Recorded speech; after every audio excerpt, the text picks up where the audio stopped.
Thursday, 9 June 1994, as Hermione Granger screamed in horror while her defense professor turned into a werewolf, Peter Pettigrew saw his opportunity.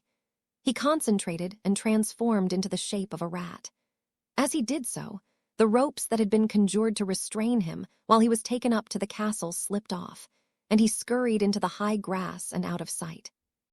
Having been exposed as a murdering traitor, Pettigrew knew that he could no longer enjoy the comforts and company of his longtime role of a student's pet, and would need to quickly leave the area. As Professor Remus Lupin mindlessly dashed into the Forbidden Forest to spend the night as a werewolf, Pettigrew felt a chill in the air as at least 100 of the spirit demons known as Dementors descended upon his childhood friend, Sirius Black. Since they were both wandless, the two escaped wizards had no way to defend themselves. Pettigrew scurried as fast as he could up into the relative safety of the castle. While Harry Potter was conjuring an incredibly powerful Patronus charm that would eventually save Black, Professor Severus Snape, and Potter's two friends Hermione and Ron Weasley, Pettigrew reached the main entrance to the 1,000-year-old castle. Staying out of sight, Pettigrew scurried along the corridors of the castle until he reached the Gryffindor Tower. Minutes later, Severus Snape awoke from being stunned and conjured ropes to bind Black, as Headmaster Albus Dumbledore, who had heard the disturbance outside, quickly made his way to the front doors and out onto the lawn. Hearing Snape's version of the events, without comment from the unconscious students, Snape and Dumbledore conjured floating stretchers and transported Black and the students into the castle. At the door, they were met by Assistant Headmistress Minerva McGonagall, who volunteered to levitate the three students to the hospital wing for treatment.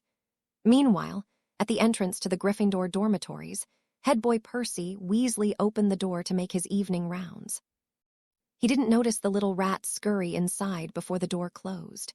Pettigrew knew that he would need to steal a wand and as much cash as he could quickly grab, and scurried up the wall, circumventing the charmed stairway into the girls' dormitory.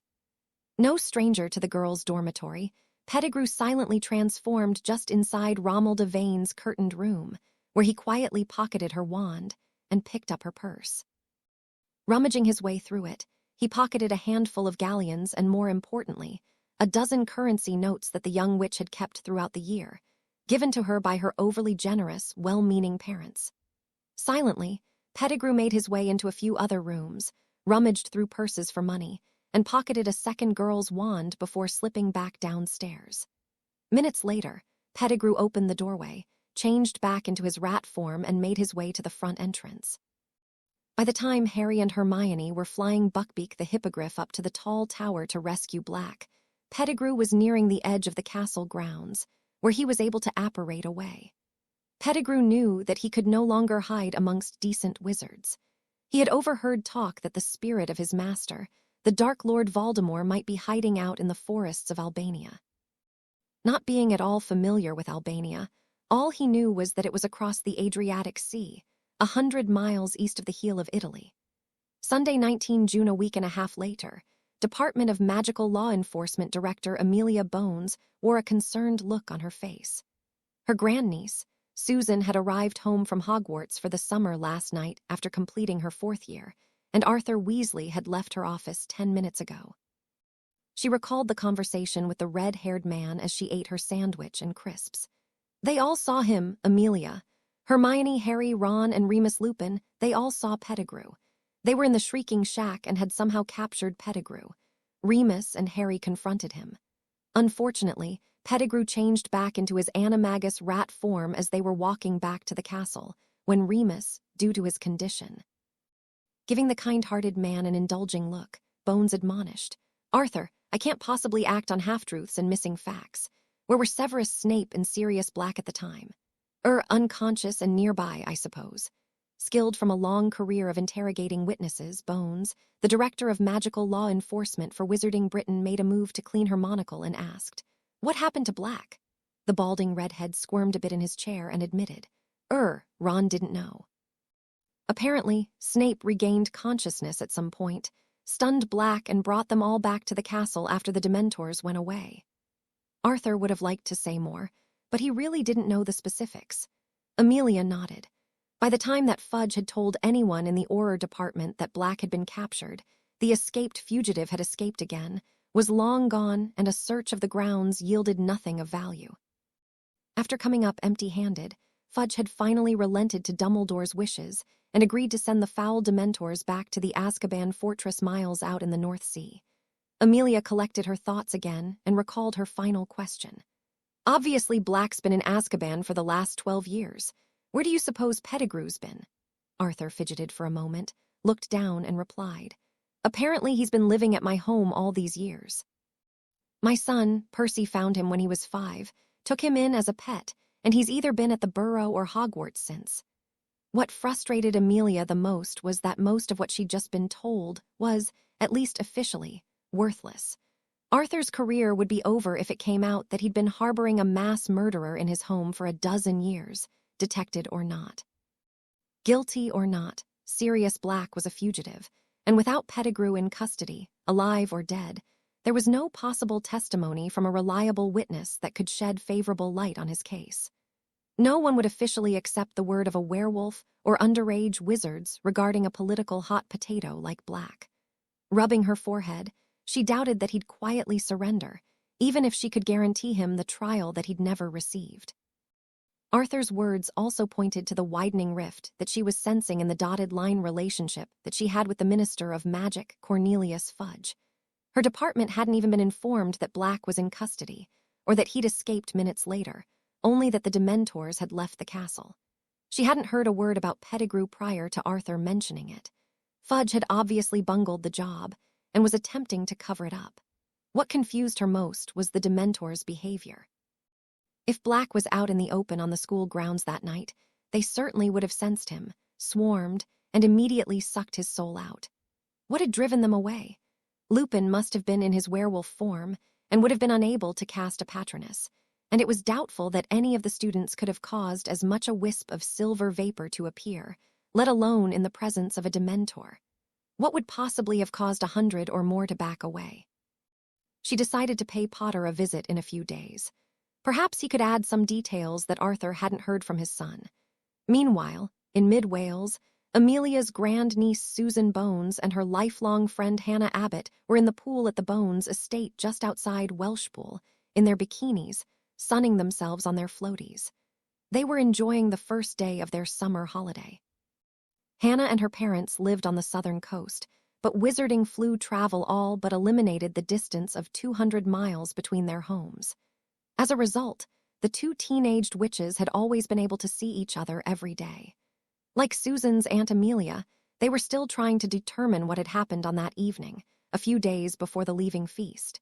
Hannah recounted the events as best as she recalled them. Ernie was at Greenhouse 3 with Megan doing research that night, and they saw a bright light shaped like a large animal chasing away 100 or so Dementors. Susan gave her friend a little smirk. Ernie and Megan had been spending quite a few evenings out by the greenhouses, doing research, in the last few months. Putting aside the thoughts of the raging hormones of her fellow teens, she tried to recall any spells that would chase away Dementors. She'd have to ask Auntie when she came home for dinner. Paddling her floaty raft to the edge of the pool, Hannah continued. Cindy Smith heard shouting by the hospital wing as she and Cedric were doing their patrol rounds. She told her brother Zach that it sounded like Professor Snape was ranting something about Sirius Black getting away and blamming it on Potter. Susan protested. But Harry, Ron, and Hermione were in the hospital wing for the night. I saw them get admitted when I was leaving after Madame Pomfrey gave me some pain-relieving potion about 10. Hannah smiled at the speed that her friend Susan came to Potter's defense. Though Susan had yet to admit it, Hannah was positive that she liked him. Susan had lived with her grand aunt as long as she could remember. Her parents had been killed just days before baby Harry defeated He Who Must Not Be Named in 1981. As a result of their similar circumstances, Susan had always felt like a kindred spirit with the boy who lived, except that she'd always thought of him as little Harry Potter, fellow orphan, whom she hoped to become a good friend with someday. He had always been nice to her, saying hi and the like when he saw her in herbology class, but he always seemed to be paired up with Ron Weasley, Neville Longbottom, or Hermione Granger. Silently, she hoped that she would have a better chance this next term. While Hannah and Susan were drying off, Pettigrew boarded the Bari ferry in Italy that was headed to the Albanian port city of Durs. An older woman sitting next to him gave him a queer look as if she sensed something off about the man sitting next to her, but it could have simply been a total lack of proper hygiene on his part. It had taken him the better part of 2 weeks to get this far, and Pettigrew calculated that his meager funds would feed him for another 4 or 5 days. He had never learned how to apparate to a place that he couldn't see or hadn't been to. As a result, he was forced to take buses or trains as he made his way through France and Italy. Compounding his problems, he had no passport and only spoke English. Looking at the map, he saw large forested areas by Godinge, Rostusa, and Pestany. A few hours later, he got off of the ferry and made his way to Godinge to begin his search. As Pettigrew was getting off of the ferry, wealthy wizarding investor Lucius Malfoy was in London enjoying a fine dinner while coaching Fudge into taking a favorable position on various topics. Cornelius Fudge was many things, but no one would accuse him of being an inventive thinker or a visionary leader. Objectively, he had no leadership qualities whatsoever. He was, however, a decent administrator who frequently sought advice from those who he viewed as leaders, namely Albus Dumbledore and Lucius Malfoy. Both leaders kept him in office largely for that reason. They viewed him as pliable, or in Malfoy's case, payable. Fudge preferred the company of Malfoy and objectively shared Malfoy's conservative viewpoints on blood status. What separated them was largely wealth. Malfoy was of old family money, whereas prior to his rise in office, Cornelius had been, financially, much closer in status to middle-class families such as Amos Diggory than his current dinner companion. Malfoy had become a benefactor of sorts to Fudge some 20 years prior, and either helped him by opening doors that would otherwise be closed to him, publicly aiding in projects or charities that would reflect well on the politician, or directly lining his pockets by regularly contributing to Fudge's largely unregulated campaign fund. Besides the money, Fudge greatly appreciated that his friend Lucius rarely directly asked for anything in return. As a result, Fudge was only too happy to have helped him out years back by publicly backing his claim that he and a handful of his like-minded associates must have been forced to do he who must not be named's bidding, due to being under the effects of the Imperious Curse. For several years afterwards, had been only too happy to assist Fudge whenever requested, asking almost nothing in return. Fudge was in a position to return a favor tonight, and commented, "Lucius, the Quidditch World Cup final is coming up in a few weeks. I would be honored if you, your lovely wife Narcissa, and your son Draco would accompany me as my guests." Malfoy, who had been expecting the invitation, and having orchestrated the dinner to make it happen as an opportunity to meet the Bulgarian Moem, gave Fudge a sincere look as he replied, "We would be honored to accept, Minister." Malfoy wanted to meet the foreign leader to expand his sphere of influence, and felt that the casual atmosphere of the game would be a perfect opportunity to make it look like a chance meeting. They could chat for several hours in a perfectly innocent setting. Malfoy had enjoyed the last dozen years. Free of the servitude that the Dark Lord required, his status and personal wealth skyrocketed. Like a mafia don, the people who he did business with recognized that Malfoy was, at some level, a very dangerous man. As such, their business dealings were always balanced, and Lucius frequently received discounts wherever he went. Over time, the percentage point here and there tended to add up to serious money. It had been years since Malfoy had personally been involved in violence, but in his line of business, perception was frequently as good as reality. Appearing thoughtful for a moment, Malfoy added, "Since there is always the possibility that some misguided troublemakers might take advantage of so many fine citizens and merchants being away, it would probably make sense to add extra oars on duty at Diagon Alley and St. Mungo's while the match is on, especially during the evening hours immediately following the event." Fudge could see nothing wrong with the request and nodded in agreement. He replied, "That's a splendid idea, Lucius. I'll take care of it." "Speaking of which, have you heard the news regarding Sirius Black?" Malfoy felt like a gambler who had hit the jackpot. He had heard Snape's report via Draco, and was one of the few who knew of Pettigrew's true alliance, though he'd previously believed him to be dead. He replied, "Only the basics, Minister. I understand that Black was temporarily apprehended while supposedly in pursuit of a long-buried hero. I'm certain that his real objective was to harm Harry Potter." He gave another apparently thoughtful look and commented, It's unfortunate that the Dementors couldn't have done their jobs a few minutes earlier and made our world a safer place. There's been no word of Black's whereabouts since." Completely misinterpreting Malfoy's meaning, Fudge replied, "There's no need to worry your lovely wife, Lucius. I'm certain that the Aurors will find him and remove the threat of further despicable acts on his part within a matter of days." Malfoy poured his dining companion more from the bottle of expensive single malt that was on the table. It was obvious to him that Pettigrew was alive and on the run. Black, apparently friendless, would be caught sooner or later. That would suit Lucius just fine, as he knew with certainty that Sirius Black had never been a Death Eater and had never been marked by the Dark Lord. Malfoy gave his head an involuntary shake at the idiotic notion that the Dark Lord had somehow forced his mark on anyone who had not demonstrated their absolute willingness to devote themselves to the pureblood cause. He still couldn't believe that the fools at the Ministry could so easily be sold the mistaken belief that so many of the captured Death Eaters had been forced into servitude and had simply been acting under the imperious curse. After a few minutes of silence, Fudge concluded that their business was over for the night, stood up and remarked, "Thank you for dinner, and I'll see you and your family at the World Cup."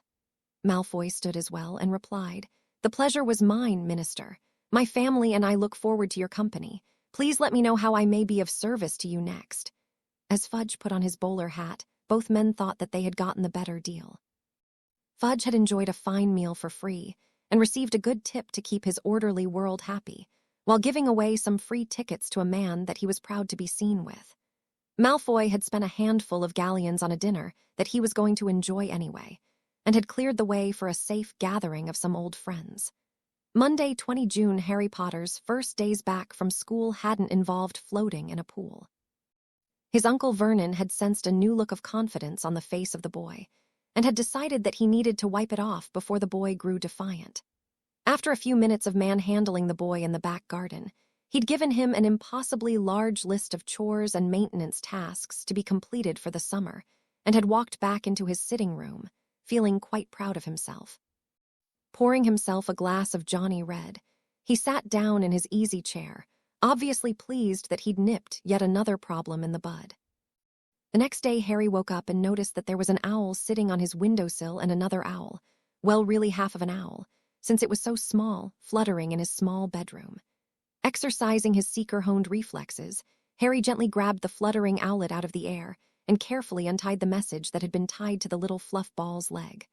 Unrolling it, he read, "Harry, we all got home.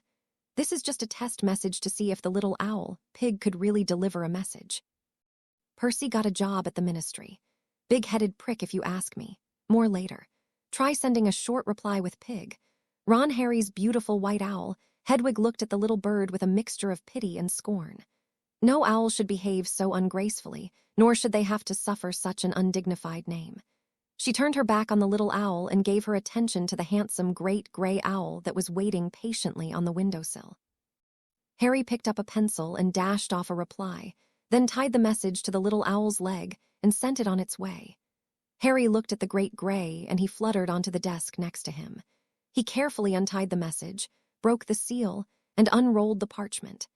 "Dear Mr. Potter, I would like to talk with you regarding the events of 9 June that took place on the Hogwarts grounds and in the Shrieking Shack.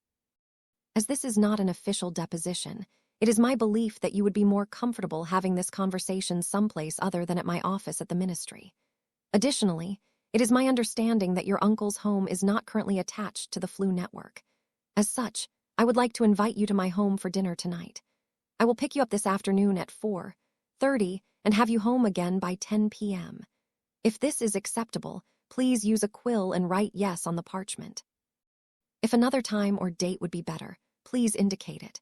I look forward to meeting you. Sincerely, Amelia Bones." Director DMLE Harry was understandably nervous as he reread the parchment and put it back on the desk. Obviously, he had broken some laws when he and Hermione had helped Sirius escape. No one else knew that she had been involved, and Harry resolved not to bring up her name if at all possible. He found a quill and some ink and wrote yes on the paper. As he did so, the great gray gave Hedwig one last look and flew out of the open window. Barty Crouch Jr. sat on the chair in his bedroom, staring at the wall as he'd been commanded to. He had been in his room for several weeks now, Ever since that woman, Ms. Jorkins came to the house unexpectedly and saw him sitting on the sofa. From time to time, the pleasant feeling faded somewhat, and other thoughts crept into his consciousness. This usually happened on the few occasions when he and his minder, house elf Winky, would go out in the back garden. He continued staring at the wall.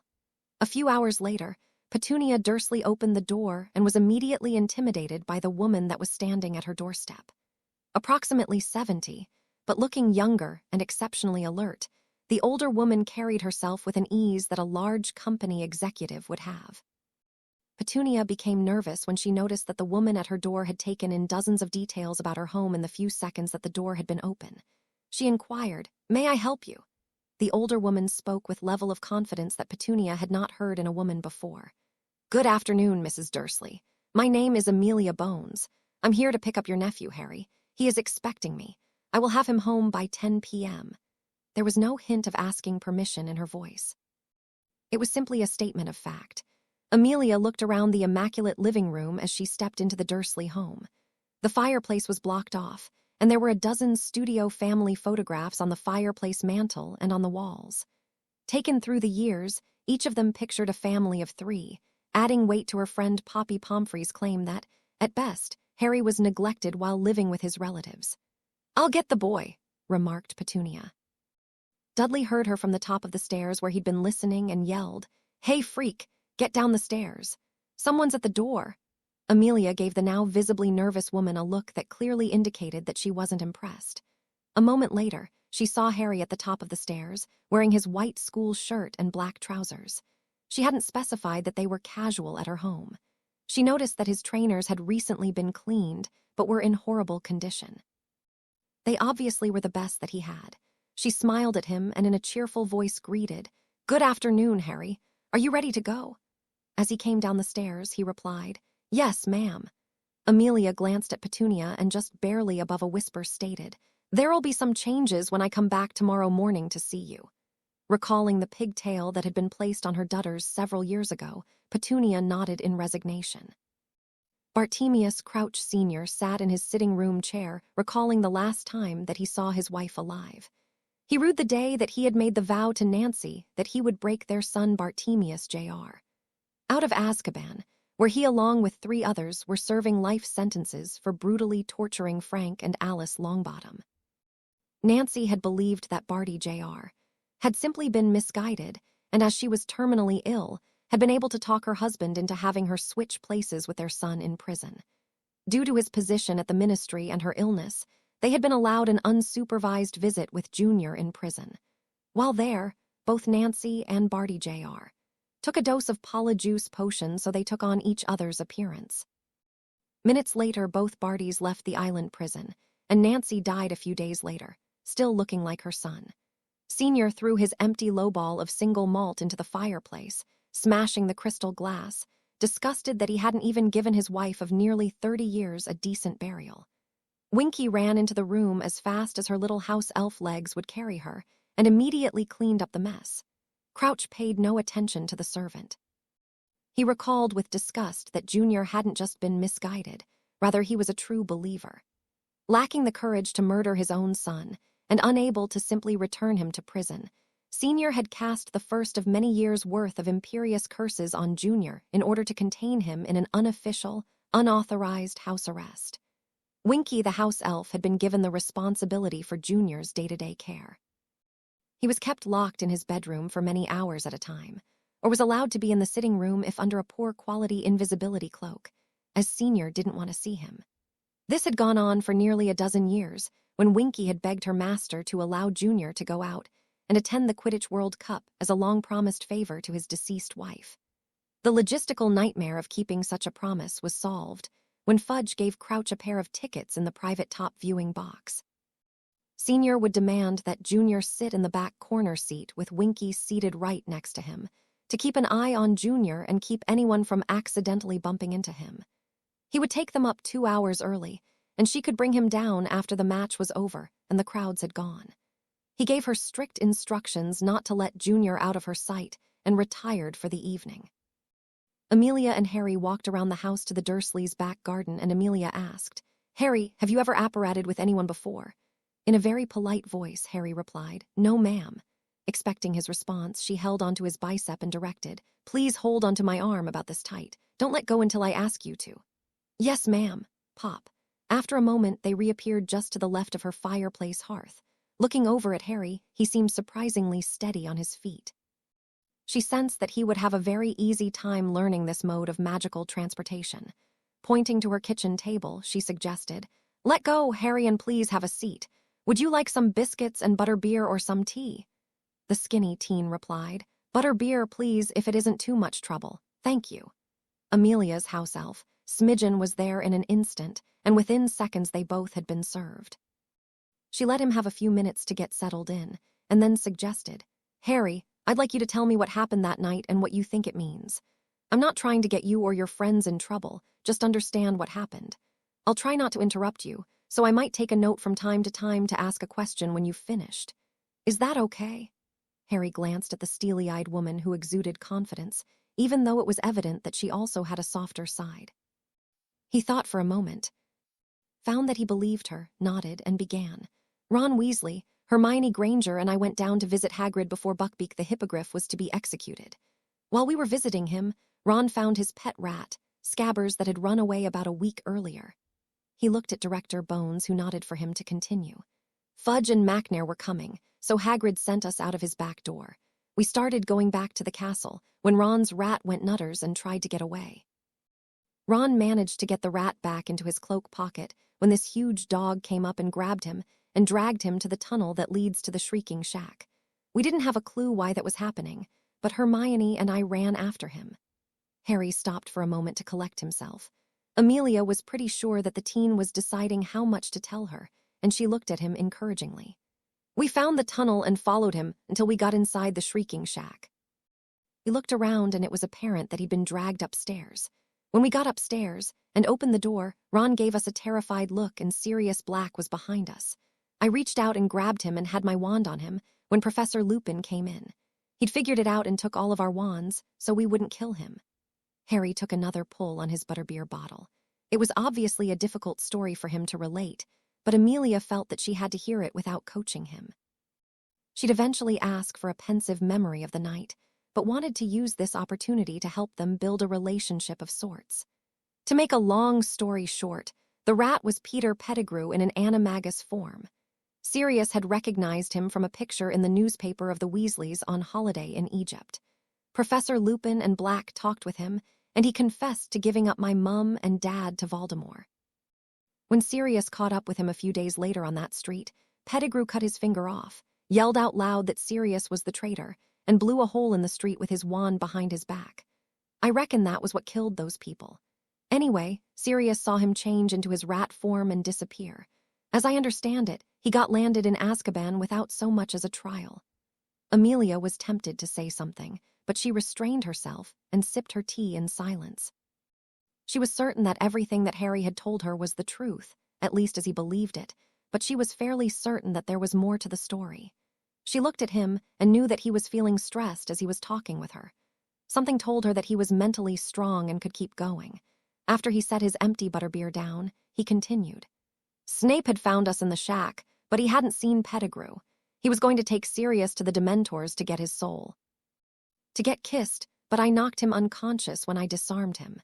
Anyway, on the way back to the castle, while we were in the tunnel, Sirius told me that he was my godfather and told me that I could come live with him when he got his name cleared.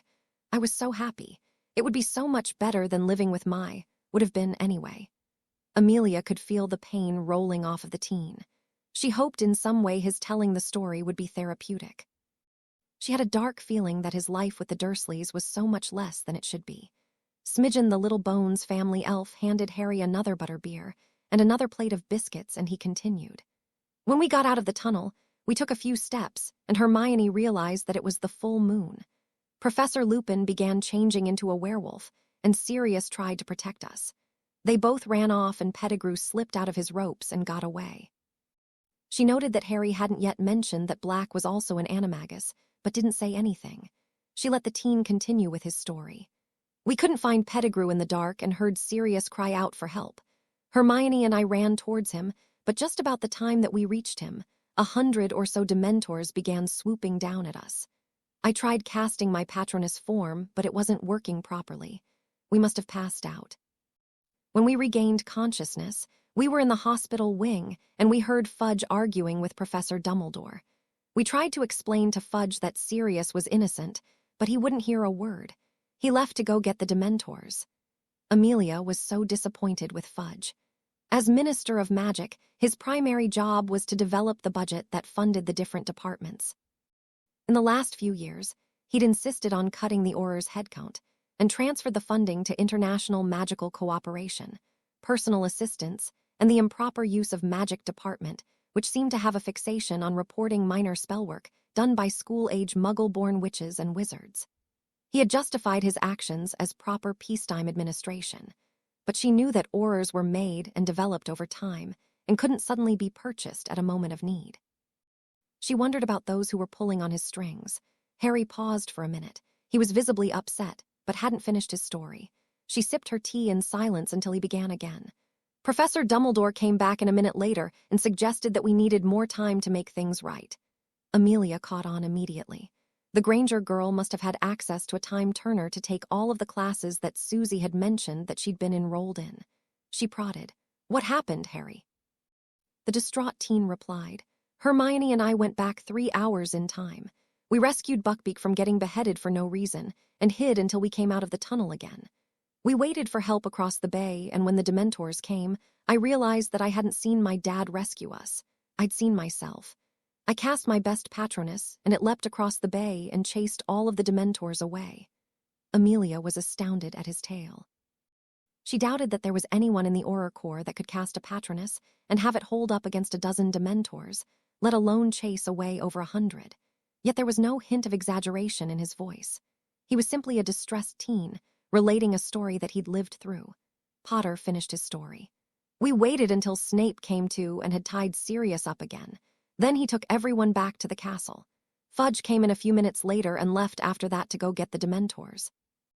After he left the castle, Hermione and I flew on Buckbeak up to the window where he was, unlocked it, and helped Sirius get away." Amelia rubbed her forehead as she thought through what she'd just been told. There was no doubt that Potter, the Granger girl, and Dumbledore had broken or disregarded a handful of laws that night. Yet there was no doubt in her mind that they had done the world a tremendous service. So very much was wrong with this entire situation. An innocent, pureblood head of house had been imprisoned without so much as a trial. Pettigrew was alive, apparently guilty of a dozen murders, and was on the run. Crouch had completely circumvented the justice system, probably at someone's suggestion. Only a few weeks after Black had been imprisoned, Crouch's son was arrested with Bellatrix, her husband and brother-in-law, captured while they were in the act of torturing the Longbottoms. The more she thought about it, the more it smelled like layers of cover-up heaped upon each other, fueled by gold and the need for elected officials to appear to look good. Why had Crouch and Bagnold allowed this to happen? Why had he resigned from office so suddenly? Why had Fudge of all people been elected minister? Amelia sipped the rest of her tea as she recalled that Crouch's wife had fallen ill and passed away a few days after they visited their son Barty Jr. in Azkaban. Junior had unexpectedly died shortly after that, and Crouch Sr. transferred in disgrace to the Department of International Magical Cooperation, Bagnold's last action before leaving office. The Wisengamot had confirmed her promotion to Crouch's old position the next day, and the rest was history. After a moment, she recalled her current circumstances and looked over to see a silently sobbing teen. She got up, hugged the boy, and acknowledged, "Thank you, Harry. Let's get you cleaned up." She led him upstairs and suggested, "The bathroom is the second door on the right. Take your time." She walked back down to the kitchen to review her notes and talk with Smidgen about dinner. Amelia hadn't heard the girls come in while she was upstairs with Harry. Hannah had taken the flu home, and Susan dashed upstairs to change while Amelia was in the kitchen. Susan walked into her bedroom, peeled off her wet suit, and grabbed the top and shorts that were lying on her bed before walking into the bathroom to shower. She was holding her wet suit in one hand and her dry clothing in the other as she walked into the bathroom. As she closed the door, she was shocked to see Harry Potter sitting on the tile floor with his back against the ceramic, quietly sobbing. It took Susan a few seconds to realize that a boy that she very much wanted to be friends with was in her home, crying his eyes out on her bathroom floor. It took her a few more seconds to recall that she had dashed from her bedroom to the bathroom to shower. It took her one last second to realize that she was quite naked. Eep. Harry came out of his self-induced trance to see a very naked, very healthy Susan Bones make some sort of gurgling noise and dash out of the bathroom. She must have tossed her clothing into the air when she left, because when Harry blinked again, there was a woman's bra draped over his head. As the door slammed down the hallway, Harry couldn't help but notice that to his nearly 14-year-old eyes, it was very interesting looking. Realizing that he must have caused the girl extreme embarrassment, he got up off of the floor, ran cold water over his face, dried it off and walked down the stairs. He wondered how much trouble he was in and hoped that Hermione wouldn't be arrested too. Harry walked back into the kitchen and sat down back at the kitchen table. Amelia asked him if everything was all right. Harry replied, "I'm fine. You might want to go up and check on Susan, though. She kind of walked in when." Knowing her niece's habits after getting out of the pool, Amelia envisioned what the profoundly embarrassed teen was attempting to mumble. She squeezed his shoulder and replied, "Have another butterbeer, Harry. Dinner will be ready in 15 minutes or so." Susan Bones had no idea what to do. She muttered to herself, "Smooth move, Bones. Way to get Potter to notice, oh Merlin. Now what?" She'd heard her auntie mention that she was having Harry Potter over for dinner this week, but hadn't heard the day. Her hair was a mess. She needed a shower, she crap. "Susie, are you in there?" "Yes, Auntie. Harry Potter's over for dinner. He's downstairs with Smidgen. Get showered and dressed, please. We'll eat in 20 minutes. I'll help you with your hair when you get out." 20 minutes. Susan threw open the door and dashed into the shower, passing her amused grand aunt in the hallway. 5 minutes later, she ran back into her room, wrapped in a towel. Amelia gave her a sympathetic look as she drew her wand and dried off the teen's hair. In barely more than a whisper, she looked at her niece and said, "Don't worry about the bathroom, dear. He's had a very hard day and needed a bit of cheering." "A bit of cheering? Auntie, he saw me naked." Susan gasped, horrified that her aunt was making light of such a disaster. "And he enjoyed it, I'm sure," Amelia smiled. "Auntie," her niece moaned, covering her face with her hands. "Now, sweetheart, I'm positive he doesn't think any the less of you," Amelia continued reassuringly. "Do you know what he said about it? He suggested I go and check on you because he was concerned about how embarrassed you'd be." "Really?" Susan whispered, peeking out through her fingers before slowly pulling them away. "He didn't make fun of me or anything." "No," Amelia replied, fighting back a smile. "Now finish getting dressed and come downstairs." Susan's horrified expression returned. "I can't face him now. Not after he saw everything. It'd be so embarrassing."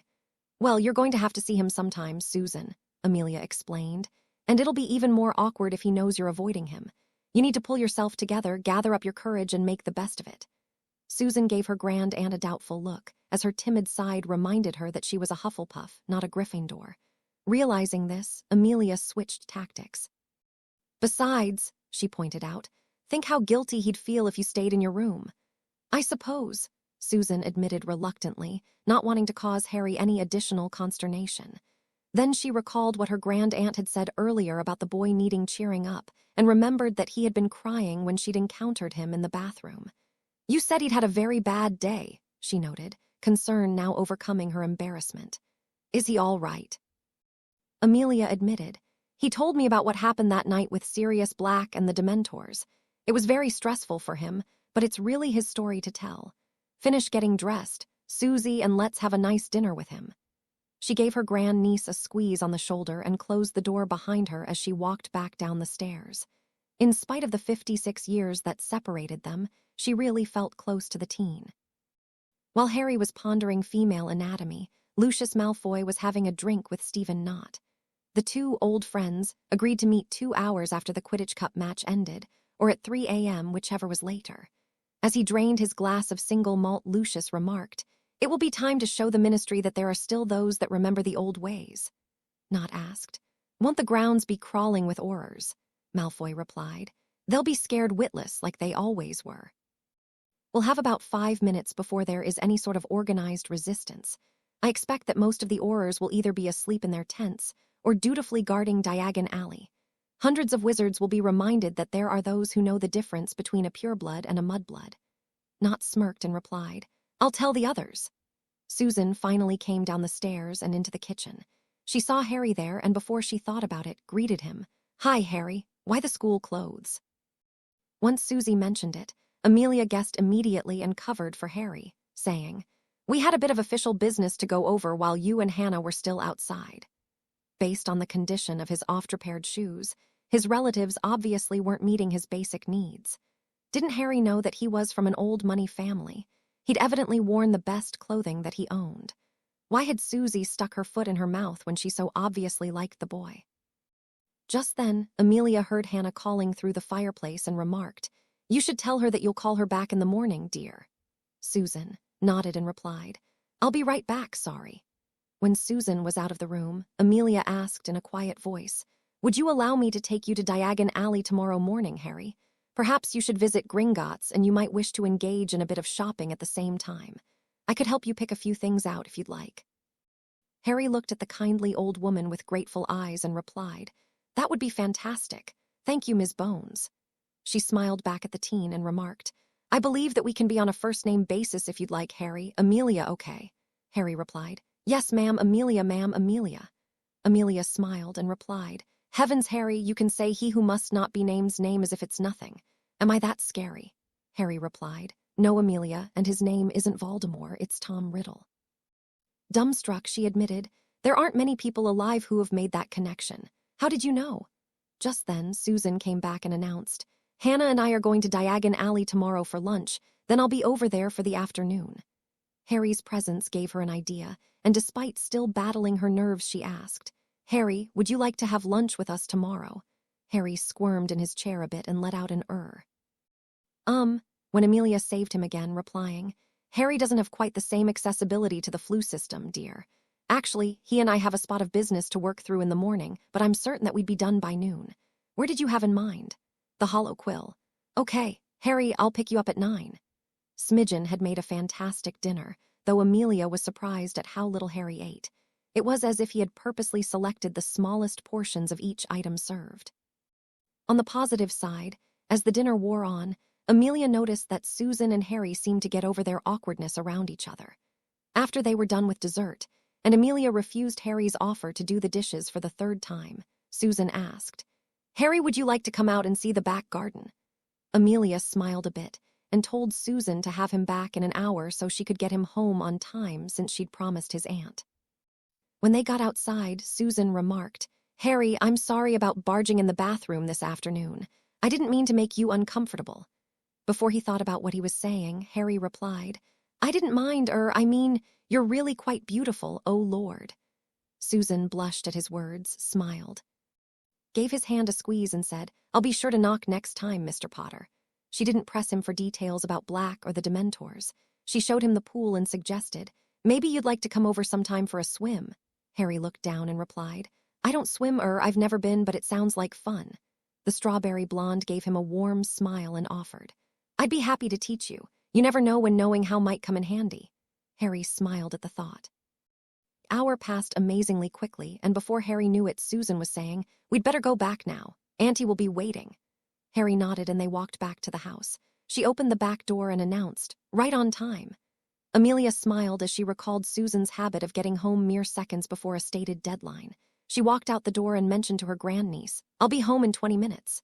Susan nodded, looked at Harry encouragingly and said, "See you tomorrow, Harry." Harry replied, "See ya." Amelia took Harry's arm in hand and asked, "Are you ready to try apparition again?" Harry nodded and replied, "Yes, thanks." He held her arm, and a few seconds later they were in the Dursleys' back garden. She was fairly certain that if he thought about it enough, he could probably apparate by himself within an hour. Harry was going to walk back towards the house when Amelia held his arm for a moment and cautioned him, "Harry, you and your friend broke at least a few laws that night. I'm not saying that you didn't do it for the right reason, but if you're caught again, not everyone will see it that way. Regardless of what you believe, Sirius Black is still a fugitive, and Peter Pettigrew is a desperate and highly dangerous wizard on the run. Let me just ask this, if something comes up again, will you send me an owl, or better yet, call if you can?" She handed him her ministry business card and added, "I have a mobile telephone that will work from most places. Don't hesitate to call me. I'm not too busy and I won't judge your actions. I'll just try and help you, okay?"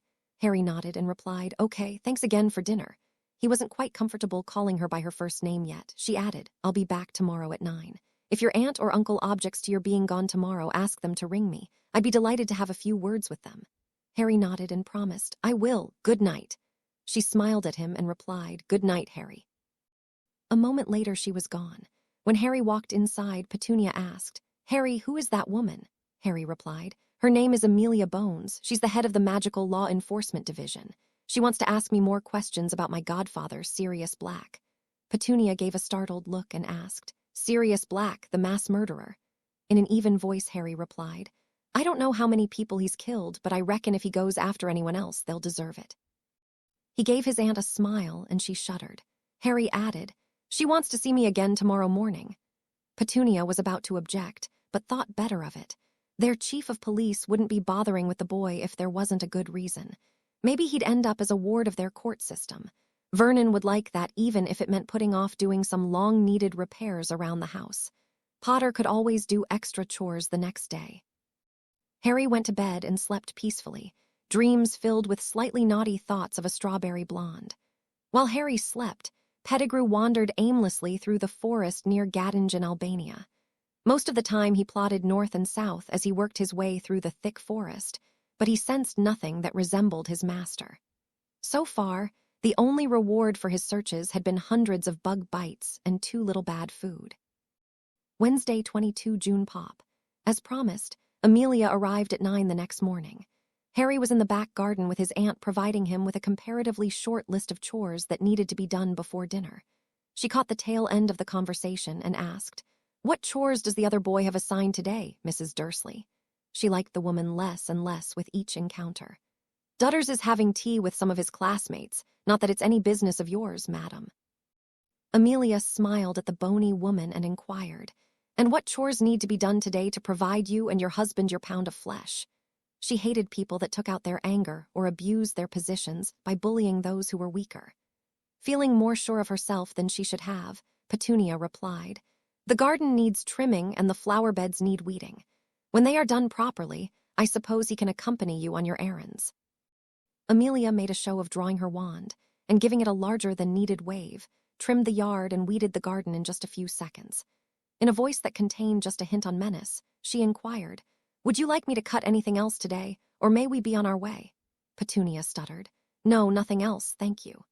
Amelia replied, "The next time I meet with your nephew, I will expect to hear that your son has done at least as many chores around the house as what you choose to ask of Harry. I'm certain that he'll be wearing better clothing as well, be calling his friends on the telephone when he chooses to, and have his choice of dessert from time to time. Wouldn't you agree, Mrs. Dursley, or should I have this same conversation with your husband at his office at Grunning's this afternoon?" Petunia squeaked, "I'll gladly take care of it today. Thank you for pointing these things out to me." Amelia replied, "Good. I'm glad that we came to this understanding. I'm not a witch who enjoys being disappointed." Harry will be back before dinner. He may have places to visit several times a week during the remainder of the holiday. Will that be a problem? Practically shaking, Petunia replied, "None whatsoever. Enjoy your day." Harry watched the exchange between Director Bones and Aunt Petunia with a sense of extreme gratitude. He had never had another adult, yet alone one in authority, stand up to his relatives before. He'd never asked for much, but now that he was older, he'd come to realize that a few guiding words years ago could have reigned in his uncle's and cousin's constant bullying behavior. After a minute, it looked like the conversation between them had come to a close, and Harry brushed the dirt off of his trousers from the flower beds. Amelia saw Harry doing his best to make himself presentable and asked, "Are you ready to go to Diagon Alley?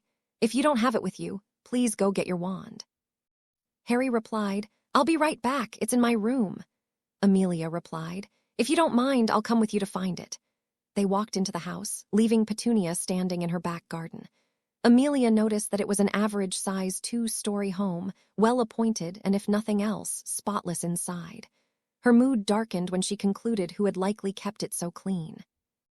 As she'd noticed before, there was no outward acknowledgement of Harry's existence anywhere on the main floor, no photographs of him, none of his parents, nothing. They walked up the stairway to the room at the end of the hallway on the right. She noticed that the door had several sliding locks in the outside and had been fitted with a cat flap at the bottom. Stepping inside, she looked in disgust at the poor furnishings.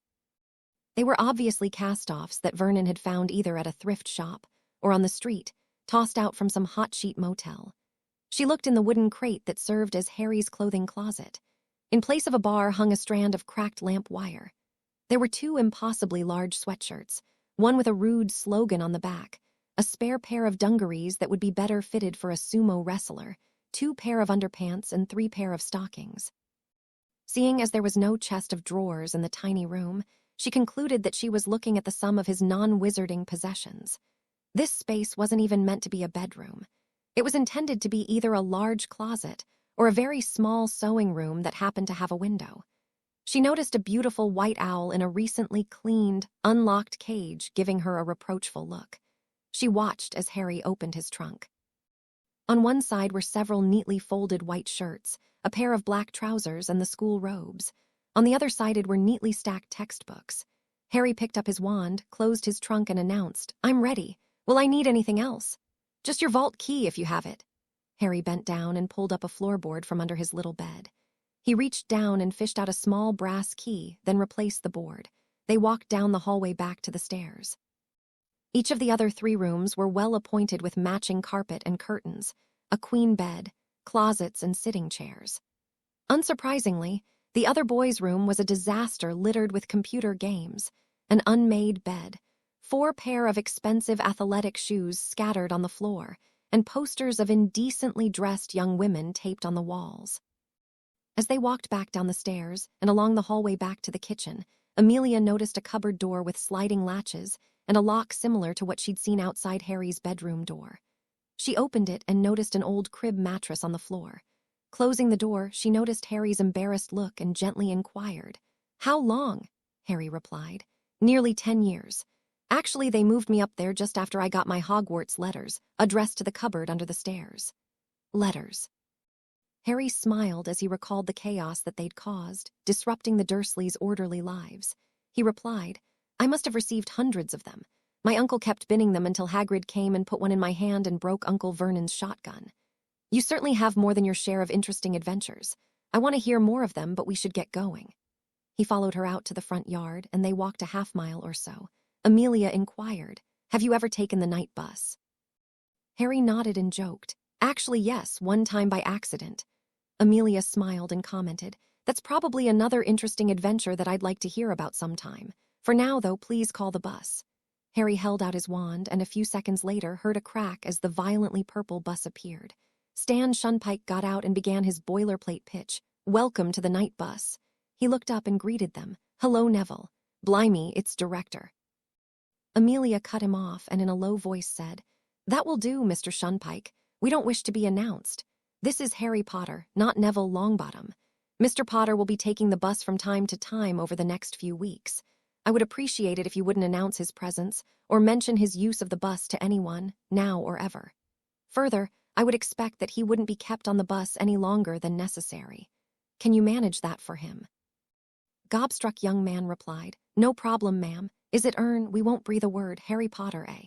She gave him an annoyed look that McGonagall would have envied and replied, "Good, it's settled then. Now how much is our fare to Diagon Alley?" 7 sickles each. That's 14 sickles together, 20 if you'd." Amelia smiled indulgently and commented, "We don't need cocoa or a toothbrush today, but thank you. Can we be on our way?" "Right then. Find a seat and we'll be leaving straight away." No sooner had they sat down than the bus gave a violent lurch, and the road became a blur.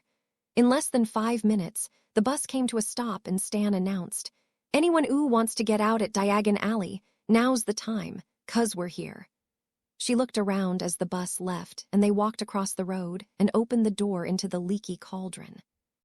Rita Skeeter was certain that she hadn't deserved the dressing down that her editor had given her when she'd reported that Sirius Black had been captured and had escaped from Hogwarts. Her source, Severus Snape, had personally apprehended Black, though even she dismissed his claim that the boy who lived had been the one who had somehow set the dangerous madman free. She didn't notice the older woman and the dark-haired teen pass silently through the dark pub, barely nodding to the innkeeper as they closed the back door behind them. She smiled as the ancient barkeep handed her another gin and tonic. Amelia was relieved that Skeeter hadn't noticed them as they passed through the pub, that served as a gateway into the Diagon Alley shopping district of London. They walked at a fairly quick pace until they reached the white marble steps of Gringotts Bank. They walked to the counter of the dimly lit building where a long row of tellers were working at their various tasks. When it was their turn to talk with the dispatching goblin that would direct them to the right spot, the dispatcher, who had a long nose, even by goblin standards, inquired, "What may we do for you today, Madam Bones and Mr. Potter?" Amelia replied, "4 things. Longsnout Harry will need to visit his trust vault this morning. When we return from it, I would like to have him receive a copy of his parents' will, and I would like for Harry to receive an account listing of his family vault. Finally, he will want to exchange some galleons for pound sterling notes. He'll want 2,000 sterling. The goblin nodded, appreciating the efficiency of the request, and replied, "Fangtooth will be happy to escort you. Please follow him." Harry gave Amelia a questioning look and asked, "How did you know about those things?" Amelia replied, "That's a fair question, Harry. My brother's son Edgar was a friend of your parents along with Frank Longbottom. They were in the Auror Academy together. Edgar and his wife, Rachel, were Susan's parents. They were killed a few days before your parents. I believe that you will find their names, along with Frank and Alice Longbottom, somewhere in your parents' succession list of possible guardians for you." Harry made the connection and replied, "Neville's parents, what happened to them?" Amelia explained as they rode the cart through the winding and mostly dark tunnels. Finally, the cart stopped and Fangtooth announced, "We're at your vault, Mr. Potter. Key, please." Harry handed the gnarled goblin his key, and they got out of the cart and opened the door. Harry reached in and picked up a stack of 50 coins, one of approximately 1,000 such stacks in his vault. Amelia prodded him, suggesting, "Why don't you take out 9 or 10 more, Harry? You need to get a few things, and having a bit of spending money would never hurt." Harry picked up a total of 10 stacks and placed them in the little bag the Fangtooth had provided. They got back in the cart, and Amelia added, "Harry, your parents were quite well off. They must have set up that trust vault for you when you were born, intending to add to it as you got into school. They wanted you to be able to buy anything that you needed, regardless of what might happen to them. Let's take a look at your parents' will and exchange half of your coins for some Muggle notes. The estate summary that you just received won't change anything for you this year, but I was fairly certain that you've never been given one before." Harry replied, "Never. I didn't even know that they had another vault or anything other than the one that Hagrid had shown me when he found me." They arrived at the lobby end of the cart ride, and Fangtooth led them to a small conference room where there were 2 documents on the table and 6 chairs. He asked, "Would you care to examine the documents while I exchange your galleons for sterling notes?" Amelia replied, "That will be fine. Harry, he'll need 400 galleons from you." Harry handed over the coins, and Fangtooth weighed them in his hand, knowing by touch that the young wizard was neither over nor short in the count. Fangtooth replied, "I'll return in approximately 9 minutes. He left the room and closed the door behind him. Amelia opened the seal of the parchment marked Potter Will copy and spread it out on the table. Whereas she was examining the content, Harry was looking at the handwriting, which was obviously his mum's. The estate distribution was straightforward. Everything went to Harry upon his reaching the age of majority. It was the guardianship succession section that interested her: Sirius Black, Edgar and Rachel Bones, Frank and Alice Longbottom, or their successors. She decided to look into who handled the execution of the will at a later time. Fangtooth opened the door and set an envelope on the table. He asked, "Will you need anything else today?" She replied, "No, thank you." As Fangtooth was leaving, Harry added, "Thank you, sir." The old goblin turned around and replied, "It was a pleasure, Mr. Potter." It was all too rare that wizards exercised even the most basic courtesies towards goblins. Amelia folded up the parchments and suggested, "Perhaps we should be on our way as well, Harry. A complete set of proper clothing aside, what would you like to look for?" Harry considered her question for a moment and replied, "I would like a mobile phone like yours, a new pair of jeans, some proper treats for Hedwig, a swimming outfit, some stamps to mail a letter, a wand holster, a proper pair of shoes, and perhaps a few gifts. And if we have time, a new set of robes and maybe some books. If we don't, then just the gifts and owl treats." Amelia smiled at the teen and replied, "I'm certain that we can manage to get everything on your list and a few others. If we hurry along, let's get the Muggle clothing and mobile phone first, then come back, get measured for robes, then have lunch. Afterwards, we can look for a few gifts, something for your owl, and perhaps I can help you pick out a few books. Will that be acceptable to you? Harry nodded, and Amelia absently asked, Where do you like to shop?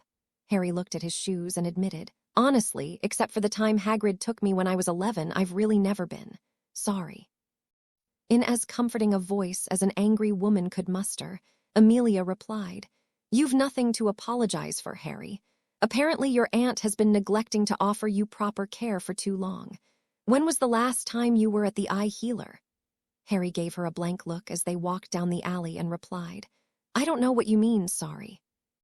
Feeling herself growing ever more frustrated, Amelia directed Harry into a small shop and asked, Claire, could you possibly make time to see this young man in the next few days?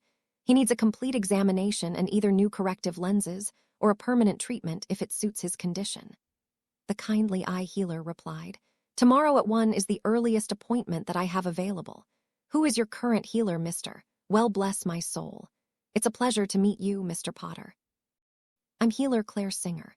Amelia saw the look of annoyance that Harry involuntarily gave when her gaze flicked upward to his scar. She added, I'm certain that Harry values his privacy and will be pleased with your services and confidentiality, Claire. Claire took a small card from her desk and wrote the date and time of the appointment, then handed it to Harry, saying, It was a pleasure meeting you, Mr. Potter. I'll see you tomorrow at 1. Amelia replied, Thanks, Claire. We'll be on our way then. Annoyed that she already had guessed the answer, she asked, Hadn't Professor Dumbledore made arrangements to have you taken to Diagon Alley or other outings every few weeks? Harry replied, Mrs. Weasley picked up my books before second year. I spent a few weeks at the Leaky Cauldron last summer, but... Harry paused for a moment before admitting, I didn't have my key. I just had enough coins to buy my books and a bit to eat. Amelia didn't say anything for a moment. A lot of people had let Harry Potter down, chief among them Dumbledore, but looking backward wasn't going to do the teen any good. She announced, I believe that you're on your way to a much more interesting summer this year. Harry nodded, and they walked in comfortable silence until they reached the first shop. The next 2.5 hours were among the longest of Harry's life. A pair of jeans led to 6, whereas a pair of trainers led to 3 pair of shoes, stockings, pants, and summer shirts. A new school robe at Malkin's led to 3 complete sets, outerwear and dress robes, new ties, and a nice pair of dragonhide boots. Fortunately, Amelia had them all shrunk down with a self-revering charm set for 8 hours. It was getting to be nearly lunchtime, and they hadn't yet gotten to the bookstore, the gift shop, found a wand holster, or stopped at Ileps. Amelia had received an owl advising her that she had appointments all afternoon, and knew that Susan and Hannah had been promised lunch in 5 minutes. She said, I'm sorry that the morning went by so fast, Harry. I have work all afternoon at the ministry. Would it be all right if I asked Alistair Moody to help you finish up tomorrow morning? Seeing Harry nod, she continued, He's a retired Auror and a good man, Harry, even if he looks a bit rough around the edges. I'll ask him to meet you at the Leaky Cauldron at 10 if that's all right with you. I'm certain that your aunt won't object. Okay, I'll take the bus just like today. How will I know him? She smiled at his insight and replied, His password will be a sentence ending in the word dragonhide, and your reply will contain the word wandholster. Beyond that, he has an artificial eye that's fairly hard to miss. Now let me get you to the hollow quill. I really need to get back to the office. Susan Bones tried to hide her excitement, but her lifelong friend saw through it in a minute. She teased her, saying, Relax, Bones, it's just lunch. Chat him up a bit, don't mention Granger or Black, and invite him to go swimming at your house tomorrow. All of Susan's childhood insecurities seemed to kick in at once. Suppose he doesn't want to spend any time with me. What if Auntie scared him off? What if I scared him off? Susan hadn't yet owned up to the bathroom incident to her friend. Hannah gave her friend the look and replied, Suppose, just try it and don't worry about his business with your aunt. If she were really worried about Black, she'd have told you something. Here he comes. Hey, he looks pretty good. Harry walked up to the table and greeted the 2 teen witches. Hi, Susan. Hi, Hannah. Hi, Harry, replied Susan. She pulled out a chair that was closer to and facing her and suggested, Have a seat. How was shopping? Harry replied, Brilliant but tiring. What did you get? Asked Hannah, who was highly amused at the glances that Susan and Harry were throwing at each other. New shoes, stockings, some trousers that fit, jeans, a couple of shirts, a pair of board shorts, robes for school, and a set of dress robes. Hannah gave her friend a wink and silently urged her to move in for the kill. Maybe you should come over tomorrow afternoon and I could give you a swim lesson, suggested Susan, encouragingly. A slightly wicked thought regarding swimming came to Hannah's mind, but she kept it to herself as she waited for Potter's acceptance of Susan's smoothly delivered offer. Harry had a pained look on his face as he replied, "I can't, sorry." He wasn't experienced enough to explain his situation and asked to reschedule, and Susan wasn't confident enough of herself to get to the bottom of his refusal. They ate their lunch and made a bit of small talk, but Hannah could tell that her friend was nearly in tears. They parted ways about 15 minutes later, with Harry completely bewildered at what had transpired. Wednesday, 29 June, the 12-foot snake wasn't indigenous to the Butrint Forest in southern Albania. It had been brought there some 15 seasons ago and somehow had been strengthened. As a result, it had grown both in power as well as size in the warm weather. It had not seen the man that had left it there, but the asp, which was now just over 12 feet, could feel the presence of the magical being that had somehow returned to it and spoken its name, Nagini. Nagini sensed the small animal and was silently closing in on its prey when it felt an unusual movement. Where there had been a rat moments before, now stood a man. Nagini felt the presence of the being that had inhabited its stir, and it became very excited. After a week of plodding aimlessly through the forests by Gaddinge, Pettigrew had gone to the forest in the southern tip of the country bordering Greece. Even to the wizard's unattended senses, this area felt darker and somehow more dangerous. Filthy from camping in the forests for days on end and nearly starving from hunger, Pettigrew had switched back and forth from his human form to the rat, which had an easier time finding edible food. As the little light that found its way into the forest failed with the setting sun, the rat sensed the presence of a large predator nearby. Pettigrew quickly changed back into human form and was startled to see an immense snake within striking distance. The snake raised its head and, using its flicking tongue, easily found the man. As Pettigrew pulled his wand out of his pocket to defend himself, he felt a familiar presence. Too scared to move, he was astounded to see a black mist come out of the snake's mouth, forming a quaffle-size cloud. In the quiet of the forest, he heard a voice call, Wormtail, as he was enveloped by the mist.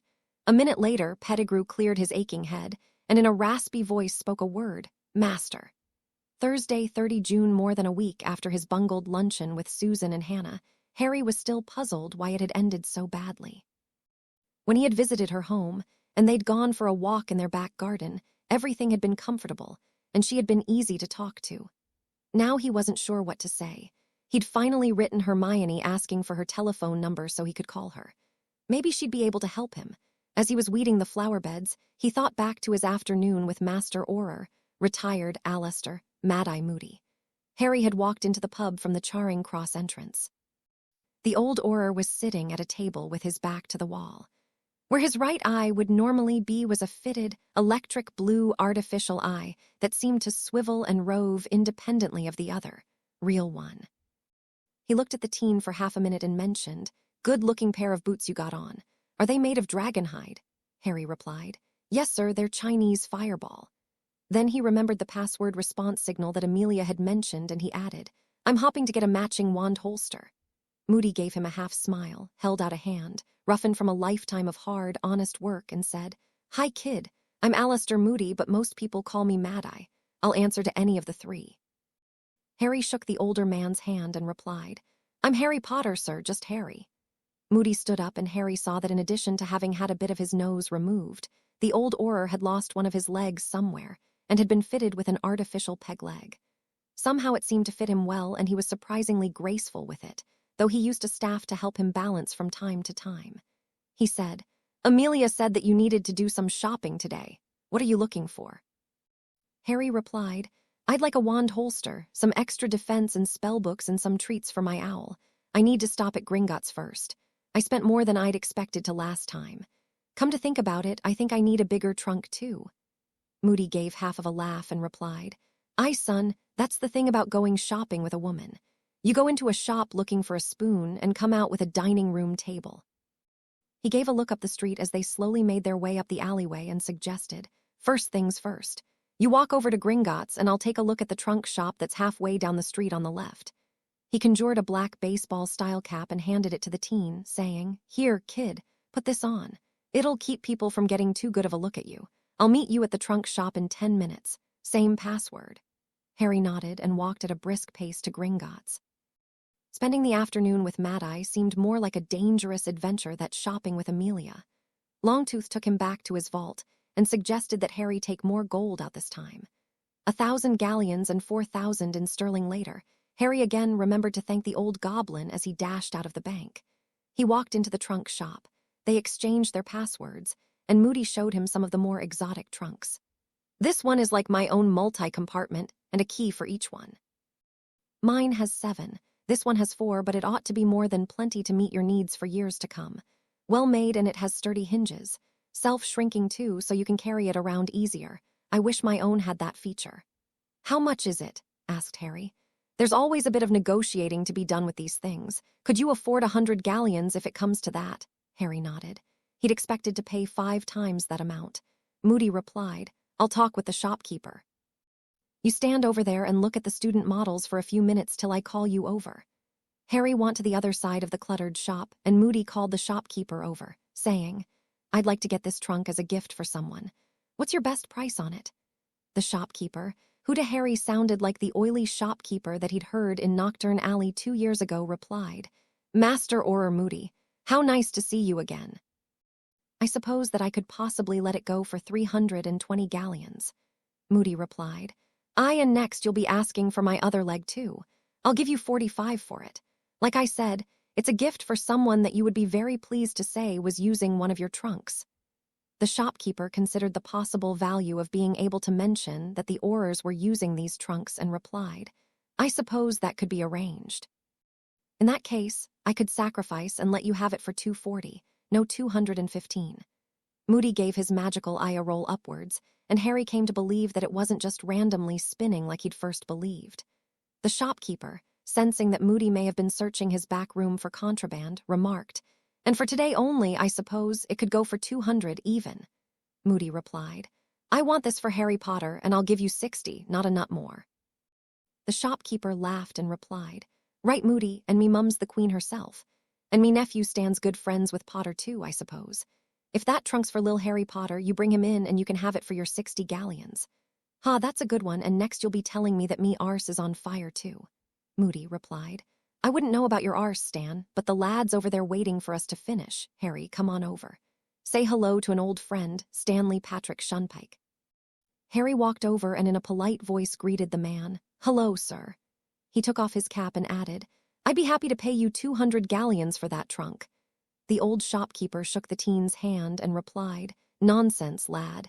60 is more than fair. I was afraid that I'd be stuck accepting Mad-Eye's first offer, the thieving bastard. You two finish your shopping, and I'll have it ready for you in an hour. They finished their shopping, getting Harry a Chinese red wrist model wand holster, a spare wand, treats for Hedwig, and 15 defense books, from escape methods to books on disillusionment, defensive transfiguration, and a book on attack charms. Harry had offered to buy Moody dinner, and to his surprise and delight, the old Auror accepted. Both men thought that they'd gotten the better deal out of the afternoon. Harry had gotten some first-rate equipment and had easily been saved several hundred galleons, and Moody had gotten a first-rate dinner and a few drinks for free, all the while meeting a very interesting young man. Harry pulled on an especially stubborn weed and decided that he'd write Susan and explain that her aunt had made arrangements for him to see an eye healer and to do some shopping with Mad-Eye. He'd also mentioned that he really would appreciate some swim lessons if she'd be willing to spend any time with him. Just then, Hedwig flew back from Hermione's. Harry hoped that his friend had an idea that would help him. He opened the note and quickly read it. Dear Harry, for goodness sake, she probably thought that you were turning her down or were mad at her. Send Hedwig to her house right now with a note apologizing and explain that you had an eye doctor appointment already scheduled. I think swim lessons would be a great idea. I'm sorry that you didn't already have them when you were younger, but now would be a great time to learn. As soon as you've sent Hedwig off with her note, call me. Here's my telephone number. Love from Hermione. Things always made so much more sense when he talked them over with Hermione. He went inside and washed up, then wrote Susan a note for Hedwig to deliver. After he'd wished his trusty owl a good flight, he called the number that she'd written down. A cheery voice answered, Granger's, this is Hermione. Hi, this is Harry. Hi, Harry, have you heard from Sirius? How was the eye healer? What books did you get? Tell me about your new trunk. Oh, I'm so glad that you called. Harry chuckled and replied, one question at a time. Hermione, where do you live? Hermione gave him her address and Harry asked, can I stop over? Hermione replied, of course you can, you don't need to ask. Is your aunt going to drive you?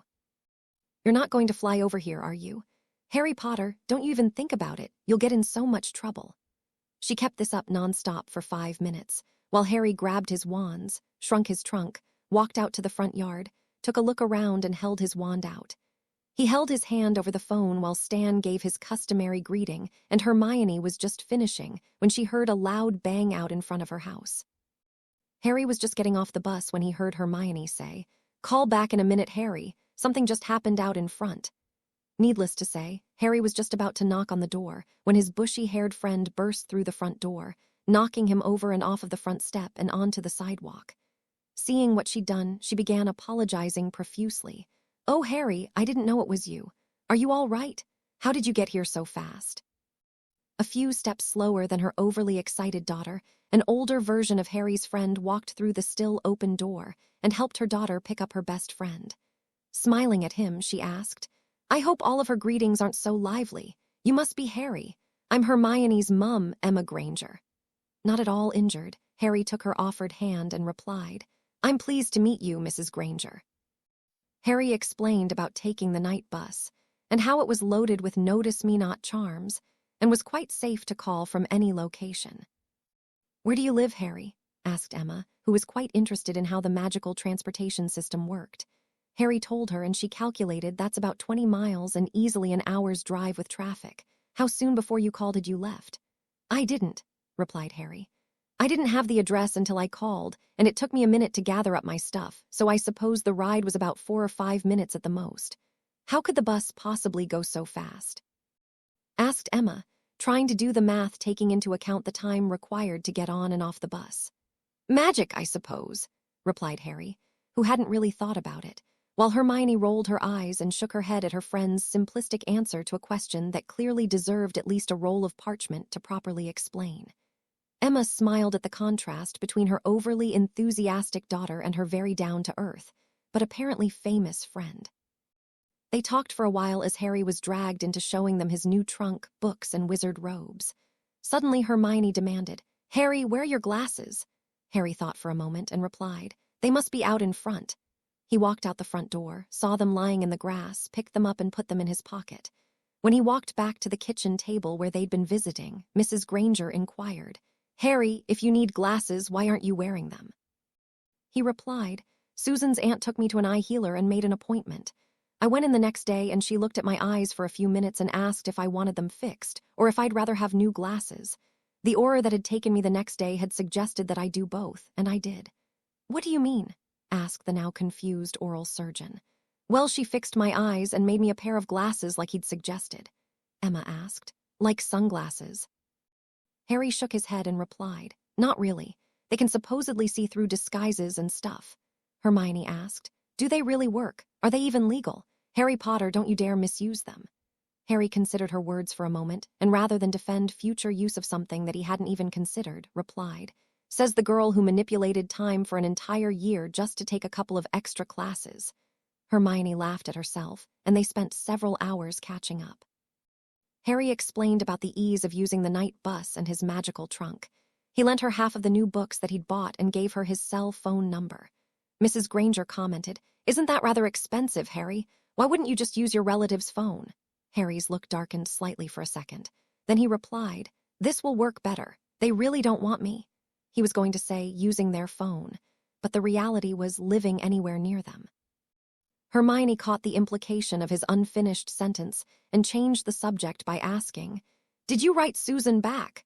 Harry nodded and explained what he'd written, which seemed to pass his friend's unwritten standards of good boy behavior relating to a girl. He left a while after, promising to call in a few days.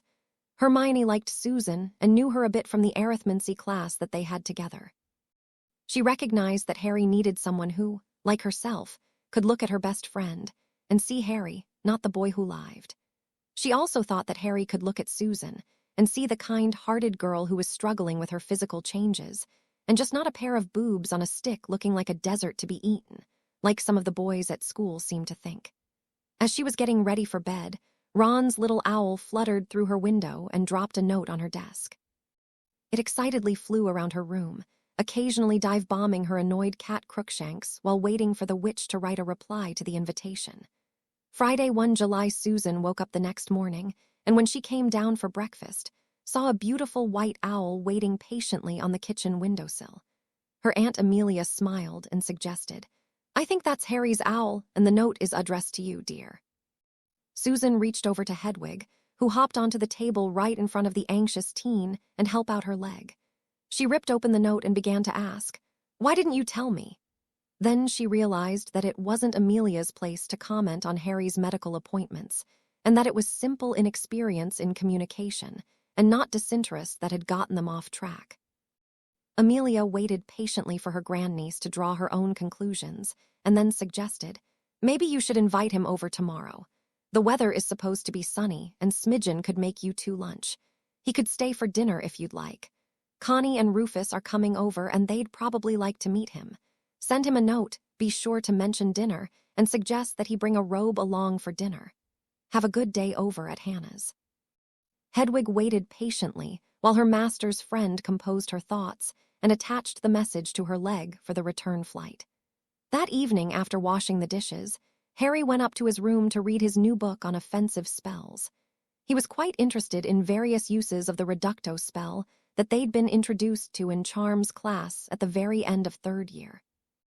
Harry wished that he'd thought to try to blast that rat Pettigrew as he'd scurried off into the darkness that night, but recognized that hindsight was nearly always 20/20. Ron's owl fluttered in through the open window, carrying a note. Harry caught the excited owl and untied the string holding the note. "Harry, you need to come over on 24 August. Dad got tickets for all of us to the Quidditch World Cup. We'll leave first thing in the morning the next day. Dad's borrowed a couple of tents that we can stay in after the match. They usually go on quite a while, but not always. Hermione's coming too. It should be great. See ya, Ron." A few minutes later, Hermione called and asked, "Did you get the note from Ron yet? Pig was over a half hour ago and had notes for both of us. I'd better tell Ron not to tie 2 notes to the little owl at the same time. They might have been too heavy for him." Harry agreed and suggested that they go to Ron's together. "We could take the night bus and be there in a half hour if your mum wouldn't mind." Hermione agreed and asked if he'd heard back from Susan yet. Harry replied, "No, not yet. She might have been busy or something, and Hedwig might have had to wait a while." Hermione gave a cheerful reply, "I'm sure she'll write back soon. Have a good night, Harry." "You too, bye." A minute later, Hedwig flew in the window. She had a note tied to one leg and a dead rat clutched in her other claw. Friday, 1 July. Ludo Bagman envisioned a solution to a small problem that he had. He was a player and generally thought that he was skilled in games of chance. For each of the casino games that he played or sports that he wagered on, he had worked out a system. His favorite betting strategy was to leave when he was 20% up and double up on his bets when he went on a losing streak, with the rationalization that with even chance games, it was quite unlikely that he would lose as many as 5 or 6 times in a row. Unfortunately, that was exactly what had happened when he had visited the Muggle Casino in London the last time. Worse yet, he had been playing with large stakes and had borrowed 10,000 galleons from the Gringotts subprime lenders to help bankroll the excursion. His evening there had started out well, and initially he had been ahead several £1,000s. Things had gone wrong when he decided to make one last bet to really cap off a good evening. He lost and went into his tried and true strategy. £2,000 went to 4, which went to a wager of 8, and then 16. He briefly considered quitting at 32,000 but went for broke at 64,000. He lost. In the course of the evening, he'd lost the equivalent of 20,000 galleons and was beyond broke. Fortunately, the goblins believed that he had good credit and were quite willing to lend him a second 10,000 galleons, though at a higher rate. Sipping a glass of Chivas, he decided that his next game would be a sure thing. He knew that Ireland would be the sentimental favorite for the upcoming Quidditch World Cup, but having seen both teams play as part of his job, he knew that Bulgaria had the better seeker and was confident that it would be a quick match, allowing Bulgaria the win. He'd take mostly bets from the Irish fans and would easily triple his money when Bulgaria won. There was no need to lay off some of the bets to a Bulgarian-based bookmaker to even his action, since he was so sure of the win. By the end of the match, he'd have the goblin bankroll loans paid off and still be 6,000 or 7,000 galleons ahead. Not a bad day, considering that his annual salary at the ministry was just under 7,500 galleons a year. Harry looked at Hedwig, noticed that the rat that she'd caught still had all of its toes, and he stroked her wing as she dropped the dead rodent onto the bottom of her cage and put her leg out so that Harry could untie the string holding Susan's letter before enjoying her meal. He opened it up and read, "Hi, Harry. We'll both have to work on improving our communication skills as we get to know each other better. I'll work harder at not jumping to conclusions, and I hope you'll keep telling me what's happening in your life. On a happier subject, I'd like it very much if you'd be able to come over tomorrow morning about 10. Please bring your new swimsuit and also a set of robes. Auntie and I would also enjoy having you stay for dinner." Auntie invited 2 people from her work, Connie Hammer and Rufus Scrimgeour. They both are heads of their respective Auror departments. Connie used to babysit me when I was little, and Rufus worked with Alistair Moody, who I understand you spent time with last week. See you tomorrow. Susan. Harry read the letter a second time and silently thanked Hermione for providing him good advice on making things right with Susan. He went to bed considerably happier than the night before. Saturday, 2 July. Harry got up early the next morning and trimmed the hedge before breakfast. While they were eating the food that Harry had cooked, Dudley complained bitterly about having to sweep off the driveway. "Have Potter do it," he whined. "He's the know-it-all when it comes to brooms." Vernon's face turned a deep shade of puce before he realized that it was his son and not the Potter brat who had brought up the unnaturalness. He growled, "Just do your own work, son, and the boy will do his." While Petunia had suggested that both boys should do chores around the house to build character, she hadn't brought up the ministry woman's other warnings.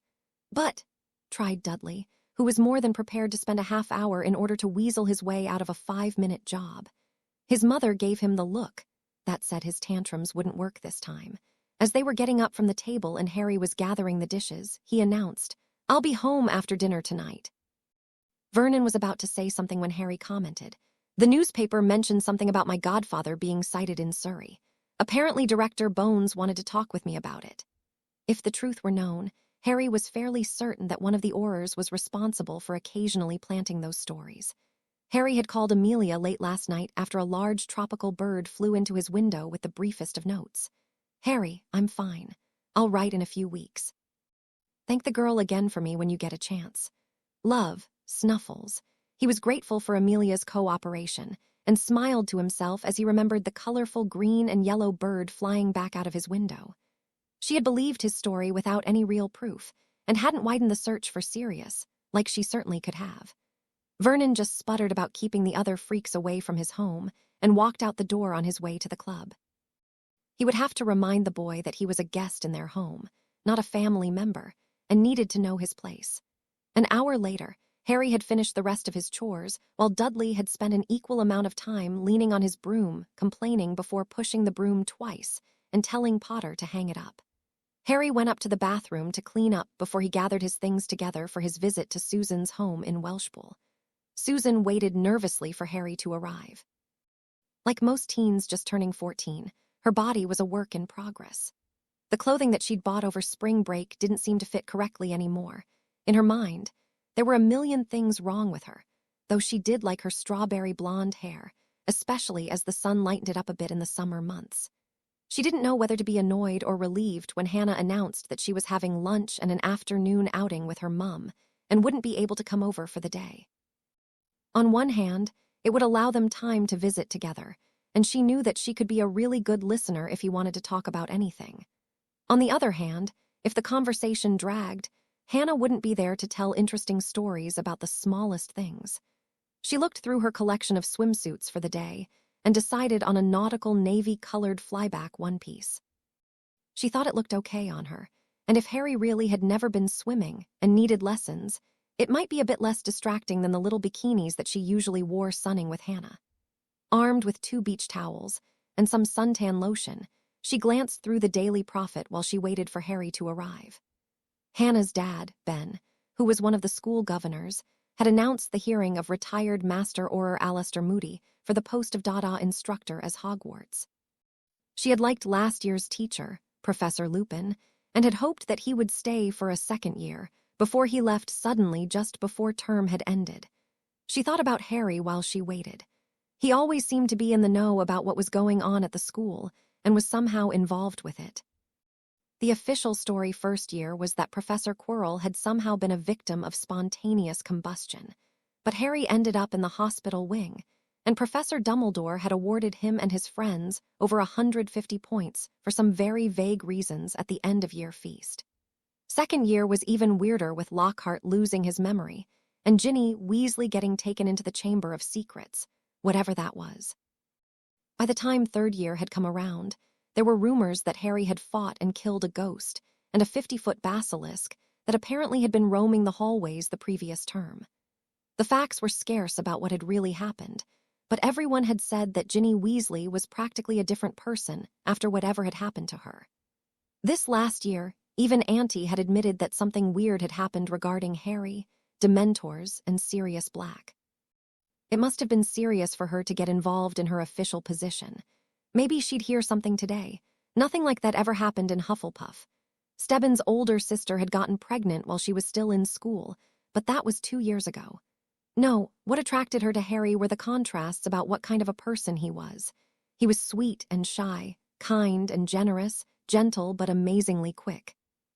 Soft-spoken but amazingly skilled. For some reason, he always ended up in dangerous situations through no fault of his own. Somehow, she felt that he had a greater destiny than many, and that somehow she didn't know how, but somehow she fit in. Her thoughts were interrupted by the distinctive bang of the night bus stopping in her front yard.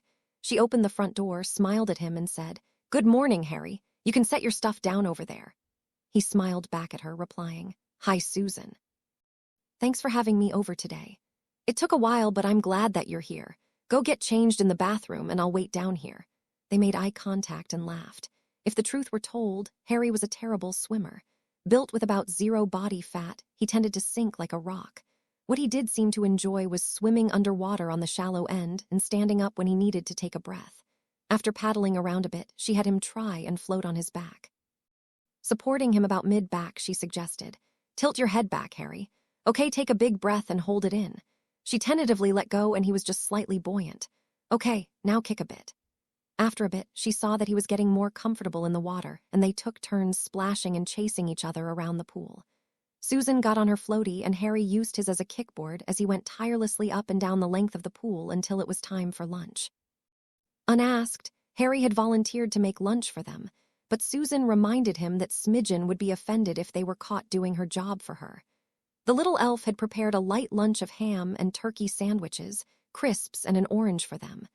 They sat outside under an umbrella picnic table and munched on their lunch while they sipped butterbeers. The rain came down after lunch, so they went inside. Susan had about 1,000 questions that she wanted to ask but didn't want to appear to be pressing, so she suggested a game that she and Hannah would play occasionally.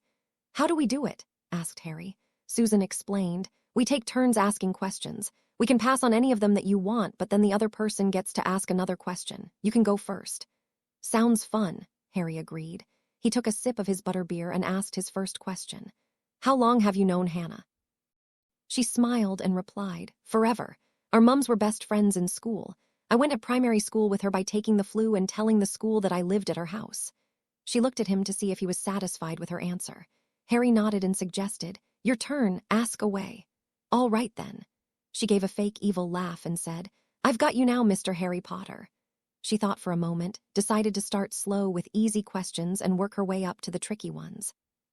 She asked, "Aside from Quidditch, are you good at any other sports?" Harry shook his head and replied, "The only other sport I've played was being an unwilling participant in my cousin's games of Harry hunting, where he and his pals would chase me around and beat me up if they caught me. He made sure that I was never allowed to play any of the activity sports at primary school." He thought for a moment and replied, "Probably wasn't the answer that you were looking for, but it's the only one that I have." Susan felt bad for having asked the question and replied, "I'm sorry about that, Harry. You're too good of a person to have been treated like that. Your turn." Harry asked, "What's it like living with your aunt?" Susan smiled and replied, Pretty nice, actually, though to be honest, I spend nearly as much time with the Abbotts. We each have a bedroom at each other's house. She thought about the other dimensions of his question for a minute and added, I worry about her work, much more now that I understand a bit more about what she's actually responsible for than when I was a little girl. She's always taken good care of me and helped me make good decisions. She's older than our own parents would be, but she takes the time to talk with me and, more importantly, listen to me. All in all, it's pretty nice. Okay, my turn. Why did you buy a firebolt broom after your other one got smashed by that stupid tree? Harry smiled as he recalled Hermione's concern over the origin of his broom and replied, I didn't buy it. My godfather, Sirius, bought it for me. He wasn't sure how much she'd heard, and he didn't want to make her uncomfortable, so he let it go. She could always ask another question. What did your parents do? Susan gave a sad smile and replied, They were murdered the same week that yours were, Harry. My dad was a newly graduated Auror, the same as your dad. My mum worked in her mum's greenhouse, growing and selling magical herbs. Seeing the look of surprise on his face, she asked, What do you know about your parents, Harry? She watched the slightly sad expression on his face as he replied, Practically nothing, to tell you the truth. Mr. Ollivander told me that my mum was good at charms. Professor Lupin told me that my dad and mum were head boy and girl, and that they sometimes pulled pranks together. You told me that my dad worked as an Auror. To be honest, that's about it. I grew up believing that they were drunk and were killed in a car crash. That foul bitch, muttered Susan, though a bit louder than she might have intended, as she saw Harry smile at her righteous anger over his aunt and uncle's rude behavior. Harry decided to go with a safe question and asked, When's your birthday? July 4th, I'll be 14, yours. July 31, me too. She made eye contact, smiled, and replied, We'll have to celebrate together. My turn now, remember, you don't have to answer if you don't want, okay? Okay. What happened at the end of first year? Harry scratched his head while he was thinking about what to say, but there was no hesitation or doubt in his mind that he would tell her. He excused himself for a minute to use the bathroom and collect his thoughts. In the meanwhile, every shred of self-confidence that Susan possessed was melting away like ice on a hot, breezy day. After he returned, she was just about to reach out to hug him and apologize when he began. Really, the story began the night Voldemort killed my parents and then tried to kill me. For some reason, his killing curse didn't work, but he didn't quite die either when it rebounded and hit him. He's kind of like a cloud of black specks right now. Somehow he took over Professor Quirrell sometime the summer before our first year, I'd guess. Anyway, for some reason, he found out about Nicholas Flamel's Philosopher's Stone that apparently could make the elixir of life. Professor Dumbledore decided to hide the stone in the castle. Harry went on for another 10 minutes, but it was the end of the story that affected Susan so much. And then I killed Quirrell, and just as he was dying, Voldemort's spirit left the body and flew off somewhere else. Susan shook her head and argued, Harry, regardless of what you think, you didn't kill Professor Quirrell. His fate was probably sealed the moment that he allowed, Voldemort into his body. There, I did it. Professor Quirrell killed himself, he just hadn't died yet. The real thing to remember is that, at least for a while, you won another round. That's pretty much what Professor Dumbledore told me, except he wasn't holding my hand. He wasn't wearing a pretty swimsuit either. Susan enjoyed Harry's reply but grimaced at the thought of old Professor Dumbledore in a swimsuit and suggested, Probably just as well. You're way cuter. She looked at him and they started laughing. She flicked a bottle cap at him playfully and commanded, Back in the pool, Aquaman. Okay, pretty mermaid. The afternoon passed far too rapidly in their minds. Rufus Scrimgeour had observed two unusual events this week. His direct manager, Bones, had invited him over for dinner, and Bones' dotted line boss, Fudge, had made a direct request that he double the on-duty Aurors patrolling Diagon Alley the night of the Quidditch World Cup. Neither request made sense. Bones always had everyone over every year in September, ostensibly to celebrate the fall equinox. In reality, it was to celebrate school being back in session, and to take an opportunity to thank each of her people for another year's hard work. It was Fudge's request that really puzzled the career Auror. Staffing up for the World Cup made sense, but as host country, deploying the extra manpower in an area that would most likely be all but deserted at the time didn't make any sense, let alone breaking the chain of command to make the request. Gringotts had their own security, and Scrimgeour really didn't think that a contingent of dark wizards would suddenly pop up and raid Fortescue's supply of double chocolate ice cream when no one was looking. Master investigator Connie Hammer was delighted at the opportunity to see her favorite teenager, little Susie Bones. A handful of years younger than Amelia, Connie had worked with or for the other woman for 40 years. The investigative branch of the DMLE had 3 major responsibilities: gathering enough evidence in criminal investigations to ensure a high conviction rate, serve as the internal investigation unit, and perform ongoing investigations of the so-called cold cases, which the Auror team considered unsolvable. Like Scrimgeour, she had been somewhat surprised at the invitation for dinner tonight, for 2 reasons. First, she was already invited over for Susie's birthday celebration in just a few days. Secondly, Amelia had said that the dinner was mostly social, which was an odd choice of words in their line of work. Amelia came home at 6 and greeted the 2 teens. "Hello, Harry. Hi, Susie. How was your day?" "Fantastic," replied Harry for the both of them. "I learned to swim a bit. We had a great lunch. Susan and I talked a bit and we floated in the pool for a while." "Sounds like you both had fun," she said, noticing Susie nodding in agreement. "Connie and Rufus should be here in a few minutes. Harry, I brought a solicitor Pensive home from work. I was hoping that you would share your memory of that night in the shack." Harry nodded, but replied, "Okay, but I'd like to leave Hermione and Buckbeak out of this for now if that's all right." "Actually, I have 3 memories that are all related to Pettigrew that I'd like to share if you have the time to look at them." "That would be very helpful, Harry. Thank you," replied Amelia. "What do I need to do?" "Have your wand out, think very specifically of them, say duplicata and hold your wand to your temple and slowly draw it away." Harry did as she had told him and drew the 3 memories, placing the thin silvery strands into the bowl. Just as he was finishing, he heard Susie squeal, "Connie." Connie Hammer gave the happy teen a big hug and said, "I'm so happy to see you, Susie. You look great. Have you been out in the sun?" Susan replied, "Nearly every day since school let out. Connie, I'd like you to meet a friend of mine from school, Harry Potter." Surprised at the opportunity to meet the legend in person, she smiled at him and said, "Good evening, Mr. Potter. It's an honor to meet you." "Harry, ma'am, just Harry." She smiled and replied, "It's an honor to meet you, just Harry." "Just Connie," a thick Scottish voice added. "As long as we're at it, just Harry, I'm just Rufus Scrimgeour." It didn't sound especially sincere. As trusting as ever, Harry replied, "I'm pleased to meet you, sir." Susan watched her friend meet and greet the 2 and realized that her aunt hadn't arranged a social visit after all. Scrimgeour was looking at Harry almost as if he were a sack of galleons that he'd just found in the street. It was at that time that she recognized that her friend needed shielding from those witches, and wizard who would exploit his kindness and trust to the point that Harry could become a bitter young man. She recognized that to some point Harry's friend Hermione had, consciously or not, served as a buffer between the twittering fangirls and him. Amelia gathered everyone in the sitting room, and Smidgen got them all beverages. Scrimgeour casually mentioned that there had been a credible sighting of Black in Birmingham, and Amelia announced, "It is largely to that end that I've gathered you here tonight. Harry has some information that is highly relevant to Sirius Black. With his permission, I have collected 3 memories." She looked at Harry, who nodded, and said, "The first one deserves your open mind and complete attention." She tapped the bowl, and a second later, they were in the shrieking shack reliving Pettigrew's confession. 10 seconds later, it was obvious that she wasn't just showing home movies. Scrimgeour did give the memory his complete attention and tried to notice everything that he could about Black, Potter, and Pettigrew.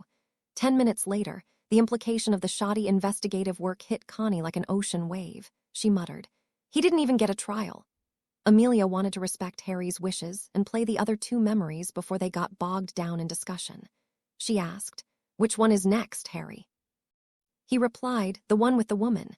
She tapped the bowl and another image arose like a hologram. Harry was in the end-of-year individual divination exam with Sybil Trelawney. "Well, dear, I think we'll leave it there." A little disappointing, "But I'm sure you did your best." Relieved, Harry got up, picked up his bag and turned to go, but then a loud, harsh voice spoke behind him. "It will happen tonight." Harry wheeled around. Professor Trelawney had gone rigid in her armchair. Her eyes were unfocused and her mouth sagging. Sorry," said Harry, but Professor Trelawney didn't seem to hear him. Her eyes started to roll. Harry sat there in a panic. She looked as though she was about to have some sort of seizure. He hesitated, thinking of running to the hospital wing, and then Professor Trelawney spoke again in the same harsh voice, quite unlike her own. The Dark Lord lies alone and friendless, abandoned by his followers. His servant has been chained these 12 years. Tonight, before midnight, the servant will break free and set out to rejoin his master. The Dark Lord will rise again with his servant's aid greater and more terrible than ever he was. Tonight, before midnight, the servant will set out to rejoin his master. Scrimgeour spoke for everyone when he muttered, "Oh, shite!" He decided that he was much more interested in the Potter boy than he'd been an hour ago. Amelia quickly tapped the pensive again while she considered what she'd just seen. The third image arose with Harry sitting in Lupin's recently vacated office. Professor Dumbledore walked in. "Why so miserable, Harry?" he said quietly. "You should be very proud of yourself after last night." "It didn't make any difference," said Harry bitterly. "Pettigrew got away." "Didn't make any difference," said Dumbledore quietly. "It made all the difference in the world, Harry. You helped uncover the truth. You saved an innocent man from a terrible fate." Terrible. Something stirred in Harry's memory, greater and more terrible than ever before. Professor Trelawney's prediction. "Professor Dumbledore, yesterday, when I was having my divination exam, Professor Trelawney went very, very strange." "Indeed," said Dumbledore. Stranger than usual, you mean?" "Yes." Her voice went all deep and her eyes rolled, and she said Voldemort's servant was going to set out to return to him before midnight. She said the servant would help him come back to power. Harry stared up at Dumbledore. "And then she sort of became normal again, and she couldn't remember anything she'd said. Was she making a real prediction?" Dumbledore looked mildly impressed. "Do you know, Harry, I think she might have been," he said thoughtfully. "Who'd have thought it? That brings her total of real predictions up to 2. "I should offer her a pay raise." Amelia rose and in a grateful voice said, "Thank you, Harry. That gives us a lot to discuss after dinner." They were all wondering what her first prediction had been. "Wait," demanded Susan. She leaned over and whispered to Harry, "Would you show them the one from first year with Quirrell and the cloud of Voldemort vanishing? Do you think it's important?" "Please, Harry." She gave his shoulder a squeeze. "We can go outside after dinner and let them discuss every little detail that they need to." "Okay." He walked to the pensive, drew his wand, said, "Duplicata," and a few seconds later withdrew a longer silver strand. "Use the boy." Harry didn't need or want to relive that memory and walked outside for a few minutes while the others watched with rapt attention. Connie felt sick to her stomach as a single word came to mind, Horcrux. Smidgen served an outstanding dinner, but the conversation was quiet. Between the battle with Quirrell/Voldemort for the Philosopher's Stone and the image of Harry's massive Patronus charm driving 100 angry Dementors away, there was little doubt amongst the 3 adults that they had enjoyed a fine dinner with the most powerful and arguably bravest young man of his generation. There was no doubt in their minds of Black's innocence, and that a gross miscarriage of justice had taken place. In the same breath, there was no doubt that Pettigrew was serving the Dark Lord, and that very dark days were just ahead for the wizarding world.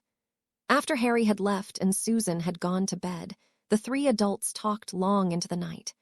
They concluded that while dark days were indeed ahead, they had been handed an advance warning. Fudge might set the overall budget for DMLE, but Amelia was responsible for the allocation and proper execution. They needed to quickly make some changes in how they operated and planned. Back in the forest, Pettigrew hurried back to his master as he ignored the screams. "Here's the baby, master. A 1-year-old male like you asked for." The cloud emerged from the snake and replied, "Very good, Wormtail. Now add the venom to the potion and place the baby in the cauldron." Miles away, Harry tossed and turned as the horrible vision went on.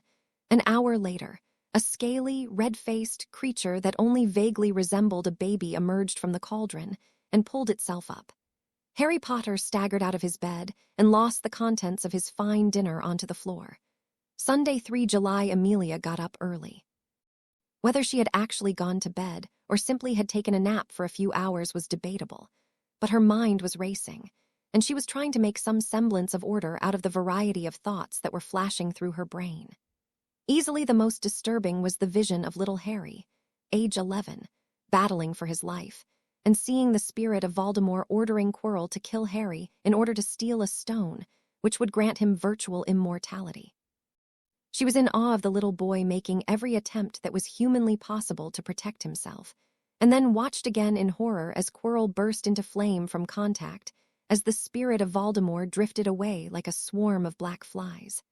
She couldn't think of a spell that would cause a body to turn to ash like she'd witnessed, let alone one that could possibly be cast wandlessly by a first year. She wasn't certain if it was the most powerful case of accidental magic that she'd ever witnessed, or if Harry had developed some sort of natural protection against Tom Riddle.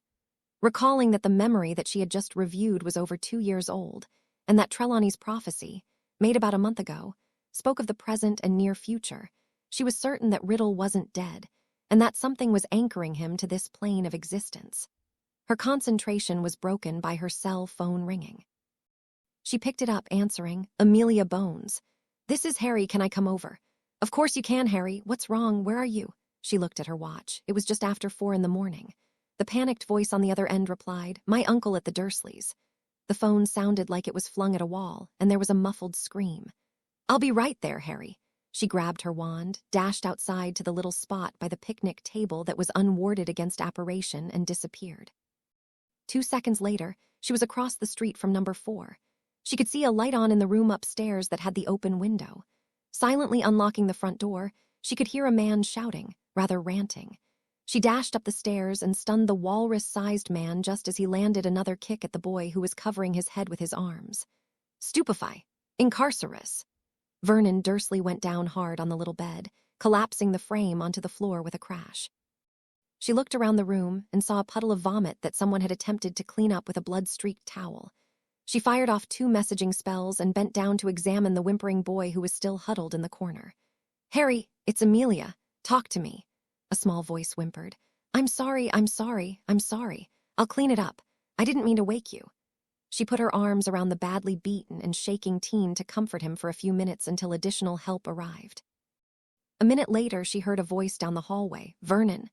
Just then, a scared-looking Petunia Dursley entered the room, holding a small-bore rifle. Instantly, Amelia shouted, "Expelliarmus!" Bang, the old rifle went off as it hit the floor. For the first time in a dozen years, the creature once known as Tom Riddle drew a breath. He took stock of himself for a moment. He had small hands, thin arms, and spindly legs. In all honesty, he doubted that he could stand. Hunger. He knew hunger, and he felt it at this time. He turned his head and saw the pitiful excuse of a wizard who admittedly had helped him. Lord Voldemort rewarded those who assisted him, but at the present time he needed much and had little to offer. He tried his voice. It was raspy and high-pitched, but it worked. "Wormtail, come closer so that I can see you." Trembling, Pettigrew asked, "Master, is it really you?"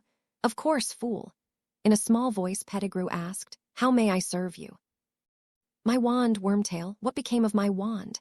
The feeble excuse for a wizard replied, "I don't know, Master." The balding man gave a shiver of fear before adding, "But I have a spare." "Very good, Wormtail, bring them to me."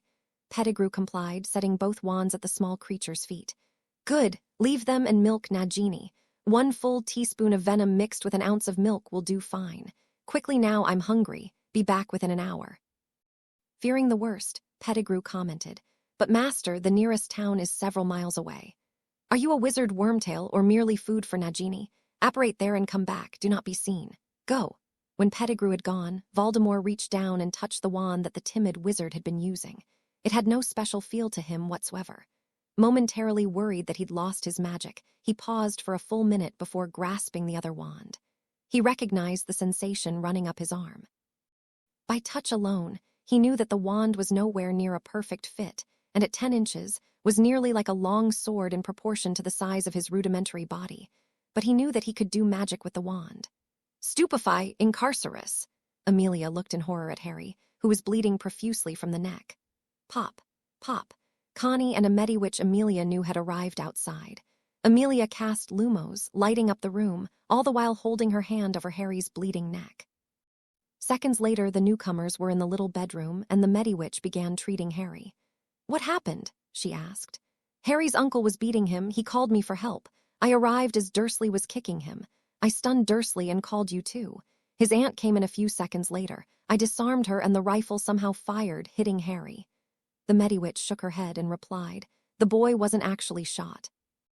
It looks like he was hit in the neck from a fragment of the bullet and some flying glass. I'll have the bleeding stopped in a minute. How did he break his arm? When I got here, his uncle was kicking him. Harry was curled up, protecting his head." Connie asked. "What can I do to help?"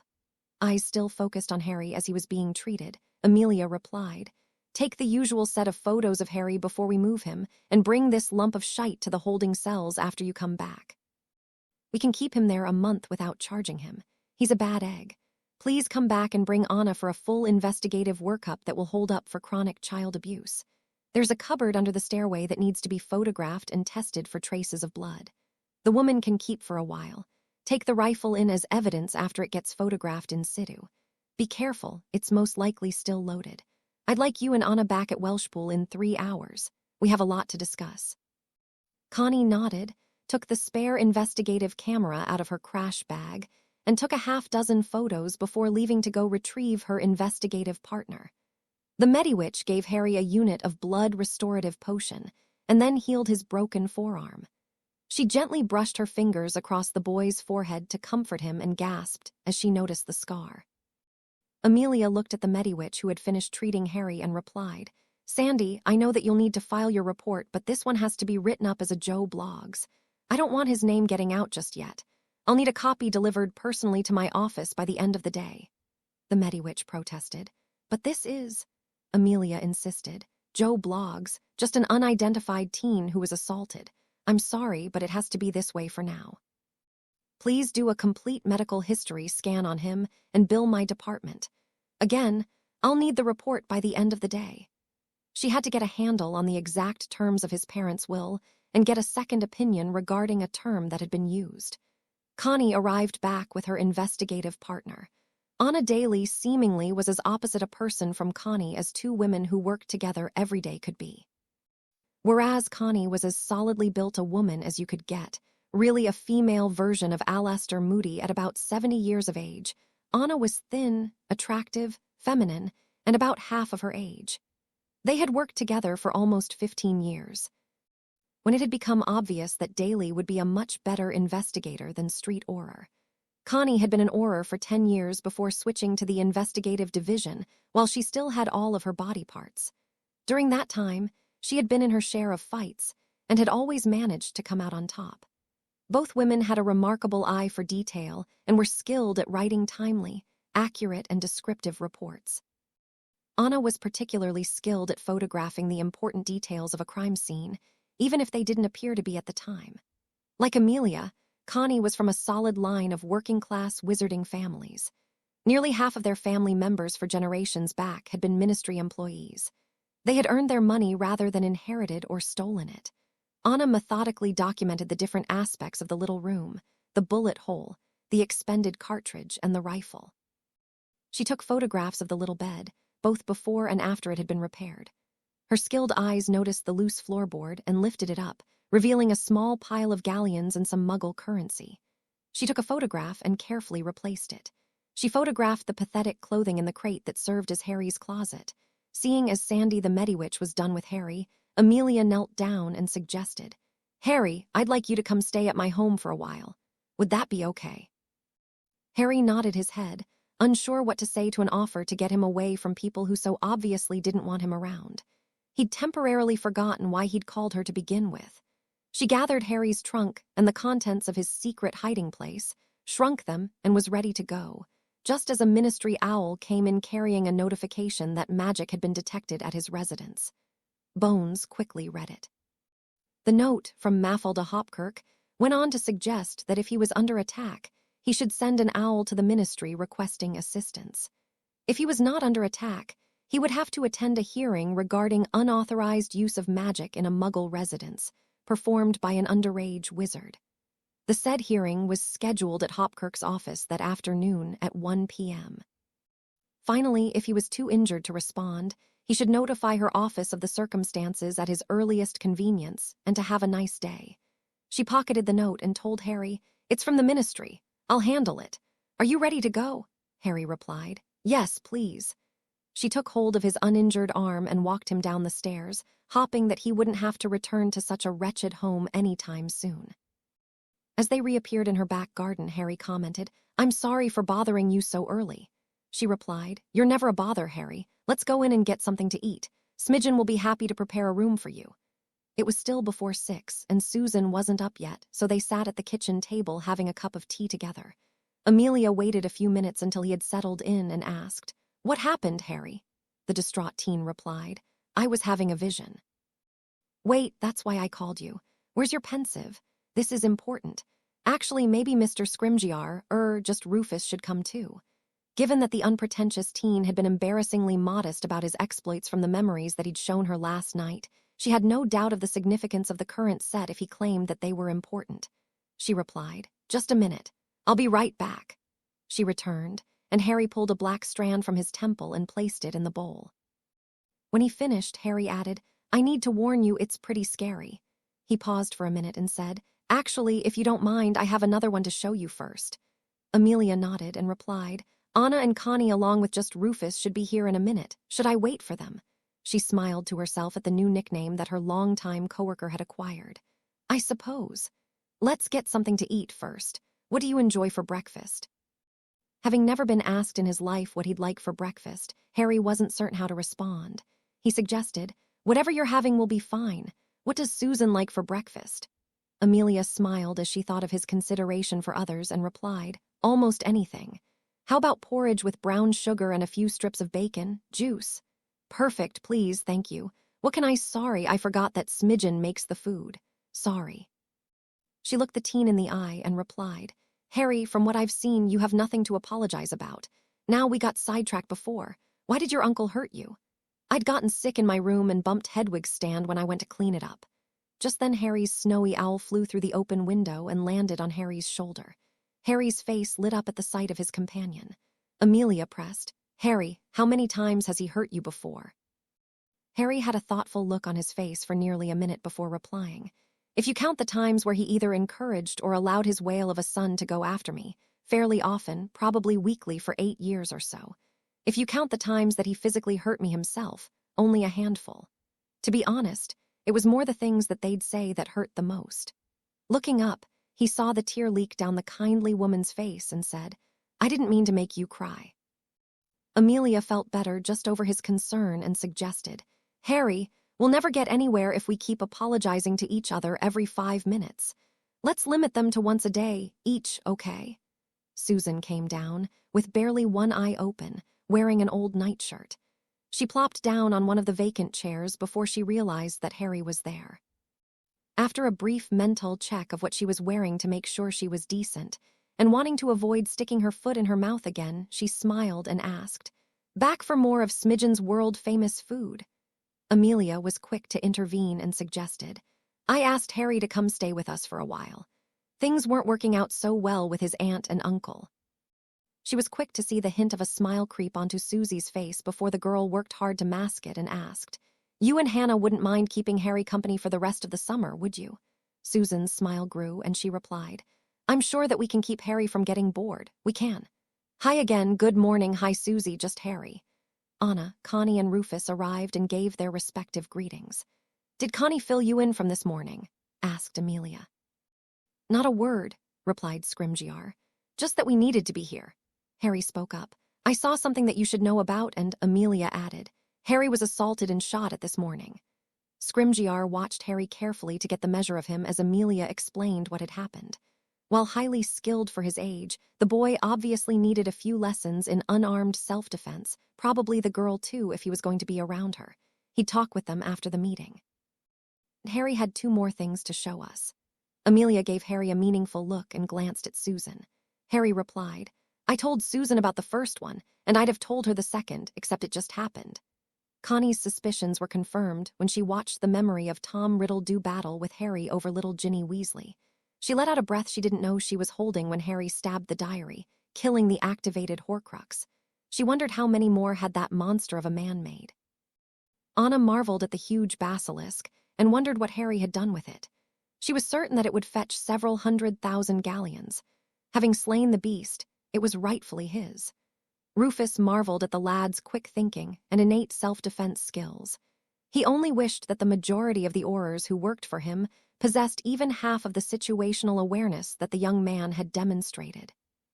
Back at Hogwarts, a frown grew over Dumbledore's lined face as he examined the ward monitor that was measuring the ancient blood ward protecting Privet Drive. Whereas it had inexplicably weakened just before the school year ended, the old professor was surprised that it hadn't strengthened now that Harry was back living with his relatives. Instead, it had steadily declined and had all but vanished this morning. He decided to check with Molly and Arabella to see if they had received any communication from Harry or noticed anything unusual in the last few days. "No child alive ever had a face like that," exclaimed Anna after she saw the hideous image emerge in Harry's pensive memory. She ran out of the house and was violently sick. "Are you sure that wasn't just a nightmare?" suggested Scrimgeour in as gentle a voice as the old Scot could muster. "No, sir, I'm sure of it," replied Harry. "How did Pettigrew get Rommel de Vane's wand?" inquired Susan, holding Harry's shoulder. It had that funny red mark at the end of the handle. "He must have stolen them the night he escaped," suggested Amelia. She recalled reading a report about 2 stolen wands from the school. "Whose wand?" inquired Harry. He hadn't heard that several girls had their wands and money stolen at the end of the school year. 2 first-year girls from Gryffindor House. There were some thefts reported at the end of the school year. Pettigrew must have stolen them right before he disappeared. You were probably too busy to have heard about them. "Where and when did that vision come from?" asked Connie. "I had it early this morning," replied Harry. "I assume it was real time. I don't know where they were. Sorry." "Harry," admonished Amelia in as gentle a manner as the woman long used to directing Aurors could manage. "We're profoundly grateful for the 2 memories that you were able to share with us. Don't be sorry. Susan, could you help Harry get unpacked and maybe have a morning swim? Harry and I need to go to the ministry after lunch." "I was going to," replied Susan before she saw the look on her aunt's face. Harry softly suggested, "If you have plans today, I can do some reading instead. I don't want to be a bother." "It's still early," Susan quickly decided, realizing the opportunity she was being handed. She had a conservative 2-piece that she would try out this time, hoping that Harry would notice and be pleased with what he'd see. She suggested, "I'll help you get unpacked and I can go see Hannah while you're in London." "Okay, thanks." "Aquaman, mermaid."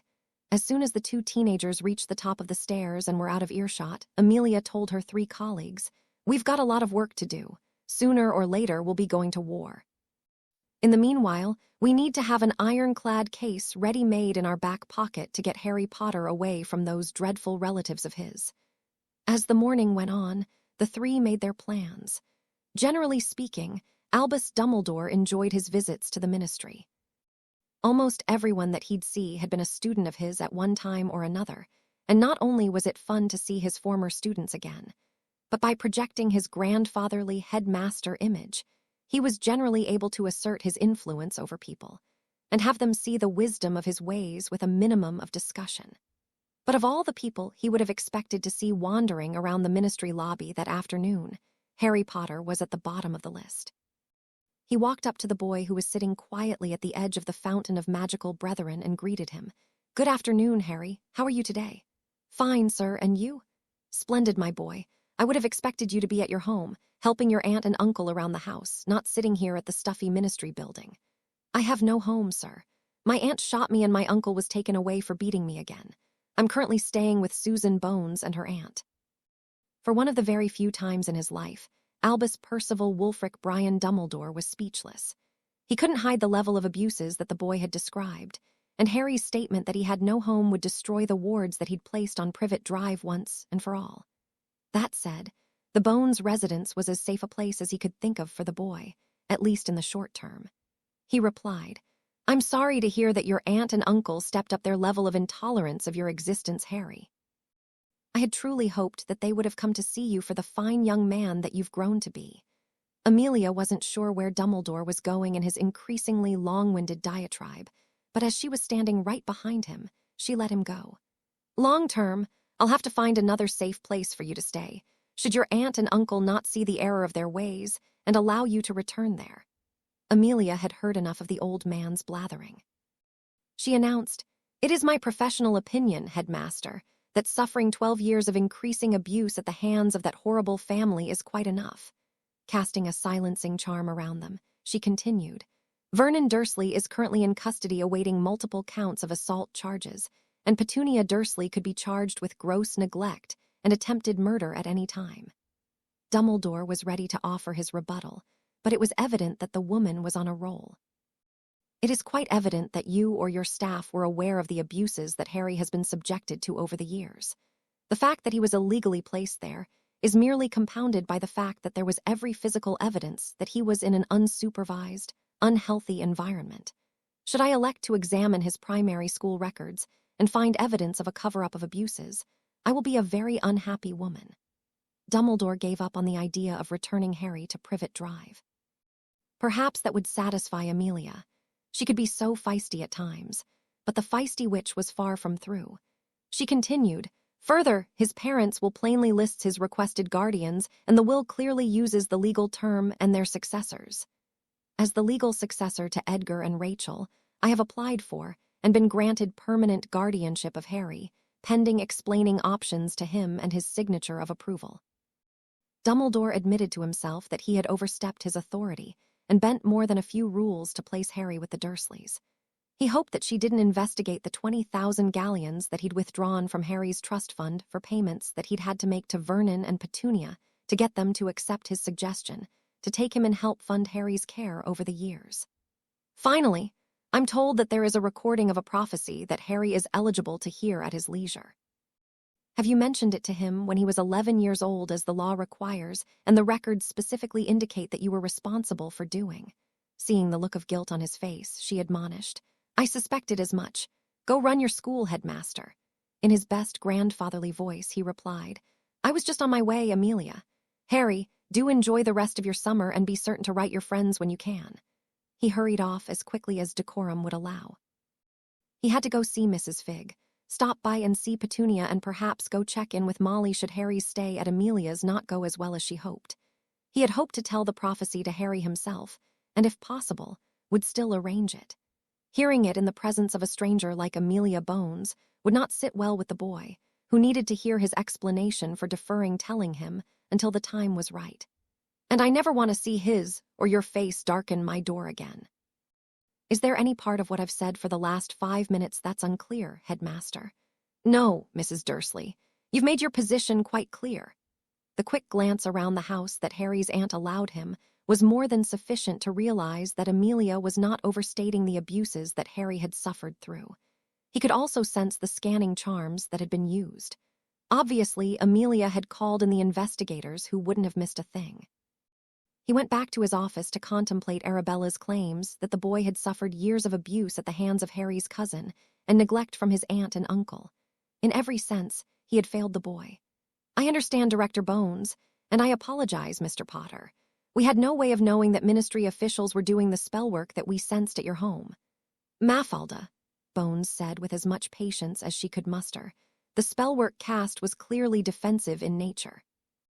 Wouldn't it have made a bit more sense to have come to Harry's uncle's home and see for yourself what was happening, and find out if you could assist him as opposed to sending an owl?" Hopkirk protested. "But our charter needs to be revised. Should you work on it, or should I? No one would be served by sending an owl to a house that was being attacked by Death Eaters." She was becoming increasingly aware that every step would be a struggle in a Fudge administration. Why Crouch had taken on Fudge's niece for this position was a mystery to her. In a calmer voice, Amelia added, "My sense is that the pendulum is swinging back toward a darker, more dangerous world. I'd like you to at least consider how your team might be able to use the sophisticated magical sensing equipment that you have in place to help make Britain a safer place. Let's talk again in a month." Monday, 4 July. Becky Abbott was only slightly surprised when Amelia had requested that Harry Potter and 2 Aurors be added to Susan's birthday party guest list. Her daughter Hannah had mentioned that Susan and Harry had struck up a friendship of some sort, and the extra protection was always welcome. She had an early dinner planned which would make it much easier for the working parents to attend. The guests began arriving at 5:30, and by 6:15 everyone had arrived. The Abbotts lived on the beach in Folkestone, a small village on the southern end of the island. Most of the guests had either apparated or taken the flu. One of Susan's classmates, who Becky didn't know, had taken the night bus. Becky had helped raise Susan and had acted as Susan's unofficial guardian when, from her lifelong friend Rachel Bones' wishes, Susan and Hannah went to Muggle primary school together. Obviously, Susan really lived with Amelia, but they couldn't otherwise explain how two little girls living some 200 miles apart were attending the same primary school. The friendship continued when they started Hogwarts, and Becky had been pleased that both girls had been sorted into the same house. Ben worked at a wizarding law firm that specialized in cross-boundary business transactions between magicals and non-magicals. He was good at it and had provided well for his little family. Professor Pomona Sprout was honored to have been invited to Susan's birthday party. Most of the other adults in attendance were high-ranking ministry officials or the younger-up and coming business people. She and Poppy Pomfrey were the only two from Hogwarts to have received invitations. The sound of the ocean against the shore was very relaxing. She noticed with pride that Susan hadn't made her birthday an all-Hufflepuff affair. There were 3 students from Gryffindor and 2 from Ravenclaw, as well as a handful of students from her own house. She enjoyed the kebabs that Ben had grilled as well as all of the lovely food that Becky had prepared. Susan took the time to introduce Harry to their classmates he didn't already know. Her fellow Hufflepuffs were unable to hide their surprise at his appearance at their housemate's party. As far as they were aware, Susan hardly knew him a month ago. After a while, though, these thoughts were forgotten as the students enjoyed the warm, sunny day and ocean breezes. Poppy Pomfrey wasn't having nearly as much fun. Amelia's request to talk with her for a few minutes was feeling more and more like the interrogation that she had long expected would come one day regarding the medical condition of Harry James Potter. I really wasn't in much of a position to mention his condition to his guardians. Amelia was getting more frustrated by the minute. She replied, "For heaven's sake, Poppy, I'm trying to avoid recusing myself and handing this over to the investigators. You must have examined him in his second year when that blowhard Lockhart vanished the bones in his arm. He's had 3 defensive position fractures in his right arm alone. Given how thin and short he is now, he must have been skin and bone when he first started school. How many nights has he spent in your care?" 16 so far, and I did mention his general condition to Professor Dumbledore on 2 different occasions. He didn't want me to contact the Muggle authorities. Amelia softened her tone a bit and replied, "That's an area where the Muggles are far more insightful than we are. They require that suspected child abuse gets reported to the proper investigative authorities. Professor Dumbledore is head of the Wisengamot. What more authority would you want?" Her lifelong friend observed. Maybe he's wearing too many hats to do any of his jobs effectively. Guarding a magical object in a school, exposing hundreds of children to significant danger. Where's his check and balance? To that question, Poppy could only nod in agreement. She too had been opposed to hiding Flamel's stone in the castle. She added, "Since Harry's circumstances have changed, I'd be more than happy to prescribe nutrient and growth potion. Professor Dumbledore said that his Muggle guardians had no interest in approving or funding optional medications for him. For the love of Merlin, Poppy, you knew the Potters. James and his parents had vaults full of gold. Are you telling me that Harry is a good 2 stone lighter and 5 inches shorter than he should be over 50 galleons? Poppy hung her head in shame. She knew that her lifelong friend was right. Amelia took a deep breath and asked herself, what else is that man going to bungle? Somehow the 2 witches knew that they wouldn't have to wait very long to find out. Thursday, 7 July, Peter Pettigrew grumbled to himself as he was sent back to the little village to get another bottle of milk. True, his master was gaining strength each day, but Pettigrew could see that it would be a long haul getting the Dark Lord back to full strength. Pettigrew felt guilty stealing the toddler from that young woman before killing her.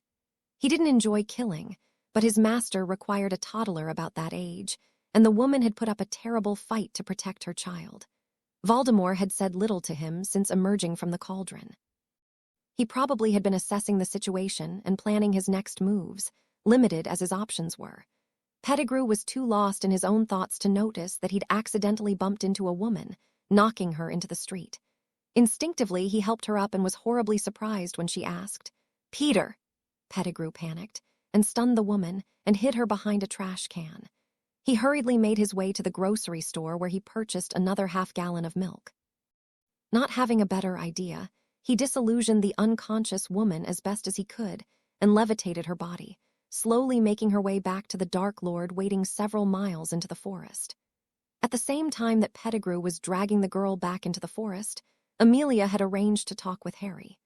She had asked Becky Abbott to invite Susie to spend the evening at the beach house, enabling her to have an uninterrupted discussion with Harry. They had finished a late dinner, and Amelia began the discussion that she had rehearsed several times over the course of the afternoon.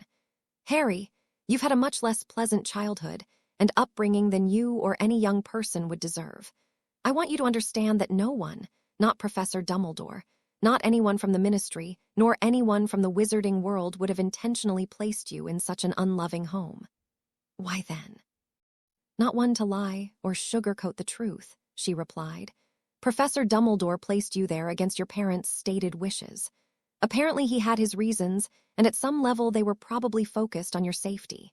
It simply never occurred to him that while you might have been afforded some outside protection while living there, you had no protections from within. What will happen to me now?" She looked him in the eyes for a few seconds and suggested, "What I'd like to have happen, Harry, is for you to make our home in Welshpool here your home." She unrolled the parchment that was the copy of his parents' will and showed him the guardianship section.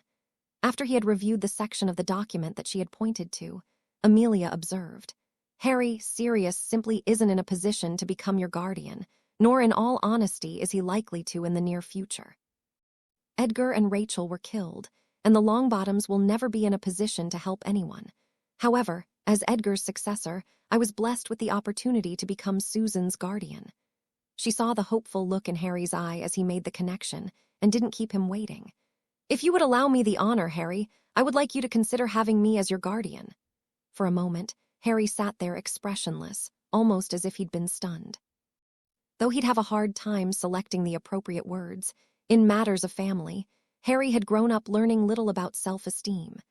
The concept that someone would actually want him was out at the very fringe of his comprehension. He wanted to call Hermione, to tell her the news, and get her opinion. He wanted to hug Susan. Amelia carefully watched the expression on Harry's face without appearing to stare. A neutral expression turned into a grin, and after a half-minute a frown crept onto his face. She asked, "What's on your mind, Harry?" Harry mumbled, "Susan."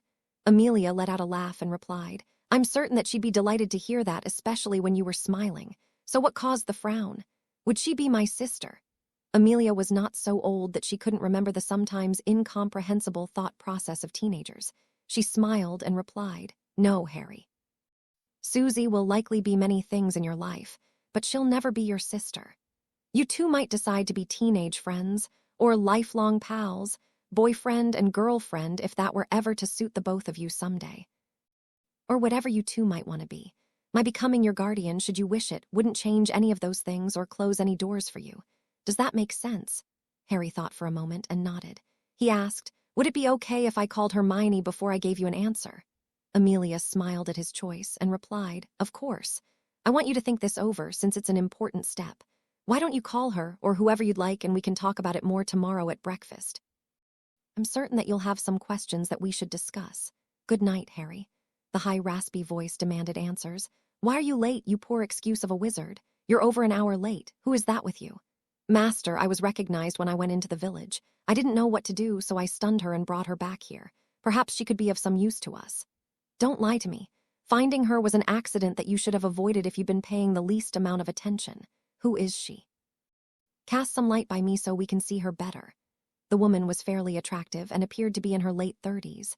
Pettigrew brushed his hand against her blouse as he moved her hair out of the way. "Bertha." There was no response as she was still unconscious. Voldemort hissed, "Do you know this woman?" "Master, she is a witch. Her name is Bertha Jorkins." "Set her right by me. Search her thoroughly, then put some ropes around her so she can't escape. Gag her too. We don't want to be found." Pettigrew checked and rechecked every inch of her body and found a wand holster on her thigh. He slowly removed the wand holster and gazed for several seconds at her exposed knickers. "Hurry up, Wormtail. You can look at her later if it suits me. Check her bag and wake her after you have bound and gagged her." Pettigrew carefully looked through her bag and found nearly 100 galleons and a similar amount of currency in a variety of British, French, and Albanian notes. He also found her newly issued ministry ID card, which indicated that she worked in the Department of Games and Sports. He told his master what he'd found, ending the announcement with, "She must have changed positions recently. She has a new ID card, but she joined the ministry when I was still in school." "Granger's," Hermione speaking. "Oh, hi, Harry. It's a bit late. What's wrong?" For 30 minutes, Harry explained his hopes and fears to the friend who had always listened to him. He admitted what had happened at the Dursleys over the years. Finally, he brought up his fear that Sirius would hate him for choosing someone else to become his guardian. Hermione thought about his words for a moment and replied, "I don't think he'd mind, Harry. I'm certain that he loves you and wants the best for you. Right now, what's best for you is to have a happy, safe home. In all honesty, Sirius isn't in a position to give that to you right now. If things work out and he gets his name cleared, I'm sure that you could still go visit him and get to know him better without hurting Director Bones' feelings.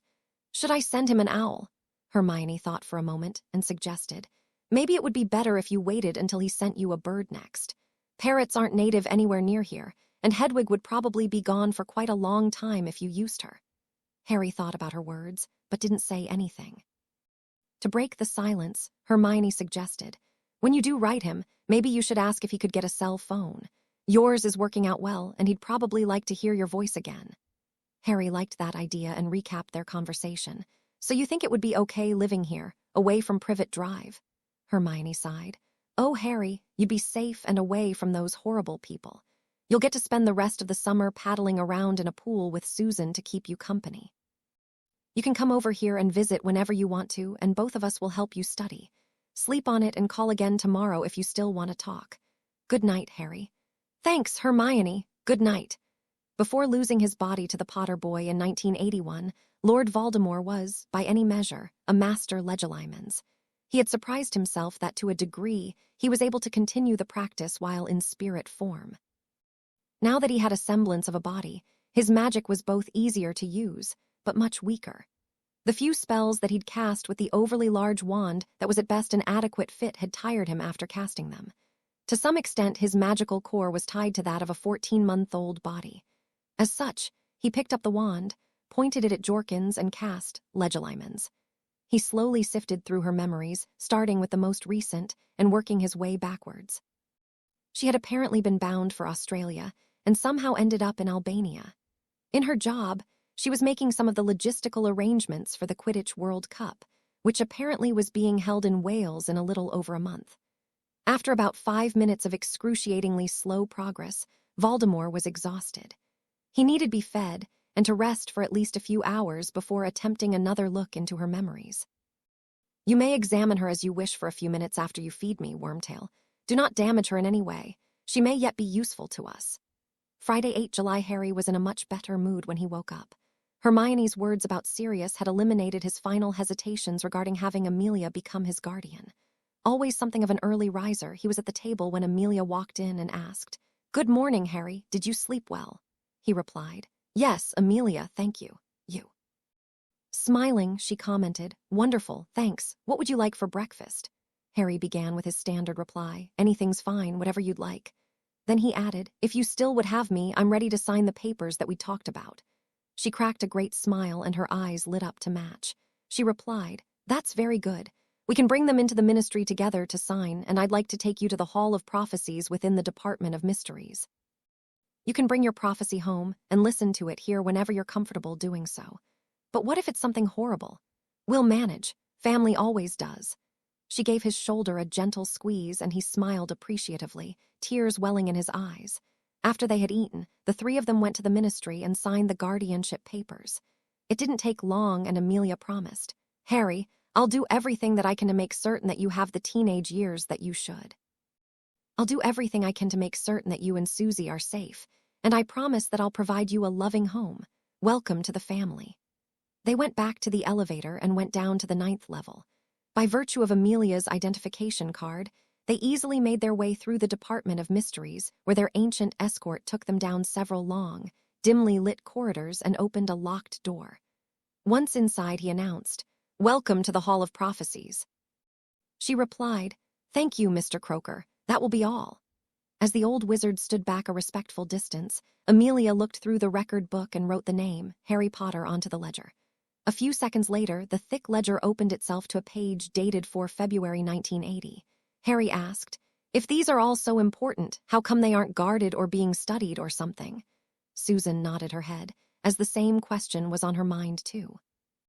Amelia replied, "They are charmed so that only the people who they are about can lift them off of the racks."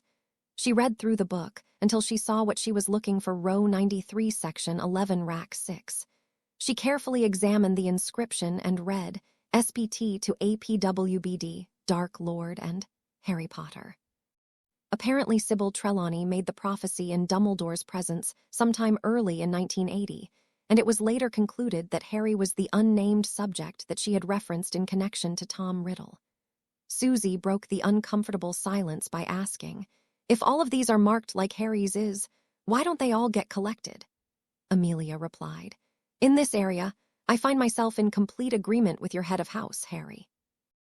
Most of these are so vague as to be completely useless and indecipherable until after the fact. The two teens looked at her questioningly, and she added, consider the other one that she made. It was so vague that it only made the least bit of sense after everything had already happened. There was no way that you could have known what it was referring to. Harry and Susan nodded in understanding, but didn't say anything. Amelia suggested, let's go home and have lunch. We'll look at this together, if you'd like, and discuss your class schedules for the next term. It's possible that you both would like to make some changes for the coming term. As the left, the prophecy log was magically updated to read Prophecy picked up unopened by Harry Potter, 8 July 1994. Lunch was a quiet affair that afternoon at the Bones household. It was obvious that there was an elephant in the room, but no one spoke of it. Susan asked, would you like to go swimming this afternoon, Harry? Finally, he replied, no thanks. We might as well find out what else that old bat had to say about Tom and Harry. Amelia stifled a laugh. There wasn't anyone in the ministry who had been so directly affected by or carried such a casual attitude about that sadistic killer as Harry Potter. Yet of all of the people that she knew, the messy-haired teen had earned the right to feel that way. She couldn't imagine anyone else in Britain calling him by his first name. Harry asked, what do I do? Amelia replied, if you don't want to get shards of glass all around the house, I suggest throwing it into the fireplace to smash it.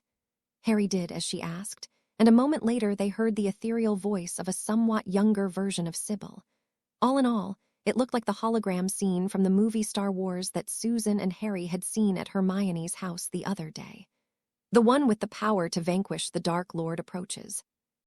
Born to those who have thrice defied him, born as the seventh month dies, and the Dark Lord will mark him as his equal, but he will have power the Dark Lord knows not, and either must die at the hand of the other, for neither can live while the other survives.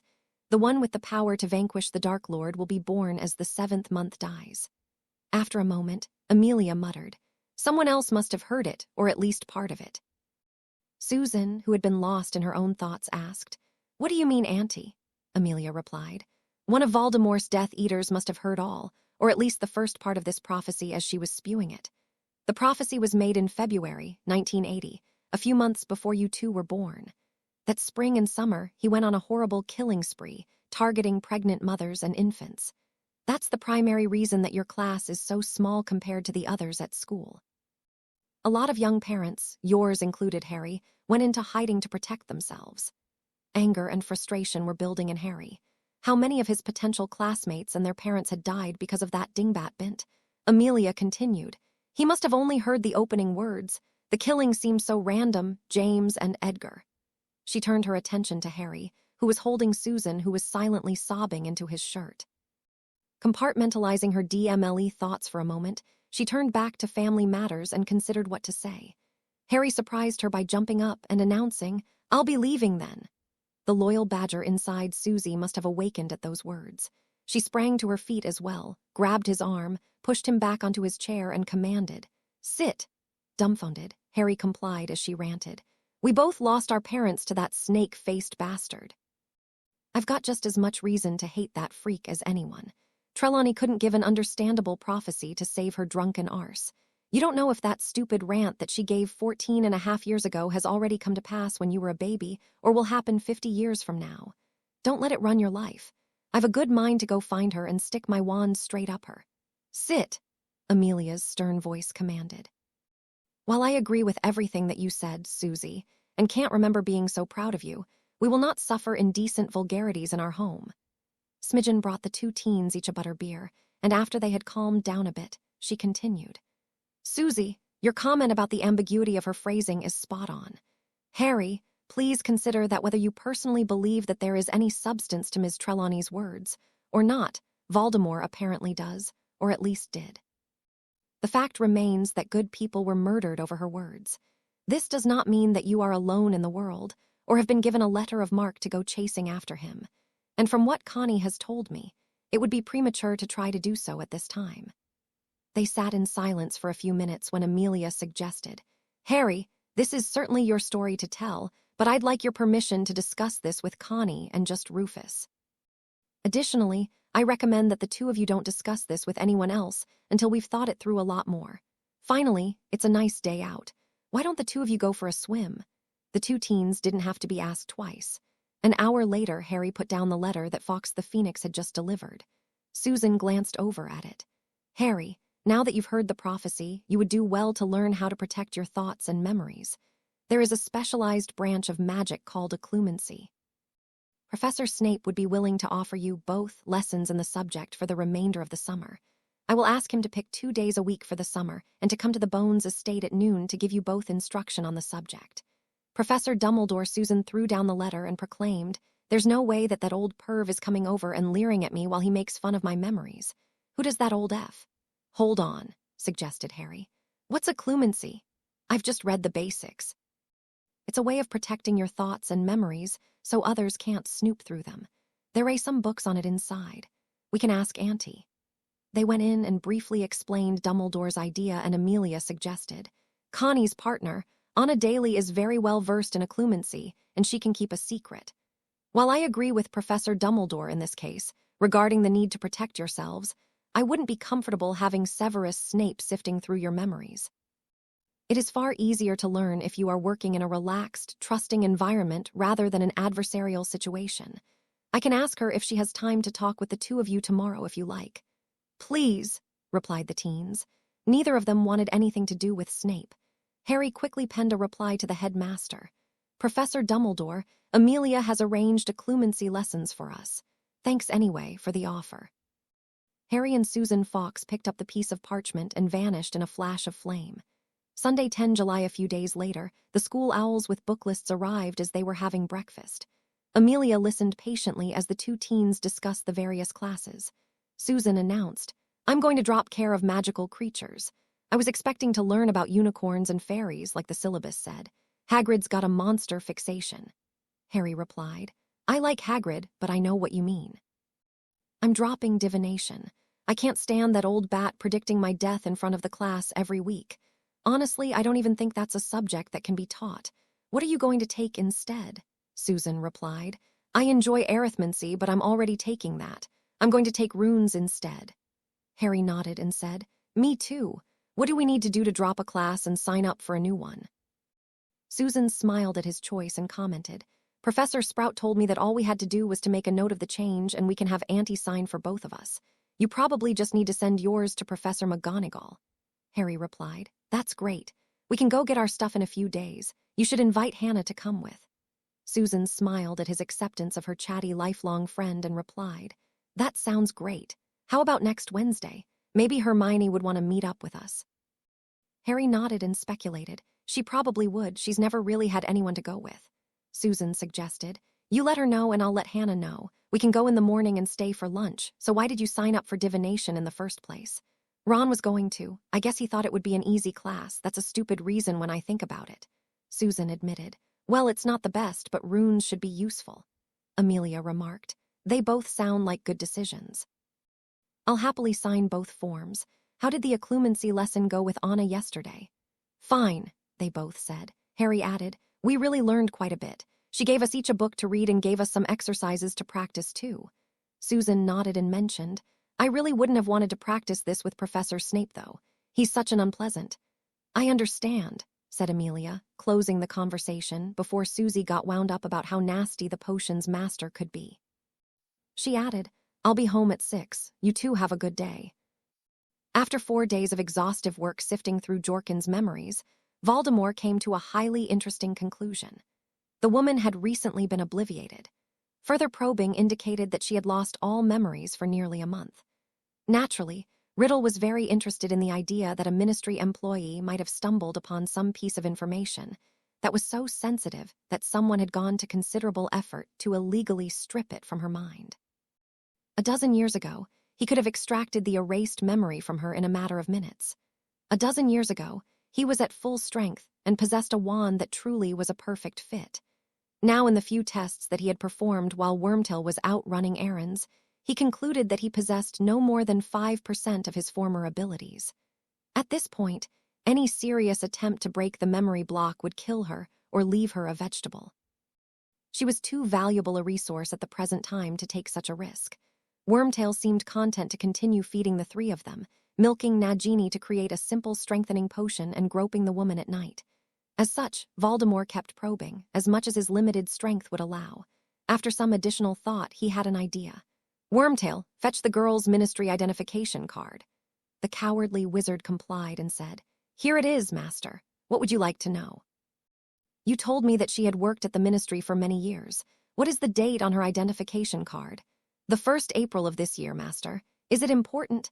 "Perhaps, Wormtail. Perhaps." Riddle considered the information that he knew. Jorkins was currently working in the Department of Magical Sports.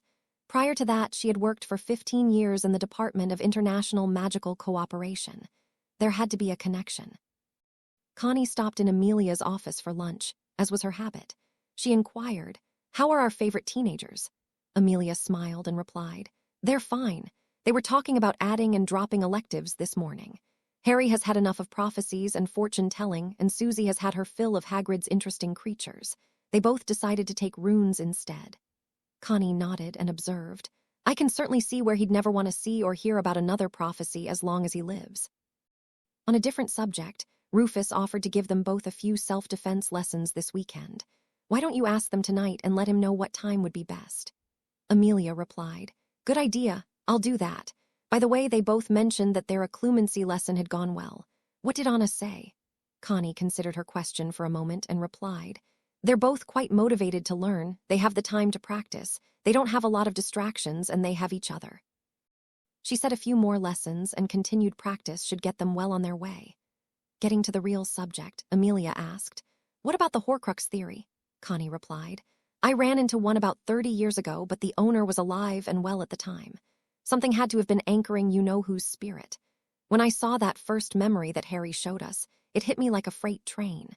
When he showed us the memory with him and the visage of you-know-who as a teenager, I was sure of it.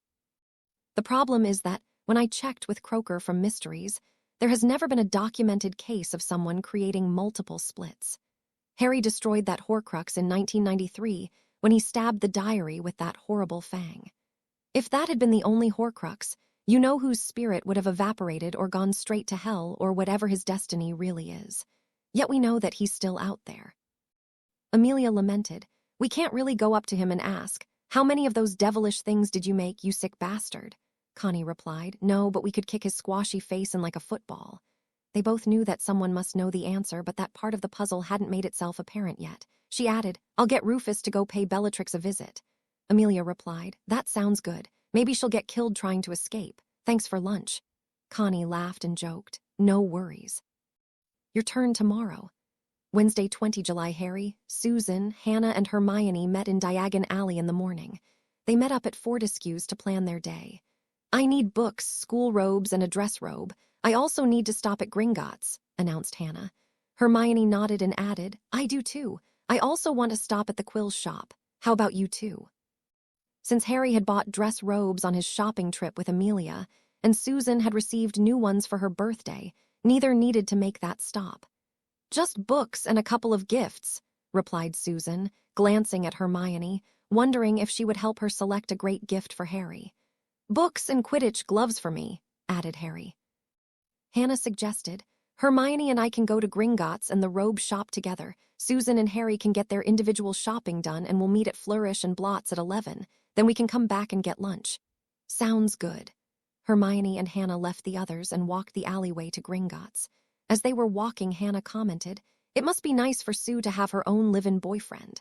Hermione asked, "What do you mean?" She began to wonder how much Susan had told her about Harry's horrible circumstances at the Dursleys. Hannah replied, "Sue and I were talking at her pool one afternoon just after school let out. She commented about how she liked Harry, and a day or so later, he's staying there for the summer." She smirked and added, "She's been offering him private swimming lessons." The more she went on, the more Hermione realized that any conversation with Hannah focused on Hannah doing most of the talking and the least of the listening. While it was amusing to hear her talk, Hermione realized that Susan must have told her friend next to nothing regarding Harry's personal circumstances. After a few minutes, Hannah concluded saying, "He is getting to be good-looking. Why didn't you go after him?" Hermione shook her head and admitted, "Harry's just my best friend. I like it that way right now, and I think he does too. I'm not looking to date anyone right now, just focus on school." "How about Ron Weasley?" Hermione gave a little laugh and replied, "He kind of comes along with being Harry's friend.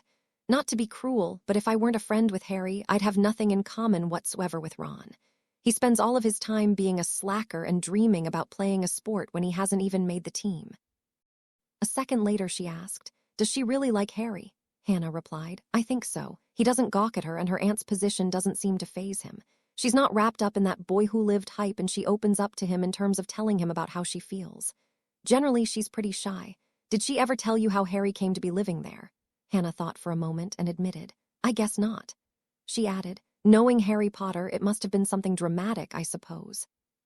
Clearly she was hoping Hermione would add something juicy to the story. Hermione replied, "His relatives were horrible to him, but that's his story to tell." Reaching Gringotts, she said, "I have to exchange some pound notes into galleons.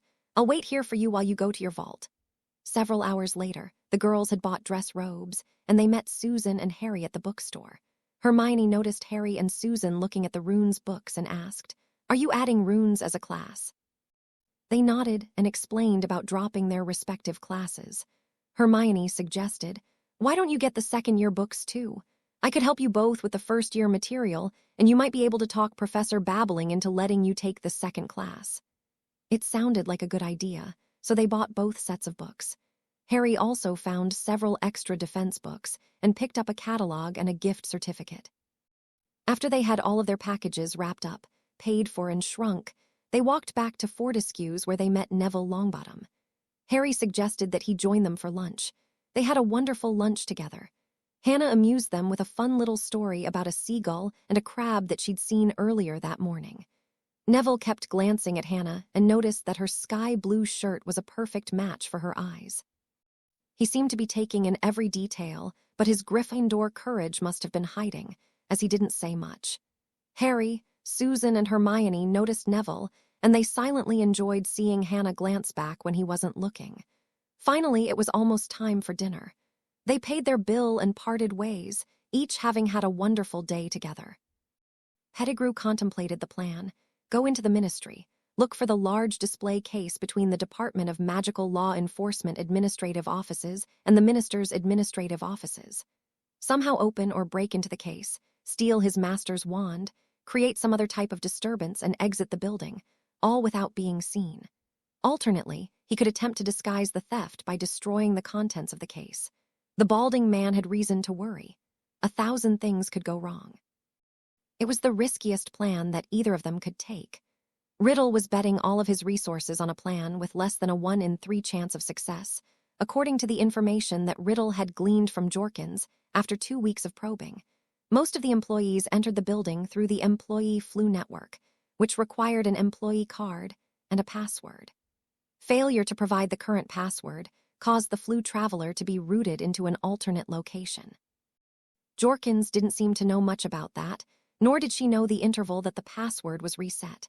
One thing was certain: the longer that they waited, the more likely that the password would have already been changed. The other possibility was to enter through the visitor entrance. It was easy enough to get to, but they always had a guard at the other end.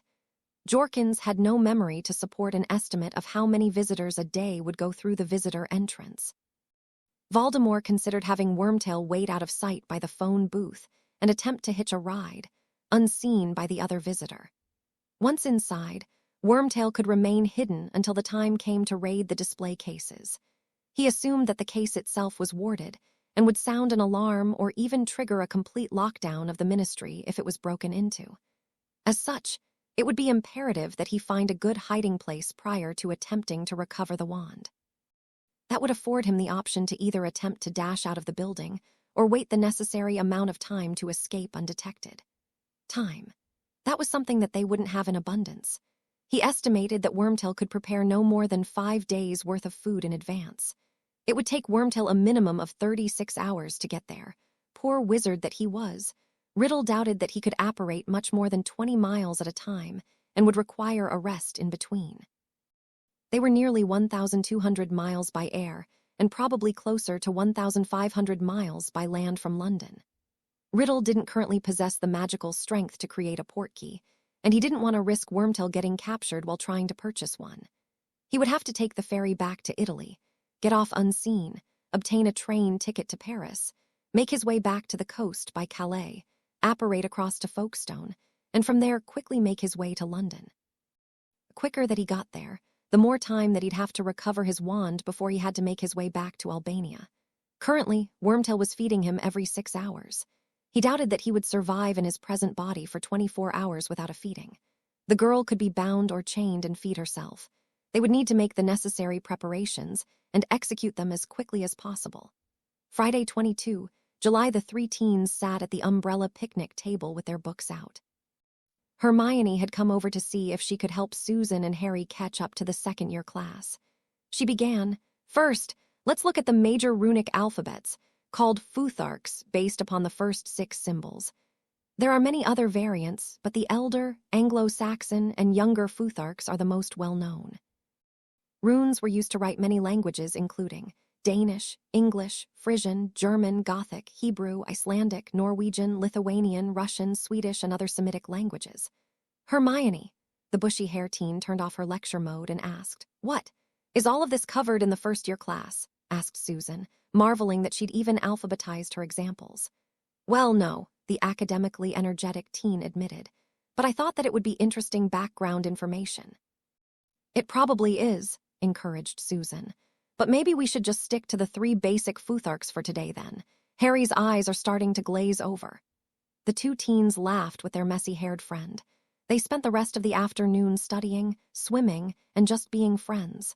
Saturday 30 July, Peter Pettigrew was worried. The one place that he didn't want to get to was the one place that he had to go to. And as the saying goes, it was the one place that he seemed to be having all of the trouble getting to. He started out badly, missed the ferry back to Italy, and had to wait 4 hours for the next one. He had trouble selling some of his stolen Albanian notes for either French or British ones, which he had the fewest of. He got lost in Paris trying to make his way to Calais, which was the closest spot to the British coast. Not having a passport, he didn't want to risk discovery while taking the Channel train. When he finally arrived in Calais, he was tired and afraid to try apparating to the beaches of Folkestone, which were the closest that he'd actually been to. Once in Folkestone, he was certain that someone had heard him as he barely reappeared on the beach due to the distance. Magically, he was too tired to immediately assume his rat form to hide, so he hid under a bush for an hour and attempted to find a bus that would take him at least part of the way to London. 3 hours later, he was outside the visitor telephone booth of the ministry, waiting for someone to enter the booth so that he could slip in unseen. After another 2 hours, he was about to give up hope when his wildest dreams were answered. Percy Weasley was going to the booth with his girlfriend Penelope Clearwater. "Come along, Penny. I have to drop these important papers from Mr. Crouch to the Department of Magical Importation regarding proposed cauldron bottom thickness standards. It won't take but a few minutes. You can wait at my desk if you wish, or I suppose you can wait in the lobby. I'll be returning directly, and then we can go get lunch." Pettigrew took a calming breath and scurried into the phone booth, mere inches behind the girl. He winced in pain as the door shut on the tip of his tail. He wouldn't be able to comfortably sit for a week after this. Seconds later, the door opened again, and the guard seemed more interested in Percy's girlfriend than in watching the floor. Staying close to the wall, Pettigrew had the double trouble of not really knowing where he was going, along with the need not to be seen or stepped on. He made his way to a quiet place and waited for the traffic to thin out. Given the pain from his injury, the time went by at an agonizingly slow pace. He hadn't eaten for the day and was extremely thirsty. 3 p.m. eventually changed into 3:15, then 3:30. Finally 6 came, and there was a great rush of people in the hallway. Pettigrew poked his head out of his hiding place an hour and a half later and took the risky step of returning to his human form. as he couldn't see into the glass cases from the vantage point of the floor. 10 minutes later, he found the case that contained wands and other artifacts of Britain's former criminals and dark wizards. Pettigrew laughed to himself when he noticed Mass Murderer, Sirius Black's wand on display at one end of the case. Walking down the hall to the next case, he found what he was looking for. There was a small display case containing a Death Eater mask, a timeline, and the wand belonging to He Who Must Not Be Named. It amazed Pettigrew that the wand hadn't been snapped into pieces before being put on display. Pettigrew examined the case. The glass looked thin enough, but the locks appeared to have been charmed against simple opening spells.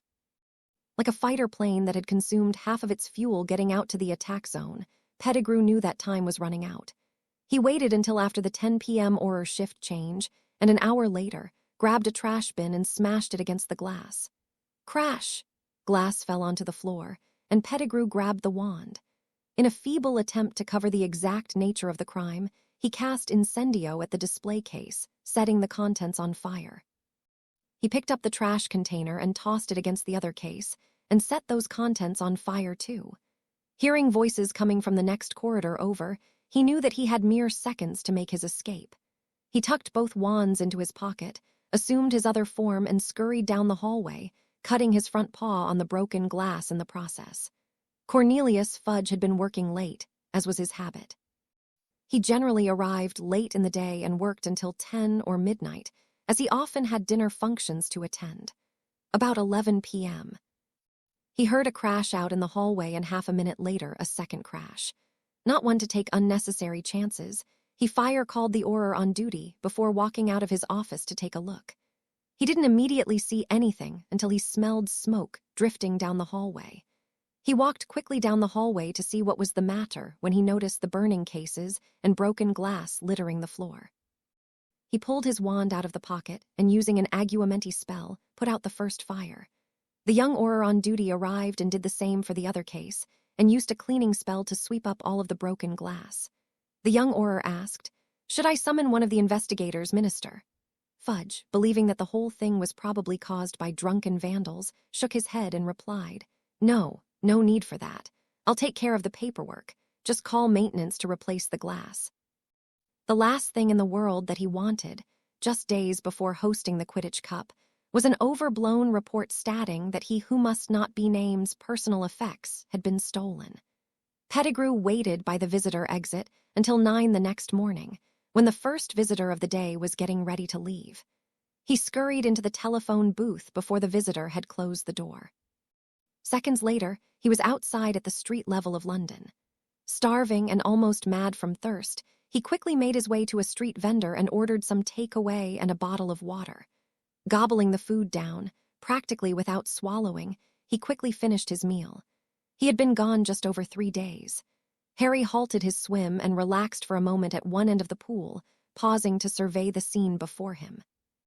Beside him, Hermione continued for another lap, her tan legs flashing in the sunlight, offering brief glimpses of her nicely shaped, bikini-covered bum. At the far end of the pool, Susan and Hannah lounged in their floaties, offering 2 more treats for the eyes in their own brightly colored string bikinis. As might be expected, the messy-haired Gryffindor devoted most of his attention to the curvaceous strawberry blonde who smiled at him and waved when she noticed him looking her way. Harry grinned and shook his head as he considered how dramatically his life had changed this summer. Undoubtedly, the most pleasant of the changes were these opportunities to relax and enjoy the company of 3 attractive, minimally attired girls. His initial encounter with Susan, both revealing and embarrassing, had led to her offer of swimming lessons, which in turn developed into what had now become frequent sessions in this idyllic setting, often attended by one or both of their 2 best friends. It had certainly not escaped his notice when Susan's one-piece suit had been replaced by a series of more revealing 2-piece styles, or that the other 2 girls also seemed to favor the brief swimwear. One interesting aspect of the situation was the different attitudes expressed by the 3 girls toward their attire. Hannah, naturally outgoing, was the most flirtatious, perfectly at ease showing off her slender figure. Susan was the most self-conscious about her ever-changing body, even though in Harry's view it was the most spectacular of the 3. But she constantly worried that her legs were too heavy, Her bum was too big, her hips too wide, or her stomach too fat, even with the exercises that Mr. Scrimgeour had given them to do. Whereas she thought that the added muscle that Harry had put on looked great on him, she failed to see the significant improvements to her own body. Harry tried to reassure her that she looked just fine, but he was still too shy to address any of her specific concerns, unfounded though he felt them to be. Hermione, by contrast, was quite matter-of-fact about the whole thing, with an apparent attitude of yes, this is a bikini, and I'm wearing it, so what? For Harry, though, there was nothing, so what, about it. It wasn't that he found Hermione's newly revealed figure to be so amazing. It was actually rather normal for a nearly 15-year-old girl. The amazing thing was that Hermione Granger, one of his best buddies since he was 11, actually had a figure, and was apparently not shy about showing it. As Hermione climbed out of the pool and caught him checking her out, she realized she had an opportunity to address the boy-girl issue with Harry directly, and hopefully clarify her position in this new three-way relationship. So she walked back down to his end of the pool, and instead of giving him the chewing out he expected, she smiled and jumped into the pool next to him.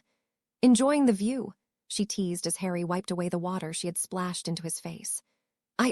He began before giving up and slumping against the wall. "I'm dead, right?" he moaned. Hermione laughed. "No, not really, I just thought I'd give you a hard time. I know you can't help looking, you are a teenage boy after all. You just need to make sure you don't stare at any one place too much, because that makes a girl uncomfortable. But otherwise, it's okay. Why do you think Susan and Hannah are wearing such small suits in the first place?" "Oh," Harry replied slowly, surprised that he was apparently being let off the hook. "They do," he added, in response to the last part of her comment. "And what about you?" he wondered, giving a slight nod to her own rather brief swimming costume. Hermione blushed, which she tried to cover up with an aggressive response. "Well, why not?" she challenged. "I'm a girl too, you know." "Oh, I'm well aware of that," he assured her. "I figured that out even before I got my eyes fixed," he joked. She smiled and he continued. "And for what it's worth, you look great. I mean, that suit is, quite fetching on you." Hermione's eyes widened at the unexpected compliment. Harry, misinterpreting her look, stammered, "Not that, think about you that way." Hermione beamed at him. "Don't worry, I understand, and I appreciate the compliment. If we weren't wearing swimsuits, I'd hug you for saying something so sweet," she added, gesturing to his bare chest. Harry grinned at her. "Good point," he agreed. Hermione gave his arm a squeeze. "And just so you know," she added with a sly grin, "girls like to look at cute guys too." Now it was Harry's turn to blush. "You think I'm cute?" he asked in surprise. Hermione rolled her eyes. "Honestly, Harry," she sighed, "nearly every girl I know thinks you're cute." Harry shook his head in puzzlement. "Then why haven't any of them ever done anything about it?" Hermione finished for him. Harry nodded. "I suppose it's because they're intimidated by you, the boy who lived and all that nonsense. Not to mention the rather impressive things you've done in your 3 years at Hogwarts," she pointed out. Hermione either wasn't aware of or chose to ignore her own role in intimidating Harry's would-be suitors. "That's one of the things that makes Susan so special," she continued. "That she's able to look past all that and see the wonderful boy inside that I know so well." Harry ducked his head, his normal response to such praise, but couldn't hide the smile that the mention of his favorite Hufflepuff brought to his face. Hermione took a deep breath and pushed ahead with what she'd decided to tell him. "Harry, I want you to know how glad I am about what's been happening in your life this summer," she declared. "All of it, particularly what's going on between you and Susan. Like you said earlier, I don't think of you that way, but you are my best friend and you deserve to be happy." Harry smiled and nodded in appreciation for her concern. "And what about you?" he responded. "Do you think you and Ron?" Hermione was shaking her head before he could even finish. "You have to be kidding," she groaned. "Like I told Hannah, the only thing Ron and I have in common is you." Harry could see her point and nodded. Hermione turned serious once again. "But I like spending time with you.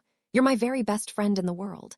And you see, the thing is, I've always worried that someday you'd get a girlfriend and, well, you wouldn't want me around anymore." Her voice broke slightly at the end and she ducked her head, not wanting him to see how emotional this subject made her. "But Susan's been so nice and included me," and Harry gently reached out and raised her chin so he could look in her eyes, noticing the moisture gathering there. "Hermione," he said softly, "I'll always need you to be my friend. No matter what happens with any other girls. Heck, I need you more than ever to set me straight when I mess up with Susan." He chuckled as they both recalled the beginning of summer when she'd done exactly that. "Thank you, Harry," she whispered. Thank you so much. She looked at the frown on his face and asked, What's wrong? Harry replied, If Susan decides to be my girlfriend someday and it doesn't work out. Hermione could see his barely stated point. It would be awkward, to say the least, with the two of them living under one roof during the summer. She suggested, When you get back to school, why don't you take her out to Hogsmeade and go for a few walks together and hold hands? If it doesn't work out, you both can still be friends. If she wants to do more, she'll either tell you or send you signals. Signals? Questioned Harry, completely out of his comfort zone. We'll talk more about it after school starts. She gave him a quick hug and noticed that Susan was watching them. Later in the afternoon, Hannah agreed to distract Harry so that Susan and Hermione could clear the air. Susan, I'm sorry, Hermione blurted out as soon as they were out of sight of the other two. But Harry's been my best friend for so long, and I think it's great that he and you are getting together, and you and your aunt have been just wonderful to him, and I've never seen him happier. She paused briefly to catch her breath, and hesitated. Susan immediately understood what was troubling the older girl. But you're worried that you'll be left behind, that he won't have time for you anymore. Hermione nodded with a sigh. That's basically what I told him in the pool, she confirmed. But he assured me that I'd always be his friend, and he hoped that he could still be my friend, and I was so relieved that I just had to hug him. Susan chuckled. I've felt the same way about him myself at times. He can be so sweet. She cocked her head and regarded Hermione thoughtfully. You really care about him, don't you? Hermione nodded slowly, brushing a tear from her eye.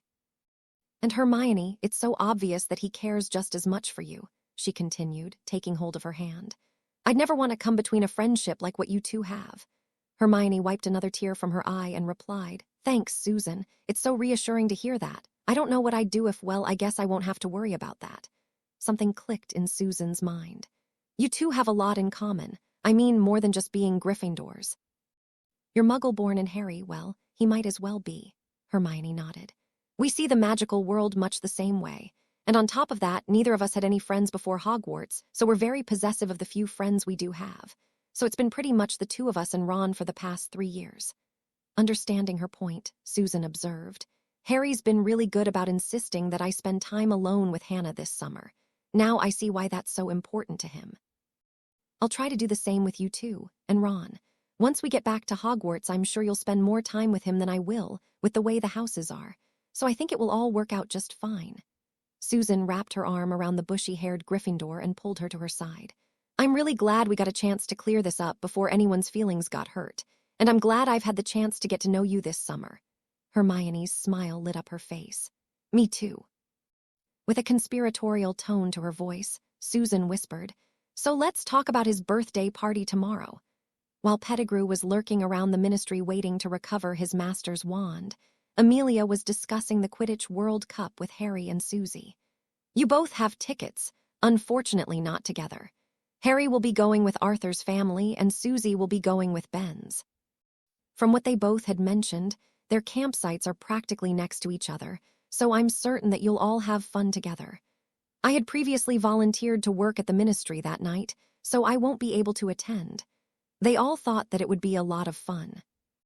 Sunday, 31 July, when all of Harry's birthday party guests had been given dessert, Hannah finally cornered her best friend and asked, Well, what? Hannah persisted.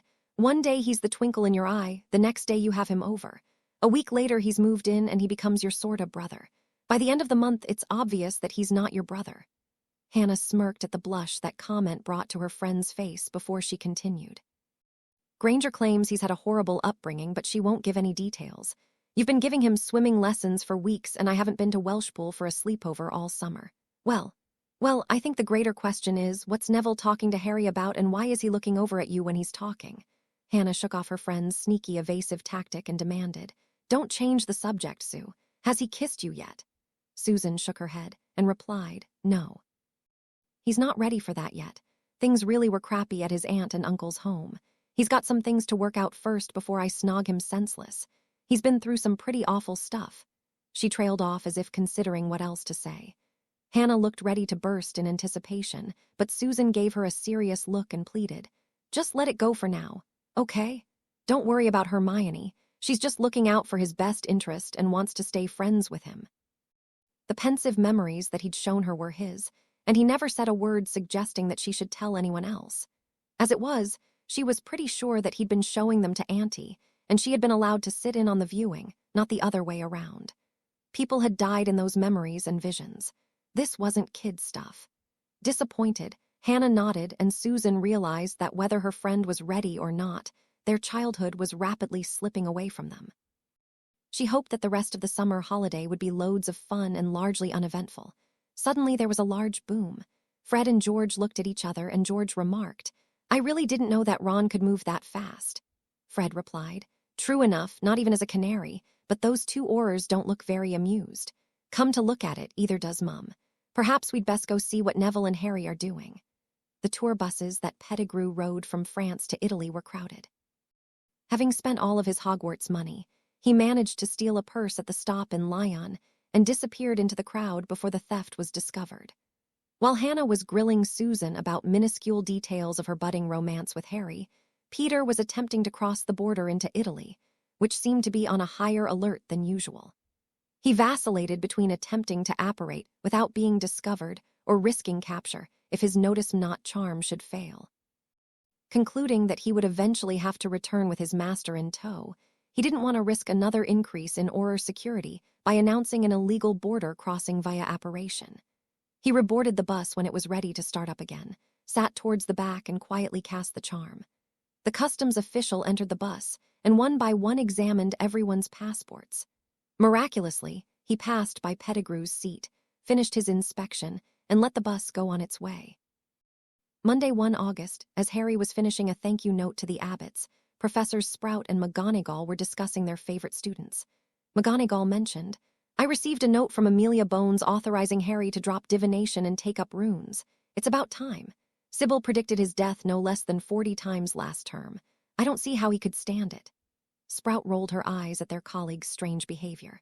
She replied, "Susan Bones dropped Hagrid's class to take runes too." She referred to it as the monster hour and stated that either the syllabus should be revised to reflect what he's really doing, or that Hagrid should teach the class as advertised. Not wishing to get started on a pointless conversation regarding Hagrid's unconventional teaching methods, Minerva commented, "I hope she turns out to be as good of a friend for him as Miss Granger. Heaven knows, that boy could use all of the friends that he can get." The tiny body that Voldemort inhabited was weak from lack of nourishment and dehydration. He kept Nagini nearby in the event of the body's death. Given that the fool of a wizard had been gone an eternity now, the loss of the body seemed to be a growing likelihood. Riddle imagined that Pettigrew had somehow either bungled the job and was afraid to return, or more likely, had been captured, either at the ministry or while crossing a border. As Riddle was seriously considering returning to Nagini, he heard a man approaching. He carefully readied his wand and waited. Scrimgeour was more impressed with the boy each time he managed to slip out of his grasp. This was their 5th self-defense lesson in the last 3 weeks, and while the boy wasn't strong by any stretch of the word, he was quick, very quick. The girl wasn't especially strong or fast, but she was in decent shape for a witch from all of the swimming that she must have done. He gave them instructions to try running a mile every other day to build up their endurance, and told them that he'd stop by again in a few days. Tuesday, 2 August, as the Hogwarts headmaster and the heads of house were having breakfast together, an owl flew down to Professor Dumbledore. He examined the note for a moment, determined it was from Gringotts, and opened it. A frown crossed his face for a moment, and finally was replaced by a smile. Dumbledore put the rolled-up note in his pocket, and Snape, who was sitting next to him, asked, "What is it, Headmaster?" Dumbledore replied, "It appears that we shall be visited by several Gringotts goblins and Mr. Potter tomorrow morning. He has claimed ownership of the basilisk that he slew in his 2nd year." Snape countered, "Yes, privileged Potter and his little worm. Since it took place on school property, clearly it belongs to the school. In fact, some of the ingredients would be useful. He should have offered it up a year and a half ago, when it would have been fresh. You could have given him a few house points if he needed his ego further inflated, and he would have been happy." Dumbledore waved off Severus' animosity toward the boy and replied, "He could have slain the basilisk at Buckingham Palace, and it would have rightfully been his." He cited the Dragon Slayer Law of 978, which is the supreme word on the subject. In fact, Gringotts has offered him 200,000 galleons for the remains. Basilisks take decades to decay, even in the open air. My speculation is that it will have changed little since the day that he last laid eyes on it. Dumbledore reconsidered Snape's words for a moment and added, Severus, Harry has had quite a difficult summer and has undergone many changes. He will not be the timid student that you have taken so much pleasure in taunting over the last 3 years. I would ask that you bury your hatred for James before school starts and see Harry for the young man that he is. Snape was about to protest when Dumbledore added, Harry has learned of the prophecy and has acquired a much wider support network than you might imagine. It will not take Amelia Bones or the investigators long to conclude that Voldemort heard at least a part of the prophecy and quickly narrow down the source of the information. Snape retorted, But you told no one. I was spoken for at the hearings. Dumbledore replied, I didn't need to give out those details. However, she could easily turn those events into charges of accessory to dozens of murders, including her own family members. Should she seek a pound of flesh on their behalf, it would be yours. I ask you again, Severus, bury your hatred of James and do not provoke the boy. Snape stood up to leave and replied, As you wish, Headmaster. Wednesday, 3 August. Amelia faced an interesting dilemma. Harry was trying as hard as he could to give the money away that Gringotts had paid him for what had turned out to be an absolutely enormous basilisk. 200,000 galleons was a formidable sum, equal to the non-property assets of the Bones estate. She had been pleased, and honestly, a bit surprised at his reaction upon learning the true magnitude of both his trust account as well as his parents' estate. It was as if he was somehow embarrassed by the entire idea. He hadn't gone off and made any mad money purchases. Somehow she felt that he didn't even see the money as being his. She tried an interesting tactic and said, Harry, you obviously don't appreciate the fame and celebrity status that came your way from the night that your parents were murdered. No self-respecting young man would. I admire that in you. However, the money that you received today was for something that you alone did. The goblins paid you a fair amount, and they will certainly do all right when they take that monster apart and sell the pieces over time on the open market. She watched him nod at her words, but he didn't say anything. My point is, you earned that gold, Harry. Someday you or your children will find a good use for that gold, and you'll be glad that you kept it. Please promise me that you will come talk with me first before you ever act on an urge to give any of your money away. She saw the young man nod and came to realize that having never had any of his own, gold held no sway over him. Wednesday, 3 August. Voldemort caressed the length of his own wand. Still too long for him, the combination of Phoenix Feather and Yew Wood had been the perfect conduit for his magic. He sent Wormtail back to the village, ostensibly to have him bring back a bottle of brandy and milk, but really to allow himself the opportunity to try a few spells side by side with the temporary wand and his own. There was no comparison. He estimated that spells using his own wand were 2-3 times more powerful, putting him at 10-20% of his former power. Here is your food, Master. Thank you, Wormtail. Bring the girl here and have part of the bottle of brandy, as a small reward for the work that you've done. Riddle quickly fed himself and felt better than he had since that poor excuse for a wizard had arrived late and practically starved him. He had become dehydrated and hadn't eaten in almost a day, and his temporary body could barely hold out. 2.5 days later, he felt much better. Pettigrew came back minutes later with the girl. He had apparently taken the time to wash her, really another just excuse to grope the girl, but at least she no longer stank. Voldemort was ready and cast Legilimens. He found the block and probed. Slowly, too slowly, the block gave way. Voldemort found himself beginning to tire and pressed harder. Too hard for Jorkin's health, but he found himself watching one of the missing memories. Jorkins was delivering a set of papers to Barty Crouch's home. Winky the house elf opened the door and announced, Master isn't here right now. Miss Jorkins let herself in, moving past the uncooperative elf. As she was going into the kitchen to put the bundle of papers on the table, she heard a chair fall over, and before the elf could stop her, had reached the eating area, only to see her boss's supposedly long-dead son picking himself up from the floor. Barty, are you okay? She asked, amazed that he was there. The Dark Lord is my master, muttered the young man, now in his early 30s. Just then, Barty Sr. came in, sized up the situation, and the memory ended. In his excitement, Voldemort pressed hard, too hard, to see what had happened next, and the woman's mind gave a sort of snap, as if torn. With a final effort, Riddle quickly extracted himself from her mind and knew that there would be no more meaningful information to be gathered. "This changes everything," muttered Riddle. A servant, a loyal, capable servant, waiting to be repatriated, not from the fortress of Azkaban, which was completely out of his reach for now, but under some sort of house arrest. No, it couldn't have been official. Crouch Sr. must have a servant at home, or possibly the house elf acting as a silent guard. Incapacitating both of them would be a challenge given their current limitations. "Wormtail, come here." "Yes, master." "The girl is tired. Take her back to the tree, bind her, and come back here when you have finished." Voldemort considered the situation.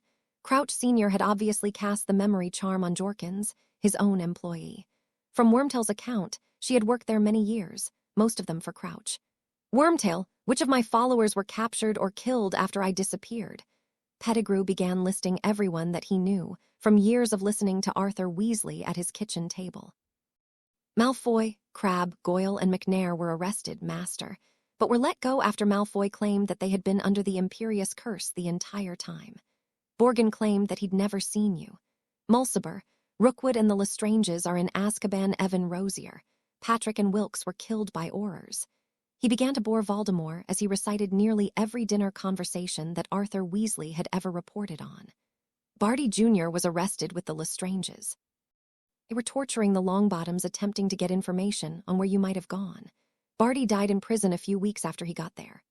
Voldemort said nothing, all but stunned by the magnitude of what he'd just heard. He practically tuned the incompetent excuse of a wizard out as he prattled on.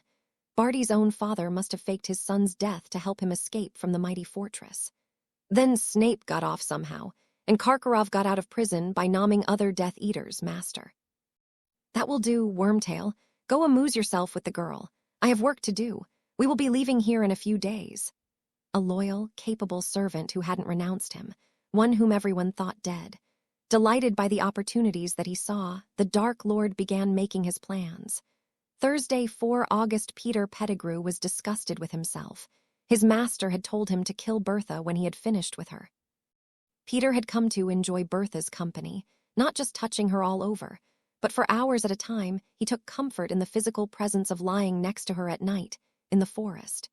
She reminded him of a time when he was much younger and Sally Jenkins had been accommodating. They weren't in love, but it had been nice. Her family moved away soon after, and Peter fell down the slippery slope into the Dark Lord's path soon afterwards. He knew that there would be no redemption for him in his life, but he regretted killing Bertha just the same. He never enjoyed killing, especially women.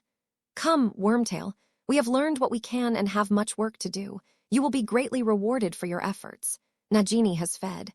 We will begin our journey back to Britain." He felt much better with his own wand back in hand. Shrinking the body of the woman down to a rabbit size, Meal allowed them to easily dispose of the body, without overly tiring either him or Nagini. He cast a cleansing charm on Pettigrew as they would be traveling by Muggle methods.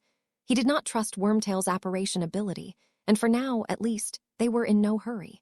Meanwhile, Harry examined the note for the third time.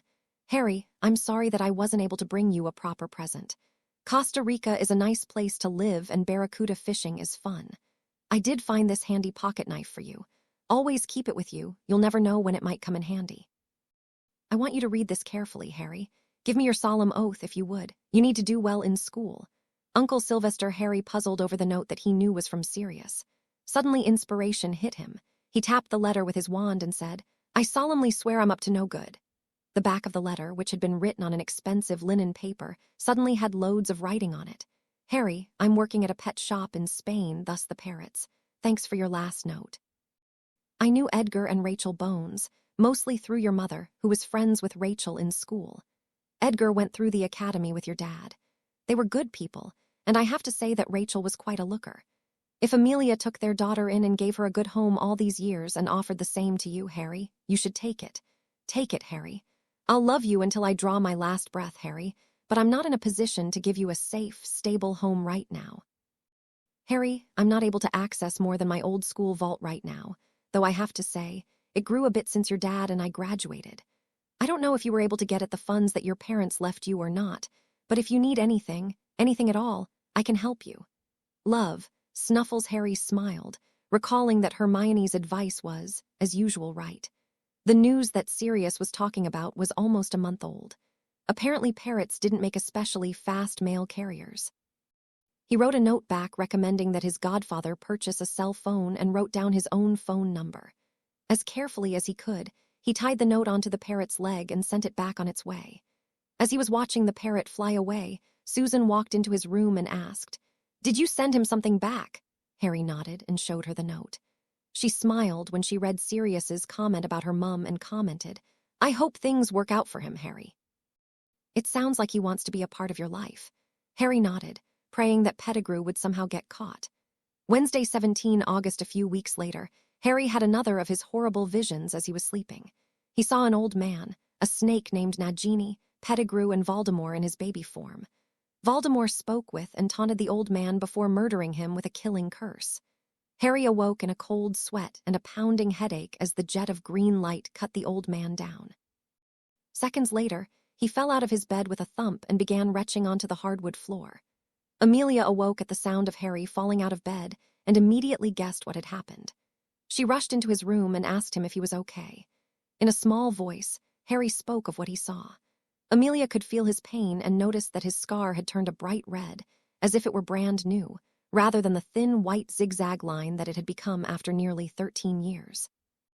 One sentence particularly caught her notice. "He used a different wand when he killed that man.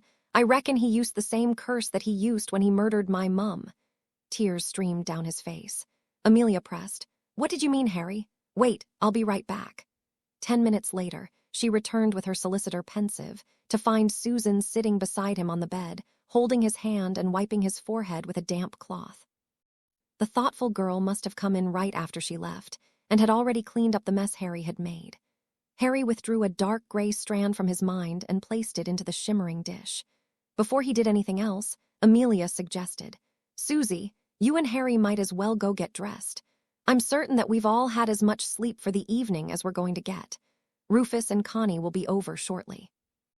In an effort to cheer up her friend, Susan squeezed his hand to get him to look at her, gave him a wink and suggested, "You shower first, Harry." In a flat voice, Harry replied, "Okay." Susan went to her room with tears welling in her eyes.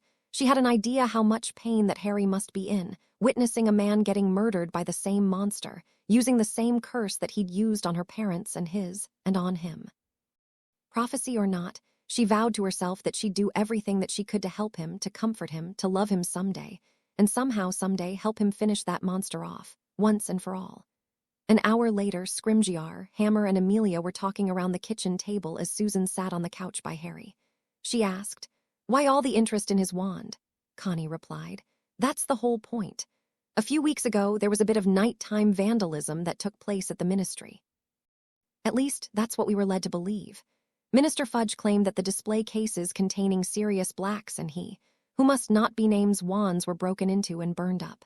Based on what Harry saw, it appears that the fire was designed to cover up the real crime, which was the theft of you-know-whose wand. It appears that whoever stole it, most likely Pettigrew based upon the evidence, set the fire to mask the theft, and now he's got his proper wand back. Riddle." Amelia smiled, waiting for Harry to continue.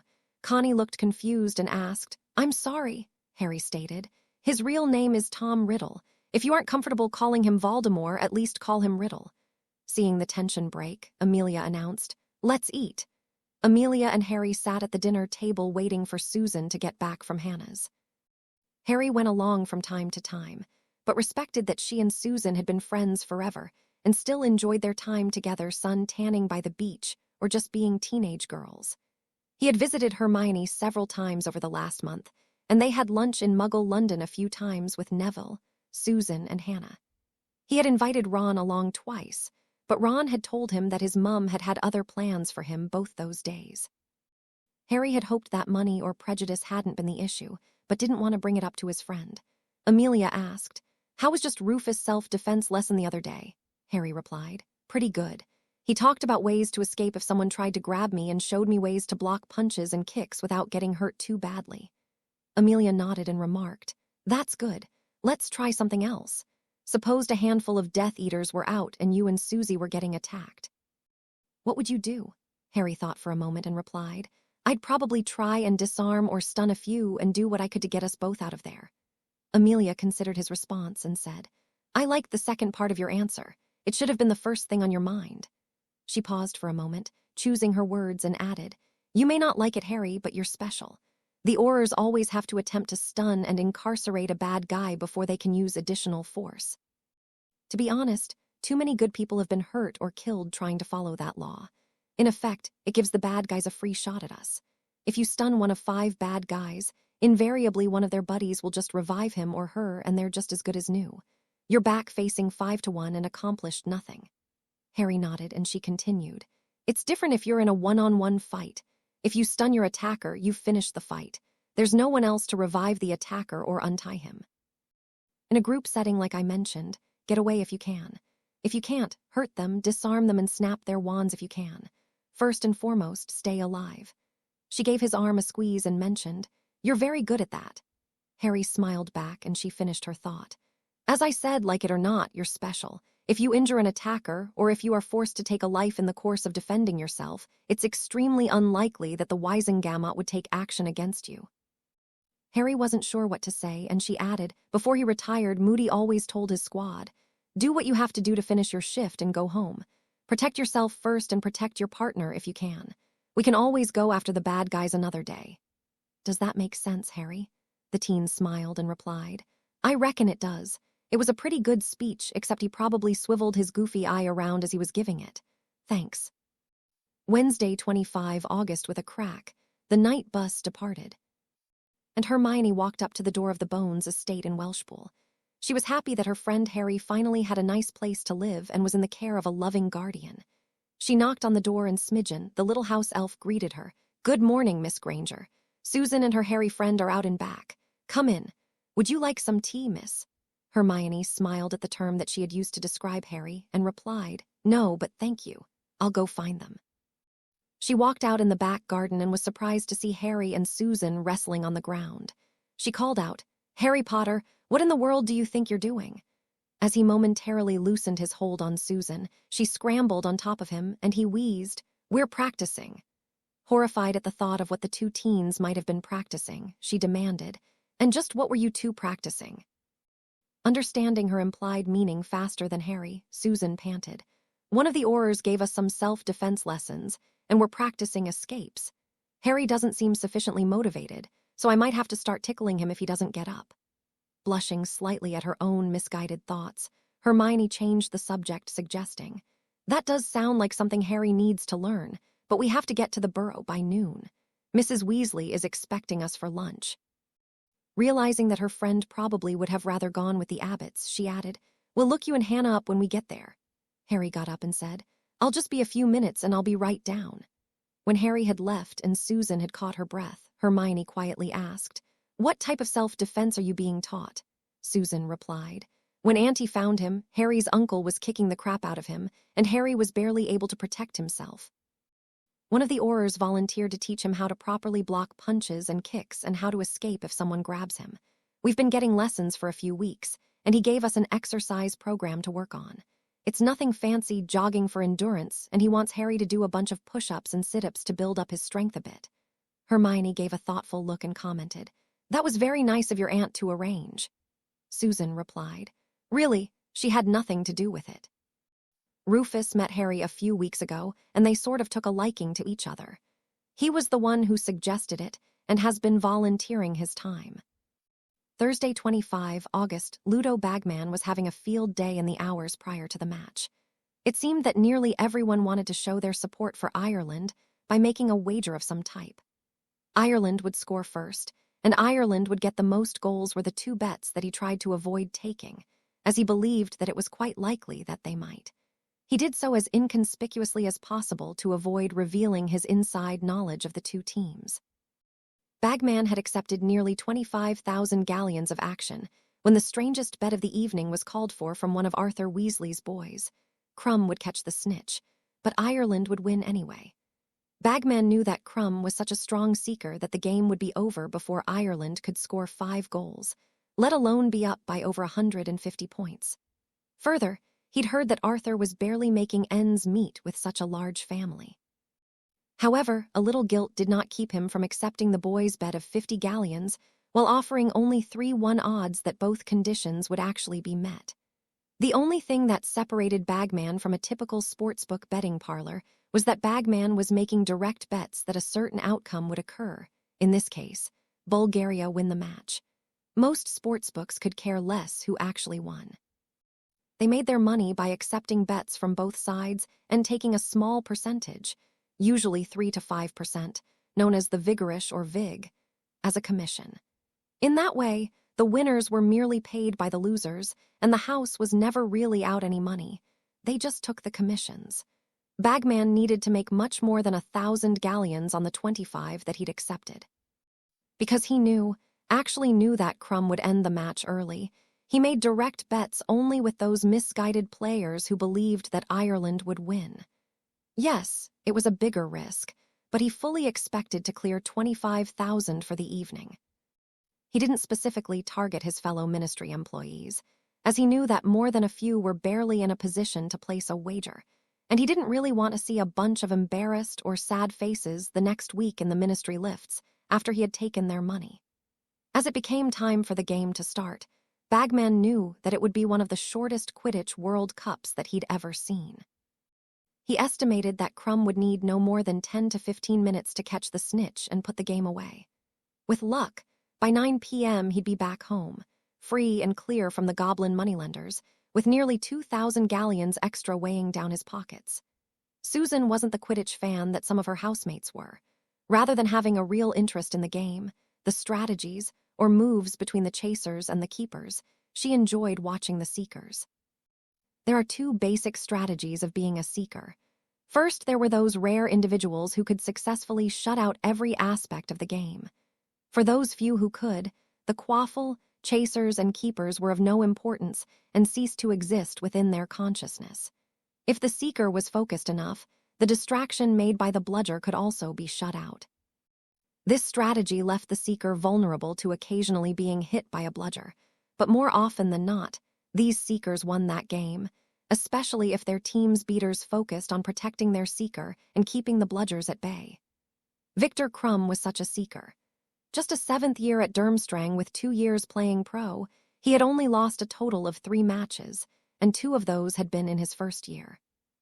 The other common seeker strategy was to act as a utility player of sorts, keeping one eye open for the snitch, but focusing more on acting as the 4th chaser of sorts or acting as a human bludger to break up the opposing team's plays as often as possible. When one of this player's teammates saw the snitch, they would shout something in a prearranged code, and the player would revert to being a seeker. While on average, these seekers only caught a third of the snitches, their teams averaged 7 incremental goals per game. If the 2 teams would have had evenly matched chasers, it wouldn't be a winnable strategy. However, if paired with an already superior set of chasers, the effect of the other team effectively playing shorthanded for an hour or so could be devastating. Ireland had such a combination this year. Combined with a lucky pick of the schedule and the chance flights of several snitches, their real strategy had been masked. As such, their plan for the night was simple: stop Crumb and win the game by having their seeker.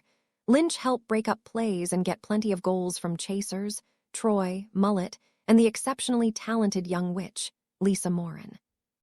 In the top box of the stadium, Minister Fudge and the Bulgarian minister were seated on the left end, directly in front of the seat that was apparently saved for Barty Crouch, Sr., and Winky, his house elf. Next to the Bulgarian minister sat Lucius Malfoy, his lovely wife, Narcissa, and their son, Draco.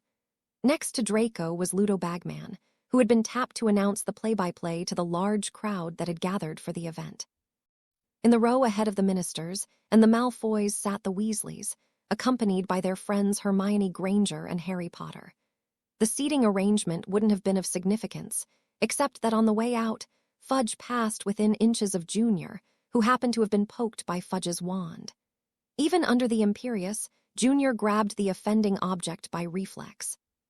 The sensation of the magic from the wand coursing up Junior's arm, along with the sights and sounds from the cheering crowd, was enough to break the imperious curse which Crouch's father had placed upon him. Before anyone had noticed, Junior, who was hiding under an invisibility cloak, had pocketed Fudge's wand. Fred and George Weasley had big plans. It was their goal to open a joke shop and sell their pre-packaged pranks, gizmos and novelties which they had invented and had a passion for developing. They were the rare pair who could have as much fun from setting up a prank as actually seeing it or personally pulling it off. Their vision was grand, but their means were quite limited. They knew that their parents lacked the wealth to provide them with startup money for their fledgling enterprise. Unlike their brother Ron, who was a true slacker, Fred and George had an abundance of ambition. They would seek out and work the odd jobs that were occasionally available in the little village where their parents lived. Over the summer, they had earned nearly £500 and had spent almost half of it purchasing the supplies needed for their latest creation, fake wands. They had built quite a stock and a variety of the realistic-looking wands, with the intent of selling them along with their other new creation, canary creams. At the point of the afternoon before the match when they were greeted by Bagman, who was out looking for betting action, they had some 50 galleons and a few nuts in cash, plus about half of their stock of joke items remaining to be sold. They quickly made their bet with Bagman, in hopes of ending the summer being halfway to their goal of having 1,000 galleons to start their business. An hour later, as they sat waiting for the match to start, they fell back into their two-sided banter that came so naturally to them. Got any wands left, brother mine? Not a one, brother mine. Are we out of canary creams too? Completely. Good thing Mum didn't spot them when we were leaving the house. Correct. In fact, we're up 40 galleons so far, even with the wager that we placed. Smashing. Spiffing. Corking. Brilliant. Look at that, brother. Ronikin seems to have become a bit enamored with the villa over there. Hermione noticed him too, drooling. Check. The faraway gaze. Check. Waving his arms and calling to them. Check. Tent up. Oops. Yes, I'd say he's really made a favorable impression today, not. They looked at each other and grinned. Look at that. Not even McGonagall ever got her lips that thin. Hermione must be really disgusted with him. If he points that thing at anybody, she's liable to pull it off. Bob it. That would hurt, but the way he's going, Lil Red will never get any use anyway. Good thing we took our newly invented little head sleepes before the match. No faraway look, no embarrassing stains, just 4 sickles each. Angelina and Alicia will be quite impressed. You think so? Of course. Matches started. We're on our way. Ireland scored the first goal. Crumb is searching, but the snitch is nowhere to be seen. Good for us. Ireland scored again, and again, and again. Ouch, that has to hurt. Crumb took a bludger right to the face just as he was going for the snitch. Well, brother, so much for our concern that it would be a quick game. He looks dazed. Alas, the twins were right. 2 hours later, Ireland was ahead by some 200 points, largely due to their strategy of using Lynch, their seeker, as a fourth chaser. Whereas Bagman was noticeably subdued in his commentary, the twins' incessant back-and-forth banter was gaining in intensity. Look, brother mine, Crumb's seen the snitch. Ireland's seeker's completely out of position. Crumb's got it. By George, I think we've called it spot on. Ireland won the match, but Crumb got the snitch. Aye, Fred, let's be the first to congratulate Mr. Bagman. Before he weasels away, so to speak. No leprechaun gold either. I saw him picking handfuls of the stuff up. None for us. New robes, definitely. Should we tell Ronikins about the tournament? Nope, we wormed that information out of Purse the Ponce fair and square. Cauldron bottoms anyone, none for me, we'll focus on Alicia's. And Angelina's. Prank Ron, it would be a waste, he's digging his own holes. You're right, look, there goes Harry and Susan Bones. Definitely not acting like his little sister. Nothing little there. Jinjin won't be pleased. Nope, but she'll get over it. Later that evening, Harry prompted, Come on, Ron, let's go see Hannah and Susan. The teen, with a long look on his face, replied, I'll stay here with Hermione and Dad, thanks. His older brother said, Come on, Ronikins, we won't tell them that you bet all of your gold on a losing team, will we, Fred? Wouldn't dream of it. Nope, the thought never entered my mind. Of course, now that you mentioned it, it is on my mind. Hermione added, I'm going too, Ron. You can stay here with Ginny if you want. The last thing in the world that she wanted was to hang around Ron while he sulked about having made a ridiculous bet that he couldn't afford to lose. The red-headed teen walked back into his smelly tent and pouted. He had wagered his 15 galleons on Crumb and Bulgaria, and it didn't turn out that way. He was in no mood to hear about the twins' fantastic bet yet another time. Dozen campsites down from the Weasley tents, Hannah greeted them. "Hi guys, that was a fun match. How was it in the top box?" Harry replied, "Okay, but I was surprised that there was a vacant seat. I would have thought that they would have been spoken for a long time ago. Maybe someone got sick." Fred added, "Dad told us that Percy's boss, Barty Crouch, was supposed to be there. We talked with him when we first got here." George finished the thought. "I wonder where he went off to." Susan replied, "Who knows?" "Have a few butterbeers. Fred, George, have you met Hannah's parents?" George spoke for the both of them. "No, we're pleased to meet you, sir and ma'am." Ben replied, "We're happy to meet you two also." A moment later he mentioned, "Actually, I need to go find Ludo Bagman for a minute." With a twinkle in his eye, Fred inquired, "I expect you made a little wager favoring Ireland." Ben nodded and seeing their smiles asked, "Yes, did you too?" Smirking, George replied, "We made a two-part bet with him that Crumb would catch the snitch and Ireland would win the match." Ben nodded appreciatively and replied, "I hope he gave you good odds on that. Even though you won, it was a long shot."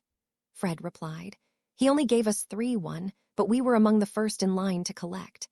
The Ponce tried to pass off some leprechaun gold on us until the Bulgarian minister noticed him picking the stuff up and set him right." George added, "You should find him before he pulls a runner." Ben nodded and replied, "That's some good advice. What did you win?" Fred replied, "We bet 50 galleons, so we won 150. Ben was surprised at the size of the wager and replied, "That's great, lads. Have fun with it. I'll go look him up and be back later. There are plenty of butterbeers in the tent." Susan asked, "Where's Ron?" Hermione replied, "He's back at his tent, sulking. He made a big deal of making a 15-galleon bet with Mr. Bagman, and he lost.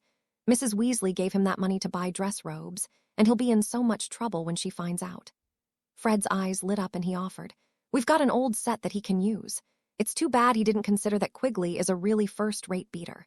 When you get to the better levels, the chasers and beaters really begin to make a difference.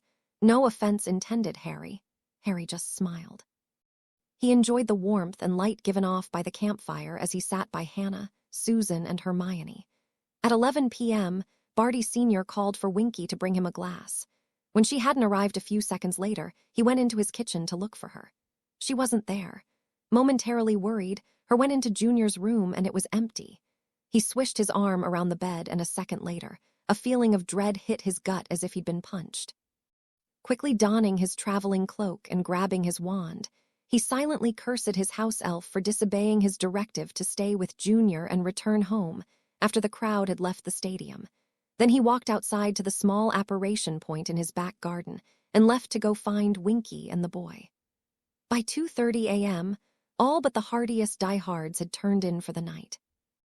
Outside the western edge of the campgrounds, away from where they had publicly pitched their own tents, 8 old friends were having a drink of ancient single malt. In the shadows beyond the glow of the campfires, Amicus Caro, Leonard Yaxley, Peter Crabb, Grant Goyle, Stephen Knott, Walden McNair, and Michael Bulstrode joined their old friend Lucius Malfoy. Knott raised his crystal tumbler and toasted, "It's time to teach the muggle-embracing fools that their ways are eroding our great society." McNair and Bulstrode nodded. Bulstrode called, "Not everyone has forgotten the old ways." Yaxley raised his glass and added, "We'll show the mudbloods who are the superior ones." Caro raised his glass and toasted, "To the Dark Lord. May his ways never be forgotten." Malfoy sized up the group for a moment and drawled, "Yes, to the Dark Lord. What would he want us to be doing right now? A dozen years have passed and Dumbledore is still in power. We need to remind them that the old ways were good for a reason. Those of blood deserve to have the first taste of the fruits of our world. The others need to be reminded of their places and of ours." "Are the muggles ready?" Knott nodded and replied, "I have 3 over there, just animals really. A peasant, his whore of a wife, and their little pig of a daughter." Malfoy nodded and noted, "Well done, Stephen. You should levitate them so all can see them for the beasts that they are. Walk at a rapid pace in order to cause everyone to run and panic. Michael, old friend, you and Walden should torch the tents to the right of our march. Peter and Grant, torch the tents on the left side. Amicus, stand by Leonard and Stephen and force a hole through the crowd as we make our way to the stream. I'll guard our flank. In the event of organized resistance, we'll apparate back here and disperse into the crowd after we have changed back into our daily garb. The very sight of us will create panic. People will remember this for months." Becky Abbott snuggled closer to her husband as the campfire continued to burn. Hermione, Harry and the girls had fallen asleep by the fire. She had conjured light blankets and fluffy pillows for the kids to rest on. Arthur's boys had left about an hour ago to go back to their tent, though she wouldn't have been surprised if they had gone to meet up with some of their other friends. She didn't worry for them. With a crowd this size, nothing could really go wrong. Ben had told her that even though most of the spectators had left after the match, some 5,000 were still camped on the grounds for the evening. Malfoy drawled, "Proceed." And with that command, the 8 Death Eaters and the 3 screaming muggles walked some 300 yards from the edge of the forest until they reached the edge of the designated Irish fans' campground section. Nott levitated the 3 muggles into the air and began playing a sick variation of juggling them, with their arms, legs, and necks flopping back and forth as they flew up and down. He canceled the silencing charm that he had previously cast upon them, and their screams cut through the stillness of the night. Crabbe, Goyle, Bulstrode, Yaxley, and Macnair cast Incendio on 5 separate tents that were ahead of them, and then another 5, followed by another. As they fast-walked their way through the burning mess, the darkness of the night became illuminated by the flames. Within 30 seconds, there were scores of flaming tents and 100 screaming witches and wizards trying their best to run away to safety. Arthur Weasley had never really fallen asleep when he heard the piercing scream of the little girl as she was being flung about by Nott. Instantly, the normally kindly father was wide awake and saw that it was no longer dark out. A second later, he heard screams of terror, lots of them. He grabbed his wand and woke his sons. "Boys, we need to get up and leave immediately." He looked around for another moment and asked, "Where's Harry?" Fred replied. "He and Hermione stayed at the abbot's site." "They're probably still there," Arthur announced. "We need to leave now. Move to the Portkey site where we came in yesterday. Grab your wands and go now." Without waiting for a reply, he hurried over to the other tent to check on his daughter. Fred and George grabbed their wands and their bag of galleons and ran out of the tent with Ron a step behind, collecting Ginny along the way. A few seconds after they left, Ron noticed a handful of gold coins on the ground and stopped for a moment to collect them. He didn't notice that his siblings had kept going. Seconds after Arthur Weasley rousted his children, Becky Abbott awoke with a start. She jabbed her husband as hard as she could to wake him and dashed outside the tent to check on Hannah, Susie, Hermione, and Harry. He was also awake and awkwardly trying to awaken Susie, whose shirt had ridden up her chest. Becky shouted, "This is no time for modesty. Grab her and go." She splashed Hannah with an augumenti spell, and her daughter sputtered awake. Ben stumbled out of the tent in time to see the Weasley tent set ablaze 60 yards away. Instinct kicked in and he yelled, "Run!" Susan desperately searched for her wand. Taking a second too long, she just got it in her hand when Bulstrode noticed her. A bit more bloodthirsty than the others, he pointed his wand at her, and a second later, a jet of purple flame sprang from its tip. Harry had just finished waking Hermione when he happened to see Susan. He noticed the Death Eater point his wand at her, and he pushed her out of the way as the man fired. As he rolled on the ground, he drew one of the wands from the holster that Moody had helped him buy. In an instant, he cast Reducto, Reducto, Reducto at the Death Eaters.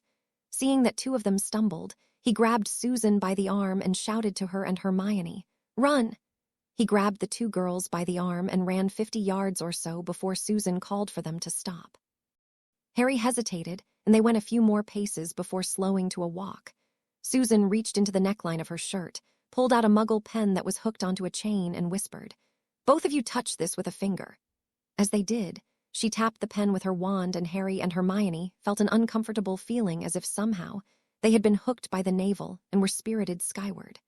A few seconds later, they were all sprawled out onto the back garden of their home in Welshpool. Hermione demanded, "Who in the world were those men?" Nonplussed, Susan looked at Harry and asked, "Are you all right?" Emotions kicking in, she pounded on his chest and sobbed, "What in Merlin's name possessed you to pull such a stupid stunt as that?" Harry looked up and she burst into tears and ran inside, screaming, "Auntie!" Baffled, Harry looked over to Hermione and gently asked, "Are you all right?" With tears in her eyes, she nodded and whimpered, "I guess so." Quickly pocketing the 8 galleons, Ron looked up to see a dozen people who nearly trampled him in their rush to flee, one of which knocked him down again in his hurry to leave the area. He never noticed that his wand had slipped out of his pocket and had been trampled on like a twig. By the time that he got back on his feet, he'd lost sight of his dad or brothers. He continued in the general direction that he thought that he'd originally been going. He didn't slow down until he was 50 paces or so into the woods. Looking around, he couldn't see his brothers. In fact, away from the burning tents and campfires, the darkness of the woods claimed him, and in a worried voice he called, "Fred, George." Winky, the house elf, was frantically trying to hold on to the younger Master Barty and had wrapped her tiny elf body tightly around his leg. "Master Barty," she squeaked in her tiny elf voice. "We's must be going back, Master, please." "Let go of me," he quietly demanded. Hearing someone crashing through the bushes by them, he commanded, "Be silent." He made certain to adjust the invisibility cloak over the two of them, and Winky had momentarily stopped struggling under his direct order. Junior pointed the wand that he'd stolen from the portly man with the ridiculous green bowler hat at the shape that was emerging from the darkness. He readied the wand, the killing curse on his lips. Malfoy drawled, "Stop here." He sized up the situation. Two of his colleagues had been hit by the blasting curse that someone had fired at them. The loudest screams that he could hear were those of his own forces. He didn't want to turn tail and run, so he directed, "Torch everything that's nearby. Drop those ridiculous muggles or pike them." He cauterized Bulstrode and Yaxley's legs, which were both amputated below the knee. They both had ragged wounds, and reattaching the missing limbs would be impossible, even without the inevitable questions. He took several coins out of his vest pocket, placed them on the two prone Death Eaters, and touched his wand to them. A second later, each of them disappeared to the lower level of his manor home.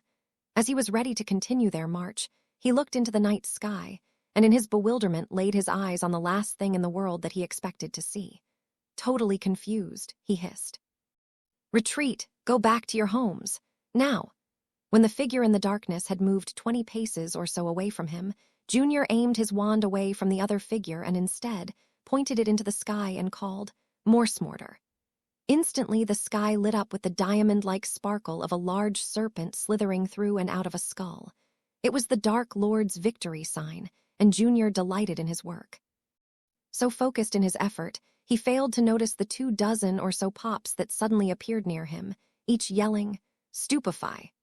While most of the jets of red light hit Ron Weasley, who had been wandering lost in the forest, Winky was hit and Barty had been hit twice. As they fell, the little elf released her grasp of her young master, and Junior dropped the wand that he had been holding. Covered beneath the invisibility cloak, he would be impossible to see. Amelia came through the fireplace at the sound of her grandniece's frantic calls. She was listening to her nearly hysterical rantings when Harry and Hermione walked through the back door to see if they could help. Hermione did her best to recap the events while Susan flung herself into Harry's arms. About 10 minutes ago, a group of perhaps 8 to a dozen wizards wearing skull masks appeared. They were playing some sort of sick game juggling the non-magical groundskeeper, and presumably his wife and little girl. The wizards were setting fire to everyone's tent in their path. They came to the Abbott campsite, where we were sleeping by the campfire when Mrs. Abbott woke us up. We ran away, and Susan got us here with what I believe was a wand-tap-activated portkey. I read all about them in Magical Methods of Travel, I believe the 12th chapter. Amelia glanced at Harry to see if he had anything to add before being subjected to hearing about the developmental history of portkeys. She asked, "Harry, are you all right?" He replied, "I hit a few of them before I grabbed Susan and Hermione and we ran off. One of them cast something at her and I pushed her out of the way first." She sharpened her focus on him and inquired, "Harry, what do you mean?" He replied, "I cast Reducto at them like we had talked about." "They were Death Eaters, I'm sure of it. I hit 2 of them in the leg. Since I got my eyes fixed, I can see loads better. I saw it just below the knee." He took a calming breath, glanced at Susan, and added, "He fired a purple jet of flame at her. I didn't hear the spell or see it hit anyone else. I just didn't want anything bad to happen to her."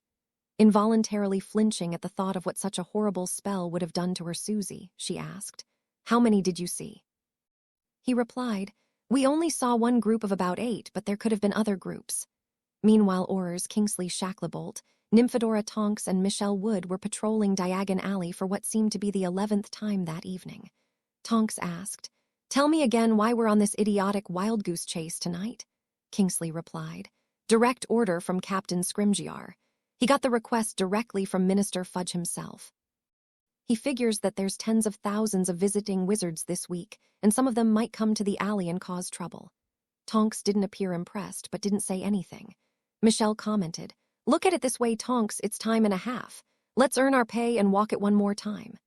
Having run the better part of a mile, Ben gasped for breath as he held onto his Becky's and Hannah's hands. Easily in the best condition of the three, Hannah asked, "Were they?" Still feeling the pain in his ribs from lack of oxygen, Ben nodded and finished her thought. "Death Eaters in full garb. I only hope that no one was killed." Hannah replied, "Harry hit 2 of them. I hope they drop dead right now." Becky looked at her daughter in shock and choked. "What?" Hannah replied. "One of them pointed his wand at Susan and fired some sort of purple flame curse. Harry dashed over, shoved her out of the way, and hit 2 of them with a blasting charm, reducto. We were just working on it in charms at year-end. I saw 2 of them go down as we ran off." Ben shook his head. Hannah must have misunderstood what she had seen in all of the confusion. No one got into a fight with a Death Eater and one, least of all, a school kid. Becky asked, "Where are Susan, Harry, and Hermione Granger?" Hannah replied, "They ran off together. She always carries a portkey on a chain around her neck, so I'm sure they're okay." Ben suggested, "Let's go home." There was nothing that we need in the tent, and it was probably set on fire anyways. You can fire call them to make sure they got home okay. As he spoke, the green skull appeared in the air, uncomfortably close to where they were standing. Ben took hold of Hannah, and the 3 of them apparated away from the campgrounds. Arthur and Amos Diggory were in the midst of a heated argument with Barty Crouch, Sr., who seemed to be in some sort of excessive rage over the firing of the dark mark. Amos tried the logical approach, suggesting, "Barty, that's Arthur's boy. He's Harry Potter's best friend. Do you really think he'd be casting a spell to call you-know-whose sign? Besides, he's too young to have learned such magic." Crouch countered, "He must have done it. Here's the wand right here." Ron countered, "That's not my wand. Mine's right." He reached into his jeans pocket but came up empty-handed and muttered, "I must have lost it." Amos stared at the wand for a moment and a smile came onto his face. Crouch snarled, "What's so funny?" Just then, Fudge waddled up to the group, wearing a hastily tied yellow bathrobe, floppy slippers, and holding his trademark lime green bowler hat. He demanded, "Who was it? Have you caught the hooligan who started this riot?" "Not exactly, Minister," smirked Diggory as he cast Priori Incantatem and watched the smoky image of the snake and skull appear from the wand. "But whoever cast the spell used your wand." He harbored no respect or admiration towards the blustering minister. "What?" ejaculated Fudge. That's my wand. Who stole it? I'll have them arrested. Was it black?" Crouch commented. "The Weasley boy was found stunned near the wand." Just then, Paul Smithson, an off-duty DMLE administrator, came up and announced, "I found this elf right by where you said the wand was found." Crouch looked at the elf, and an enormous fit of rage began building inside him. Somewhat surprised at his attitude, Amos asked, "Barty, isn't that your elf, Winky?" Fudge turned to the little elf and snapped, "Did you steal my wand and cast you-know-whose mark?" Arthur shook his head and announced, "Amos, elves don't use wands. It must have been someone else who picked up Minister Fudge's wand and cast the mark. Ron didn't do it and neither did Winky. Right, Barty?" Crouch, who had an out-of-control, angry look on his face, acknowledged, "Right." The Weasley boy was just in the wrong place at the wrong time. There's been no sign of black. He snarled, "Winky, this means clothes for you." He threw her a glove out of his pocket and shouted, "You're a worthless excuse for an elf. Get out of my sight." With that, he kicked her a good 6 feet through the air as she whimpered in pain. Even Fudge was taken aback at Crouch's apparently unprovoked attack on his house elf. He countered, "Barty, there was no real harm done. Go home and get some rest." A few seconds later he added, "This will all blow over. Probably just a bunch of drunken vandals. Yes, that's it, just a bunch of sore loser sports fans." He turned to Ron and spat, "Let this be a lesson to you, boy. Watch where you're going. Go home and forget about this." With that, he turned on his heel to survey the damage and work on spin control. Amelia had heard enough of Harry and Susan's story to realize that there was a full-scale panic and a dirty crime scene at the campground. She fire-called Connie and Rufus, as well as the Auror Ready Room, to have them call out all of their people and go out to the campground. Turning back to family issues, she really didn't want any of the 3 teens out of her sight. Susan was sobbing on Harry's shoulder. He had a bewildered look on his face, unsure as to exactly how he was to comfort the nearly hysterical girl. Hermione was sitting on the other side of the sofa looking pale. Amelia conjured a light blanket, cast a calming charm on it, and put it around the 3 teens. A minute later, they were sleeping on the couch, clinging to each other like children with a stuffed animal. She fire-called Molly Weasley and Becky Abbott to let them know that the kids were safe. Lucius stunned his 2 wounded friends to alleviate their pain and quiet them down. He would go find a Muggle doctor, place him under the imperious curse, and have them fitted for replacement limbs before obliviating the man. He missed the availability of a talented wizard like Augustus Rookwood, who could have transfigured and attached replacement limbs with no questions asked. In the morning, he would go collect a doctor if he could not think of another sympathetic healer. In the meanwhile, he had one last drink before retiring to his bed. Barty Couch Sr. waited until the hubbub about seeing the Dark Mark cast had calmed down. The reliable reports indicated that there had been at least a half-dozen Death Eaters creating the riot at the other end of the camp. The more frantic reports would place their number at nearly 100. He shuffled his feet along the ground as he methodically searched the tall grass and bushes by where his ex-self had been found. Within a few minutes, he found what he was looking for and tossed a portkey onto the hidden object. In a whirl, it disappeared, leaving a human-sized impression molded into the tall grass. He returned to the area where the other officials had gathered, said his goodbyes, and returned to his home. By any measurement, Barty Sr. had narrowly avoided disaster at the World Cup. Not only had his secret come within inches of being discovered, but also it had become increasingly evident to him that his son was nothing more than a wild, dangerous animal, a dangerous leopard that would never change its spots. Not only was he effectively harboring a dangerous wild animal in his house, for after the death of his wife, Nancy, it no longer felt like a home, but also he had effectively fired the zookeeper when he dismissed Winky in a fit of rash anger. In the Muggle world, when a wild, dangerous zoo animal bites someone and acquires the taste of human blood, it is put down and destroyed. Senior was no fool. He knew that putting down his son or sending the both of them back to Azkaban were the only sensible things to do. He lacked the courage to do the first and wasn't quite ready to do the second. Without Winky to keep an eye on the boy, he would either need to remain home or keep the boy stunned. It was obvious that he was developing a tolerance to the imperious curse. The other option was to construct a cage and keep him there like the animal that he was. He re-stunned Junior as he reconsidered his options. He was all but certain that that idiot Fudge would put the drunken vandal's spin on the entire evening and attempt to shift some of the blame to Amelia, like he always did. For Merlin's sake, it was his wand that had been stolen and had been used to fire the mark. Pouring himself another glass of single malt, he concluded that he could work at home for a while and use that arrogant, overly ambitious idiot Weatherby as a runner for a few weeks until he could get another house elf or even decide to do what he knew needed to be done. As he finished his third glass, he thought about going to see Dumbledore and confessing his sins. As the potent beverage entered into his system, he closed his eyes and slept. Friday, 26 August by 4 a.m., every Auror in Britain and the entire investigative staff were on the scene, either interviewing people or assisting the investigators in keeping the crime scene comparatively uncontaminated. Scrimgeour felt guilty and angry for going against his better judgment and placing extra Aurors on duty in Diagon Alley, which Shacklebolt had reported to be deserted for their entire shift. They interviewed dozens of people, and while their stories varied wildly in some aspects, there were some points of consistency. 1, Death Eaters in full garb had been spotted. The numbers were at least a dozen. 2, Muggles had been levitated and used as human juggling balls. 3, there were no bodies found. 4, at least 100 tents had been set ablaze. 5, someone must have fought back. 2 feet and lower legs were found. The feet were wearing different shoes. 6, the dark mark had been fired about a half-mile from the closest area of the burning tents. As directed, the investigators filed their reports directly to Amelia. By 5 a.m., Rita Skeeter and the editor of the Daily Prophet were in Fudge's office with an hour to go before deadline. With each retelling, he became more confident in his facts as he told his tale. It was dark, probably just a few foreign sports fans wearing traveling cloaks who'd had too much to drink.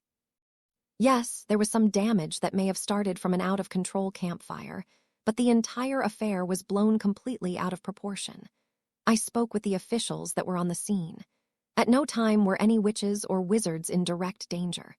As a sign of good faith, the ministry will pay for any damages to anyone's tent. We don't know who decided to display you-know-who's sign as some sort of sick prank. He went on, and the editor and Skeeter glanced at each other as Fudge continued to apply varnish to his tale. They had both been at the match, and from a safe distance had seen the riot firsthand as it had taken place. Skeeter's photographer had taken a clear picture of the dark mark shimmering in the air, a sick reminder of dark days past. On the way out, they met Ben Abbott, who gladly shared his experience with Skeeter. She needed this story and was more than willing to protect a source. Back at the castle, as the owls delivered their papers a few hours later and flew off, Minerva glanced at the headline and covered her mouth as if she was about to be ill. The headline read, "Death Eaters Attack Quidditch World Cup." Beneath it was a photo of the dark mark shimmering in the dark sky like some sick version of a Muggle helium parade float. Poppy looked on with her friend as she turned the page and gasped. 5,000 cowards, one hero. The attack at the Quidditch World Cup illustrated the worst of the British wizarding world. Reliable reports place at least a dozen Death Eaters, yes he, who must not be named's followers on the scene. With them were a handful of badly molested muggles. Facing them were some 5,000 of Britain's witches, wizards, and their children. According to eyewitnesses, only one wizard stood against the Death Eaters. One unidentified wizard out of 5,000. According to witnesses, several Death Eaters may have been injured. Ministry aurors or investigators were unavailable for comment at the time we had to go to press. St. Mungo's should report any suspicious injuries to ministry officials. Minerva wondered about the news that she'd just read. Albus had been at the castle the entire evening. Who could have been brave enough or foolish enough to stand up to a band of Death Eaters? Beneath it was another story. Who fired the dark mark? Unidentified ministry sources claim that the wand that was used to cast the dark mark was in fact recovered. The owner of the wand was not identified, and at the time that we had to go to press, no suspects were identified. Continued on page 7, she finished the article on the other page. Uncharacteristically, there was no wild speculation regarding black sightings or aliens having been responsible for the act. Minerva had the feeling that the writer had been uncomfortably close to the action and hadn't felt the need to embellish an already frightening event. Arthur Weasley wisely sat silently while his wife lit into him and the 3 of her sons who had attended the event the previous evening. After the loss of her brothers, she still harbored the fear of losing another family member to the dark. Having seen the stark photos of the burning tents and the glistening skull and snake, she needed no additional evidence to know that darker times were returning. Arthur kept one ear open as she continued her rant. He recalled hearing snatches of conversation as he focused on happy thoughts. Completely irresponsible.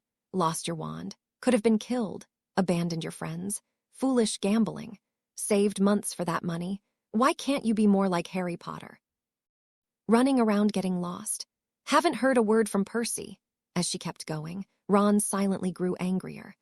The coins that he'd picked up that had caused all of this trouble had turned out to be leprechaun gold and had vanished shortly after they had arrived home. It was Harry and Hermione who had abandoned him. They should have stayed with him. Amelia was annoyed. None of her people had mentioned a word about finding the wand that had cast the dark mark charm. There were 10 ministry employees, including Fudge, who were authorized to make official comments to the press. They knew the protocols and used their name in reports.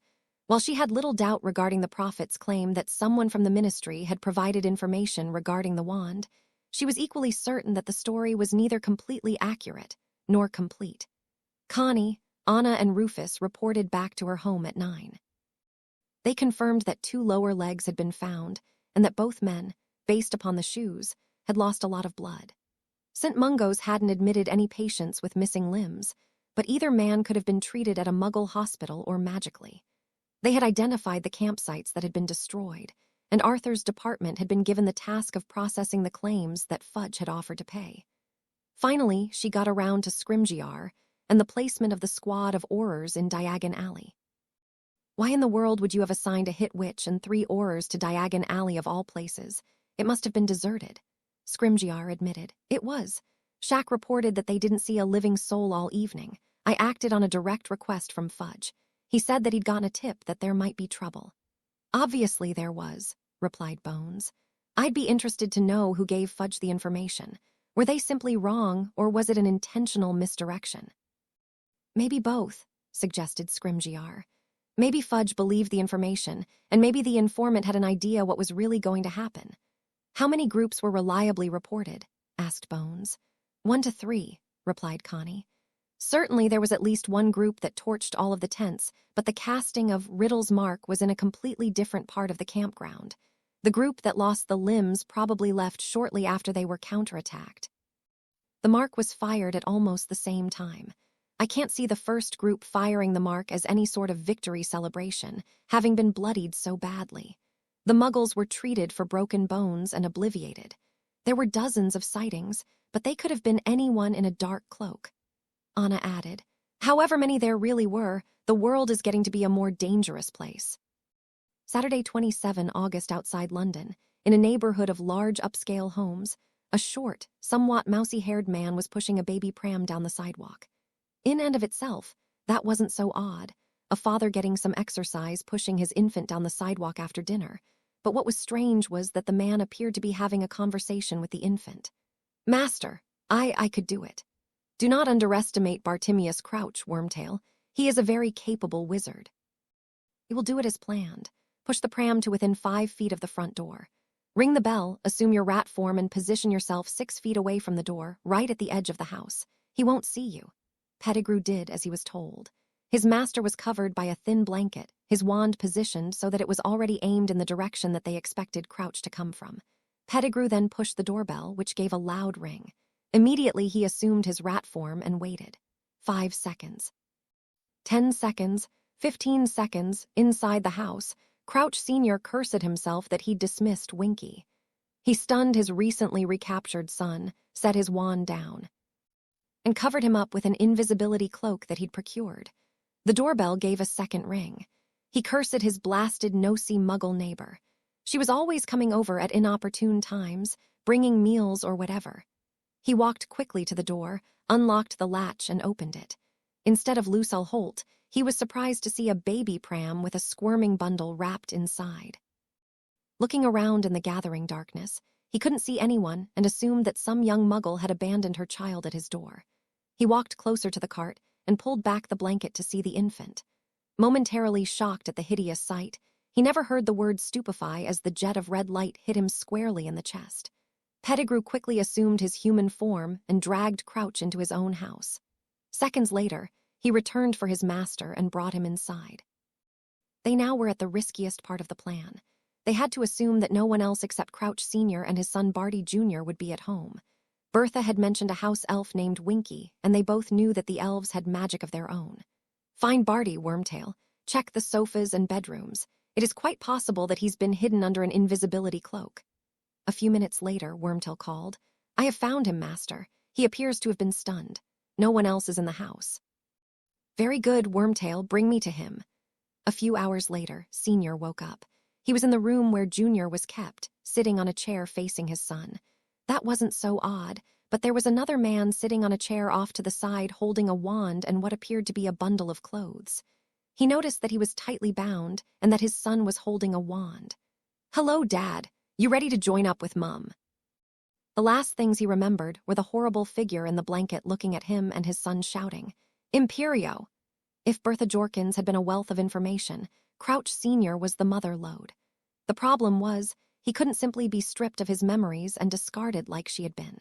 Riddle had need of Crouch's position within the ministry. Therein would be the tricky part. The Imperious Curse was fairly easy to administer on a short-term basis.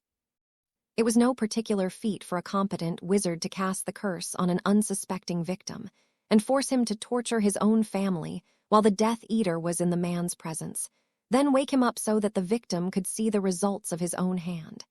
At each juncture, the victim could be told what to do. Long-term casting was an entirely different matter. It had been simple enough for Senior to place his son under the curse with the ongoing instruction, sit in your room and stare at the wall. It would be completely different to hold a victim under the curse for months on end and tell them to act normally and tell no one about what was going on. 12 years ago, Riddle could have accomplished the task with some effort and with weekly reinforcement. His forces currently consisted of an out-of-practice, supposedly dead but loyal follower, and an incompetent but reasonably useful one-trick pony of a wizard who was practically the dictionary definition of a lackey. In order to get to the next stage, a real body, he would need 3 things. First, he would need the bone of his father. He didn't know. but believed that his father was, in fact, buried in a grave marked with his headstone, in the graveyard in Little Hangleton, thus readily available. Wormtail would be good for the second requirement, flesh given willingly from a servant. He would instruct him to cut off a hand or a foot and make a big show of conjuring a replacement limb after he had been returned to his body and had called his remaining Death Eaters. It was the last requirement, blood from an enemy, that intrigued him. Blood made all of the difference. His own ability to converse with serpents and his innate power came from blood, passed down generation from generation back to his ancestor, Salazar Slytherin himself. Thus the more powerful the wizard who he stole the blood from, the stronger that he would be. That left him with two possibilities, Albus Dumbledore or Harry Potter. The thought of either possibility excited him greatly. Dumbledore was arguably the most powerful foe that was still living. He had personally tested the old wizard's power on several occasions, each time they had fought to a draw. But realistically, his current forces couldn't hope to subdue the Hogwarts headmaster, and Riddle wasn't ready to call his old forces back. Too many of them were too strong, too ambitious, and insufficiently loyal to not attempt to secure some unacceptable advantage given his current, weakened condition. Lord Voldemort did not share power. The other possibility was the boy of the prophecy, Harry Potter. He would only be a fourth-year wizard. Riddle wished for perhaps the 1,000th time that Snape had reported the entire prophecy or had never mentioned it. The Potters were of good, strong blood. The father had put up a serious fight that evening, one of the best that Riddle had engaged in. The mother was intelligent, amazingly so for a mudblood. Capturing the boy would be difficult but possible. They would need Crouch Sr., alive and functioning. His thoughts were interrupted by Wormtail, who had been keeping watch as they plotted their next moves in Crouch's kitchen. "What is it, Wormtail?" "A wizard just apparated into the back garden, master." Voldemort replied, "Bartemius, have your father show our guest in. Perhaps he will be useful to us." A red-haired wizard of perhaps 19 entered the door after the others had hidden and announced, "Mr. Crouch, I have some papers for you to sign." Senior replied, Thank you, Weatherby." Riddle muttered to himself, "Perfect." Lucius sat in silence as he sipped his single malt and pondered the events of the last month. 4 things niggled at him: the brand on his arm, the resistance encountered after the World Cup, the appearance of the Dark Lords marked shortly after their attack, and a notice that he had received a week earlier. The brand had all but disappeared 12 years ago when Potter had defeated the Dark Lord. In June, a faint outline had reappeared. It grew a bit more distinct in early July and had become dark enough so he had seen Narcissa notice it, though she had wisely refrained from mentioning it. In all honesty, Malfoy had no desire to return to his previous life as a subordinate to a man without principles. Equally surprising was the fact that some fool had made an attempt to fight back during the brief march that they had made following the World Cup. Granted, the wizard had made no better than a few lucky shots, which had made contact when fired into a group. But in years past, there was such fear of the Death Eaters that most victims simply froze up in terror. Yaxley and Bulstrode had been fitted with replacement limbs from the Imperiused Muggle doctor, as a temporary fix, until they could be properly healed after the noise quieted down a bit. Deciphering the real motivation behind the Dark Lord's direction that he purchased the property in Little Hangleton years ago had not been difficult. Malfoy had been somewhat surprised to have been notified that the old caretaker had recently been found dead on the property. He hadn't thought about the old man's death at the time, but now it appeared to be less of a coincidence than he'd originally imagined. What really disturbed Malfoy was the fact that the Dark Lord's mark had been cast into the night sky.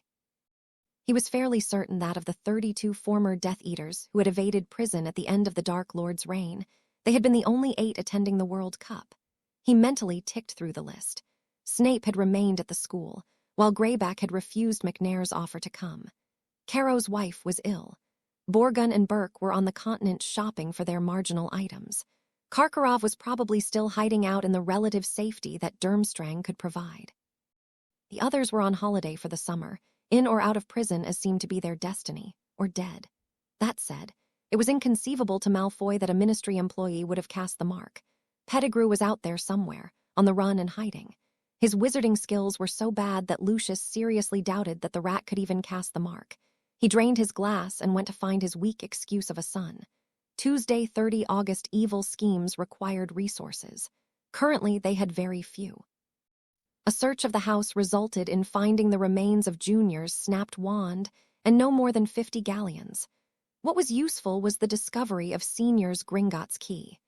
An hour later, Crouch, accompanied by Junior under his invisibility cloak, took the night bus to Diagon Alley, where, for 50 galleons, Senior purchased 10 doses of Polyjuice potion.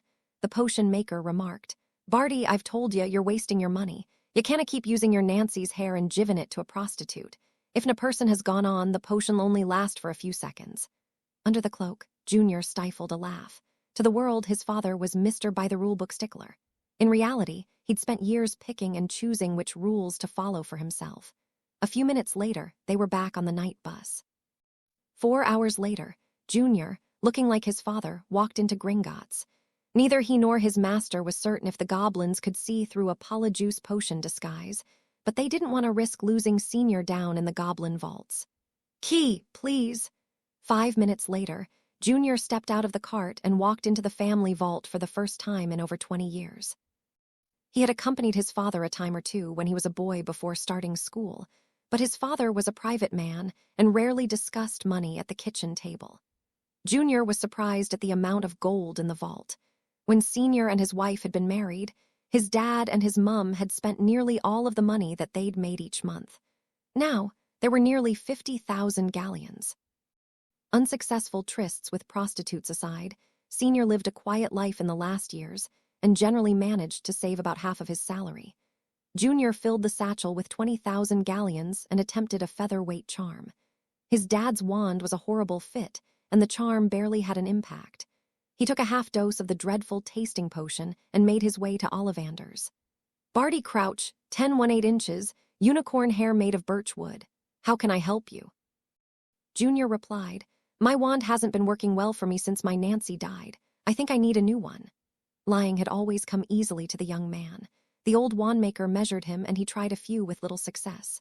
Finally, he got good results from one, and the ancient wizard remarked, "Curious." Crouch asked, "What's so curious?" Ollivander replied, 10 inches with dragon heartstring and black oak. I had once made a wand very similar to this for your son." Crouch remarked, "Maybe I've grown a heart and gone soft." He paid the money and left before the potion began to wear off. Another half dose later, he had visited a different apothecary and purchased a large sack of potion ingredients. He went to a third shop and purchased the key ingredient, boomslang skin. Unfortunately, its only other common use besides Polyjuice was for a male sexual dysfunction cure, and the female sales clerk did more than her share of tittering as he purchased 3 sacks of the dried skin. As she handed him his change, in an overly sweet voice, she remarked, "Good luck with your little problem, Mr. Crouch." She and her fellow clerk burst into a fit of laughter as he closed the door to the shop. As a politician, he was no longer a popular man. Wednesday, 31 August. Alistair Moody was packing for school when he heard the scream from the girl out in his back alleyway. It sounded like she was being attacked. He looked outside, and a man was assaulting a young mother who apparently had been out pushing her baby in a pram. He opened up his back door to assist her and was immediately stunned. Junior transfigured the girl into a cat and whacked her on the head with a cricket bat a moment later. Unfortunately, one of the neighbors happened to have looked out of their window at that instant and made a call to summon the police. "Get him inside," hissed Riddle. "There has been far too much noise." Junior helped Pettigrew get Moody inside while Riddle kept watch from the stroller. He heard the police siren sound and summoned the house, which had the effect of pulling the baby pram towards the back of the immovable house. Peter heard the noise, picked up his master, brought him inside, and closed the door behind him. "Now what?" asked Pettigrew, who was more than a bit frightened. "The police have been summoned," directed Junior. "Cast the imperious curse on him and have him answer the door." "I can't perform that spell," admitted Pettigrew. "Fine, I'll do it myself," replied Junior in an annoyed voice. "No," hissed Riddle. "You cannot hold the spell properly against 2 wizards at once. I'll do it myself." "Hide us under your cloak." "Imperio." "Get up and answer the door," commanded Riddle to Moody. Moody did as he was told, but was struggling the entire time. He had been trained for breaking the curse, but complied and opened the door. Officer Stevens looked at the broken-down old man who had answered the door and was taken aback by his odd appearance. He saw a man in his 70s, wearing an old-fashioned set of long underwear with the button flap in back and a wooden leg answer the door.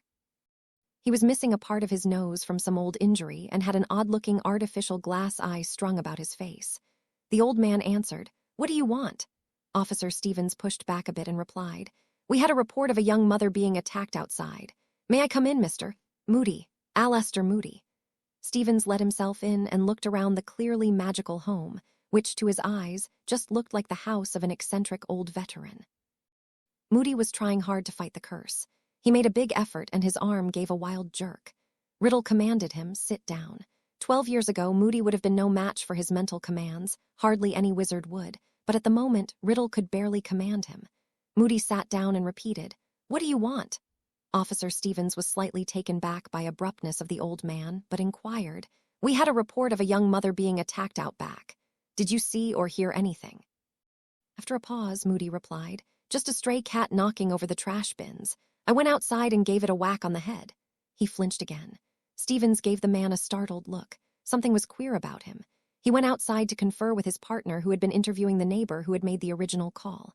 Inside the house, Riddle called to Pettigrew, "Stun Moody."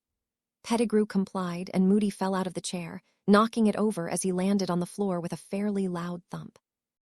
Junior surveyed the situation outside and observed, "There are 4 policemen out in the back looking around." Amos Diggory fire-called Arthur Weasley. One of Diggory's aides that monitored the police calls had reported that the police had been called to Moody's building for a disturbance. He advised, "Arthur, you need to go to Moody's house and straighten out the police." Arthur looked delighted at the prospect. He would get to talk with the policemen. He could probably talk them into demonstrating their fire legs that some of them had if they had some extra time.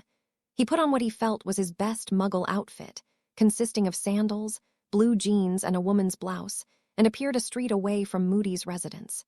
He walked up as quickly as he could. Stevens and his fellow officers conferred.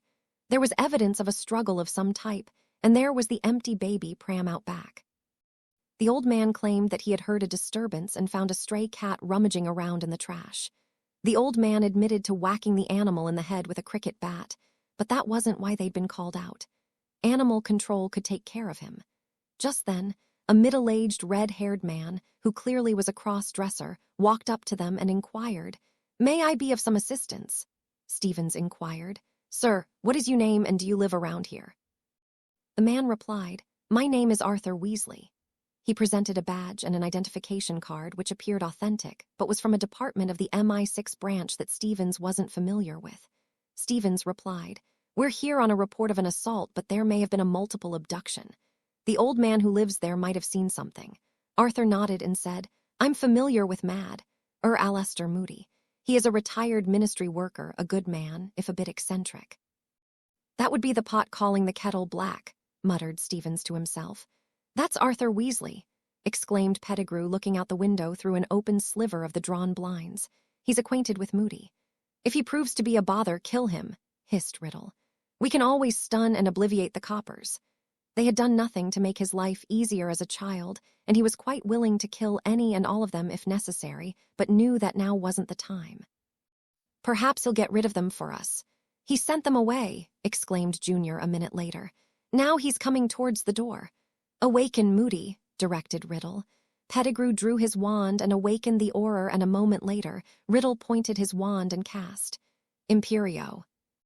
"Open the door and get rid of him as soon as you can," directed Riddle as Junior picked up the chair an instant before he and Pettigrew joined their master under the invisibility cloak.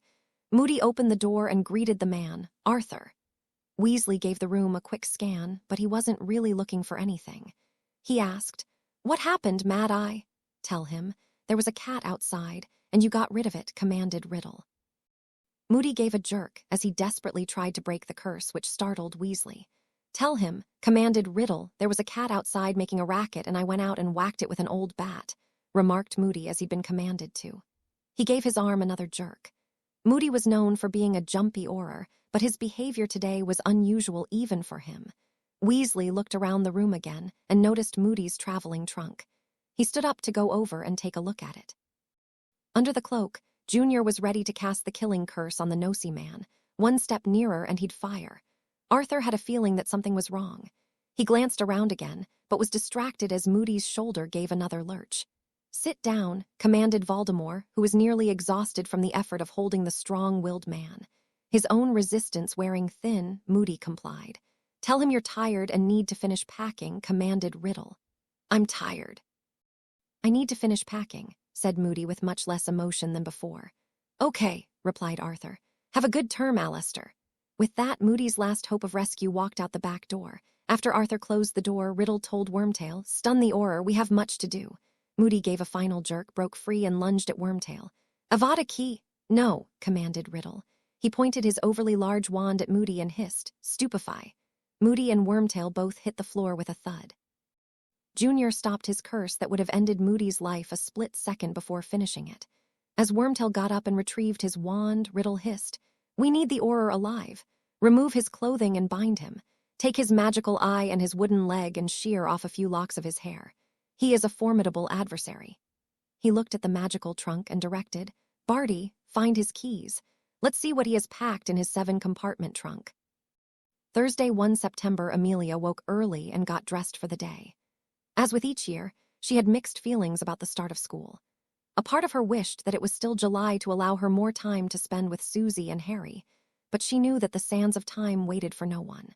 She debated whether to tell the teens about the Triwizard Tournament, but didn't have any real perspective to add, other than relief that neither of them would be allowed to compete due to their ages. As was his habit, Harry came down first. She greeted him and asked, "Are you excited for school to start?" Harry thought for a moment and replied, "When I was staying with the Dursleys, I kept a calendar on the wall each summer and marked off the days until I could leave. Now, I guess what I mean to say is thank you. Thank you for taking me in and, well, everything. I don't know what I would have done if you hadn't come that morning. I don't really know how to properly thank you for what you've done." Amelia looked at him with a parent's love for their child. She debated about suggesting that they stay in contact with Moody, eat their vegetables, write once a week, Owl Rufus and Connie as well, but decided against it. Susie had been open and complete in her letters home, and she could always find an excuse to drop in at the school if she had any serious questions or if something important came up. She replied, "Just take care of yourself and take care of Susie. Try to have a quiet year, but keep your eyes open." Harry nodded and replied, "I will." A few hours later, the two teens walked onto platform 9 3/4. Nothing was going right at the Moody residence. While Harry and Amelia were having breakfast, Junior was feverishly trying to learn how to use Moody's magical eye to no avail. To make matters worse, he could barely walk the length of Moody's living room without falling while wearing Moody's infernal wooden leg. Pettigrew couldn't make a potion properly to save his life, and Riddle's hands were way too small to be of any use.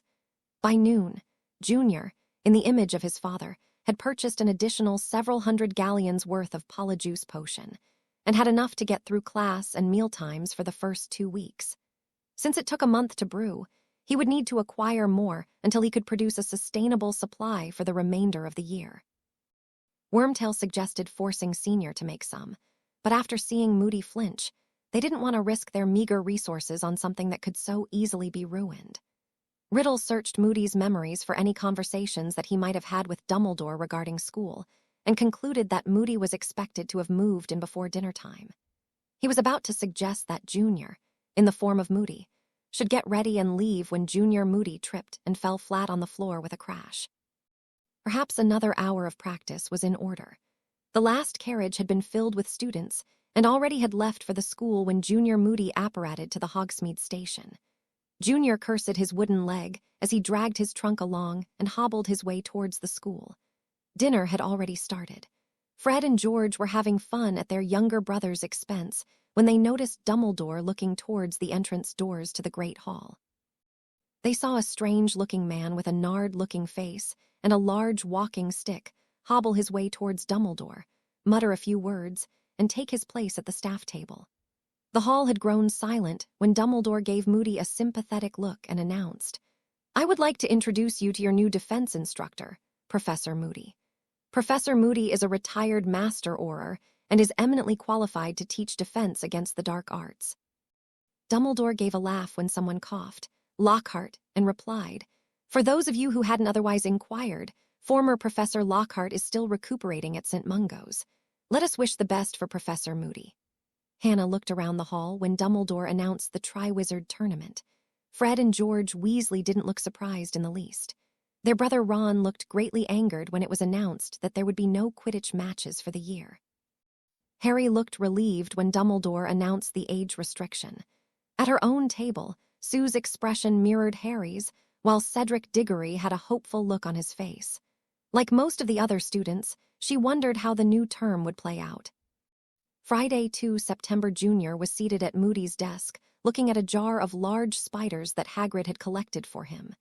The damned eye gave him headaches, and that infernal wooden leg was a nightmare to get around with. To make matters worse, Moody's primary wand wouldn't so much as give off a spark for him, so he substituted the one that he'd recently bought from Ollivander. Dumbledore had pulled him aside after the feast last night and had made the unusual request that he show the 4th through 7th years the unforgivable curses and point out that there is no effective countercurse for them. Their original plan had been to simply hand the Potter boy a portkey disguised as a parchment and activate it by tapping his wand to it as the boy was reading it. As it turned out, the inside of the castle itself was warded both ways against portkey use, so they would have to try something similar outside the castle. The Dark Lord had recommended using the Triwizard Trophy as a backup plan, and now it appeared that would have to work, unless he was able to try something during one of the Hogsmeade visits. Infiltrating the tournament would be difficult and time-consuming. He would have to acquire access to the goblet and alter the 700-year-old charms to have the cup think that there were 4 schools, then enter Potter's name as the sole contestant of the 4th school. He would also have to write the entry slip so that the name of the 4th school was invisible when it came out, and credibly suggest that it would be in everyone's best interest not to simply cancel the tournament and redraw, and instead have Potter compete the best that he could. Like any plan, it sounded easy when they were at his father's house discussing it over brandies. He would have to discuss the specifics with his master in the next week or two before the champions' names were entered. In the short term, he needed to assimilate into the school and do a credible job teaching 35 hours of classes a week, quickly acquire some additional polyjuice potion, and begin brewing his own supply. Of immediate concern, he had class starting in 5 minutes. He would demonstrate the 3 curses this week, and based on his conversation with the old headmaster, actually place some of the students under the Imperious Curse the next week. Ron and Susan sat at their respective tables thinking about the new school year. Both of them missed having breakfast with Harry, who was currently sitting with Neville, Hermione, Fred, George, and the girls from the Quidditch team. After Professor McGonagall passed out the class schedules, Susan walked over to compare hers with Harry's. "Which classes do we have together this year?" Harry handed her his schedule. She looked at it and observed, "This is good. We have herbology together on Monday mornings, runes together right after lunch, charms together on Wednesday mornings, and defense together on Friday mornings." Harry replied, "Do you think we know enough to do 2nd-level runes?" She nodded and replied, "We must. We passed the first-year test last week. Hermione was really kind to have helped us so much. We should get her something to thank her. If you're ready to go, I'll go get my book and meet you outside Professor Moody's classroom." She gave him a sly smile and suggested, "Maybe we can sit together this year." Harry smiled back and replied, "Sounds good, see ya." When she had left and he was walking back to his dorm, Ron caught up with him and asked, "Which classes do you have?" Harry handed Ron his schedule as they walked. Ron looked at it and asked, "What happened to divination this afternoon?" Harry replied, "I got sick of making stuff up and hearing that old Bat go off predicting my death every week." Ron argued, "Yeah, well, but at least it was easy." Harry disagreed, saying, "With Voldemort out there, I don't need easy, I need additional skills." Ron flinched. "Don't say his name." Harry didn't reply, as he didn't want to start an argument. They got their books and walked to the defense classroom. Neville was sitting next to Hannah, who was sitting next to Susan, who had saved a place for Harry between herself and Hermione. Harry sat in the saved seat, and Ron scowled as he sat in the vacant seat in the back by Ernie Macmillan. 2 hours later, Harry left the defense classroom, rubbing his eyes. For some reason, he had gotten a headache in the class. He hadn't had any problems with his new glasses before, but he really hadn't worn them much during the summer since he'd had his eyes healed. Susan watched as Ron yapped to Seamus about how cool the new professor was, and Hermione and Hannah comforted Neville, who had appeared to have been shaken from watching Professor Moody cast the Cruciatus curse on the spider. As they walked along, Harry commented, "Professor Moody seems different in class than I would have expected." Susan replied, "Maybe it was just the topic. Like he said, it's not nice." They were all horrible. "Are you all right?" Harry nodded in agreement. Somehow he had lived through the killing curse. Little did he know that he would become much more familiar with the other two curses as well. After attempting to make a quick appearance at dinner and getting stopped in the castle corridors for what seemed to have been a half-dozen times, Junior finally made it to his quarters where he sealed the door shut. He unstrapped that god-forsaken artificial leg and that infernal eye and waited. 10 minutes later, the Polyjuice potion wore off. With a great shudder, Junior shook his head and stiffly stood on his own 2 feet. He had been required to take 1 extra dose today to maintain Moody's form as dinner dragged on. He mentally thanked Pettigrew for mentioning Moody's habit about only drinking out of his own flask. Either the man was a complete alcoholic or a paranoid lunatic, sipping something out of his ridiculous flask day in and day out. Fortunately, Dumbledore seemed to be aware of and indulgent about the habit, and it suited his current needs quite well. He could hold 5 doses in the flask, more than enough to get through a morning or afternoon. He looked at the potion instructions that his master had provided for him. Lord Voldemort had advised him not to attempt a double batch, rather to make several batches concurrently. According to the instructions and his own experience, a 1-quart finished batch would yield enough potion for about 10 3-ounce doses. That would be enough potion to last him a day if he stayed out of sight as much as possible. He had what seemed to be a lifetime supply of lacewing flies and a good supply of knotgrass and leeches.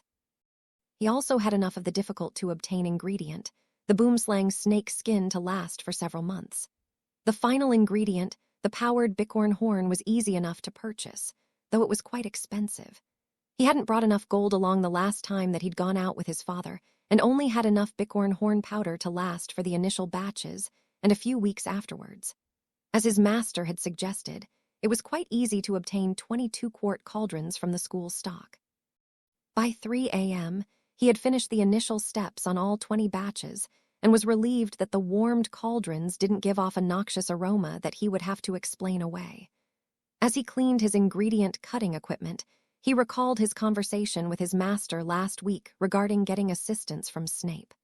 "No, do not attempt to contact Snape. He is too close to the meddlesome old fool to involve him. We don't have time to examine every conversation that the Auror has had with the school staff, so as much as possible try to avoid them.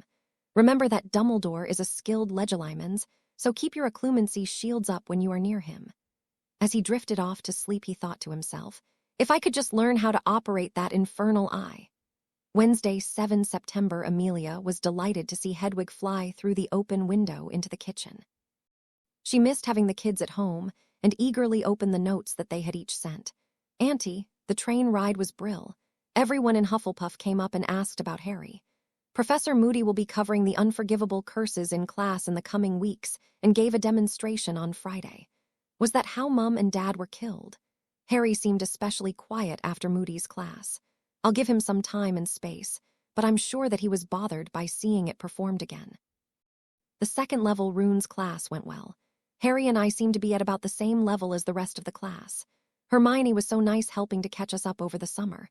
I'll get her a thank-you gift when we have the first Hogsmeade trip. Miss you. Say hi to Smidgen. Love." Susan Amelia smiled to herself as she read Susie's note. Every other sentence seemed to be about Harry. She picked up his note and opened it. "Dear Amelia, it is nice having a parent to write to. I'm glad to get back to school, but the summer was the best one ever. Please say hi to Connie and just roof us for us when you see them. Susan and I are in quite a few of the same classes, but I miss sitting next to her when we eat our meals. Please stay safe and let me know if anything comes up. Love, Harry." She smiled at his messy, boy handwriting and at the sincerity of his letter. She said a silent prayer that they would both stay safe and attached her own notes back with Hedwig, who waited patiently for her. Just then, Connie's head appeared in the fireplace and called, "Amelia," she replied. "Right here, Connie. Come on through."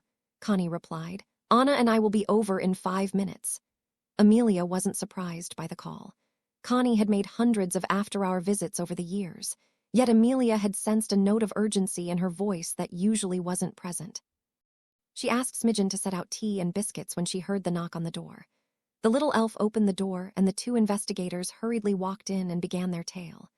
An hour later, Amelia replied, "So the short version is that a Horcrux is currently being held in Bellatrix's vault, and if one of the Black family members walked into Gringotts with the key, you have an assurance from Longsnout that they will be allowed in to examine, but not remove any objects." "In short, yes," replied Connie. He also mentioned that if a fire happened to destroy all of the contents of the vault, it would be highly unfortunate because there is no way to notify the registered vault tenants, as they are currently all residing in Azkaban. Amelia asked, "Who would be eligible to enter the vault?" Anna answered, "Bellatrix has a niece, Nymphadora Tonks, and a nephew, Draco Malfoy. Either could enter if they had the key." Understanding Connie's implication, Amelia inquired, "And where is the key?" Connie answered, "It's currently in the personal property storage locker at Azkaban. If you sign this form, I'll go get it and you can give a quick call to Tonks." Fiendfire would easily destroy everything in the vault and would certainly be easier to control than getting a dragon to destroy whatever is in there. Amelia had a quizzical look on her face and commented, "We're asking her to destroy a vault full of property that in all likelihood she's in line to inherit. What reason do we give her if we don't tell her that our real purpose is to destroy Riddle's Horcrux?" Connie replied, "To keep the gold out of Riddle's grasp. We're best off not mentioning the Horcrux." Anna shook her head and commented, "Are you really asking her to potentially destroy a vault with 100,000 galleons or more in it that she's likely to partially inherit without even telling her why? That's her first 12 years' earnings. That's going to require an incredible sales pitch on your part."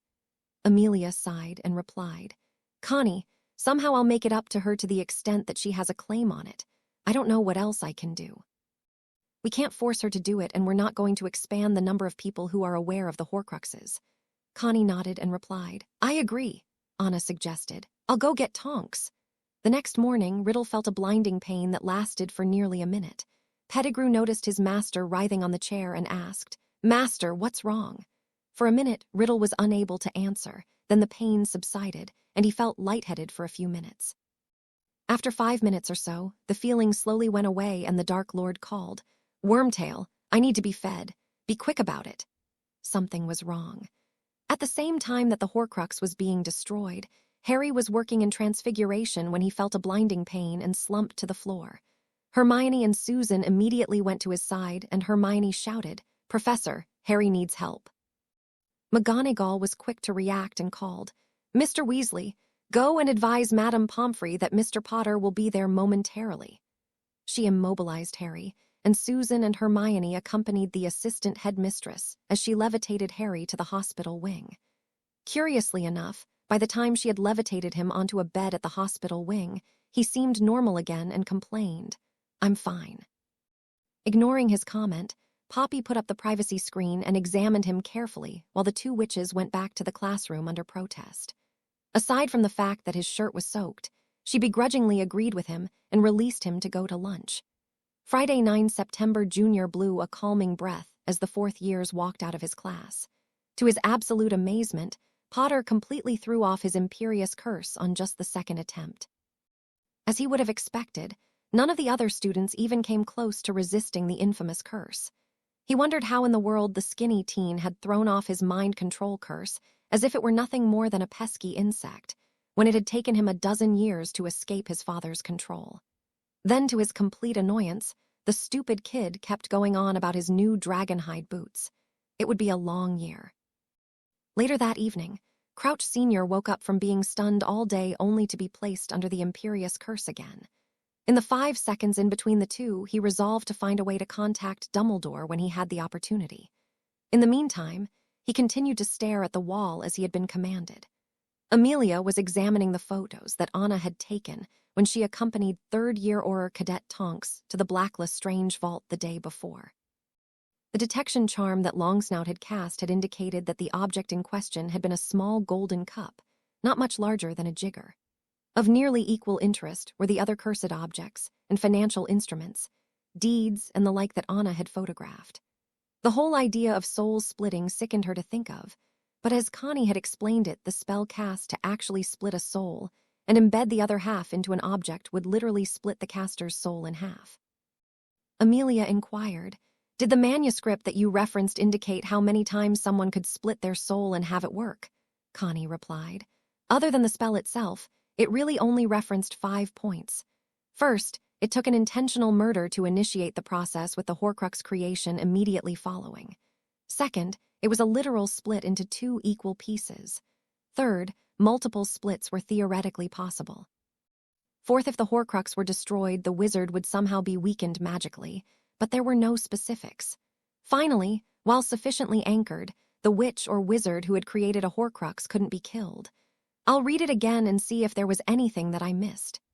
As she spoke, Amelia took notes and wrote several ideas down so as to not interrupt her friend. When Connie had finished, Amelia removed her monocle and remarked, what it didn't reference was how to destroy the Horcruxes, what could be a Horcrux, the idea of being killed versus death by other causes, and how large of a piece was needed to serve as an anchor or to survive. Scrimgeour asked, where in the world would he have read how to do it? There can't have been many copies of the book made. Connie replied, it wasn't even a book. It was a handwritten manuscript from the Mar collection. I doubt that there were more than a small handful of copies created. Otherwise, there would have been hundreds of instances of dark wizards or witches making them over the years. Amelia remarked, Dippet.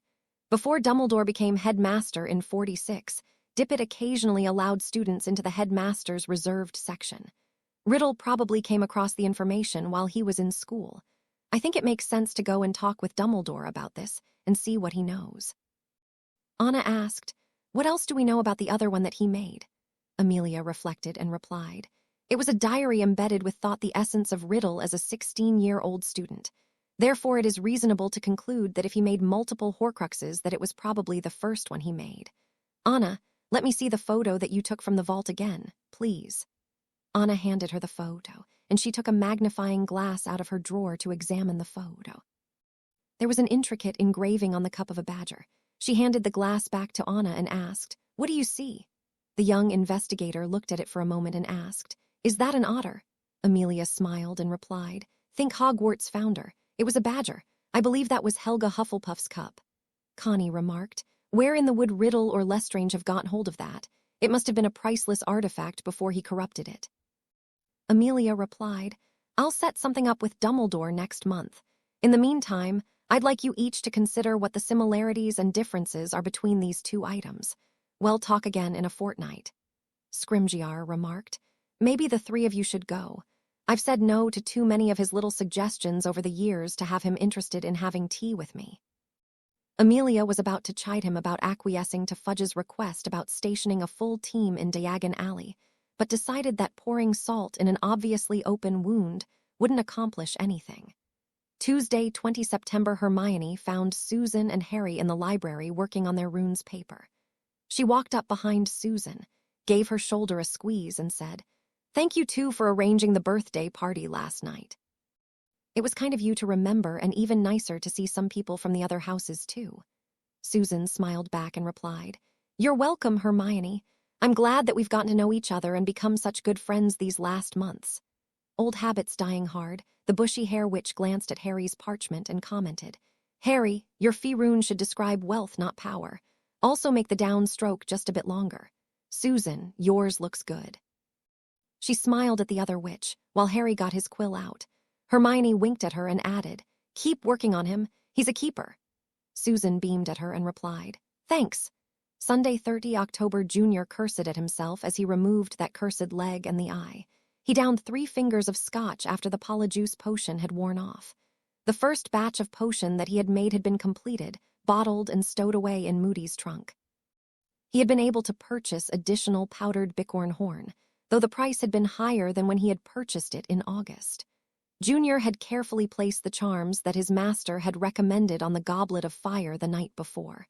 When the castle quieted down after those brats went to bed, he would suit up as Moody and place Potter's name into the goblet. If everything worked as they had planned, Potter's name would come out of the goblet as the chosen champion of the unnamed 4th school. Unfortunately, there was no way to test and see if the charms would work as planned. If Potter's name came out, he would need to be next to his father to tell him what to say in order to ensure that Potter was accepted by the other officials as the 4th champion, and that the contest go forth as originally scheduled. If not, his orders were to snatch the boy at the first opportunity and portkey him to his master's estate.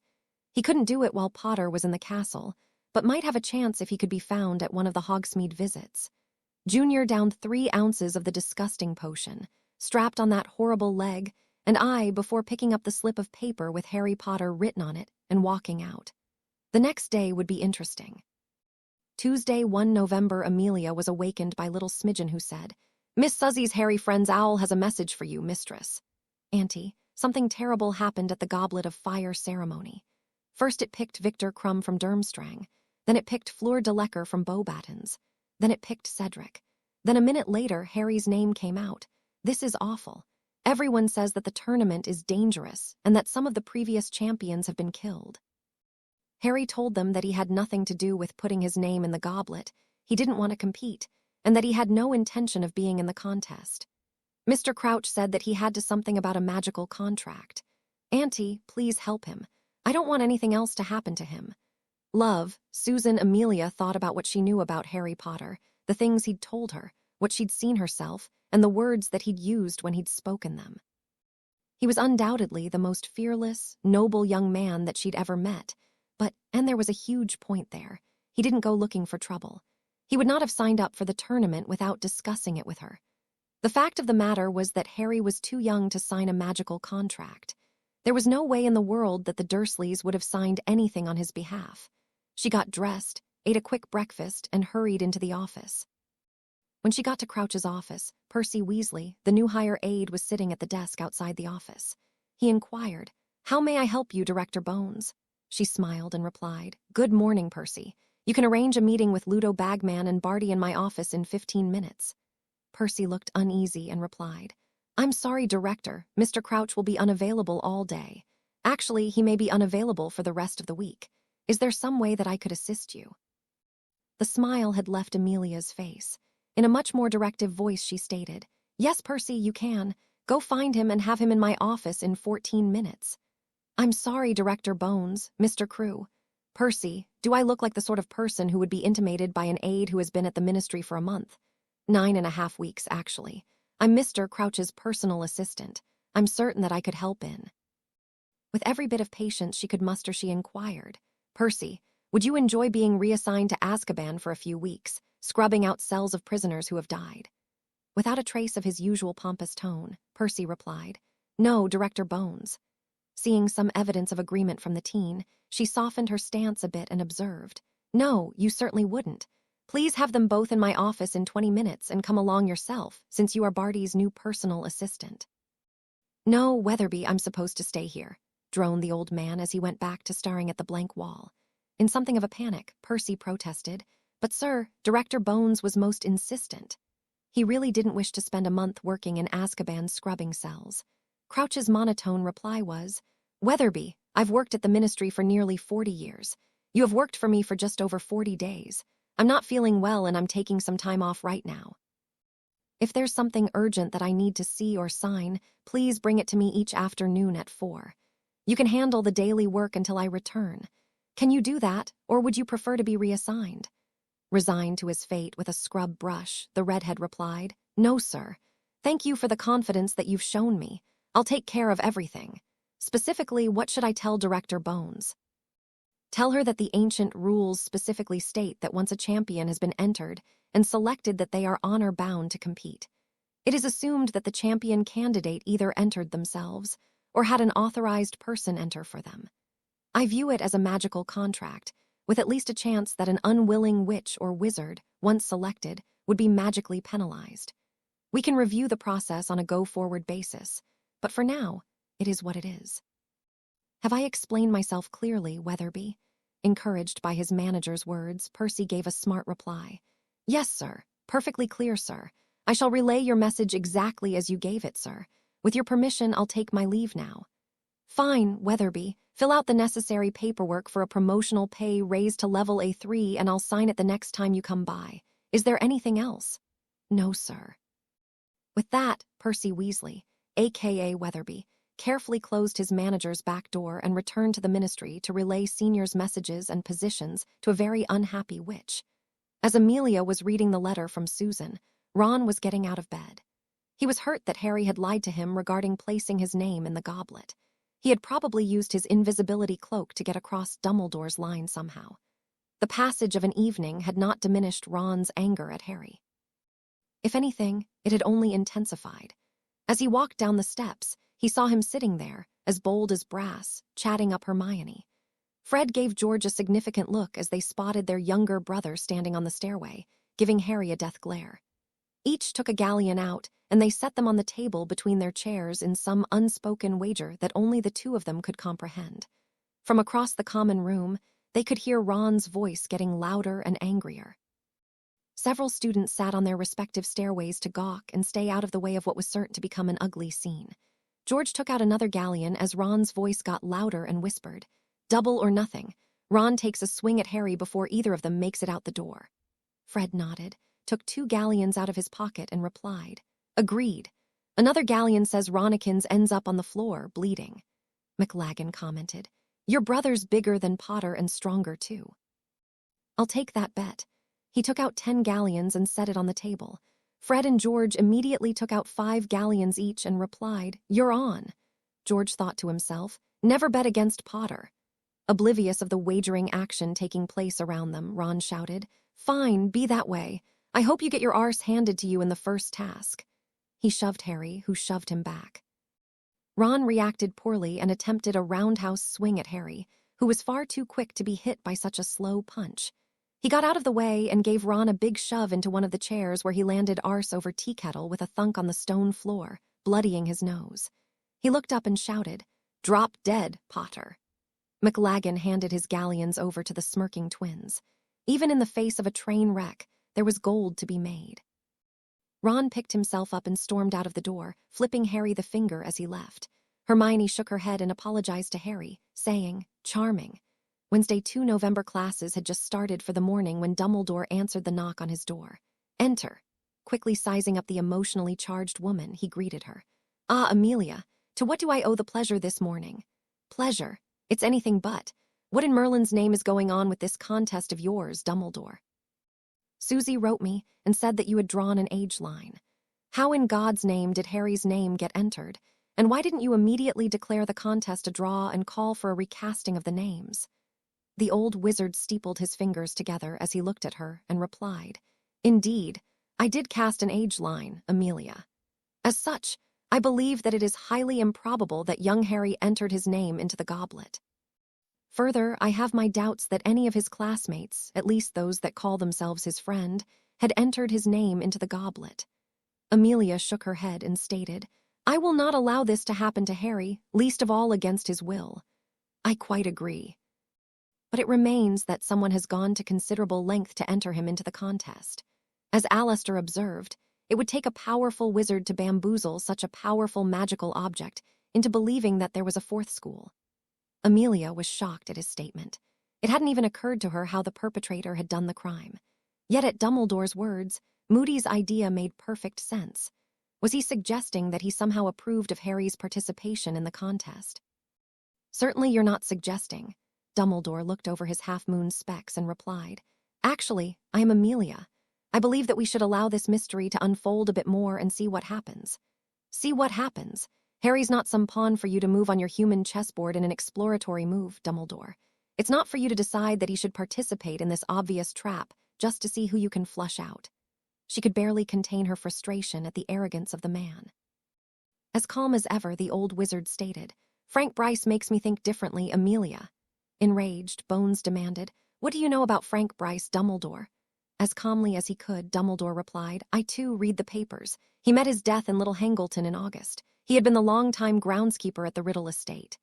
Amelia knew as much, as she had seen Harry's memory of the event, but she chose not to say so. She asked, "What's your point, headmaster?" "Since you are aware of the prophecy, perhaps it is time to test young Harry's mettle." The badger in her was ready to bite his withered arse. "Test his mettle?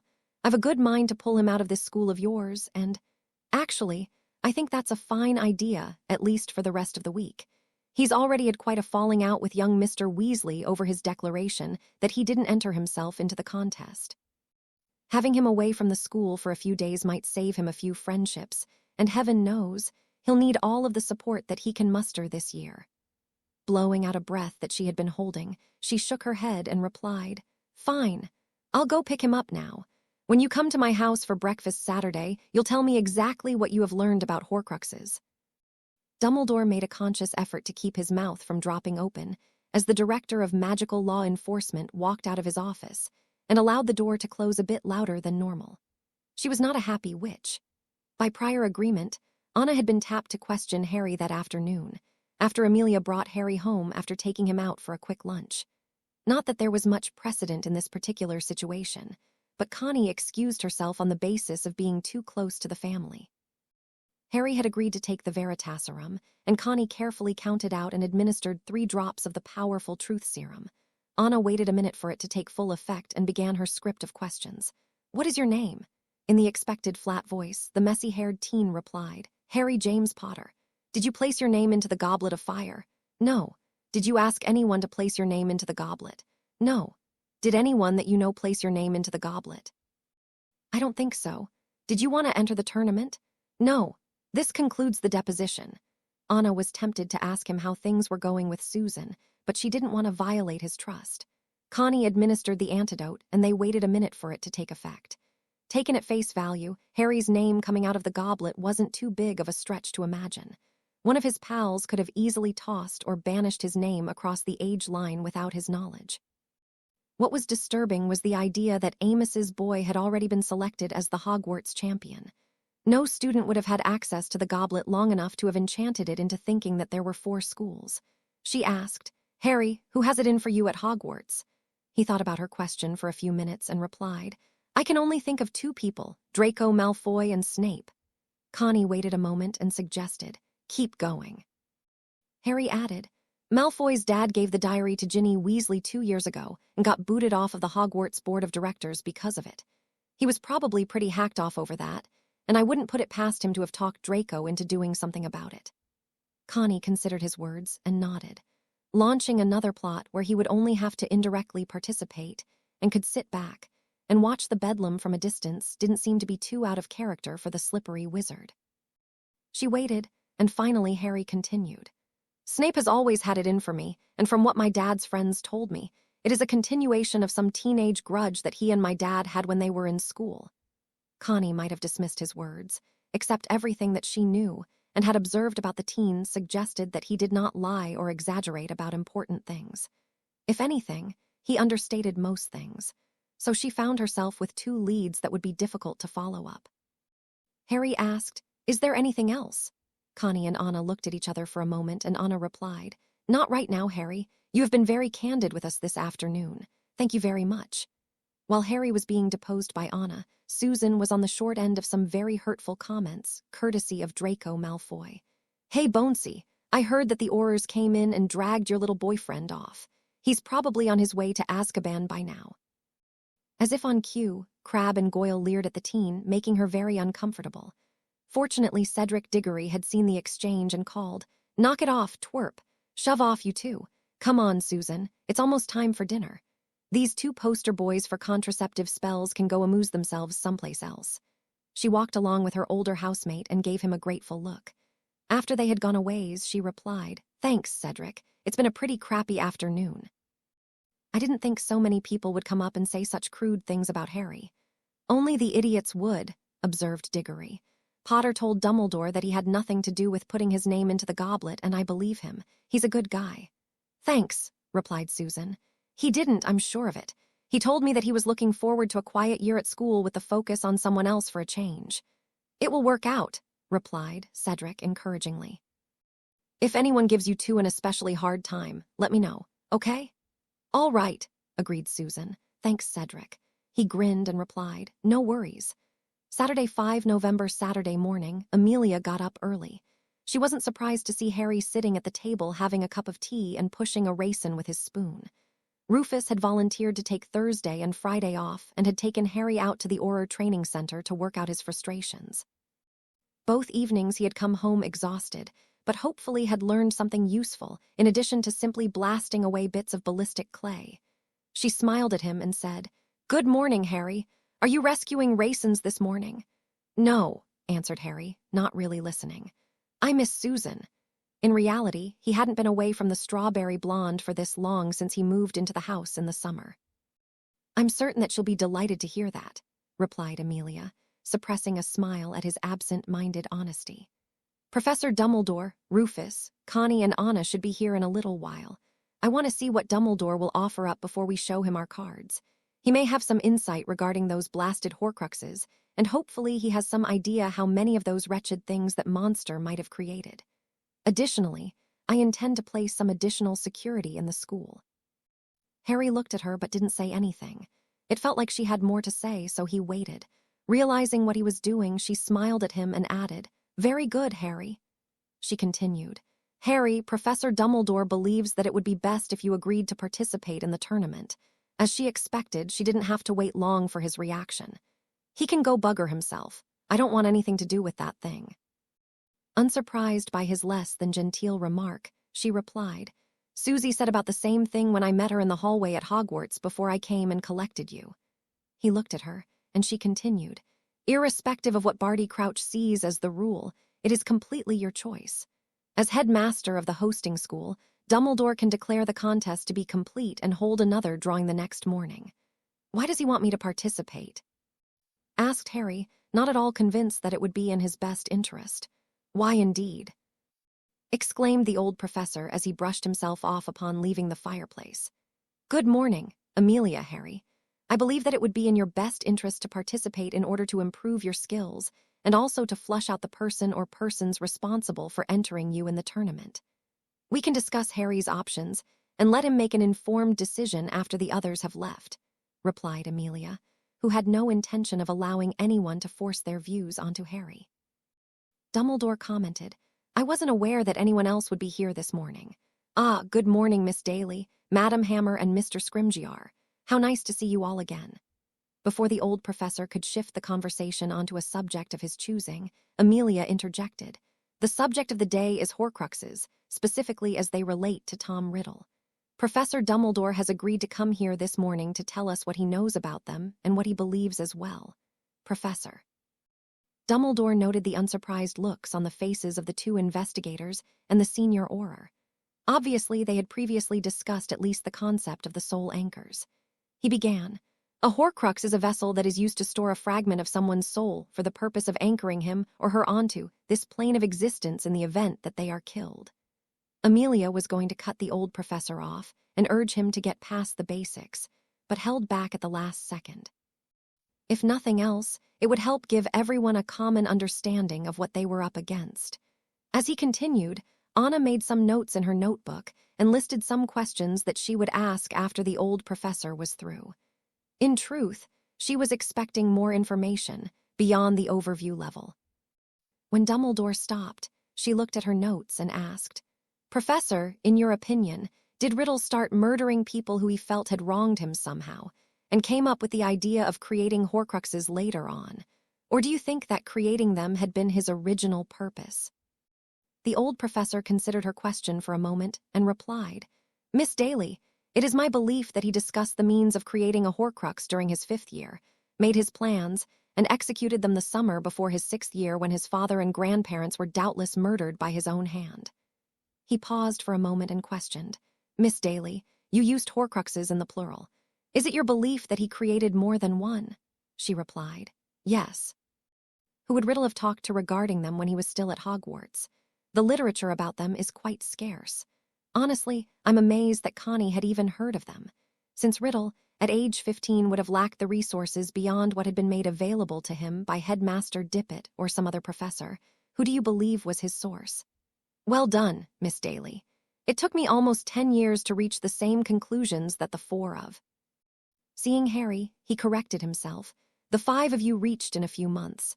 I'm all but certain that Horace Slughorn was approached by Tom in the spring of his 5th year and asked about his opinion on that very matter. Unfortunately, I do not know what Horace advised him. Anna saw Amelia writing in her notebook and guessed the topic. She asked, "Professor, how many Horcruxes do you speculate that Riddle might have created?" Impressed by her tenacity, Dumbledore replied, "I base my opinion, not with a predetermined quantity in mind, as Horace has refused to speak of his conversation. Rather, I have based it upon the items themselves." Clearly, there was the diary of his 16-year-old self. He must have created that with the idea of not only providing an anchor of his own soul, but also to have the ability of using it to steal someone else's life force and reanimating himself at some point in the future. He continued, he may have created that first, with the murder of poor Myrtle Wagner, who was killed by Slytherin's basilisk that you, Harry, so ably dispatched. He paused for a moment to collect his thoughts and continued. The second item I believe to have become a Horcrux was a ring that his mother's father wore. Tom was wearing it beginning with his 6th year. It was said to have been owned by Salazar himself, one of 2 artifacts previously connected to him. Anna asked. And the other? A locket that Tom's mother owned. I believe that she sold it to Borgin and Burke's to have some money to feed herself and her unborn baby with for the month before Tom was born. So you believe that he tended to use Founder's artifacts for his Horcruxes? The evidence points to it, replied Dumbledore. Hepzibah Smith was said to have purchased the locket and a small cup belonging to Helga Hufflepuff from Burke in 1927 or 28. Tom finished in 1945. I, among others, expected that he would apply for and advance in what could have been a spectacular career at the ministry. Instead, he began his quest for power through intimidation, torture, and murder. Anna recapped, saying, So you know or believe that he made Horcruxes out of the diary, Slytherin's locket, his ring, and Hufflepuff's cup. Any ideas about others? Dumbledore thought for a minute and replied, It is logical that he may have created them out of opportunity. That said, if he discovered a Founder's artifact, he would steal it and pervert it to his purposes. Unfortunately, that is an open-ended equation, leaving us with no clue as to what his final plans were. We can only assume that he hasn't made any additional Horcruxes since Harry defeated him in 1981. Indeed, he may have consumed one to get to his current state. Anna saw Amelia write something down, but didn't want to interrupt the headmaster's train of thought. Dumbledore adjusted his half-moon spectacles and continued. My other thought is that he created the first one, most likely the diary, and came across the idea of creating additional Horcruxes later on. I believe this to be the more likely scenario, and believe that he was somehow given guidance regarding a number to use as a goal. As I mentioned, I have been unable to persuade Horace to reveal the details of any conversations that the 2 of them had. The 2 numbers that make sense magically would be 2 plus 1, that being 2 Horcruxes plus his own piece, or 6 plus 1. Connie interjected. Given that we already have the diary, you believe that he used a ring and a locket and identified Hufflepuff's cup for another. We seem to be past the 2 plus 1 theory. Anna tried to get back on track before the deposition turned into a chat over tea. She asked, Professor, do you have any thought regarding where Riddle may have hidden his Horcruxes? Dumbledore replied. He apparently gave Lucius his diary for safekeeping, and will likely be very angry when he discovers that it was used and destroyed to no better purpose than a futile attempt to discredit Arthur Weasley. Anna waited for a moment, and he added, I find it very unlikely that Lucius knew what it was that he was keeping. First, it would have been completely out of character for Tom to disclose so big of a secret to any of his followers. Second, if Lucius had known that Tom's soul was anchored to this plane of existence, he and the remaining followers would have never abandoned their search for their master. As to where he hid the others, I can only speculate that he either hid them in places that held meaning to him, or with his most trusted servants, or both. Anna glanced at Amelia, who nodded and spoke up. Thank you, Professor. You have been remarkably candid this morning. In the spirit of cooperation, allow us to be equally candid. Connie and Anna discovered Hufflepuff's cup in Bellatrix's Gringotts vault. We must obtain it as quickly as possible, countered Dumbledore, who was obviously shocked and delighted at the discovery. That's not possible, Professor, replied Anna, attempting to look innocent. The entire contents of her vault were destroyed in an accidental fire in early September. Not certain what to say, Dumbledore asked. And you are quite certain that it was indeed Hufflepuff's cup, and that it contained a fragment of Tom's soul? Connie replied, We're as certain as we can be without expanding the list of people who know how he survived in 1981. Dumbledore nodded. He knew that it became exponentially more difficult to keep a secret as additional people became aware of it. He asked, Madam Hammer, you appear to be remarkably informed regarding Horcruxes. My own list of resources on the subject is embarrassingly thin. If I may ask, how did you come across your information? Amelia cut in and replied, "Professor, whereas you have unlimited access to the public, restricted and the headmaster's private collections at Hogwarts, Connie, Rufus. Myself and the two heads of the Unspeakables have unfettered access to the combined DMLE Unspeakable Library.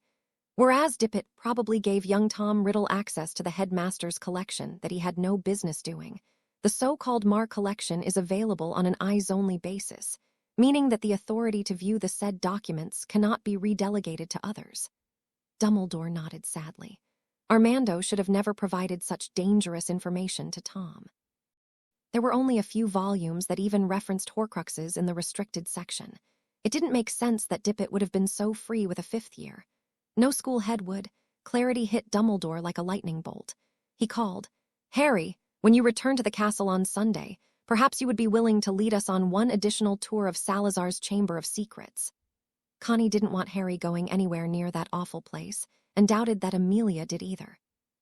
She wanted to stay on track for a few minutes more, and feared that Dumbledore was attempting to call the meeting to a close. She added, "Professor, the Mar collection had 3 other points of interest regarding multiple Horcruxes that we should discuss." Seeing that she had his undivided attention, she continued, "First is the idea of even fractures, meaning that the first Horcrux created would have contained an even half of Riddle's soul. It makes sense that it was the diary, as it contained enough of his essence, both magical and spiritual, that reanimation might have been possible." Seeing him nod, she added, "That said, the ring, locket, or the cup, whichever was made next, would have contained a 4th, 8th, and a 16th of his soul, respectively. Thus, if he made 2 or 3 others, they would have contained smaller and smaller fractions, respectively." Dumbledore nodded, considering her words. Logically, it wouldn't be possible to specify in advance that he wanted to chip off a 7th at a time like some sort of stonecutter. Hammer continued. Last, but not least, was the anchoring concept. It stated that if a wizard was killed after having lost 90% of his anchor, he would die just like anyone else. As such, there was no practical benefit of creating a 5th, 6th, or 7th Horcrux, since they wouldn't provide a sufficient anchor if the first ones were already destroyed. That said, Slughorn might have suggested to Riddle that creating 6 or a dozen Horcruxes would be the best number, but he would have been wrong, and they weren't all created equally. He may have only lost 2 of 6 so far, but we aren't talking about 7 equal slices of a cherry pie, and 2 of the 4 critical pieces have been destroyed. Professor, if Riddle was your equal before 1981, and you are 10 times the typical wizard in terms of either raw power or stamina, he's been cut in half and probably more in the last few years. Scrimgeour added, "So the critical task would be to find his ring and the locket, or whatever was the 4th Horcrux, before he regains his body." Connie nodded and replied, "In so many words, that's right." Anna conjured a long strip of paper, some 10 feet long by 2 wide. "This represents Riddle's soul and magical stamina in 1980, when he began looking for the Potters." She folded the sheet in half and carefully tore it along the edge. She tossed one of the halves into the fire, saying, "This represents Riddle's soul and magical stamina after Harry destroyed the first Horcrux. Granted, a lot of it is gone, but even so, Harry would have a hard time filling this paper up for one of Snape's homework assignments." Dumbledore was about to admonish her lack of respect for Severus, but Amelia gave him a withering look that McGonagall would have been proud of, and he remained quiet. If the ring was the second one created, it would look like this. She folded the paper lengthwise, cut it, and tossed one of the halves into the fire. Harry noted that it was now about the size of one of his friend Hermione's essays. If the locket was the 3rd one created, it would have stored a piece about this size. She tore the paper in half, leaving a 2.5-foot length, about the size of one of his essays. It looked pretty manageable. If the cup was the 4th one created, it would only be this large. She held up a sheet, hardly longer than one of Ron's essays. She concluded, saying, "It really doesn't matter how many others there are. If the first 4 can be found and destroyed, there isn't enough of his soul remaining to anchor him if he is killed, and he couldn't come back." Rufus commented, "Regarding stamina, if he could duel nonstop for hours before, even if he succeeds in getting a body back, he still might only be good for a small handful of serious spells before he wears himself out. Most of our Aurors can go 10 minutes straight before passing out. The point is, the so-called prophecy might already have been fulfilled when Harry stuck that broken basilisk fang through the diary." Dumbledore had a fleeting thought that most generals do not directly engage in battle, but thought better than to bring down the upbeat mood so early in what was likely to be a very long battle. He replied, "Well spoken, both of you. That brings us back to the tournament. Harry, despite Amelia's very valid objections, I believe that the best way to unravel the plot behind entering you in the tournament is for you to play it out. In the meanwhile, Anna, Connie, Amelia, Rufus, and I have the responsibility to find and destroy the remaining Horcruxes." Amelia considered his words for a moment and gave Scrimgeour a meaningful look, worthy of Fred or George. He nodded, and she replied, "If Harry agrees of his own free will, I will allow his participation in your event under 2 conditions. I intend to level the playing field and keep my son safe. First, Auror Cadet Tonks will be allowed to infiltrate into the school, and Rufus is allowed to train Harry on weekends." Dumbledore thought about her words and stated, "According to the tournament rules, no professor of the champion's school, or the champion's parent or guardian, or any tournament official is allowed to give direction or assistance to any of the champions. That would exclude myself, any Hogwarts teacher, Barty, Percy in his stead, or Ludo from providing direct assistance. If Miss Tonks were to take a temporary position as Pop Ennie's assistant, she would be eligible to assist Harry as needed." Amelia waited for the slippery old headmaster to finish before she said anything. In this case, she wanted everything her way, or not at all. He continued, "Regarding coaching from Rufus, I think that would be a splendid idea. Naturally, I will run it by the staff and Barty so there are no claims of wrongdoing." "No," commanded Amelia. "The knowledge of the help does not leave this room. I don't give a rat's arse who wins your bloody event. I want Harry alive, whole and healthy at the end of the year." "Agreed." Dumbledore nodded, still intending to tell a critical few. Amelia shook her head and replied, "Your word, Professor, your vow that no one outside this room will learn of any assistance given to Harry. Take it or leave it." Dumbledore sighed and replied, "I agree to your terms, Director." Amelia gave Harry a soul-searching look and admitted, "Harry, it's up to you. I would be happier if you just said no, but I respect you enough to give you the final say." "Susan will have my hide," thought Harry as he replied, "I'll do it." "I'll train him Saturdays from 8 until 3, suggested Scrimgeour. Harry gave Amelia a pleading look and she countered, 7 until 11. "I'll make him a set of timed portkeys, one for each Saturday that he can take from the Hogwarts gates to the apparition point outside the training facility. Harry, no one must know of this. Can you keep it a secret?" Harry replied, "I'd prefer to tell Susan so she doesn't get mad at me and I'll be okay." She nodded. Looking at Rufus, Harry replied, "Thank you, Senior Auror Scrimgeour. I'll do my best to learn your lessons and not mess up too badly." "And what will Miss Tonks' role be?"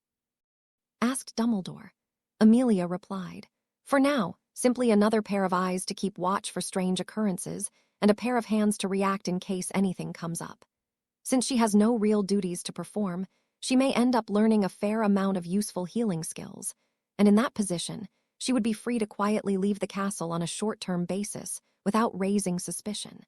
She can simply pose as a healer trainee looking for some practical experience and not raise any suspicion.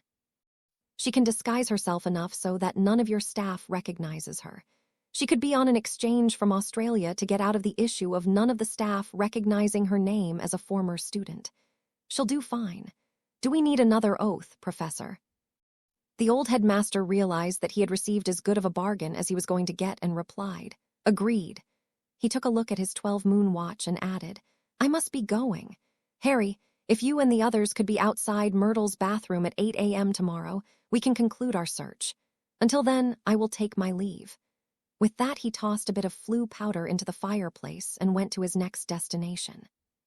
Sunday, 6 November Sunday morning, Amelia got up early for the day, as was becoming her custom when any of the teens were home. About an hour before the others were scheduled to arrive, Harry came down to the kitchen. He looked at her for a moment and said, "I just wanted to thank you for standing up for me the last few days. It feels nice, knowing that you're looking out for me." Delighted at his words, she smiled back and replied, "Harry, that's what parents do for their kids. I'm honored to do it for you, and am certain that you'll do the same for your own kids someday." For just a moment, Harry allowed himself the luxury of a forward-looking mental view of his own personal mirror of Arist. It felt good. Amelia noticed the dreamy look on his face and commented, "So far, we've been so focused on the tournament and those god-awful Horcruxes. What else is on your mind? Harry admitted. I did have a few questions, Amelia suggested. Fire away. Whatever came of those Death Eaters from the World Cup? Trying to understand his real question, she replied. Nothing yet. St. Mungo's never reported anyone coming in for a foot or leg replacement. I don't believe that either of them died, so the most likely case is that their buddies sent them to either a Muggle hospital or to a healer out of the country. He didn't say anything for a few seconds, and she asked, Did I answer your question? Harry nodded and replied, Yes, thanks. Who told Rufus to station all of the extra Aurors away from the World Cup? She replied. Fudge suggested it to Rufus, and Lucius Malfoy suggested it to Fudge. Naturally, when one of the Aurors ran into Malfoy at a social setting a week later, Lucius insisted that Fudge had had too much to drink and had simply misinterpreted his suggestion, which he claims was simply to have extra Aurors on duty. Harry was visibly disappointed. It seemed that nothing was resolved on either incident. She saw his look and observed, Harry, it happens. He looked at her and she commented, There's little doubt in my mind that Malfoy made the suggestion to Fudge. They were in a public place and there was an expensive bottle of scotch visible on the table. They both had plausible deniability on that issue. Nor is there any doubt in my mind regarding Malfoy wanting the Aurors away from the campground, either because he was participating in the Death Eater March, or that he knew it was going to happen and he decided to lend a hand by clearing the way. Until we find 2 men missing a foot and shoe, we don't have enough to bring anyone to trial. Remember this, we can bring someone into trial at a later date, but we can't go back and try them for the same crime twice. Sometimes, it's better to wait. Satisfied but not pleased, Harry asked, So what's next? Rufus will be your contact. He will provide you training in general and a strategy to use for each of the tasks. You will need to plan on working as hard as you can with him. I don't care if you win any event, Harry. I just want you to get through them and hope that whoever set you up for this will be caught. I want you to keep your eyes open at school. Tonks will be your only other contact. Moody is a professor this year and is outside of the rules in terms of giving you any help, so don't mention anything to him. Aside from Susie, Hermione, and Tonks, don't discuss the tournament or any of the other details with anyone else in the castle, not the professors, not your classmates, no one. Okay, I promise. Trying to lighten the mood a bit, she mentioned, There are some upsides, Harry. You'll automatically receive an O on all of your exams, and there's a very nice surprise around Christmas. Since there are no Quidditch matches or practices this year, you should have plenty of time to keep up with your homework and still see your friends. Also, there are Hogsmeade visits every other weekend. He smiled, and she continued. Back to the serious side for a moment, we have to plan for the worst in this case, by assuming that Riddle is behind this whole thing somehow. She saw an opportunity to exercise his critical thinking and asked, What does he want most at this point in time? Harry thought for a moment, and replied, I reckon either to get a real body back somehow, or to kill me off like he tried to do 13 years ago. She considered his words, and despite every parenting instinct in the world screaming at her to wrap her boy up in a blanket and rush him off to New Zealand, she could find no fault in his logic. That evening, Junior disguised as Moody limped out of the castle, onto the grounds towards Hogsmeade.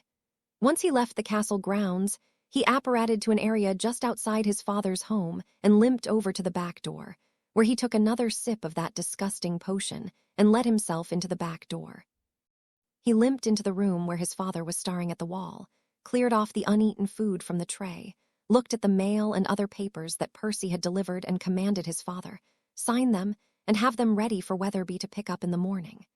Seeing nothing else amiss, he limped out the back door and reported in to his master. The Potter boy has been entered into the tournament. He's probably under the delusion that he stands a chance against the older students. Harry Potter cannot be allowed to fail so badly that he is disadvantaged for the 3rd task. Give him a means of participating on an equal footing for the first 2 tasks. Do not let your hand be seen guiding him. Dumbledore would become suspicious. He is a good flyer, commenter Pettigrew, trying to be helpful. I have seen him on his broom before. Pettigrew had a nostalgic thought. He flies as good as James. Keep that in mind as you coach him. It may be useful, commanded Riddle. Take your leave now and return to Hogwarts. With that, Junior limped out of the old mansion and returned to the castle. While Riddle, Pettigrew, and Junior were plotting Harry's downfall, the messy-haired teen was having a very candid discussion with Amelia. They discussed the Horcruxes, his training, Tonks, and other topics. Unlike the headmaster, Amelia was of the mindset that having the people around her being informed was an advantage, not a needless risk. After Smidgen had brought him yet another butterbeer, Harry asked, "What's likely to happen when he comes back?" Amelia had been thinking along the same lines since she'd heard his comments a few hours earlier. She switched her thought process from considering everyday tactics to consider overarching strategy. "Harry, when you spoke with the image of Riddle in the Chamber of Secrets he mentioned, how could the greatest wizard of all time be defeated, and then some other nonsense? Let's assume that being the greatest wizard of all time is his ultimate goal.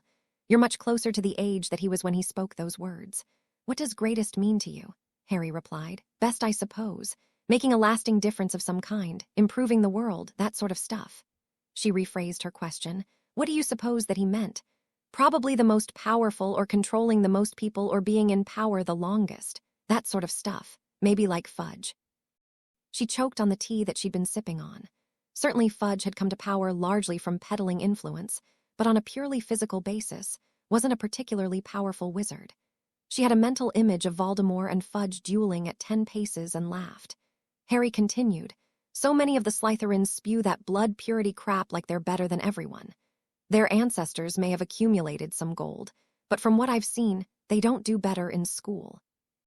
Riddle was no pureblood, but I bet he told everyone that he was. If he came back just like he was in 1981, he'd have loads of individual magical power. If Inspector Hammer is right about the idea that destroying his Horcruxes actually destroys some of his magical strength, he'll need to keep that quiet, or his Death Eaters won't want to follow him around. From what I understand, he's no lord. He's a half-blood bastard." Amelia laughed so hard, she actually dropped her teacup. She repaired her cup, then walked over and hugged her teen. After a minute she said, "Harry, I love you so. You're such a delight to talk with." Harry reveled in the comfort, and she said, "Let's get you back to school now." "Okay." Wednesday, 9 November. Ron hadn't spoken with Harry since their fight over a week ago. An unfortunate chain of events that would eventually result in a death began when Harry accidentally bumped Ron's pumpkin juice goblet with his book bag, knocking it off the table. Harry's quick reflexes allowed him to grab the goblet before it could spill onto the floor and put it back in front of him. Ron incorrectly assumed that Harry was simply showing off again and replied, "Big man, Potter. Always showing off. Even when you mess up." "Ron, I didn't—" In far too loud of a voice, Ron cut him off. "Forget it, Potter, it's always the same. You ran off at the World Cup and get to be some big hero, blasting Death Eaters while I nearly get killed. Thanks a lot." As Hermione looked over at him in disbelief, McGonagall, who had been behind both of them, grabbed Ron by the ear and hissed, "Mr. Weasley, report to my office immediately." Ron hadn't been that loud, but surely a dozen students sitting nearby could have heard him. She gave Dumbledore a significant look. Albus quickly made his way over and had a quick conversation with Minerva. He did a quick legilimacy scan on the nearby students, and to his great relief found that aside from Miss Granger, only Fred and George had been paying even the least attention to the quick-tempered redhead. He walked back to McGonagall, who was so angry that she appeared lipless, and in a low voice said, "No one new is aware of the situation. Perhaps I will accompany these three for a moment and enjoy the crisp morning air. I'm certain that you will make a sufficient impression on young Mr. Weasley." She nodded and replied, "I most certainly will. He'll have detention 5 nights a week with Mr. Filch from now until the Christmas holidays." Dumbledore considered the circumstances and was about to suggest that the punishment exceeded the offense, but considered that if the Aurors heard about it and had their way, Ron would probably be arrested, so he nodded and replied, "Good enough."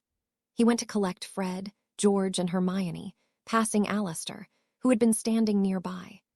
Thursday, 10 November. Third-year Auror cadet Nymphadora Tonks sat in the waiting room outside Director Bones' office. She differed from the other 3 cadets in her class in that she had already been on an important operation, destroying the contents of her Aunt Bellatrix's vault. The other cadets had only been on comparatively mundane duties, such as sitting a shift with Eric, the ministry guard, processing shoplifting violations, and the like. Tonks was called in and asked to sit down.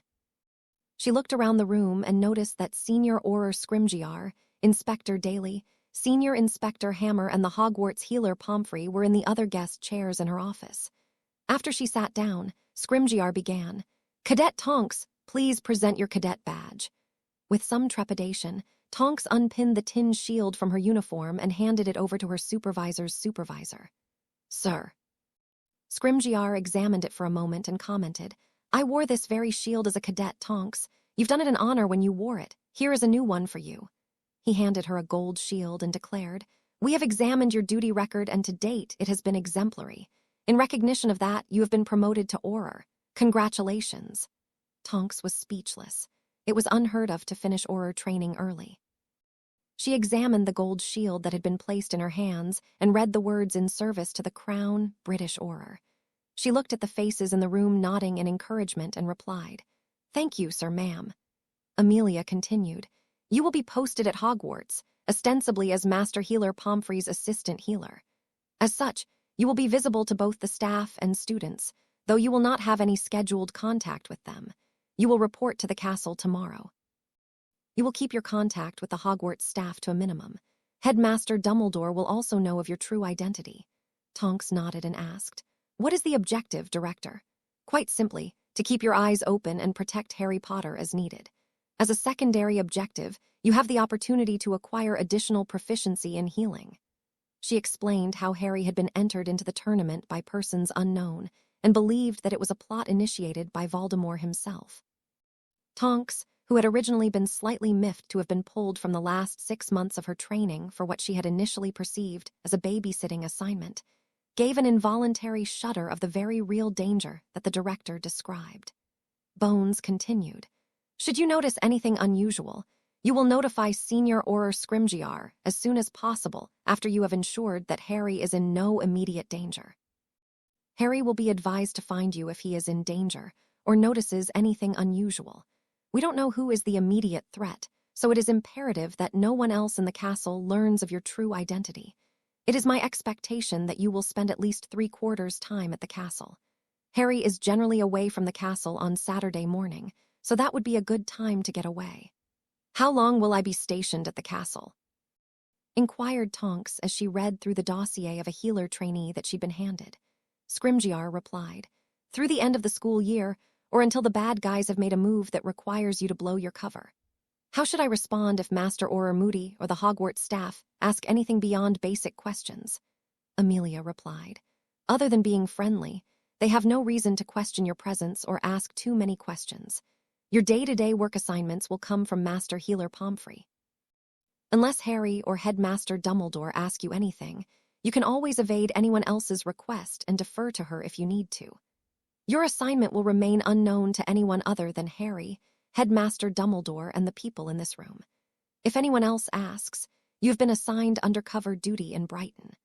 Master Healer Pomfrey will introduce you at dinner tomorrow evening as Susan Florman, a healer trainee from New South Wales. Select an appearance so you won't be recognized by either the students or the staff. Good luck, Auror Tonks." The normally enthusiastic young witch nodded solemnly and stood to leave. Tonks shortened and lightened her hair, thinned her nose, and assumed a suntanned appearance of someone who had spent a fair amount of time at the beach. Anna marveled at the change. If she hadn't seen it, she wouldn't have made the connection between the two women. As they walked out of Amelia's office, Poppy added, "There is a spare 2-room flat next to mine adjacent to the healing wing of the castle. It's furnished and has an eating area as well as a separate entrance away from the staff wing. You should purchase several uniforms to wear while you are in the castle." Tonks took a look at the matron and the 1930s-style uniform that she wore and rolled her eyes. Poppy had seen the look before and reminded her, "Smithwick's has several styles to choose from. I'm certain that you can find something to your liking, but keep in mind that your goal is not to attract undue attention." Tonks replied, "Yes, Master Healer Pomfrey. Poppy, dear, I will call you Susan." Friday, 11 November after dinner, Harry walked up to Susan and asked, "Dear lady, would you do me the honor and accompany this poor knave to visit the village tomorrow?" Amused at his wit, she made a show of fluttering her eyelashes and replied, "Handsome squire, I would be delighted to accompany you." A fair damsel never knows when a handsome young squire such as yourself might come in handy. She gave him a sly look and added, "Or perhaps she does have an idea about how he might prove his worth." Harry gave her a long, appraising look, and with a twinkle in his emerald eyes that would turn half of the female population of the castle into mush, replied, "I am at your service, fair maiden." They both started laughing at themselves as they walked off together, and in a low voice Harry added, "I could meet you at the Three Broomsticks at 11:30 or at the front door of the castle if you would prefer." She squeezed his hand a bit and replied, "I'll meet you at the pub. It will be less obvious that you were gone for the morning." "Thanks." She smiled back at him, gave him a quick kiss, and whispered, "Sweet dreams, Harry." "You have no idea." He replied, "You too, see ya." Saturday, 12 November. On Saturday, Harry woke up at 5:30.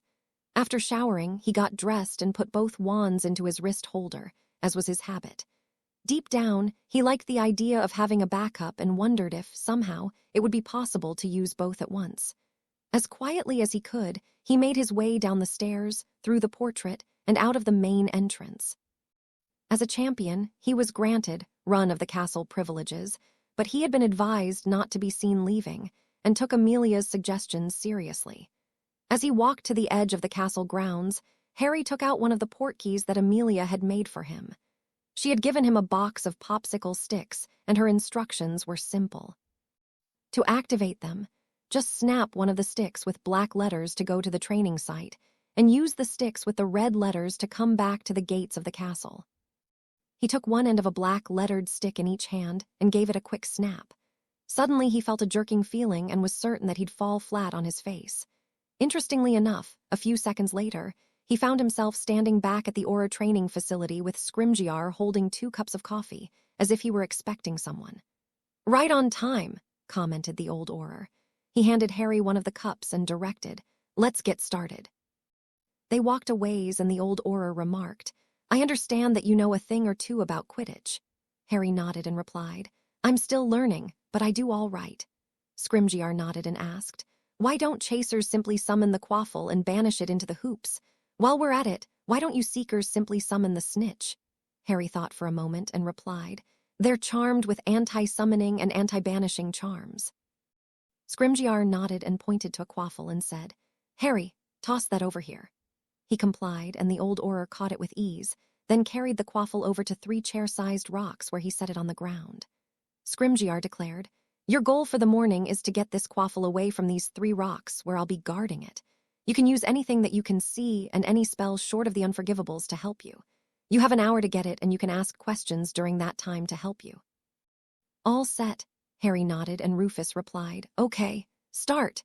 Harry looked around to see what was available. He had his wands in their holster. There was a broom on the table next to him and a book on Quidditch equipment repair. He picked up the broom, got on it, and hovered for a moment. His first thought was to swoop down and grab the quaffle before Rufus noticed. He gave it a try, but was pelted by stinging hexes when he got within 100 feet. Scrimgeour suggested, "You might get lucky and catch me unawares by doing that, but probably not. Go back to the table and think of a different strategy." Harry flew over to the table, landed and sat down while Scrimgeour patiently sipped his coffee. The teen thought for a minute and concluded that the book was not there by coincidence. He looked through the table of contents and noticed that there was a chapter on decharming and recharming quaffles. He quickly read through the process. A minute later, he got back on the broomstick, flew to just outside the range where Scrimgeour had started throwing stinging hexes at him the first time, and drew his wand. He pointed it at the quaffle and called out, "Finite Awkwad." Scrimgeour saw the charm hit the quaffle solidly and nodded at Harry, who tried the summoning charm on the wooden ball. As they hadn't yet covered the charm in Flitwick's class, his wasn't anywhere near as strong as it could have been, but the quaffle did roll towards him. Rufus realized what the situation was and conjured 100 wooden quaffles, flinging them in every direction. He sat down at the table and directed, "Summon them one at a time and put them over here." He pointed to a spot by the side of the table. One by one, Harry pointed his wand and called, "Akio quaffle." With practice, instead of rolling there, they started flying to him as if someone had soft-tossed them. When Harry had collected 2/3 of them, Scrimgeour called him over and announced, "Take 5, Harry." He handed the teen a cold butterbeer and asked, "When did you learn the summoning charm?" Harry replied, "Professor Flitwick covers it in charms class next week. Susan and Hermione have had me reading ahead a bit." Based on that information, Scrimgeour decided that he was happier with the teen's work than he would have been otherwise. His ongoing challenge wouldn't be Potter's lack of power, speed, or skill. He had an abundance of those. Rather, the teen's highly limited repertoire of spells would be his ongoing concern. He saw that Harry had finished his butterbeer and suggested, "Go ahead and finish summoning the other quaffles and come back when you're done." Harry cast the summoning charm with much more confidence, and most of the balls flew directly into his hand, allowing him to catch them. He was quite pleased with himself as he finished. Scrimgeour watched as he summoned each of the quaffles. It was obvious that the teen had great eye-hand coordination, but then again, the quaffles weren't moving. Harry sat down and had another butterbeer. When he had finished, Scrimgeour told him to stand about 30 feet to his left. Rufus explained, "I'm going to toss these either from your left going right or straight away from us. I want you to hit as many of them as you can with your blasting charm. Don't hit me and try to get them before they hit the ground. Ready? Okay." He tossed one straight away in a fairly high arc so Potter would have a few seconds of time to react. Reducto! Sizzle. The air crackled with his spell, but it didn't connect with anything. The ball hit the ground with a soft thud and rolled another 10 yards. Scrimgeour added, "If you miss again, take a second shot and hit it on the ground. Try to get it before it stops. Ready?" Harry nodded, and he tossed another. Reducto! Crack. Potter hit the ball, but not solidly. A piece chipped off of the wooden ball. "Good, I'm going to start tossing them more or less continuously. When I'm done, we'll see how many are still in one piece." Reducto! Boom. Reducto! Boom. Reducto! Reducto! Sizzle, boom. Having been solidly hit, the ball exploded into a dozen splinters. When Scrimgeour was done, he surveyed the littered field around him.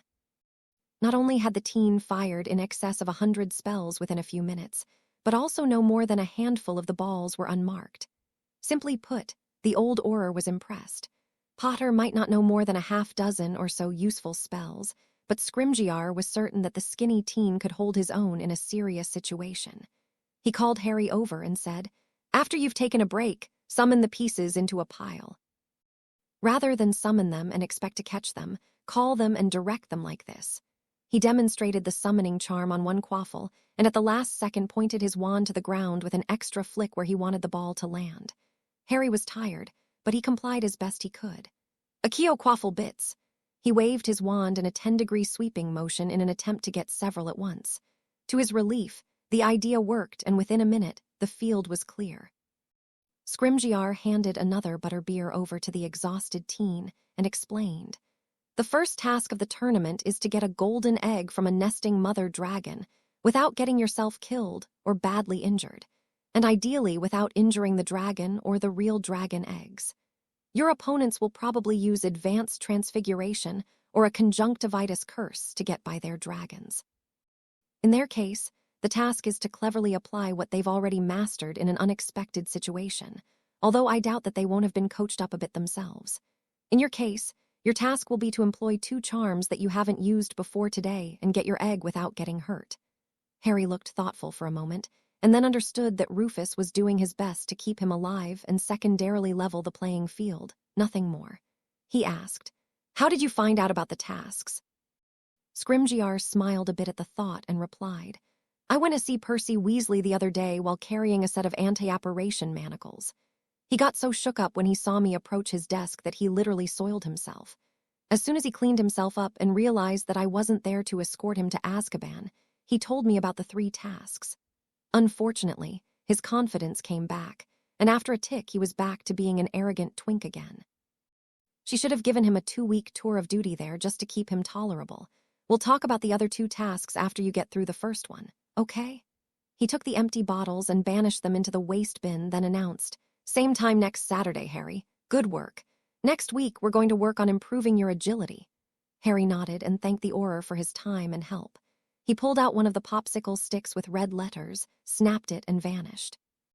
Susan and Hannah walked around together for an hour and were about to go into the 3 broomsticks when Harry fast walked up to them. He was obviously winded from his morning work and walking or running to the pub. Susan gave him a warm smile and whispered, "Hold still." He complied, and she cast a freshening charm on him.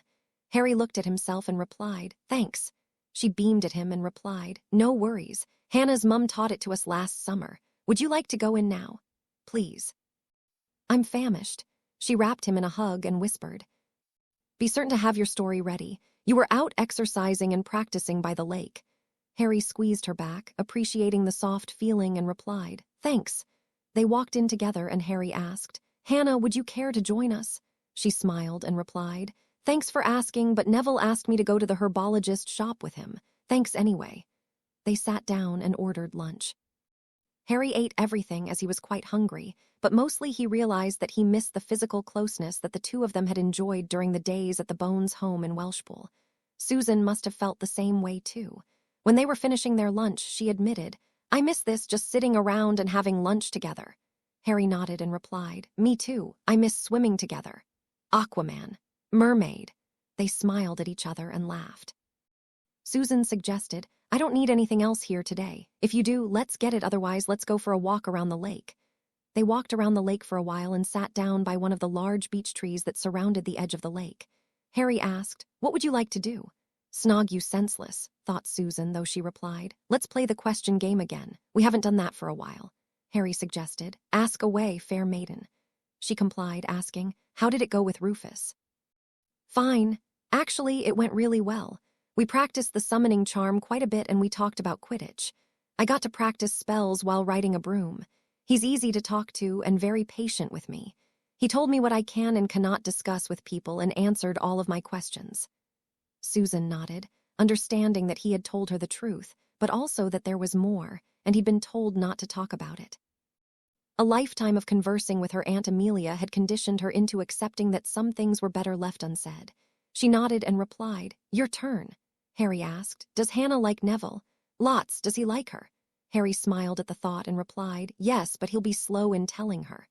Screwing up her own courage for a moment, she asked, "Would you be happy if we became a bit more than friends?" "Yes, I think we're more than friends right now. We live in the same house and have the same guardian." "No, goof, I meant boyfriend and girlfriend." A bit slow on the uptick, Harry finally caught the meaning of her question and asked, "Would you like to be my girlfriend?" Eyes bright, she replied, "Yes, very much. Would you like to be my boyfriend?" "Yes, very much." She smiled at him and observed, "Well, that wasn't so hard. Are you nervous about the first task?" He thought about her question for a moment and replied, "Not too bad. I've got a plan and 2 weeks to practice with. Compared to some of the other situations that I've got myself in, this one feels pretty good. Are you worried?" Without hesitation, Susan replied, "I'm scared for you." She considered her words for a moment and added, "Really, I'm concerned for you. I worry about what's behind this that we aren't seeing." Between Professor Dumbledore, Auntie, the Ministry heads, and Riddle, I feel like we've only been shown a little piece of this godforsaken game that they've asked you to play. Harry thought about her words, put his arm around her in a comforting fashion, and replied, "I agree with you about Dumbledore and the Ministry Games people, but Amelia, Connie, Rufus, and Anna have been great. They've treated me like an adult, asked my opinion, and as far as I can tell, given me the final say. I feel a lot more in control than last year, when Sirius was supposedly out to get me. He was the one who ended up telling me that he was my godfather. Dumbledore never mentioned a word." She nodded, but didn't say anything. She wasn't sure where Harry wanted Mr. Black to fit into their lives, and she didn't want to push the issue until he was ready to talk about it. She asked, "What did everyone say about Skeeter's article about the wand weighing?" Harry replied, "Most of the Gryffindors understood that she threw that stupid slant on the story. I didn't say but 5 words to her before Amelia found me and pulled me out of that broom closet. Maybe Skeeter was mad because she locked the door behind me after I left." Susie nodded and said, "She missed the point of the tournament being about magical cooperation and turned it into a coming-out party for the boy who lived. She's so annoying, but I did like your picture." She kissed him on the lips and said, "We should get going." That evening after dinner, Cedric was walking the halls when he observed Draco Malfoy giving a 5th-year Ravenclaw some buttons and showing him how to work them. They would flash between support Cedric Diggory, the real Hogwarts champion, and Potter Stinks. The head boy's sense of fair play kicked in, and by the end of the evening, the buttons had been confiscated. Malfoy had shot his mouth off enough to earn a month of detention with Filch, and his mother had been notified. Although his intent had been cruel, even Malfoy's head of house had to admit that the blonde-haired teen's execution had been brainless.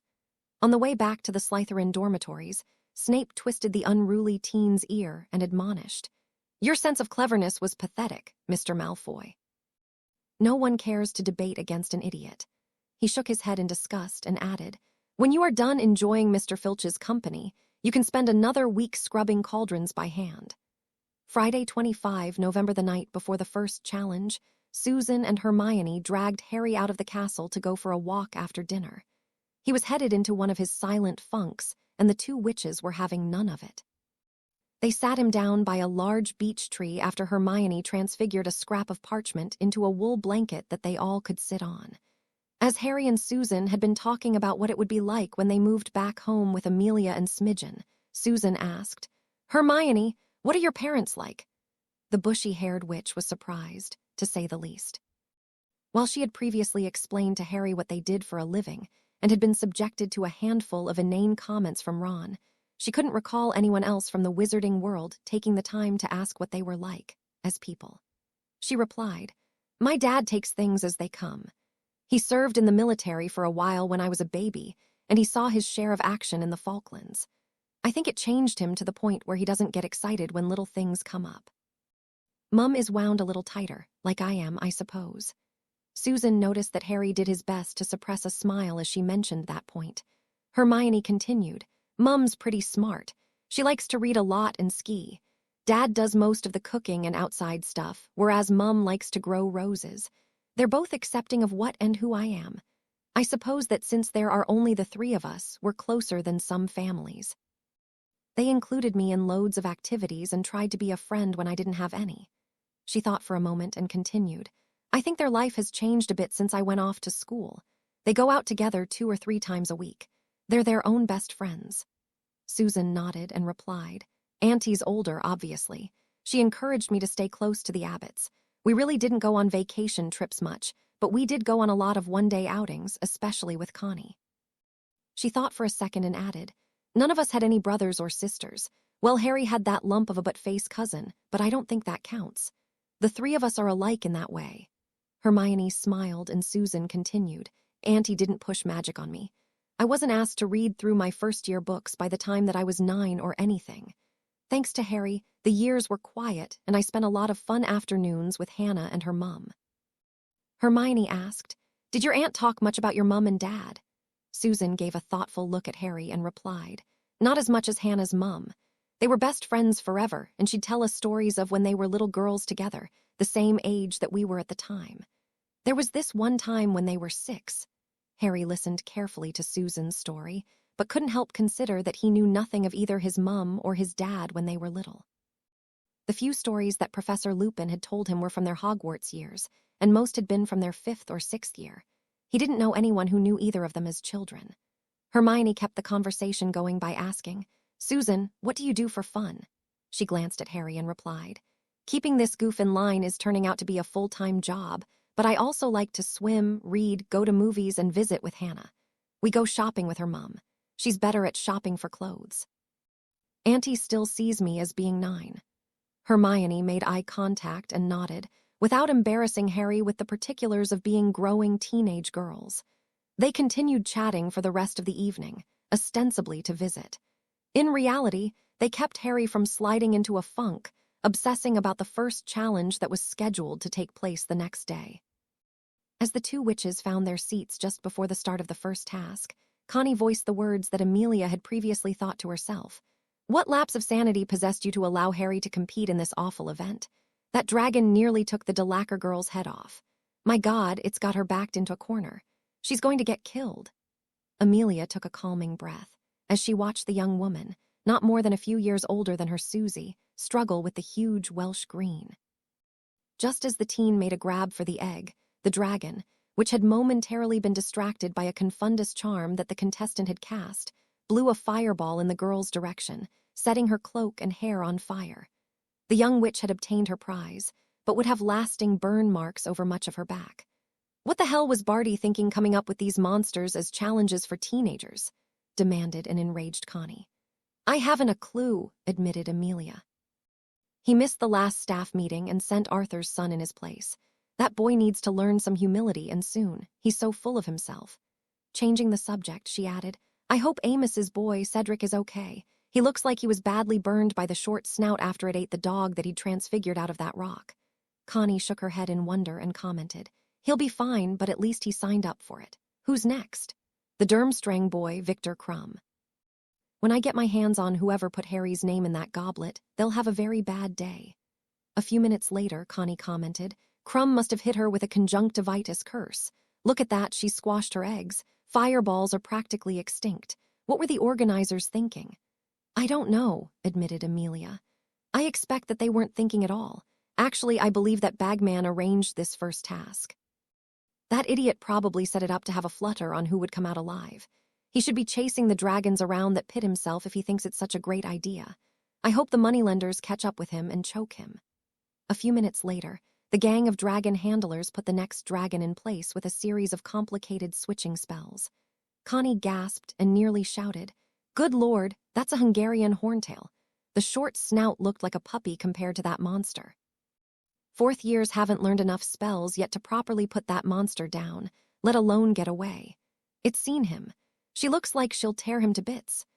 Amelia closed her eyes for a moment and cleared her head of her friend's colorful play-by-play commentary.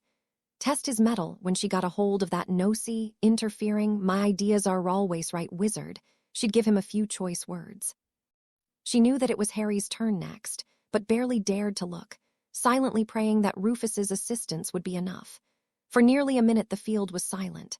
Suddenly Connie exclaimed, "Good Lord, Amelia, look at that!" Harry had somehow summoned his broom from nearly a mile away, and he was flying right above the dragon's head, circling and weaving back and forth in a hypnotic pattern. She saw him pull his wand out and cast several spells in the direction of the egg while attempting to dodge the enraged horntail. Whoosh! He dove down and summoned the egg, just as the evil dragon's razor-sharp tail sliced into his side. Poor Harry! That had to hurt. Even from a distance, she could see the crimson bloodstain blossoming on his shirt. She followed Connie down the stairs of the stands as they hurriedly made their way to the medical tent. Somehow, Harry managed to stay on his broom and fly back to the starting point as a dozen of the dragon wranglers subdued the offended and angry mother dragon. A few minutes later, Amelia smiled as she saw Susie and Hermione rush towards Harry. The bushy-haired young witch stood back beaming at her best friend with pride, while Susie gave him a bone-crushing hug and kiss, only to realize that she had squeezed him too hard as she felt him wince. Knowing his high tolerance for pain, Amelia concluded that it was more than a scratch regardless of what he would eventually tell her. Connie waited with the girls on the other side of the privacy screen as Amelia stood by Harry while Poppy carefully cleaned out the wound.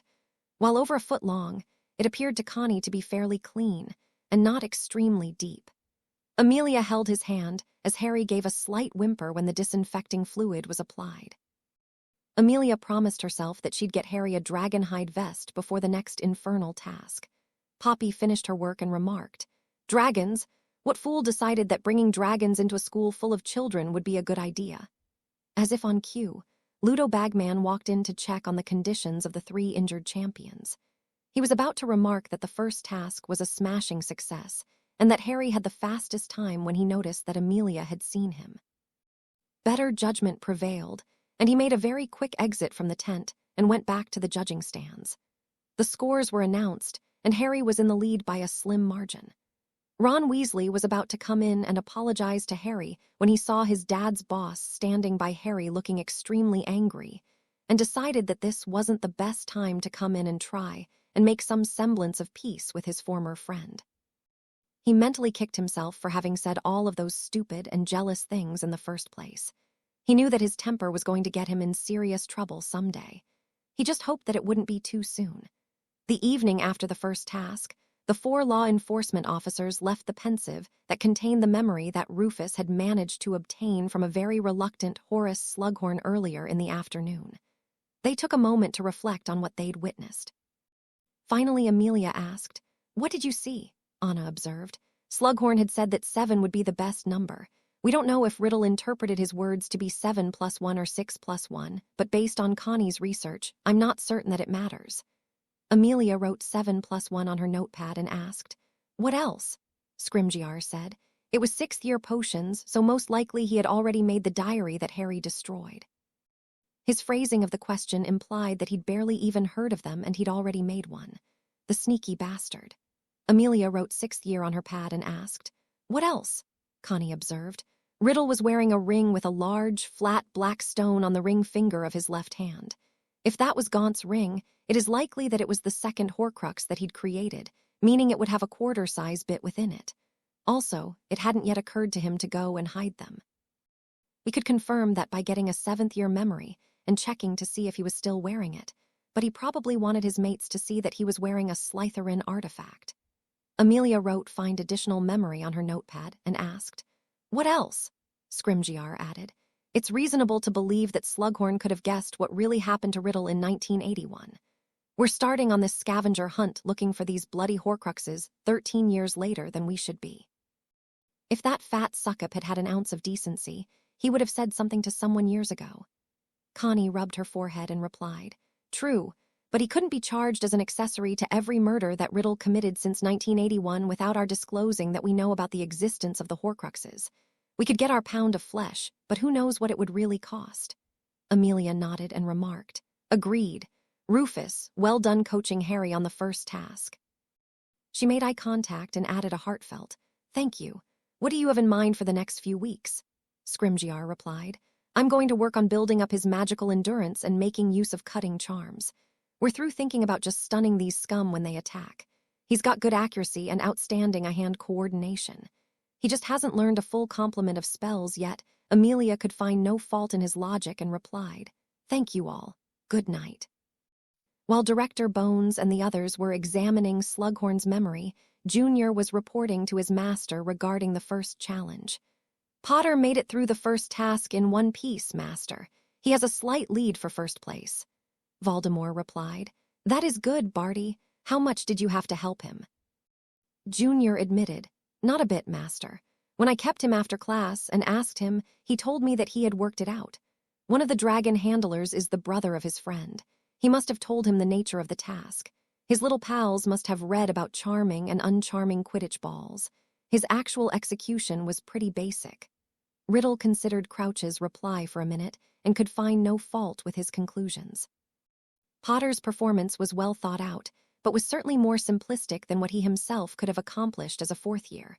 Riddle replied, "Be certain that he does not fail in the second task."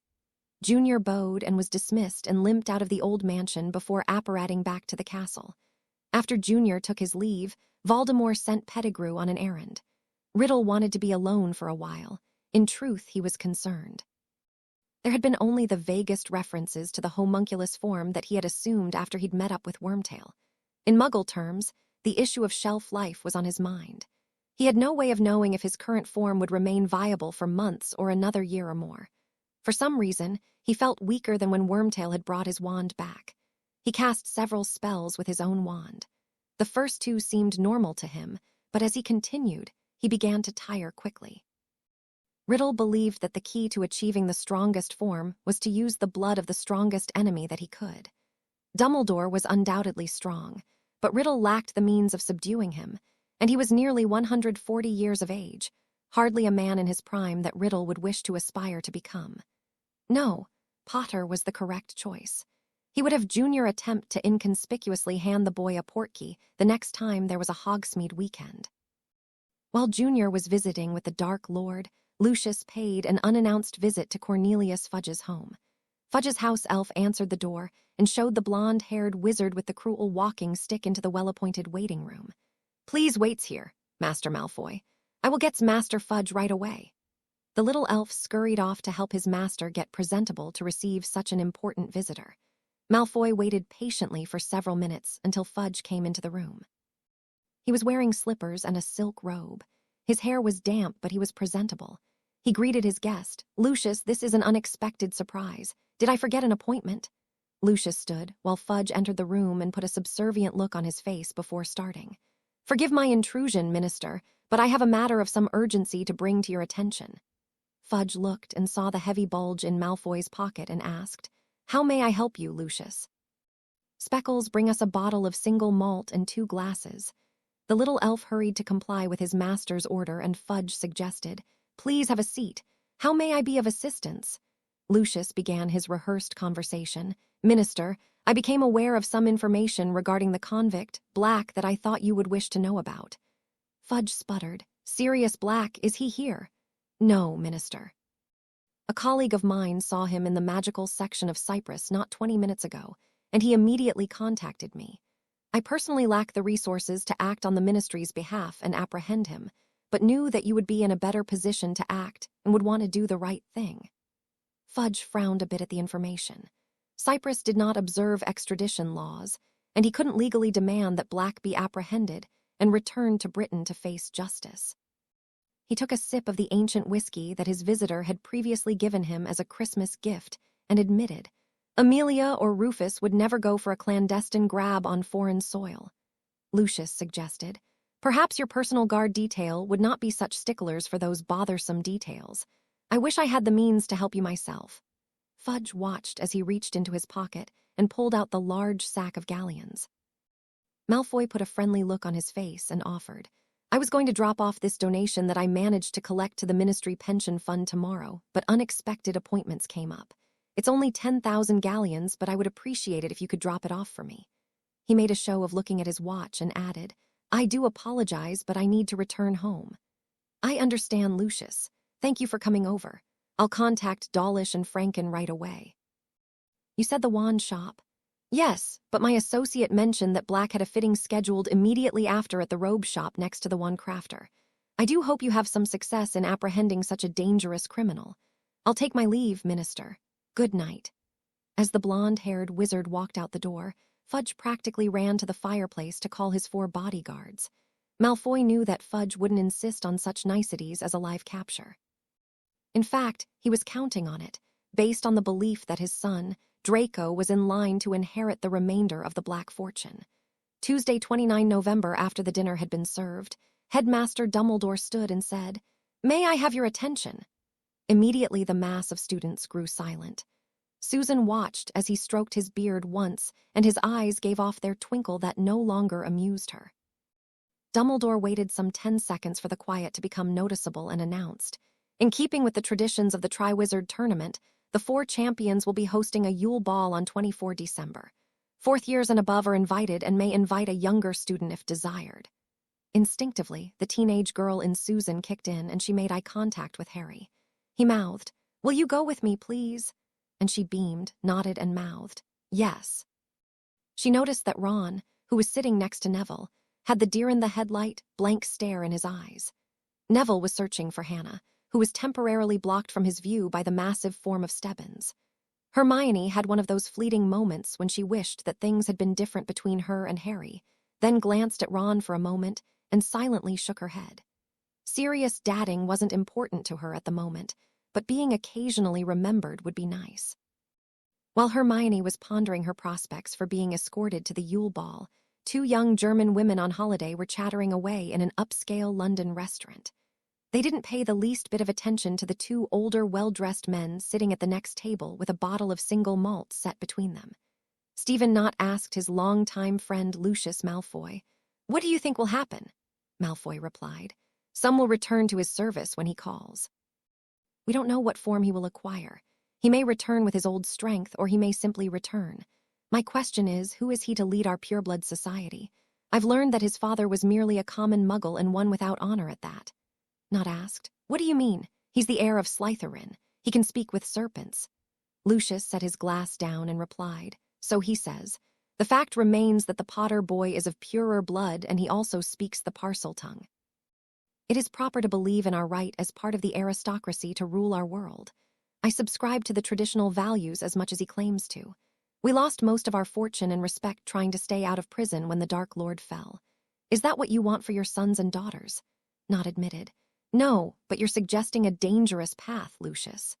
The blonde-haired wizard sneered and commented, I'm merely observing that there may not be any safe paths. Some have felt his mark begin to strengthen and have chosen to leave. Tudbury sold his estate last week and is said to have retired somewhere in the southwest United States. Do you think he'll answer his call? I expect Karkaroff will leave at the conclusion of the tournament and quickly disappear into Eastern Europe. Not asked. Have you spoken with the others? Malfoy admitted. Not yet. I wanted to hear your opinion first. The Welshman replied, I only envision 3 choices, flee now and pretend that you never felt anything, stay and hope that he never returns, or wait and see what calls us before deciding what to do. There is no hope in joining Dumbledore and the Blood Traitors. The Dark Lord will go after them first. Perhaps, but you lost your wife and oldest son in the last war. I lost my brother and his entire family. The Aurors gave as good as they got. Our attempts to keep them weak through lack of funding will only go so far if he returns in a weakened condition. We are not cannon fodder to be used to buy him time. Not asked. What about Bulstrode and Yaxley? How are they? Malfoy replied.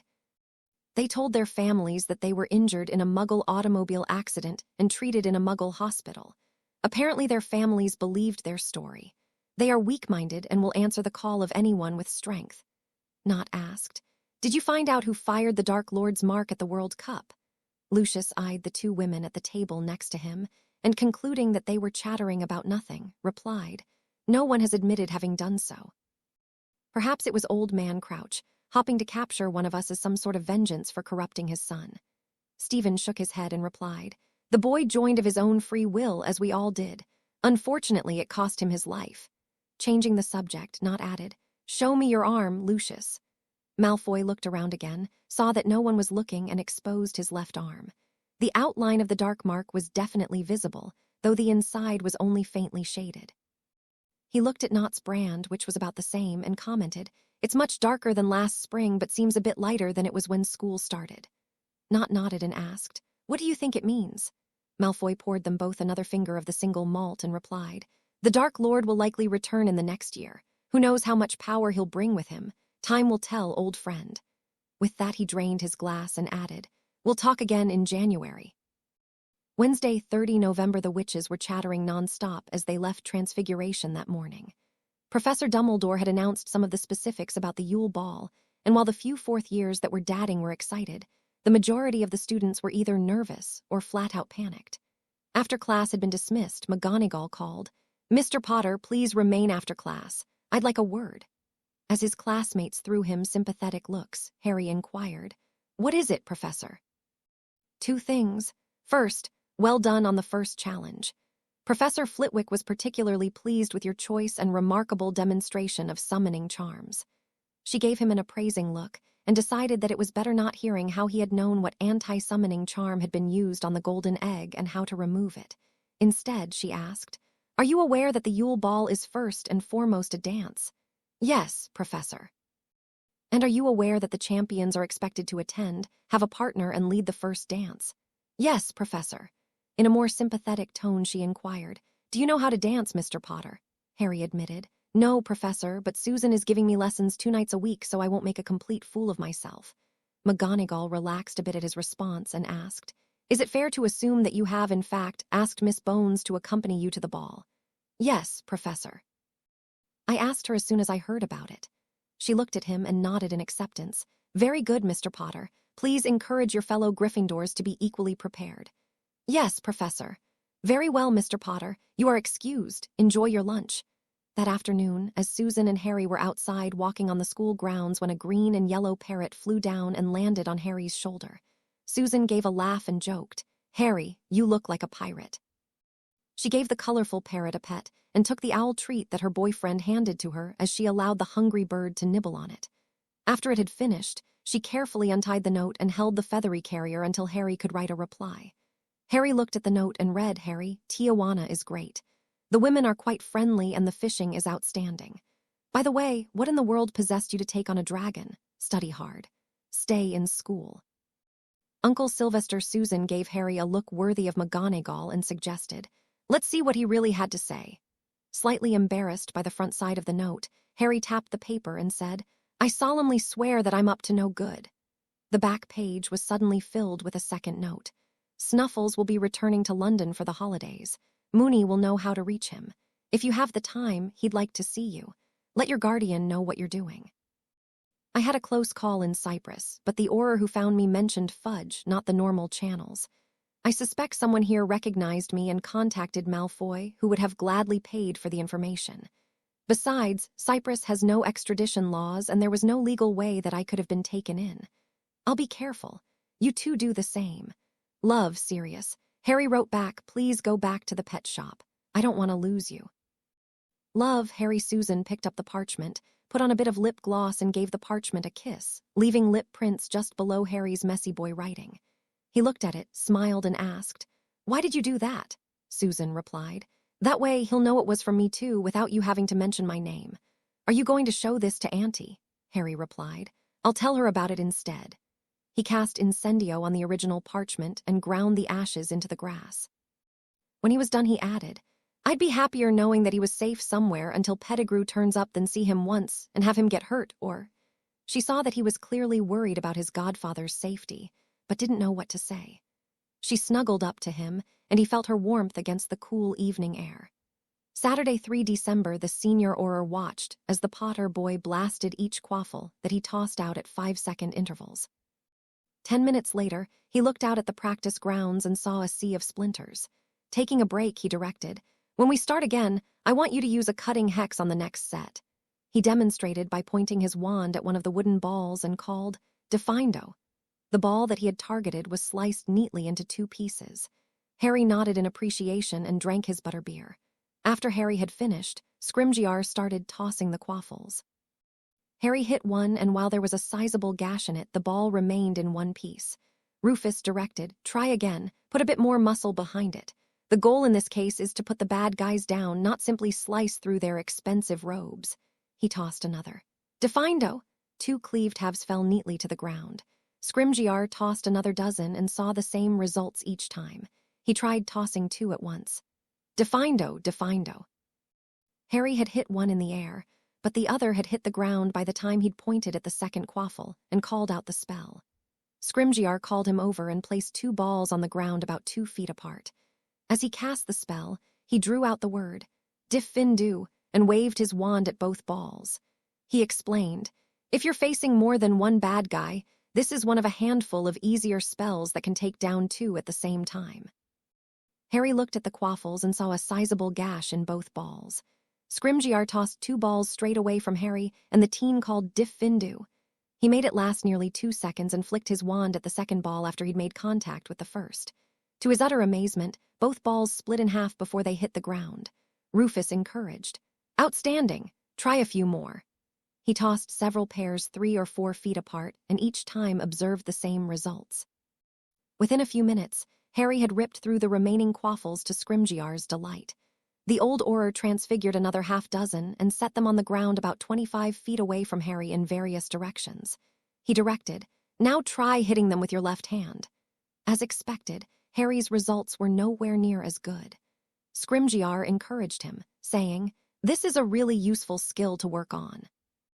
In fact, many an Auror's life had been saved or lost based on their ability to continue fighting after their wand arm had been lost or disabled. As they were finishing up, Scrimgeour announced, "Next week, we'll work some more on weak hand casting." He transfigured a stick into a 1/4-inch diameter rod about a foot long that resembled Harry's wand, and suggested, "Practice with this when you get a chance. You don't have to say anything. Just point it at something instinctively and look to check to see how close you came. Find an empty classroom to practice so you don't accidentally poke someone's eye out." Harry nodded and replied, "I will, sir." Nodding, Scrimgeour inquired, "Potter, can you swim?" Harry replied, "A bit, sir. Susan gave me some lessons last summer." Scrimgeour nodded and suggested, "When you get home for Christmas break, have Amelia cast a warming charm on the pool. I want you to practice kicking for an hour a day to build up your endurance. Every other day, I want you to practice for a second hour after you've rested up. Except swim laps using your arms only. It will go a long way to build up your arm strength as well as your endurance. Any questions?" "No, sir, and thank you for spending your time helping me." "No worries, Potter. Have a good week." "You too, sir." As he went back to his office, the old Auror wished to himself that the other Aurors took their own training as seriously as the rail-thin teen. Wormtail scrubbed endlessly on the 100-gallon cauldron. It had taken a Muggle-moving company to deliver the ancient container, which had recently been painted red and sold as a decorative planter. His master insisted that he remove all of the paint without using magic and that the iron cauldron be scrubbed, and as clean as the day that it had been cast. Pettigrew cursed his luck as he felt another blister develop on his thumb.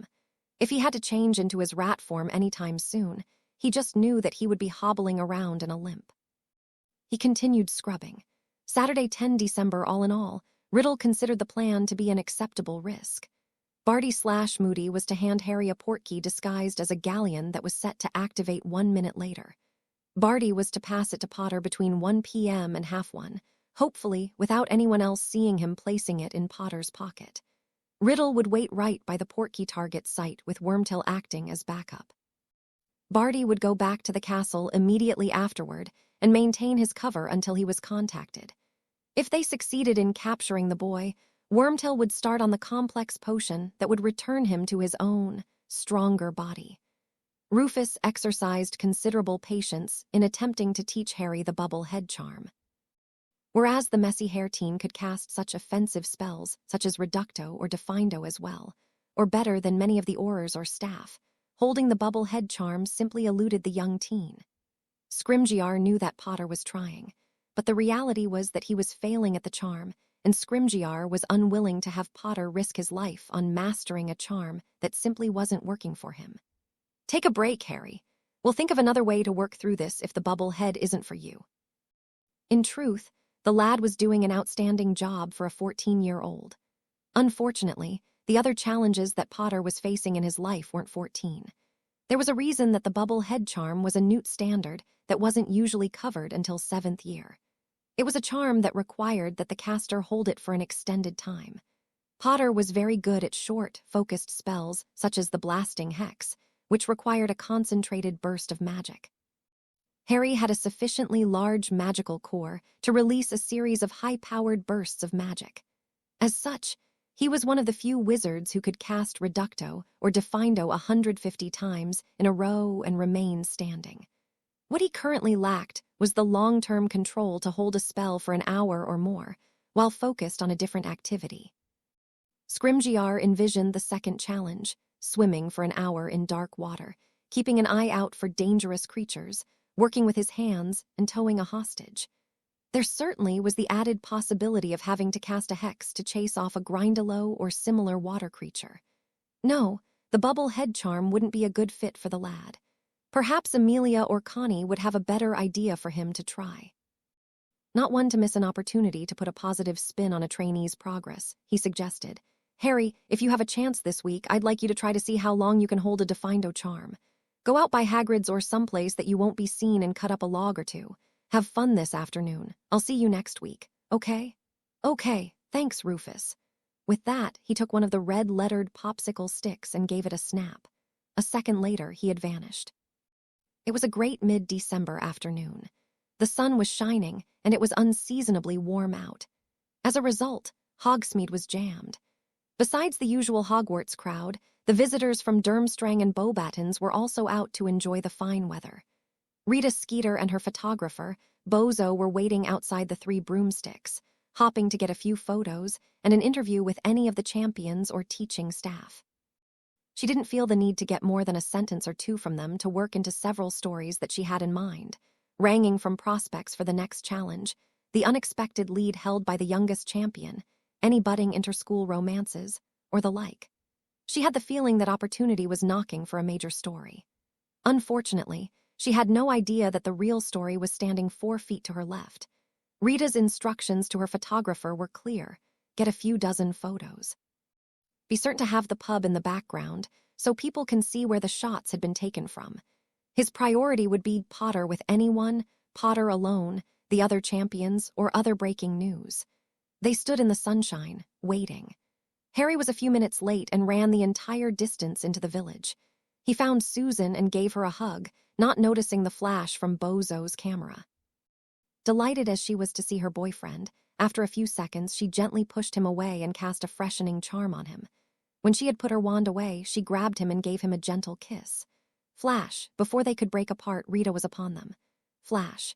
Good afternoon, Harry. It's a wonderful afternoon to find young love, wouldn't you agree? Of course. Miss Bones, does your aunt approve of your relationship with the youngest champion? Of course. Excuse me, Mr. Moody. I'm interviewing these two right now. Harry, were you surprised to find yourself in first place? Of course you were. Harry walked off, taking Susan with him into the pub. He made a point of closing the door behind him. Junior had seen Potter and his girlfriend backed against the wall with that pesky reporter and saw his chance. He tapped the enchanted galleon to activate to the portkey timer and limped the 5 steps to get to Potter. He slipped the coin, unnoticed, into Potter's trouser pocket as the persistent witch distracted him and hurried off to Zonko's. so he could be seen by someone and have a plausible alibi, if needed. Unfortunately, Harry was wearing his oldest trousers, and the pocket that Junior had selected to slip the portkey coin into was badly torn. The galleon fell down his trouser leg and rolled onto the ground. Bozo, the photographer, watched as Potter, along with some buxom teenager, slipped out of his boss's grasp and dashed into the pub. Rita made a move to follow, but it was a lost cause. The pub was packed and the door closed behind Potter.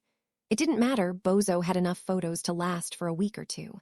In a stroke of luck, Bozo saw a gold galleon on the ground.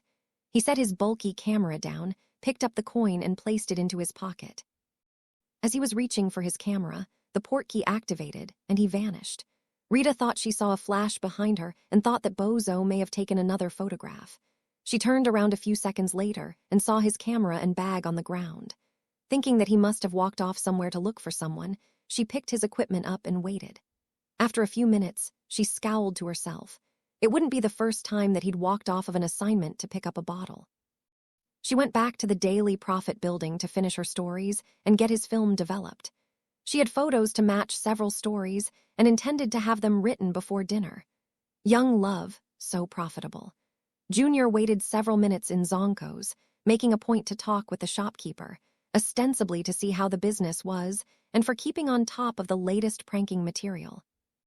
In reality, he was establishing an alibi and had made a point of commenting about the time and the clock on the shopkeeper's cluttered wall. He commented, "I'll see you next week, Alan. I'd better go and check up on the kids." Zonko replied, "See you around, Moody." With that, Junior walked out the door and went across the street into the pub. Looking around, he couldn't see Potter or his girlfriend and assumed that the plan had succeeded. He limped into the bar and purchased a fifth of cognac to savor while he waited for his master to call him. Seconds after they had dashed into the Three Broomsticks, Susan called, "Come on, Harry. Let's go out the back way. She'll never find us." The strawberry blonde took hold of his hand as they snaked their way through the crowd in the narrow building, and a minute later, they closed the back door behind them. "Where are we going?" asked Harry, delighted to be anywhere with his girlfriend. "Let's go to the Hog's Head," replied Susan. "I heard that Professor Dumbledore's older brother is the proprietor." "He must be close to 1,000 if he's the older brother," remarked Harry as they dashed down the street. They laughed as they closed the door to the dingy pub behind them. To Harry's delight, she ordered 2 butterbeers, brought them back to the booth, slid in and snuggled beside him. 2 hours later, they would be done enjoying their butterbeers and semi-public groping, leaving a very amused Aberforth with a story to tell his brother as they returned to the castle. 400 miles away, Peter Pettigrew tended the campfire that his master had directed him to make to heat the water in the gigantic cauldron. They sat in silence as they waited to see if Crouch had been successful in slipping Potter the portkey galleon. The potion, that would be used to restore his master back to full health, was expensive and time-consuming to make and had to be used immediately after making, so they couldn't create it in advance and store it. As such, they decided to just heat the water in the giant cauldron and see if Potter appeared. "Be ready to stun him immediately, Wormtail," directed the voice originating from the little body. "Do not let the boy escape." Minutes passed and Pettigrew occasionally tended the fire while they waited. Suddenly, there was a flash and a figure appeared, prone on the ground. "Stupefy! Stupefy!" Wormtail and Voldemort each cast stunners that hit the paunchy photographer. Pettigrew ran up to the form and pushed him over to have a look. He called, "Master, this isn't the Potter boy. He's the photographer for the Daily Prophet." Riddle pondered the unfortunate turn of events as he sat on the ground, half wrapped in a blanket. He could think of no use for the unfortunate man, except as food for Nagini. He replied, "Search him and take everything of value." Pettigrew complied and found a handful of galleons, an unopened roll of film, and an opened pint of Johnny Red. Using a vanishing charm, Voldemort removed the man's clothing, quartered him using a Defindo hex, and called his familiar to enjoy a meal. Exhausted by the effort and knowing that his nearly worthless servant didn't have the stomach to watch the snake feed, he called, "Bring me back to my room now. Afterwards, come back to put out the fire and clean up anything that Nagini doesn't finish." As the Hogwarts teens were considering their dates, real or merely fantasy, Minister Fudge wiped the sweat off of his brow. Confidence in the wizarding world had dropped immediately following the Quidditch World Cup, and rather than the post-match boost to the economy that he'd been hoping for, there had been a sharp fall followed by a slump that never really went away. Apparently, the stories that the Potter boy had been spreading about not entering the contest were making people nervous. This affected him, in that the wizarding world was funded by a VAT tax on sales of merchandise from the wizarding merchants. Sales were below expectations, thus ministry revenues were below expectations. He briefly considered handing out IOUs, but concluded that it would be seen as the most ridiculous thing that he'd ever done. He either needed to raise taxes or cut services for the next year or two. His only other option would be to transfer some expenses from the ministry budget to the school, which always seemed to have enough gold to fund whatever pet projects Dumbledore had in mind.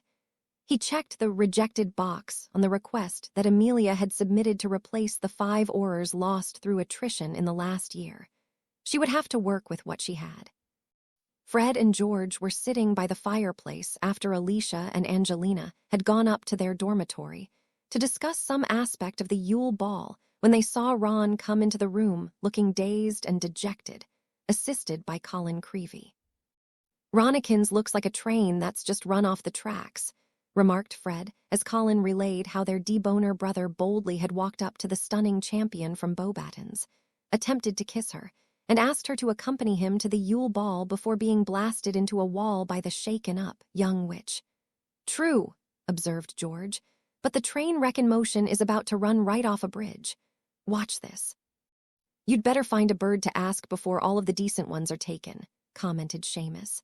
Hermione looked at the young Irishman in disgust and was about to comment when Ron stated, "Hermione, you're a girl, you're not too bad. Would you like to?" "Wap," Ron asked. "What the bloody hell was that all about? I was trying to do you a favor." "Wap, wap, fine, sit by yourself, you crazy witch. No one else would bother asking you."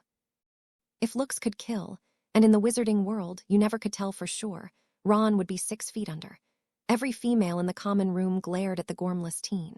Hermione snarled, "I wouldn't go to the Yule Ball with you if you were the last male on the planet and the survival of the human species depended on it.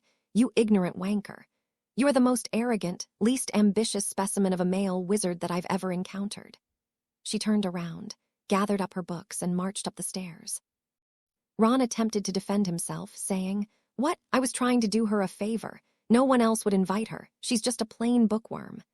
The temperature in the room seemed to chill by another few degrees, and there was silence.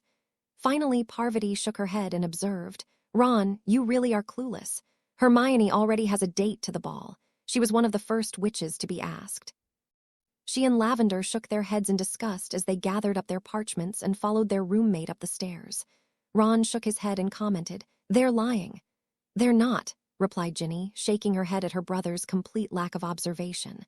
"What ray you on about?" snarled Ron to his sister. "You aren't going either." "Am too. Dean asked me. I wrote Mum an hour ago. She's sending me dress robes." Harry walked into the room, saw Ron standing there looking angry at the world, walked over to sit down by Fred and George and quietly asked, "What's up?" George replied, "Trainwreck over there succeeded in pissing off every girl in the house, all within about a minute. By lunch tomorrow, he won't be able to get a date, even if he had a sack of gold in his trouser pocket." Harry wasn't in much of a mood, either to defend his former friend or pour petrol on the flames, and shook his head without commenting. He watched the fire in silence and reflected on his favorite strawberry blonde. Saturday, 17 December, Harry and Susan held hands as they walked from shop to shop along the 3 streets of Hogsmeade. Due to the Yule Ball the next weekend, Headmaster Dumbledore announced an extra Hogsmeade visit. As a result, they decided to do their Christmas shopping a week early. They had left immediately after Harry had finished practicing with Rufus, and as they walked along the cobblestone streets, she asked, "Who are you getting gifts for?" Harry replied, "Aside from you, Amelia, Connie, Anna, Rufus, Sirius, Remus, Hermione, Hannah, the twins, Neville, and Professor Dumbledore." A second later, he added, "Oh, and something for Dobby and Smidgen." Susan gave her boyfriend a sly smile and suggested, "Connie and Anna would probably like an autographed poster of you." She didn't have to wait long before Harry sputtered, "I'm not Lockhart. That's so wrong on so many levels." She silenced him by giving him a kiss on the cheek and asked, "Maybe, but they would like one." She frowned for a moment and asked, "How much gold did you bring?" Harry replied, "A little more than 100 galleons. Do you have enough?" She suggested, How about if you lend me 25? I'll pay you back when we get home. Let's meet at Cersei's secret in an hour. Harry quickly fished 25 galleons out of his bag and handed her the coins. He wasn't familiar with that shop and asked, "Where is it?" Eyes gleaming, Susan replied, "That's the new witches' wear shop next to Scrivenshaft's, the next street over from the Three Broomsticks. Save 5 or 10 galleons. You might see something there that you like. We'll finish up together." Not catching the innuendo, Harry nodded and replied, "Okay." He wandered off, stopping from shop to shop. He bought Professor Dumbledore a pair of warm, wool socks and pranking supplies for Fred and George. For Sirius, he had Colin reprint a dozen photos that he'd taken of Harry and his friends. He took Susan's suggestion and bought small posters of the 4 champions that he would ask the others to autograph for Anna, Connie, and Rufus. He thought they could hang them up at their offices and have a good laugh over them. He found the perfect gift for Hermione at Azul's Gifts and Gimmicks. It was a set of charmed mirrors like Remus had mentioned that his dad and Sirius had used. He would have bought a set for himself and Sirius, except that the package clearly indicated that they had a maximum range of 500 miles. He knew that it was about 450 miles from Inverness, which was the closest big city to Hogwarts, to London, so he hoped that they would work. He would have gotten the same for Amelia, except he estimated that their home in Welshpool was about 100 miles out of range. On a whim, he bought an extra set. He thought that he might like to use them with Susan sometime. He bought 2 wrist wand holders, thinking that he'd give one each to Neville and Hannah. They had begun dating, and the 4 of them along with Hermione had been spending a lot of time together the last few months. On another whim, he bought an extra one, in case Ron had a complete change of personality. He also found knit woolen scarves in Gryffindor colors for Amelia and Susan that he thought they would enjoy. While pondering what else to buy, he ran into Hermione and Hannah. Seeing the packages that they were carrying, he asked, "How's shopping?" Hermione replied, "We're about done. How about you?" Harry replied, "Pretty good this year. I'm just about to meet Susan at Cersei's Witches' Wear." Hermione bit her lip for a moment and quietly inquired, "Harry, have you ever been there before?" "Nope," he replied. "Before this morning, I'd never even heard of it." He failed to notice Hannah sniggering behind Hermione. Harry's friend considered her words for a moment and suggested, "Well, they, mostly have women's underwear, soaps, and, personal things. Perhaps we should go with you." Hannah was nearly rolling on the street with laughter. Harry considered her offer for a moment, found his Gryffindor courage, and replied, I'll manage, thanks."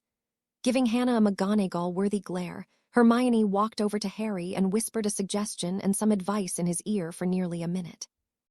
He was unquestionably the bravest man that she'd ever met, but she was fairly certain that the thought of C-cups and undersized knickers would turn him into quivering mush in seconds.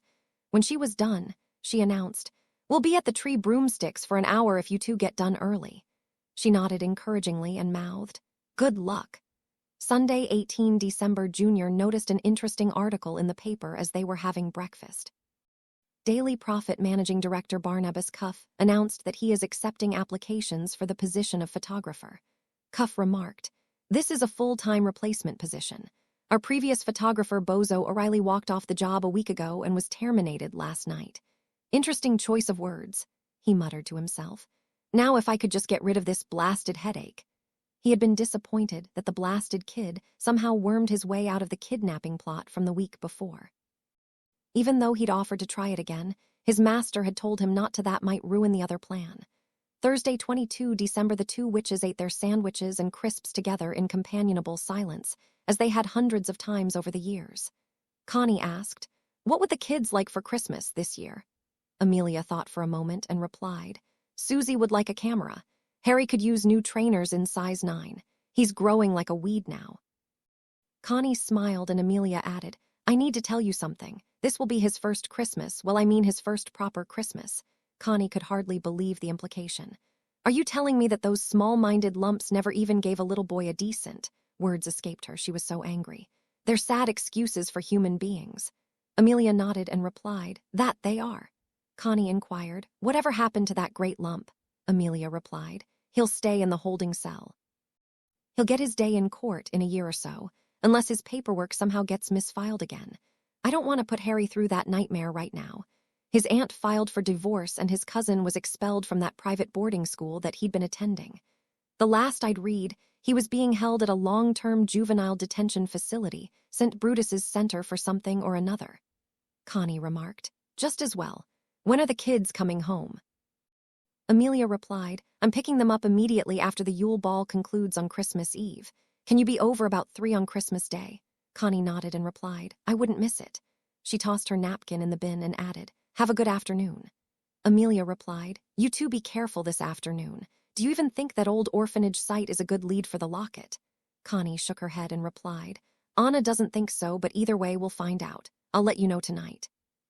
Saturday, 24 December or Nymphadora Tonks, in the undercover persona of Susan Florman, student healer finished her dinner and inconspicuously made her way to a spot just inside of the Great Hall. She conjured a chair and cast a light notice-me-not charm on herself. The school assignment had been good for her, so far. True to her word, Poppy had taken the young Auror under her wing and had given her many hours of healing training, but she hadn't seen any potential threats against Mr. Potter. She had been hit on by a few of the 7th-year boys, but had gracefully diverted their interests back to the other students. She was somewhat awestruck at the length that the staff had gone to in decorating the facility. In addition to the floating candles, there were dozens of large, colorful banners illustrating scenes from all 3 schools. In place of the usual house tables, there were dozens of smaller round tables that would each seat 8 people. A photographer had been hired to take pictures of each of the couples. As she was taking the photos, copies were magically posted on the bulletin boards so everyone could see them. She watched as the old headmaster stood and looked around at the tables of young couples and visitors, all dressed so nicely. He began his after-dinner remarks. Good evening. Again, I'd like to welcome the guests, visitors, volunteers, and of course, the students to enjoy the remainder of this lovely evening. At this time, I would ask that you stand and move to the south end of the hall for just a minute. Tonks watched as the students complied, witches taking their bags and headed to the end near her. Several students nodded at her when they realized how close they were to bumping into her. Dumbledore waved his wand, and the round tables folded themselves up and rolled over to one corner.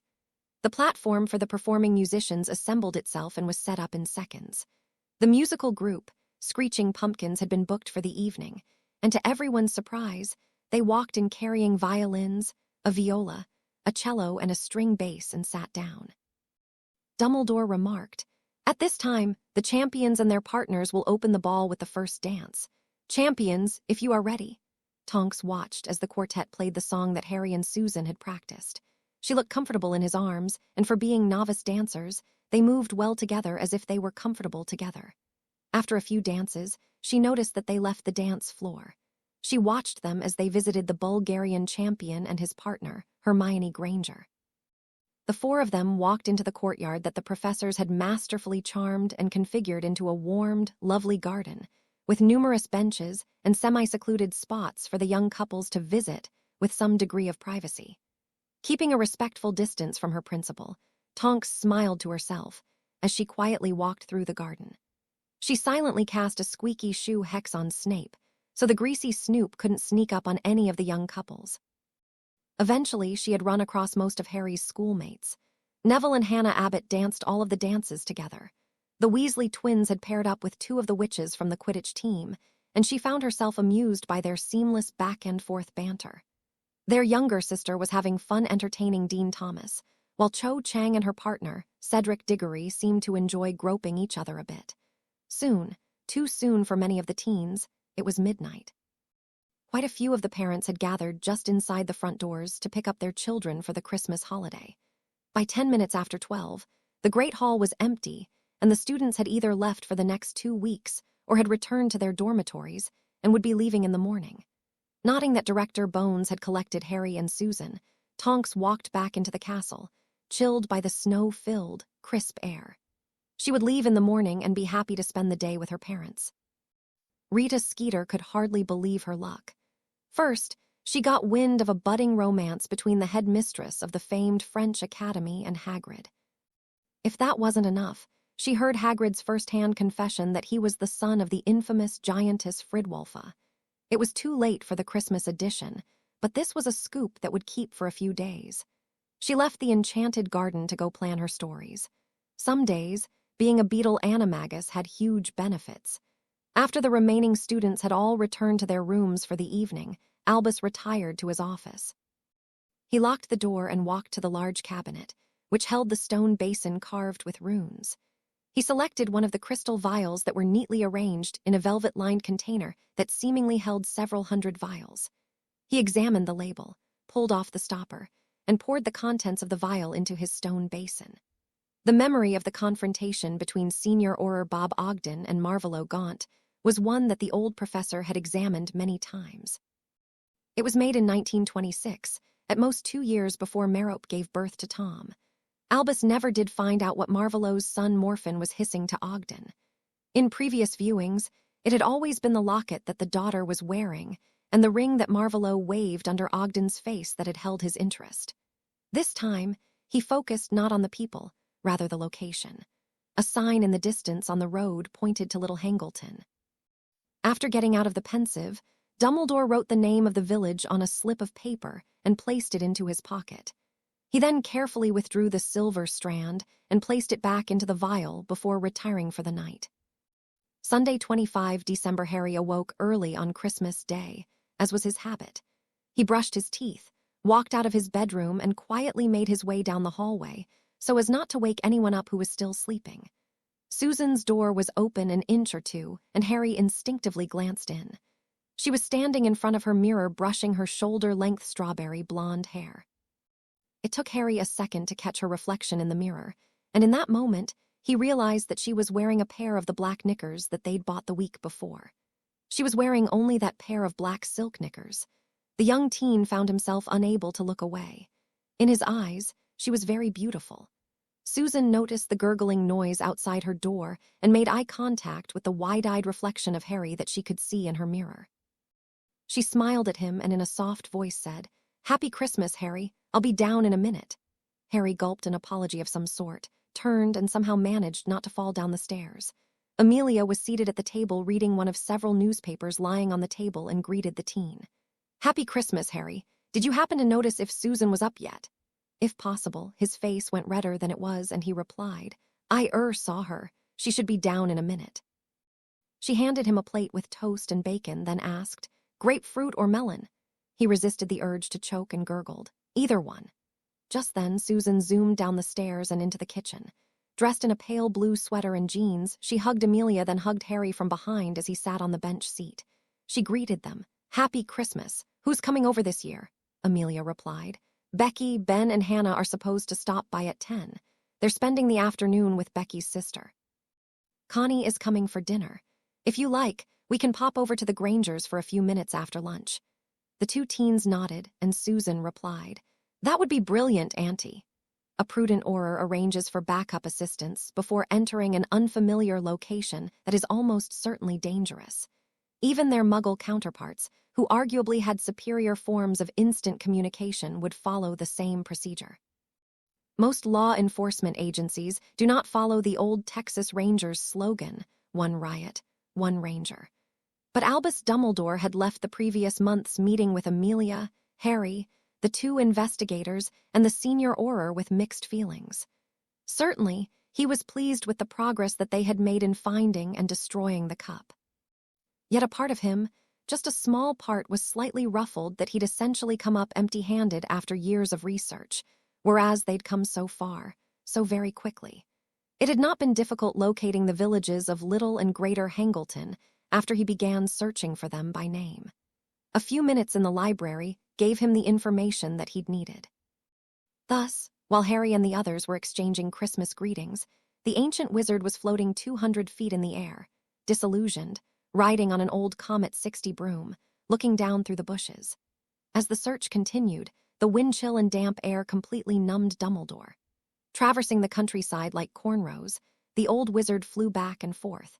It would have come as a shock to both him and his nemesis that for a few moments they had been within the length of a Quidditch pitch from each other. A half-mile south of the old Riddle mansion, the old professor saw what he was looking for. At the bottom of the hill, largely hidden by hedgerows, trees, and an overgrowth of brush, stood the remains of a dilapidated shack. The path leading up to it was almost completely grown over, indicating that it hadn't seen daily use for many years. There was an inch or so of heavy, wet snow on the ground, untrammeled for as far as he could see. He floated lower to the ground and extended his senses, searching for trace levels of magic. Eventually, he could feel dark magic originating from the shack. He floated carefully around the old shack, attempting to sense any wards or traps. He didn't find any, but objectively, his senses had been somewhat numbed from the cold air. The old professor briefly considered returning with assistance, either from Phileas or Severus, but elected not to. He decided to just land and have a quick look, rationalizing that he could always change his mind. Albus walked the handful of steps from the spot where he landed to the front door. The snake that he had seen in Ogden's pensive memory had long since disintegrated into dust, but the nail that had held it was still embedded into the door. His attention wavered for a moment as he considered that Morphin and his father Marvolo had been arrested in the summer of 1924, and Merope had delivered Tom late in 1926. He wondered if living alone in this hovel would have been an improvement, or yet another burden on a young witch with no education or skills. He stood absolutely still in the dim light. He let his magic reach out and sensed the dark magic that was hidden beneath the center planks of the worn, wooden floor. He carefully took a few small steps and reached the center of the room. For many minutes he stared at the 6-inch wide, worn, rough-cut planks that covered the floor. He noticed that most had been nailed to the floor joists, but one wasn't properly fastened. He drew his wand and carefully levitated the board before setting it down a few feet away. A qualified cursebreaker, like Ron Weasley's oldest brother Bill, would have immediately noticed the weak compulsion charm that had been activated by the use of a spell in the immediate vicinity. A qualified cursebreaker would have considered the weak compulsion charm to be a gigantic red flag and probably backed away for a while to observe what happened next. More likely, he would have consulted with one of his coworkers to get another perspective. Unfortunately, Albus Dumbledore, while a brilliant wizard, wasn't a professional cursebreaker. Where Bill would have stepped back and observed, Albus stepped ahead. He carefully brushed away the loose dirt and laid his eyes on the golden ring with the flat, black stone. Using the tip of his wand, he lifted the ring from its hiding place and examined it. Without a doubt, it was oozing dark magic. Carefully, he placed the ring into the pocket of his traveling robe without touching it. He replaced the floorboard. Satisfied that it was back in place, he walked out of the door, took his wand out of his pocket, and picked up his broom.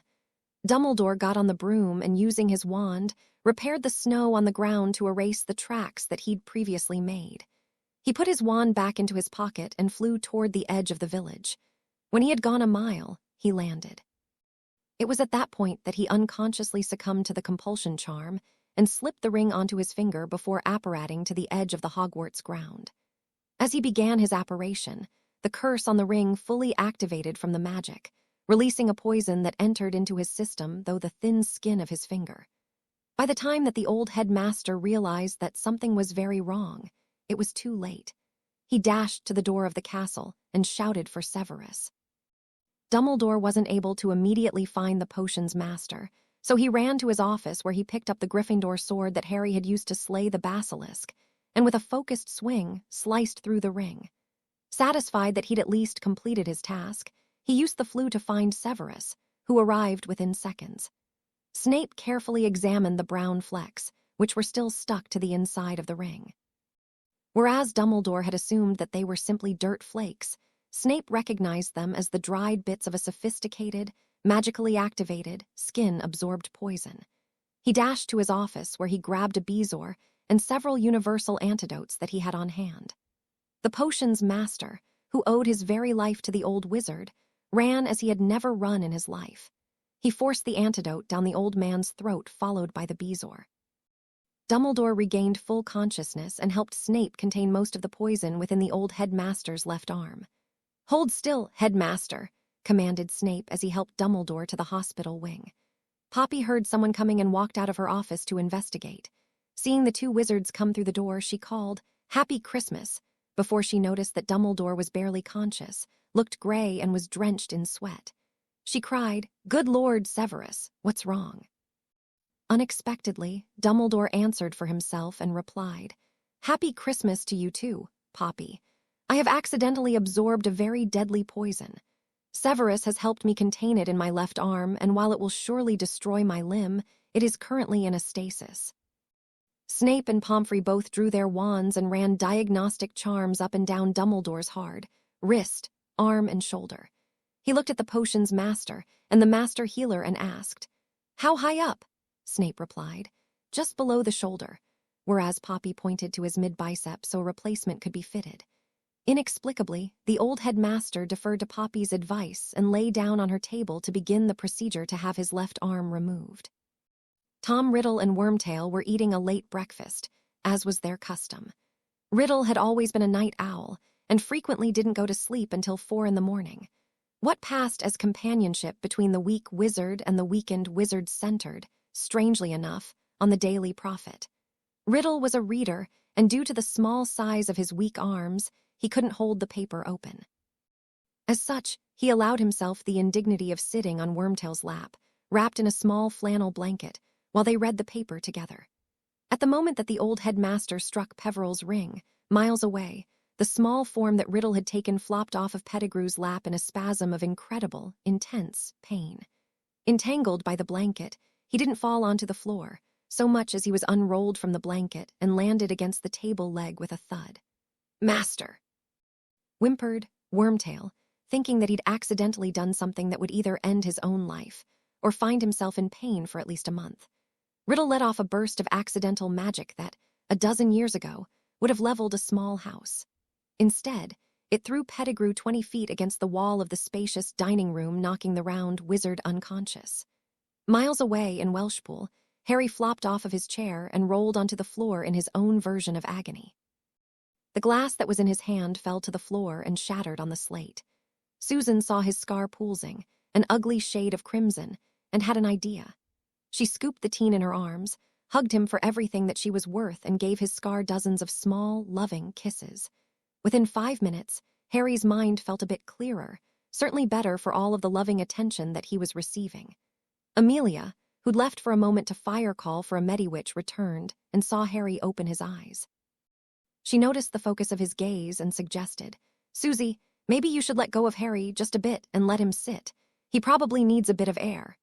She smiled to herself at the pout on her niece's face, not unlike one from a child who was told to not squeeze a puppy so hard and forced to set it back on the floor. She waved her wand around the floor and repaired the glass before cleaning the spill, so no one would get cut. Sandy, the Mediwitch, was there a minute later. She came through the fireplace and called, "Amelia." The gray-haired administrator wasn't embarrassed to have called her Mediwitch friend in, even if by the time that she had arrived, it had become apparent that Harry had shown remarkable improvement. Stepping into the kitchen, Sandy inquired, "What's wrong?" Bones replied. Harry was eating breakfast and suddenly had some sort of seizure. She paused and thought about what Susie had told her when Hufflepuff's cup had been destroyed. She caught herself thinking out loud and was relieved that Sandy had been focused on Harry. Sandy inquired, "I'm sorry, Amelia, what were you saying?" "Nothing," she thought to herself. It had to be that, either that or he reacquired one. Horcruxes were not a subject that she was willing to discuss on a wider basis than she needed to. Instead, she told Sandy, "If you could just give him a quick look over, I'd be grateful. Be sure to bill my department for the call." With a disappointed tone, the Mediwitch asked, "Joe blogs again?" "Unfortunately."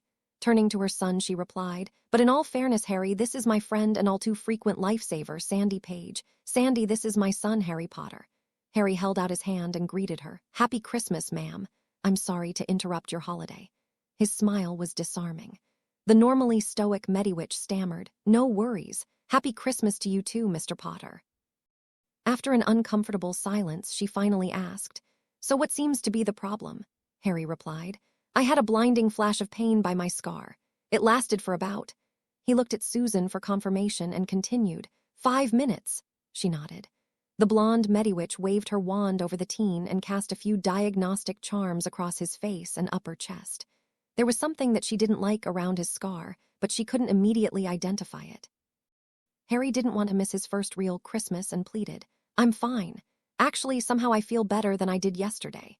Sandy looked at Amelia, gave her a wink and suggested, "I wouldn't mind some company at St. Mungo's today. Are you sure you wouldn't like to go in to get checked?"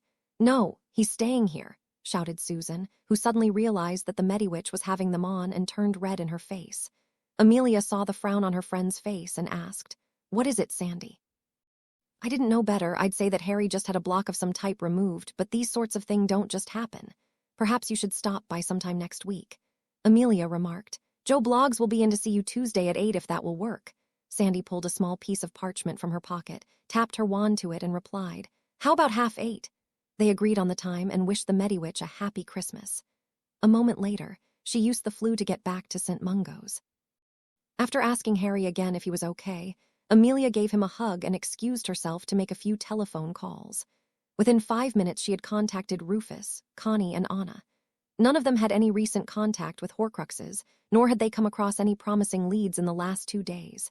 She went back into the family room where Harry and Susie were sitting together discussing the ball. She asked, "Did you both have fun at the dance?" Harry immediately replied, "Quite a bit, thanks." Susan made eye contact with her aunt, glanced at Harry, smiled, and added, "A lot of the other witches had gone pretty much over the top with their formal robes. Some were past the edge." Amelia understood the teen's unstated message about overexposure and inquired, "What did you think, Harry?" Harry replied, "Susan's and Hermione's dresses were both very nice. I really didn't notice anyone else in particular." Amelia noticed the smile on Susie's face as he answered and thought to herself, "Good answer, son." Just before 10, Amelia heard Poppy Pomfrey call through the fireplace, "Amelia, can you come out to the castle for a few minutes? Headmaster Dumbledore." She paused when she noticed Susan and Harry in the room and finished, "Just for a few minutes." Bones gave a strange look to the master healer and replied, "I'll be right over." She looked at the teens and mentioned, "I don't expect to be long. If the abbots get here before I get back, be certain that Smidgen gets them a beverage." She leaned over and gave the teens each a hug and added, "I'll be right back."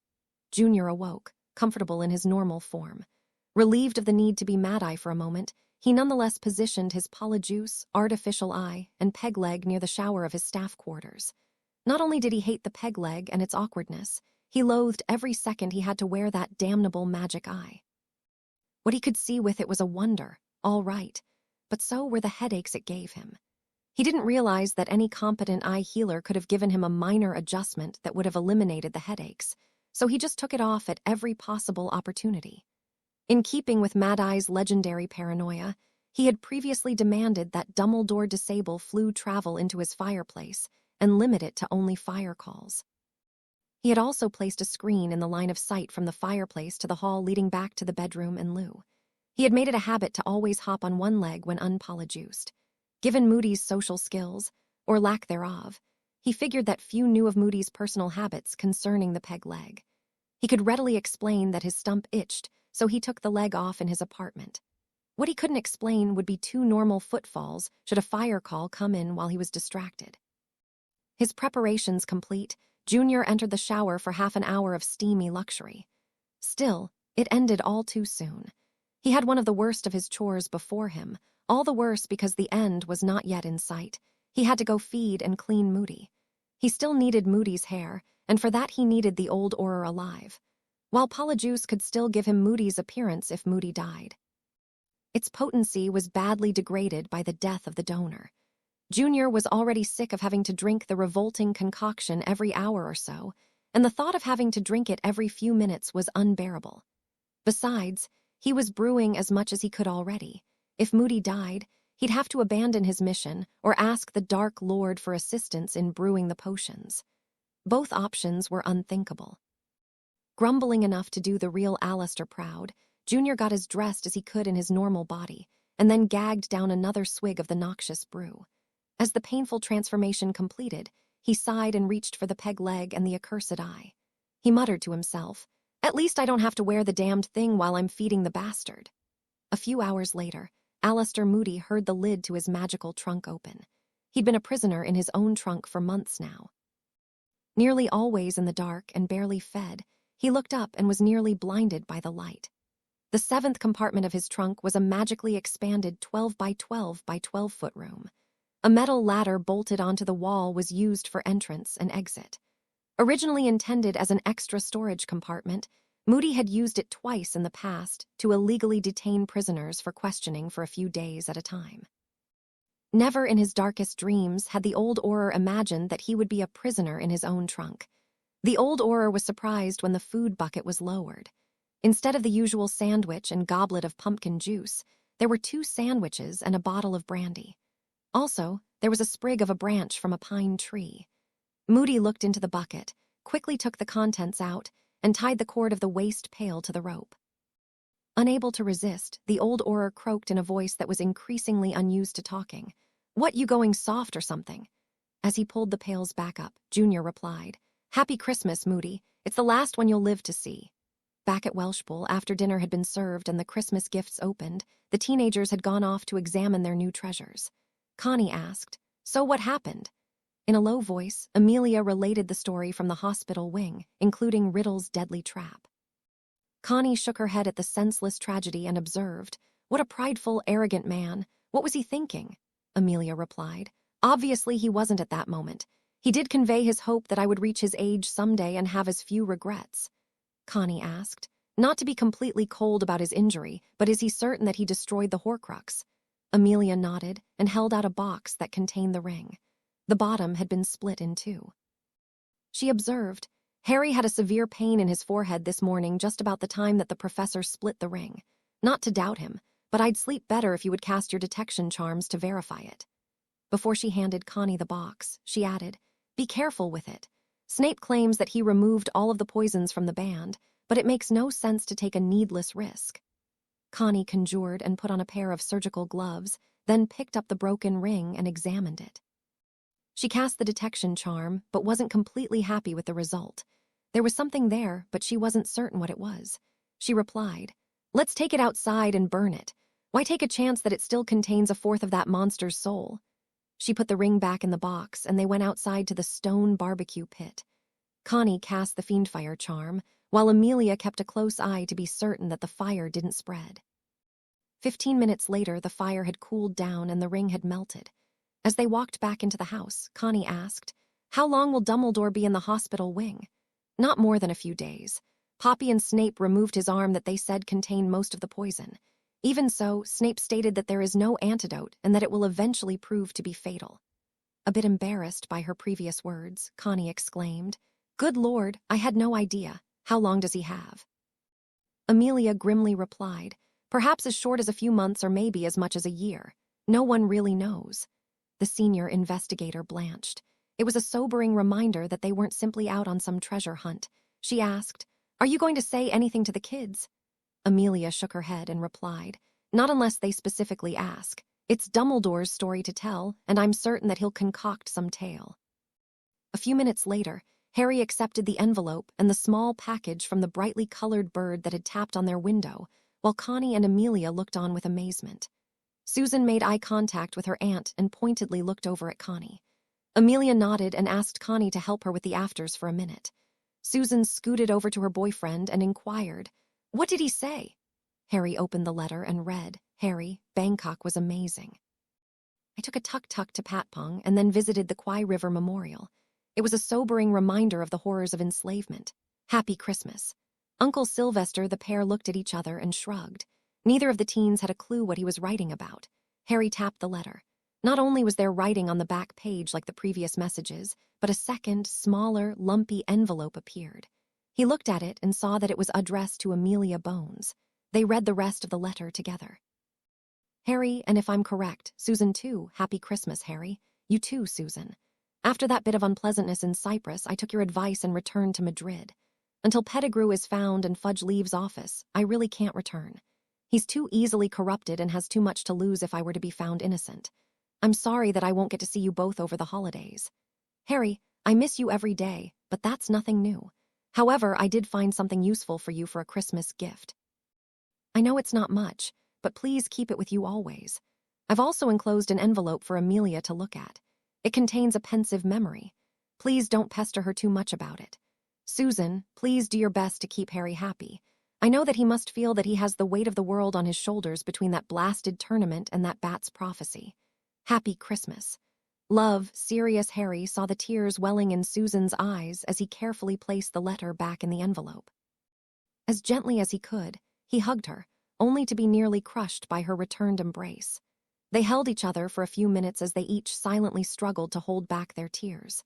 Amelia and Connie came back into the room and saw the two teens let go of each other, Susan's eyes still glistening with unshed tears.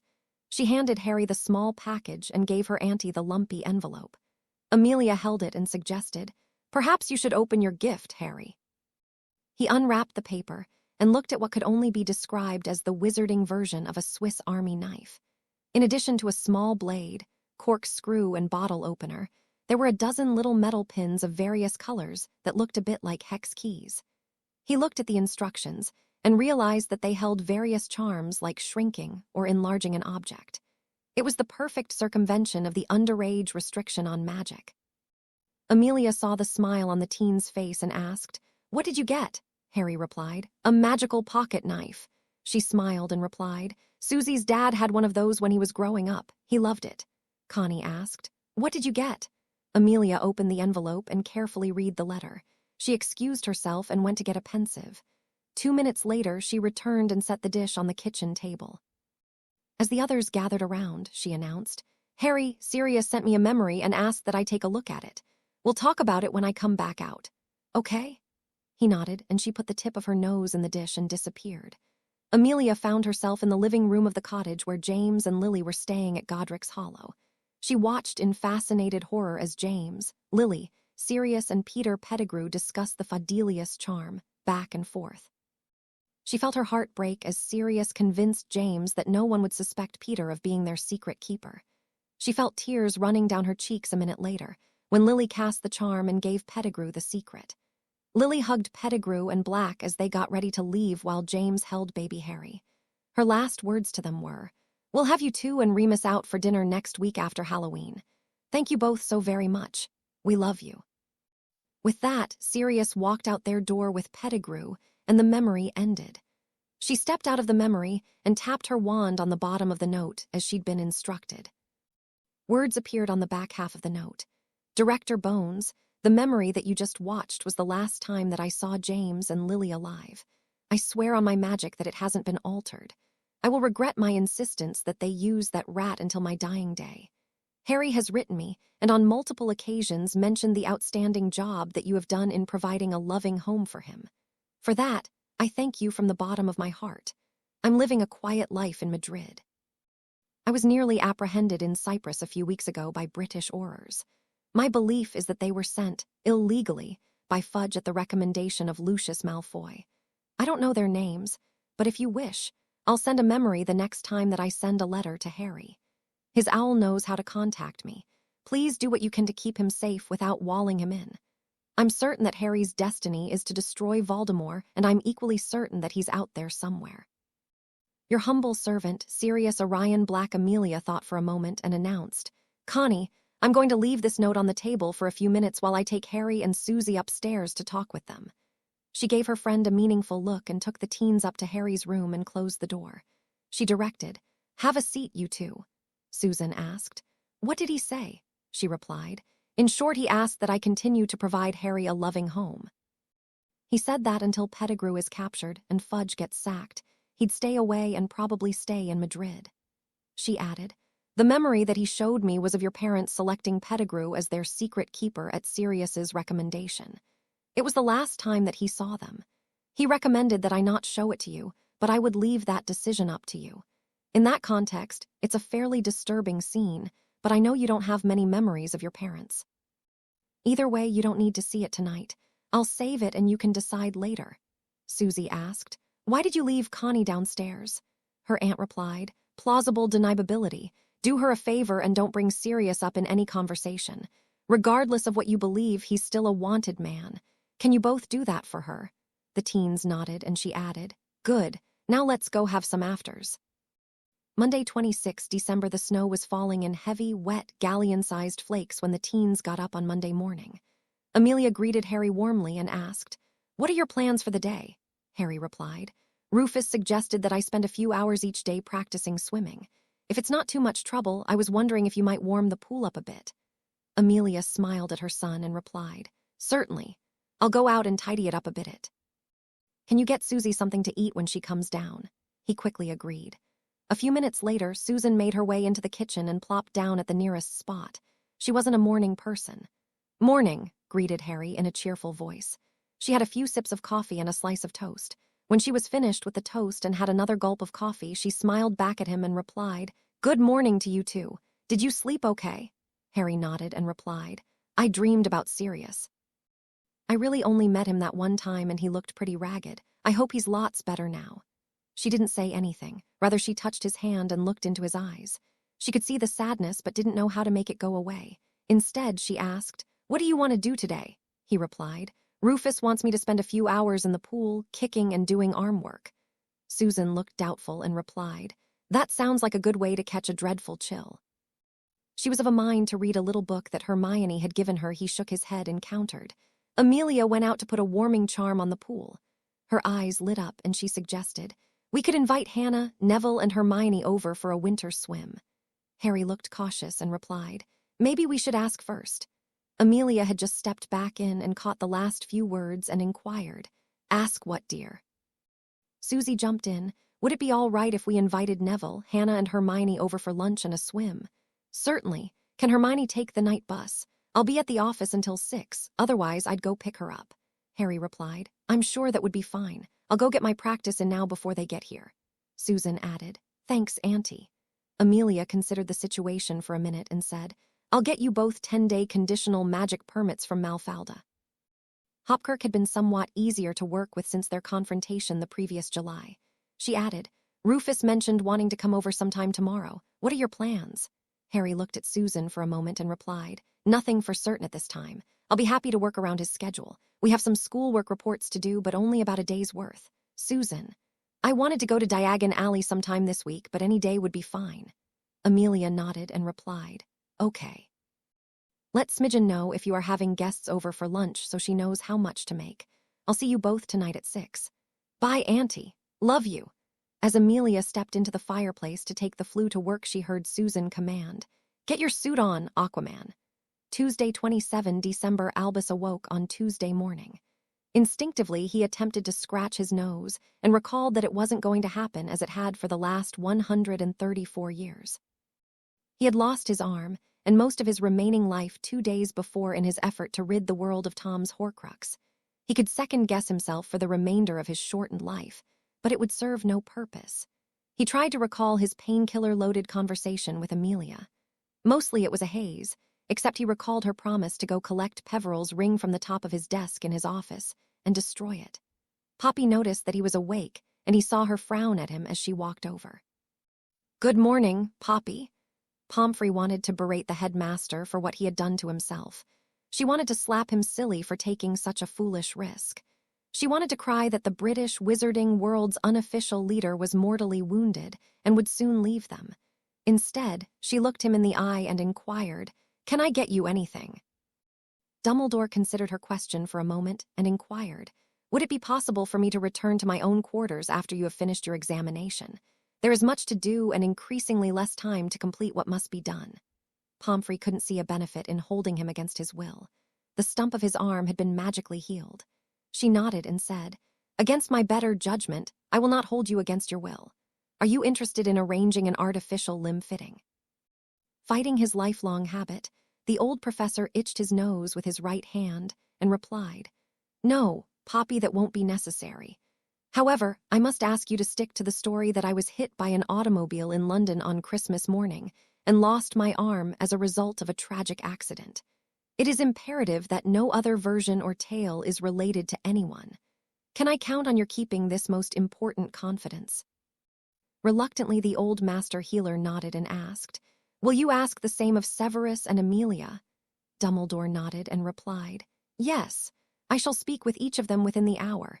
He added, "I'm aware that I shall eventually fall victim of the poison still in my system, probably much sooner than I would wish. Again, that is information that cannot leave this room." She concluded her examination a few minutes later and recorded his condition on a parchment and marked it 100% 27 December. She would use it as a starting point to track his deterioration. After she reluctantly sent him on his way, she filed the document in her folder and locked her drawer before going to the Great Hall for breakfast. As Dumbledore walked the comparatively short distance to his office, His well-organized mind considered the 100 things that he needed to accomplish before his allotted time was up. As they sat in Director Bones' private conference room, Anna asked, "So destroying Horcruxes aside, what can we do to weaken Riddle?" Scrimgeour observed. "His arsenal consists of magical power and skill in his own right, plus his followers' fear and his supposed social platform." Connie suggested, "Go on." Scrimgeour continued, "Destroying his Horcruxes weakens him personally, at least with respect to stamina. His helpers provide gold, manpower, and influence. The Prophet does as much as anything to spread fear. Finally, his pureblood tradition's message gives him a face of legitimacy." Amelia added, "The details of Riddle's actual heritage could be released. It would be a stronger message if some long-standing pureblood family like the Greengrasses or Longbottoms were interviewed and made statements to the effect that they believe in upholding wizarding traditions, but they have no desire to exclude or harm firstborns or non-magicals." Anna added, "They could slant it along the line of, if you believe in the old-line pureblood values, why follow the bastard son of a muggle who abandoned the pregnant mother of his child? It's a bit crude, but hard to ignore." Scrimgeour shook his head. "Wrong message. We would be better saying, power and position are earned, that there's room within the wizarding world for anyone who has the ability to prove themselves, and that each generation has the responsibility to live up to the achievements of their parents, and to build on those and make their own mark in the world. That recognizes the work that the old families accomplished and challenges their children to move ahead. It also offers space for the firstborn witches and wizards." Connie considered his words for a minute and observed, "Well spoken, and you have the better message for the situation. If only we could get Fudge to step down, you could run for minister on that platform." Amelia nodded. Rufus had the ambition to lead and possibly be a man who wouldn't always have his hand out. She was honest with herself and knew that she would prefer to remain where she was. She liked her current position, found it quite satisfying, and beyond that she felt that her 2 teenagers needed her. As much as she hated to admit it, should another war break out, the life expectancy of an effective minister was quite short. She commented, "That really leaves us with 2 linchpins, the Locket Horcrux and the Malfoys." Scrimgeour coaxed, "Keep going." Bones cleaned her monocle and added, "Should the locket be found and destroyed, I believe that it would be time to go public." The message would be, "The Dark Lord isn't dead, but he's been irreversibly weakened. Tom Marvolo Riddle is no pureblood, and he's not worth following." Scrimgeour commented, "It's a good plan, but we're in something of a foot race with Voldemort. If he regains his body before we destroy the Horcrux, we've got another war on our hands. Fudge has frozen head count, so we have 3 tasks, training for a war with no extra gold, hunting for the Horcruxes, all the while running our day-to-day business." "Connie, do you have any new leads?" She shook her head and replied, "We found nothing at the old orphanage. We could try the Forbidden Forest next." Amelia asked, "Where else?" Anna interjected, "We've hit something of a brick wall in our search. We believe that the diary was given to Lucius without his knowledge of what it really was. We don't have an estimate of when he received it. Without completely showing our cards, we can't ask him. Gringotts wouldn't have a record of when Bellatrix stored the cup. So, at least 2 of the Horcruxes were given to his followers to hold on to. The ring that Professor Dumbledore found was hidden in a place that held significance to Riddle and was heavily booby-trapped. Let's, for sake of discussion, say that he gave one to Rosier or one of his other inner-circle Death Eaters who were killed. It could be in the family vault or on someone's fireplace mantle. Conducting those searches without anyone's knowledge would be all but impossible, to say nothing of illegal. If he went with the significant places theme, it could be at Hogwarts, the Forbidden Forest, the first place that he felt up some girl, or at the bottom of Black Lake. I think we should consult with Professor Dumbledore while we're still able to, and ask him what ideas he may have." Amelia nodded and offered, "He may have lost some of his arrogance since he found out that he'd given himself a death sentence." She paused for a moment to think and continued, "So, in conclusion, Connie and Anna, you 2 will do a sweep of the Forbidden Forest. I'll talk with Harry about scheduling a time for looking around the Chamber of Secrets. Rufus, you'll schedule training time with the Auror teams. Try for a 3rd of them at a time, each Friday, so everyone can have offensive training once every 3 weeks. I'll come up with the galleons for the overtime and some better equipment. Please keep up with the Saturday training with Harry. He's practiced what you've given him 3 hours a day during the school holiday. I'll schedule a meeting with the professor and invite whoever is available on the scheduled time. Is there anything else? No one volunteered anything, and she inquired, Have you found anything else in your research of the Mar Horcrux collection? Connie replied. The theory was put forward that the destruction of a Horcrux wouldn't diminish the maker's skill with his wand, or power, rather his stamina. Anna, who was many years younger than her partner, snorted at her remark, while Rufus looked annoyed. Connie smiled politely at the senior Auror and added, There's no need to look ruffled, Rufus. We weren't commenting on your stamina. Scrimgeour grumbled quietly while Amelia commented, I suppose that's good and bad. No one wants to get into a firefight with Riddle, but if they do and they're able to dodge the first few spells, they might have a chance. Is there anything else? No one responded, and Amelia concluded, saying, We'll meet again next week. Miles away from London, the two wizards sat in the dimly lit room, waiting for their master to speak. Wormtail assumed a more subservient role in the presence of the Dark Lord's other faithful follower. His master wasn't sitting on his lap, rather in a high-backed chair cushioned by a blanket, ostensibly for the cold, but also to disguise his minuscule form. Riddle asked, What have you to report, Barty? Has the boy been given the means of competing in the second task? Junior replied, Master, I suggested to Professor Sprout that one of Potter's friends would like a book on magical water plants. I don't believe that he possesses the skill needed to maintain a simple bubble head charm for an hour. I will talk with the boy a few days before the task.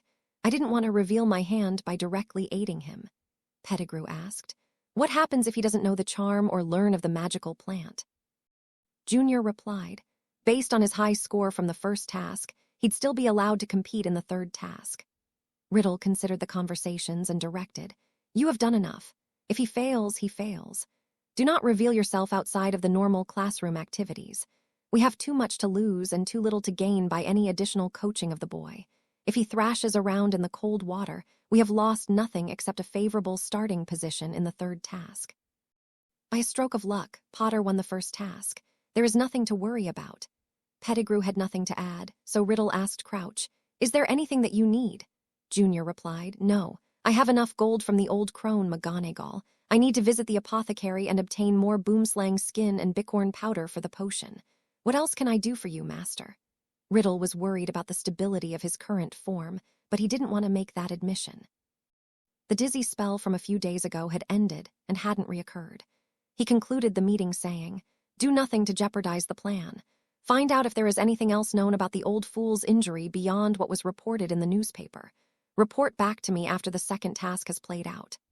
Junior took his leave, saying, I shall go pay my father a visit and see how the Weasley boy is doing. He has unknowingly enabled much of our plan to succeed. Riddle acknowledged Junior's departure and announced, It is time to eat, Wormtail. Milk Nagini for me. Wormtail silently cursed his lot in life as he went to find his master's snake. Friday 30 December, Susan missed being able to watch Harry paddle around the pool while lying on her floaty. Floaties simply didn't work in the winter. Regardless of the fact that her auntie had cast a warming charm on the water so it was bathtub warm, the air was freezing. That left her with the option of being in the water or sitting out wearing a sweatsuit. Despite Senior Auror Scrimgeour's best efforts, Harry was unable to master the bubble head charm. He could cast it, and as long as he was consciously thinking about it, could hold it. However, he had yet to hold it for longer than a minute.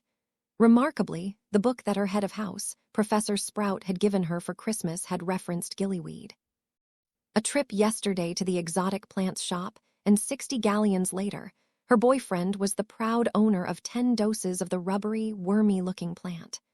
Scrimgeour had insisted that he try it a few times to get used to it, and as a result, her boyfriend was zooming around on the bottom of the pool. Swimming twice as fast as she could with the aid of his webbed hands and feet, she looked at her watch again. It had been nearly an hour since he'd taken it. The young teen cringed as he flinched at the obvious pain of the transformation, but a minute later she had her boyfriend back. She paddled over to him and asked, How was it this time, Aquaman? Harry replied, Loads better this time. It hurt pretty bad the first time. He held his arms out and she snuggled into his grasp. He did his best to maintain eye contact and said, This is nice. She snuggled a bit closer into him, felt something that surprised her, and quickly wriggled away, saying, Sorry, I didn't mean to. Harry felt his face go pale. I didn't mean to, sorry. Regaining her composure quicker than her boyfriend, she suggested, Maybe we should go in for a while. We're getting pretty worked up here." They both nodded, and as they got out, thought to themselves, "Especially me." The cold air felt good as they walked back into the house. Monday, 9 January, Phileas Flitwick folded the newspaper and looked across the staff table. As he expected, Hagrid had already left. Skeeter's article announcing the confession of the half-giant's heritage at the Yule Ball had been especially biting. Hagrid wasn't a skilled politico who occasionally needed to be taken down a notch or two. He was, simply put, a kind and gentle man who spent most of his time caring for others and trying to make the world a better place. The diminutive professor recalled the similar taunts that his father had been half-goblin, which was true from his days on the international dueling circuit in the 20s. As he was pondering what to do, he heard the outraged objection from Miss Granger. "Well, it was obvious, but that doesn't give that cow any reason to go after him like that. Hagrid wouldn't hurt anyone. He's one of the nicest men that I know." She and Harry went to the Hufflepuff table to go collect Susan Bones, and together they marched off to go talk some sense into their distraught friend. The brilliant educator got up to leave and muttered, 100 points to Gryffindor, Miss Granger." Saturday, 11 February, Hermione Granger was unquestionably the smartest witch of her age. But on occasion, even the best can blow a call. When Harry had come up to her 2 weeks before the second task and asked about getting Susan a gift for Valentine's Day, she had asked him how much he wanted to spend. When he had replied about 25 galleons, she had suggested that he let Susan pick out something special from Cersei's secret. It had seemed like a good idea at the time, as his girlfriend had really liked the shampoo and knickers that she'd picked out for him to give her for Christmas. It might have been, had the afternoon unfolded as she'd expected. It hadn't. She had overlooked Harry's propensity for attracting train wrecks. Hogsmeade wasn't very large, really, but with the ease of flu and apparition, its business hours population was several times its resident population. The only all-wizarding village in all of Great Britain had a shopping district rivaling Diagon Alley. Student attractions aside, it tended towards quality merchandise. There were few tatty, ordinary shops, and almost none of the shady enterprises that lurked in Knockturn Alley. So, as Valentine's Day approached, Hogsmeade was swarming with wizards and witches, all searching for the perfect gift. Per Susan's instructions, he'd given her a half-hour head start to shop. During that time, he'd bought a small gift for Hermione for being such a good friend, and 2 cases of butterbeer to share with his dorm mates. Harry walked out of the 3 broomsticks into a virtual sea of magical humanity, seeking the lingerie shop. As he walked towards the shop, he reviewed Hermione's well-intentioned advice, but it seemed to be of little value. She'd pressed him to be a gentleman and to be sure to compliment Susan on anything she purchased and chose to show him. He couldn't imagine his Susan not looking great in anything she bought. While he'd never told his best friend, he'd already seen her starkers, and in knickers only, although admittedly, both episodes had been complete accidents, at least from Harry's perspective. In fact, he'd seen most of her wardrobe since Amelia had taken him in. He was certain that she'd look wonderful in whatever she picked out. This invitation had been different than his Christmas shopping trip. In December, Harry had stood outside the doors of the shop, not even daring to go in when Susan had purchased his extra Christmas gifts. This time she'd offered to model his purchase. As his 7th-year friend Mike would say, "Gryffindors go forward." So after giving Susan a half-hour head start, Harry gingerly made his way towards the underwear shop. He began to worry that he would never make it to the rendezvous on time, when miraculously the sea of shoppers parted. Startled, he looked up to see his first friend, Hagrid. "Harry," boomed the giant, "how are ya?" Ears ringing, Harry managed to get out, "Fine, thank you. Are you getting Madame Maxim something for Valentine's Day, Hagrid?" "You're a smart one, awry. I've one mo stop to make scrin shafts, red ink and some stationery for I think she's get me a new tie." Wisely, Harry chose not to comment about his friend's choice of ties and simply nodded. The wiry teen and the ent-sized half-giant fell in together, not really trying to converse. Harry could barely make himself heard over the crowd. Besides, he was getting winded at the near run he had to manage to keep up with Hagrid while juggling the 2 cases of butterbeer and the gift for Hermione. One day, he promised himself, he'd have to learn a better shrinking and lightening charm. Harry had wandered the streets of Hogsmeade a few times, but nearly always with friends. Poor for so long, he wasn't really much of a shopper. Besides, he hadn't had his permission slip signed as a 3rd year. He could find the Three Broomsticks pub or the stationery store when he could see it, but with Hagrid on the store side of the sidewalk, Harry was forced out into the slushy street for his package-juggling jog next to his towering friend. So when Hagrid abruptly turned into Scrivenshafts, Harry had already passed his destination and had to reverse course and hurry back. Inside the shop, Susan had been a busy, busy witch. 25 galleons was a fair bit of money for a young teen to spend on lingerie. She had looked at almost everything, and then narrowed the selections to the ones she could afford and would dare to show to her boyfriend. Her attention was currently entirely focused on the breathtaking teddy she was trying on.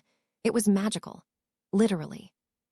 It cycled between virtually transparent and almost opaque, the effect changing and moving just as the eye was drawn to an area. The color was indescribable.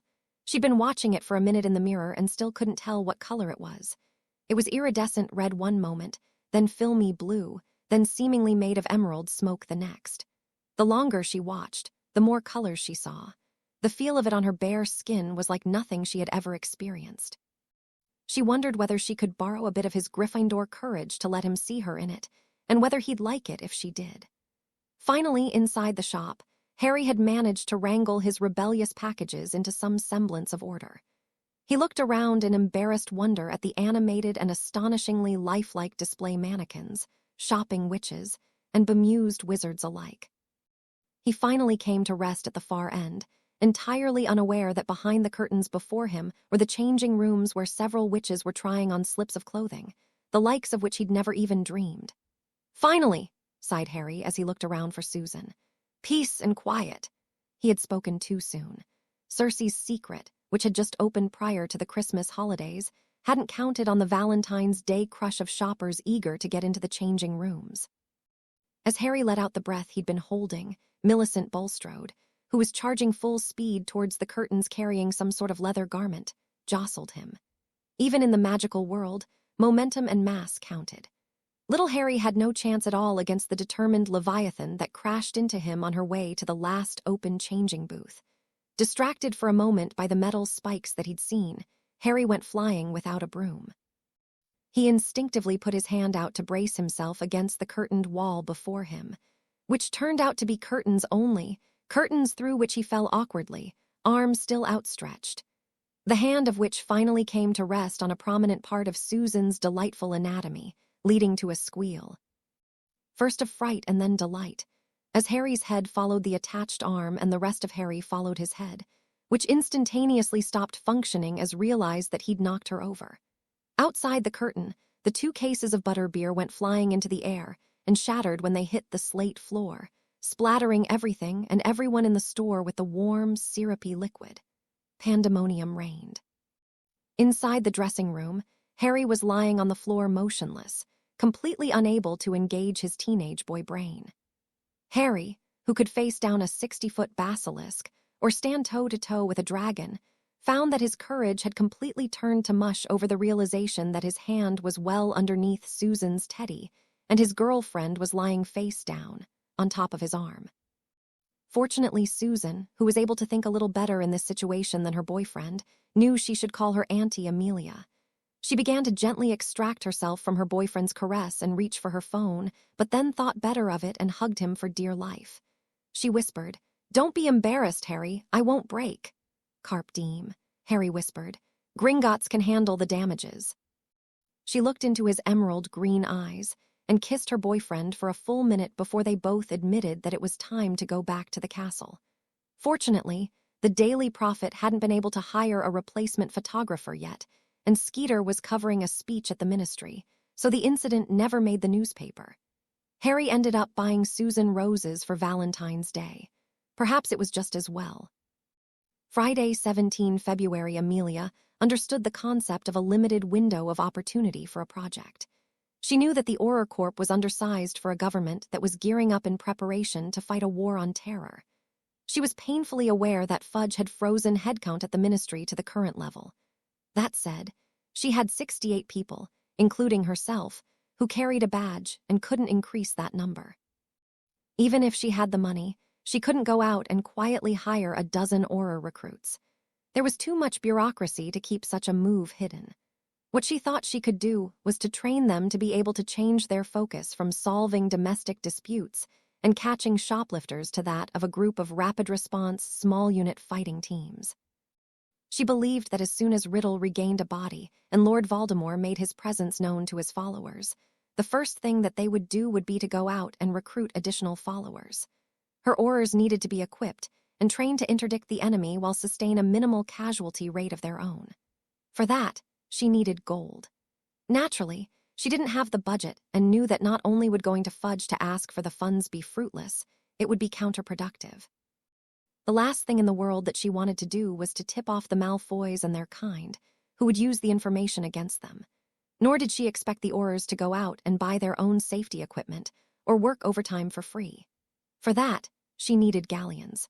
She believed that if the Aurors wore a quality armored vest, their survival rate in a serious firefight would double.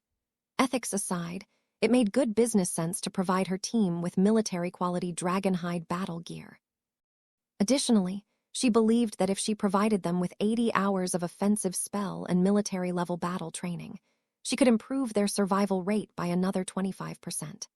Finally, she believed that while she officially lacked the authority to borrow money on behalf of the Ministry, a future Minister of Magic, who had better vision and fewer ties to the Death Eaters that had escaped justice in the last war, would reimburse her for the gold that she felt that she needed to spend today. For that, she needed Harry Potter. The goblins had paid Harry 200,000 galleons for the basilisk that he'd killed. He deposited the gold in his trust vault, and even without it, had more than enough gold to date and splurge with until he was well into his 20s. That completely ignored his family money. She was certain that if she asked him to simply give her the gold, he would, without giving it a second thought. Instead, she would pledge her home in Welshpool as collateral for an interest-free 5-year loan of 200,000 galleons. She knew that her home wasn't worth that much, but it was what she had. She didn't want to pressure Harry and wanted someone else to present the offer to Harry, meager as it was. For that, she needed Connie Hammer. Saturday, 18 February, the second challenge of the Triwizard Tournament was, by long-standing tradition, crafted by the headmaster of the host school. Dumbledore's idea had been fairly simple. 75% of the second task involved deciphering the clue. The actual execution of the task, at least in Dumbledore's mind, was fairly simple. It had been his expectation that the contestants would either use the bubble head charm or gillyweed to complete the task. Merchieftainess Mercus recalled the conversation that the old land-dweller Dumbledore had had with her some 6 lunar tides previously. The 3 champions will each have 1 designated hostage for you to watch over. I will place each of the hostages under an enchanted sleep, which will allow them to remain underwater for several hours. I would ask that you protect them from any hostile creatures and allow any given contestant to only take 1 hostage back with them. Mercus agreed and replied, "We will ensure that no harm comes to the sleeping land-dwellers. We will keep them in our village at the bottom of the lake where we live." As the morning of the second task dawned, Headmaster Dumbledore led the 4 hostages down to the lake, where he saw the 6 mermen bobbing their heads just above the water. The little Delacour girl, Gabrielle, saw the greenish-gray heads sticking out of the water and gave a frightened whimper. Susan watched with increasing trepidation as Fleur's little sister was put into an enchanted sleep and levitated into the arms of the 2 waiting mermen. Cho gave the Hufflepuff a pleading look as she was asked to step forward. Susan squeezed Hermione's hand as the headmaster called her new friend to come forward. They looked into each other's eyes for a moment and simultaneously whispered, "Good luck," to each other. When Hermione had disappeared beneath the waves and the additional mermen had arrived, Headmaster Dumbledore called, "It's your turn, Miss Bones." She stepped forward, saw the jet of gray light and closed her eyes. The dark, foreboding lake that bordered Hogwarts wasn't, strictly speaking, a lake. About half a mile wide at the widest part and several miles long, the water was a part of the Loch Ness Inlet that connected to the North Sea. Black Lake was unusual, not so much for its size, rather the depth. Only a few yards from the shore, the water became quite deep, going from 5 to 25 feet, then from 25 to nearly 200 feet very quickly. In fact, the area just beyond the mermaid village at the far end of the lake was well over 400 feet deep. As they waited for the second task to start, Amelia hated herself. The slippery-tongued headmaster had only mentioned in the briefest of passing that other students would be involved in the second event. She recalled nodding, not in granting parental permission, rather in acknowledgement of his statement. It wasn't that she loved her Susie anymore, or her Harry any less, but she had at least agreed that Harry could participate in the tournament. She never knowingly agreed to endanger Susie too.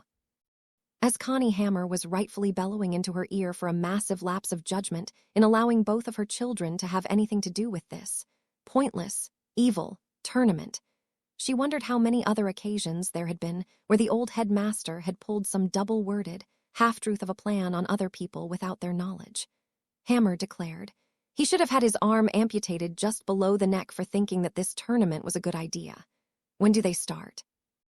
Undisturbed by her protective friend's verbal viciousness, Amelia replied, "The contestants will be read the rules in about 5 minutes, and then they'll dive in." Connie could barely sit still as they waited, while Amelia watched in silent agony. Both of her children were at risk, and she had a very bad feeling that something tragic was about to happen. There was a feeling of nervousness in the air that Harry hadn't sensed from the first task, as the champions stood in line at the shore's edge waiting to run in. As they were waiting, they all shook hands and lined up again. Suddenly Bagman called, "Go!" and they all took a few steps into the icy cold water before diving in. Harry bit down on the wad of gillyweed that he had previously placed between his cheek and gum. Within seconds, the now familiar pain on either side of his neck hit him. A few seconds later, he felt his hands and feet elongate with webs growing between his fingers and toes. He quickly stopped shivering, instead enjoying the coolness of the water.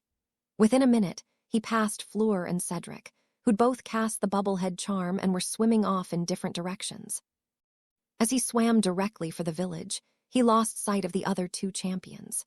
He looked in either direction in the steadily darkening water, but didn't see Victor. Harry wondered how the other champions were faring as he went deeper and deeper into the lake. Would the bubblehead charm work in the deeper water that felt like it was under much more pressure than when he had been paddling around just beneath the surface of the dark and bone-chilling water? As the light grew dimmer and dimmer in the deepening water, Harry was relieved that he'd chosen to use the gillyweed. He was able to see perfectly in the dark water. Harry continued to dive deeper. Despite the murmuring and agitated noise from the crowd, Connie tried her best to remain calm as the task began. Bagman announced the description of the task. The egg that the champions had retrieved during the first task had provided them with a clue about the nature of the second challenge. Since all of the champions were wearing swimming apparel, it was assumed that they had all successfully deciphered the clue. Bagman had the champions jump into the water where they disappeared, and the giant clock started. Harry had a tense moment when he passed by a group of a half-dozen grindylows that appeared to be hiding and waiting in ambush of some unsuspecting prey. He took the knife that Sirius had given him out of the pocket of his board shorts as best as he could with his less than nimble webbed fingers. Then he carefully selected one of the stunning keys and pressed the button on the handle of the knife. Like a switchblade, it fired with an audible snick. However, instead of a blade swishing out, a stunning spell flew out and hit one of the water demons. His fellows wanted nothing to do with the odd-looking, spell-throwing creature and quickly swam off, dragging their co-conspirator along with them. Harry put the knife back in the pocket of his swimsuit and continued swimming toward the village. Unable to contain herself any longer, Connie blurted, "So Susie is tied up at the bottom of a loch that's hundreds of feet deep and contains God only knows what dangerous creatures. How can you sit there so calm?" Amelia looked at her friend with a wry smile on her face and replied, "It must be your words of comfort." They each gave a small laugh at themselves and quietly waited as the minutes on the big clock ticked by. Merchieftainess Mercus and the others waited patiently for the young land-dwellers to appear and claim their brethren. They enjoyed being involved in the old land-dwellers contest. The mermen shook their tridents menacingly at several grindylows, who had just swam up to examine the odd sight of the tethered hostages, just as they had done earlier in the day with the giant squid who shared the loch with them. Somewhat sooner than they had expected, one of the land-dwellers who had somehow corrected his feet and hands came into sight. The young land-dweller swam closer and appeared agitated as he came up to the hostages, who were tethered to wooden posts buried into the sandy bottom. He looked at one of the hostages with mud-colored hair and then swam towards another with bloodstone-colored hair. She watched as he took a shiny object from his covering and used it to cut the land dweller from her seaweed tether. Suddenly, Mercus noticed that a fairly large shark was swimming towards the land dwellers who were tethered to the stakes. Normally, the merpeople didn't worry about the occasional open-water fish that came into their lock. They ignored them whenever possible, and as often as not, the sharks eventually swam back to the open water. Mercus reminded the merman of their pledge to the old wizard to protect the young land dwellers for the duration of their game. The shark appeared to come closer, and the mermen waved their razor-sharp tridents menacingly. At that point, two things happened at the same time. The first land dweller kissed his newly reclaimed mate, and she woke up from the enchanted sleep that Dumbledore had placed on her. In a panic, she realized that she couldn't breathe in the frigid water and frantically clutched the land dweller who had claimed her. Secondly, the shark that had been circling the village made a sudden lunge for one of the tethered land dwellers. Observing their promise to keep the land dwellers safe, the two mermen guarding the hostages threw their tridents at the approaching shark. Connie was beside herself. She squeezed Amelia's hand tighter than she had been and ranted, "This is 100 times worse than stakeout duty." Amelia tuned out her talkative friend, nodded and waited in silence, praying for her children's safety. Susan's sudden awakening came as a complete surprise to Harry. His kiss must have ended the enchantment. She clung to him, frantically hoping that he could somehow take her to safety before she died, either from the icy cold water or lack of oxygen. Harry reached into the pocket of his board shorts and withdrew the spare clump of gillyweed that he had brought with him. Unfortunately, his webbed fingers lacked their usual dexterity, and the small clump of the life-saving aquatic plant slipped out of his grasp and began to drift away. Susan was increasingly terrified as she looked around her. Her lungs were aching, and she felt herself grow lightheaded from the lack of oxygen. Instinctively, she tightened her hold on Harry, which didn't aid in his equally frantic attempt to save her. He pushed her away for a moment and reached into his pocket again, desperately grasping for another fragment of the slimy substance. Finally, the tips of his fingers closed around several more strands, and he yanked them free, torn between the need for haste and the necessity to be certain not to drop it again. She was chilled to the bone and had begun convulsing uncontrollably as Harry shoved the wormy plant into her mouth and held his hand over it to keep her from gagging. He prayed that he would be in time. Her oxygen-starved brain was ready to shut down when she began to breathe. A few seconds later, she was no longer freezing. She began snogging her boyfriend for dear life. When they finally broke the kiss, her gaze turned to the other hostages, and she saw a dreadful sight. Mercus watched in satisfaction as the two mermen's aim was true, and the rapidly approaching shark was pierced with both tridents. The water billowed with blood, and the dying shark sank to the bottom of the lock. Her feeling of satisfaction turned to horror when, somehow, the shark transformed into one of the land dwellers. Scarcely able to believe her eyes, Susan tugged Harry's arm, pointing past the hostages, and he turned to see the wounded shark transform back into Victor Crumb. In total shock and dismay, he stared for a brief second, then snapped into action. He pointed to Hermione and then the direction back to the castle, and Susan understood her task. She attempted to untie the unconscious Gryffindor as Harry swam as fast as he could to reach the nearly motionless Quidditch star. Susan soon succeeded in freeing the still slumbering form of Hermione and quickly caught up with Harry, who was doing his best to swim to shore while towing the much larger teen, who still had 2 tridents embedded in him. One of the 3-pronged spears had struck him in the thigh, while the other had deeply pierced his upper chest. Crumb's blood trail began to diminish as they swam as fast as humanly possible to shore.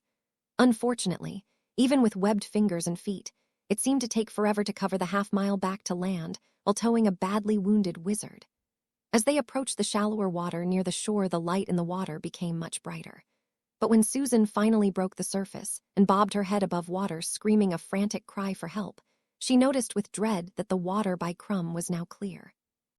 Connie and Amelia were watching nervously, eyes alternating between scanning the water near the shore and watching the minutes tick ever so slowly off the giant clock. Suddenly, there was a great thrashing of the water about 100 feet from shore. Connie rejoiced. "It's Susan! Look, there's Harry! Oh, look, she's got Hermie! Oh no!" Harry had managed to haul Crumb to the surface. She could see the handle of the trident sticking out of the front of his chest. Susan's initial scream was soon echoed from the viewing stands, as the students and other spectators began to comprehend the awful scene unfolding before them. As a pair of Durmstrang instructors relieved him of his burden, Harry collapsed to his knees for an instant, as he immediately turned to help Susan pull the slowly awakening Hermione from the water. Connie found herself racing after Amelia as the two witches hurried from the stands to assist the three teens. Soon the adrenaline would wear off, and the grim reality would sink in. For in spite of their very best effort to get him to shore and all of the effort from the witches and wizards who reached in for them, and all of the healing spells and potions in Madame Pomfrey's arsenal, Victor Crumb, age 18, was dead. Some 15 minutes later, Cedric Diggory and Fleur de Lacquer returned to the surface with their hostages, only to find out that one of their fellow champions was gone. Soon after, Dumbledore conferred with Mercus, who explained what had happened, but it didn't change anything. Victor Crumb was dead. 15 minutes later, Rita Skeeter was convinced that she had gotten the scoop of her lifetime. Assigned to cover the story, but banned from the Hogwarts grounds, she had remained out of sight, hidden in her beetle form. When the champions surfaced, she had flown over and landed on the Granger girl, who was now standing by the shore wrapped in a warm blanket. Some 15 minutes later, Cedric Diggory and Fleur de Lacquer returned to the surface with their hostages, only to find out that one of their fellow champions was gone. Soon after, Dumbledore conferred with Mercus, who explained what had happened, but it didn't change anything. Victor Crumb was dead. 5 minutes later, Rita Skeeter was convinced that she had gotten the scoop of her lifetime. Assigned to cover the story, but banned from the Hogwarts grounds, she had remained out of sight, hidden in her beetle form. When the champions surfaced, she had flown over and landed on the Granger girl, who was now standing by the shore wrapped in a warm blanket. The distraught teen was near hysteria, clinging to Harry Potter, sobbing into his chest while he held her tight. Interestingly, the Bones girl didn't seem to be bothered by this intimate contact between her boyfriend and her rival for his affections, but was adding her own words of comfort. But that was a story she could pursue later. The gruesome death of the most famous Quidditch player in the world would make headlines on every continent. She listened to Potter haltingly explain what had happened, wishing she could use her quick quotes quill in her animagus form. Incredibly, not 20 feet away the Bulgarian champion lay covered up in a blanket with the two tridents on the ground beside him, while heated accusations, recriminations, and threats were volleyed back and forth between the organizers of the competition and representatives of the young man's school. She had finally heard the entire story and was preparing to take her leave when Harry noticed a bug in his distraught friend's hair and casually flicked it into the water with his finger. Before Rita could transform back, a fish swam to the surface and swallowed its meal. Unannounced, the Triwizard Tournament had claimed yet another victim. Depending on your point of view, there was arguing, shouting, or emotional discussion going on, well into the night. Crumb's parents had been at the event and were shattered at the sight of their oldest son as he emerged from the water. Bagman, for some inexplicable reason, ranted almost nonstop that the tournament be called off. His stated reason was that the tournament was simply too dangerous. His unstated reason was less benevolent. He had borrowed even more money and wagered it on the tournament. He somehow believed that in the event that the tournament was cancelled, he would win his bet. After they had been discussing matters for several hours, Barty Crouch unexpectedly walked into the room. He did not look to be in good health and surprised everyone by reciting an arcane ruling that indicated that, while the school that had lost a champion was able to name a replacement, it was not eligible to withdraw from the tournament. Amelia, who had talked about fitting Harry for an armored vest prior to the second task, vowed that he would be fully armored and carry an emergency portkey if he competed in the third task. McGonagall was worried that the Grangers would withdraw their daughter from school when they learned that she had been so closely involved with a death in a situation for which they hadn't even given their permission. In fact, however, she had been in less danger in this particular instance than she had encountered in every single year she'd been a student at Hogwarts thus far. Once she regained her composure, Hermione would quickly determine that the outcome of this episode would be no different than the others. She would find a way to explain it away, as she had no intention of leaving her best friends at a time like this. Due to circumstances that only Amelia and Snape knew about, Dumbledore had lost much of his interest in the tournament. If possible, he would have been willing to be talked into canceling the tournament If it had not been for the impassioned announcement from Karkaroff that Victor's younger brother, Peter, had been appointed to take his place. Reluctantly, they all agreed that Peter Crumb would be considered to be in second place, with Cedric and Fleur tied for third, based on Victor having reached the village second. The Crumb family left the next morning to bury their son and brother. Peter would be back by the following Friday. Within the Gryffindor and Hufflepuff common rooms, there were no celebrations that weekend. One look at the grim faces of Harry and Hermione, as he helped her through the portrait hole, promptly squelched any festive thoughts. Any of their housemates might have been entertaining. The identical scenario played out when Susan and Cedric returned to the Badger Den. In each location, the anxious murmuring that filled the room ceased as the pair of students who had returned from the bottom of Black Lake silently parted and headed for their rooms without speaking to their classmates. The silence lingered for some time following their passage as the ultimate, inescapable fact of the day stood out. Victor Crumb was dead. It was a quiet week at the school. Lacking any new ideas to improve morale, Dumbledore attempted to lift everyone's spirits by announcing that there would be an extra Hogsmeade visit the next weekend and all students, regardless of their age, were invited to attend. Naturally, the younger students saw the unanticipated privilege as a major opportunity, and by Friday their obvious excitement had slowly spread throughout the school. While the principals directly involved in the day's events, Harry, Susan, Hermione, Cedric, Cho, Fleur, and her sister, soberly contemplated abrupt and capricious nature of the tragedy they had experienced, life at Hogwarts slowly returned to normal. Friday 3, March Minerva was surprised to receive an owl on Friday morning as she was having breakfast. She tended to receive most of her mail later in the school year from prospective employers inquiring about promising students. Early March would normally be a few weeks premature for those inquiries. She opened the envelope and began reading as her fellow professors did with their respective letters. Her eyes involuntarily closed as she held the letter with one hand and rubbed her forehead with the other. Professor McGonagall, words fail to express the anger, frustration, and feelings of betrayal that we have regarding Hermione's forced participation in the barbaric contest that is being held at your school. When we met several years ago, you assured us that the wizarding world was a remarkable place, and that Hogwarts would be nothing more than a positive experience for our child. Your actual results have been nothing short of pathetic. Hermione had barely been in school 8 weeks, and you wrote advising that she'd received minor injuries at the hands of a 12-foot troll, which had somehow found its way into the castle. You assured us that her injuries were a most unusual event, and that nothing like it would ever happen again. A year later, she missed 6 weeks of class, petrified by what turned out to be a 60-foot monster. When we sent her withdrawal letter, you assured us that it had been a most unusual, unheard-of event and our child would never be placed in harm's way again while she attended your school. As such, we canceled the notification. We are attaching a newspaper clipping describing her unwilling participation in an event in which a student suffered a violent death. We expect that it will not come as any sort of surprise to you, since it was apparently a school-sponsored event. Professor, allow me to refresh your memory on 3 points. 1.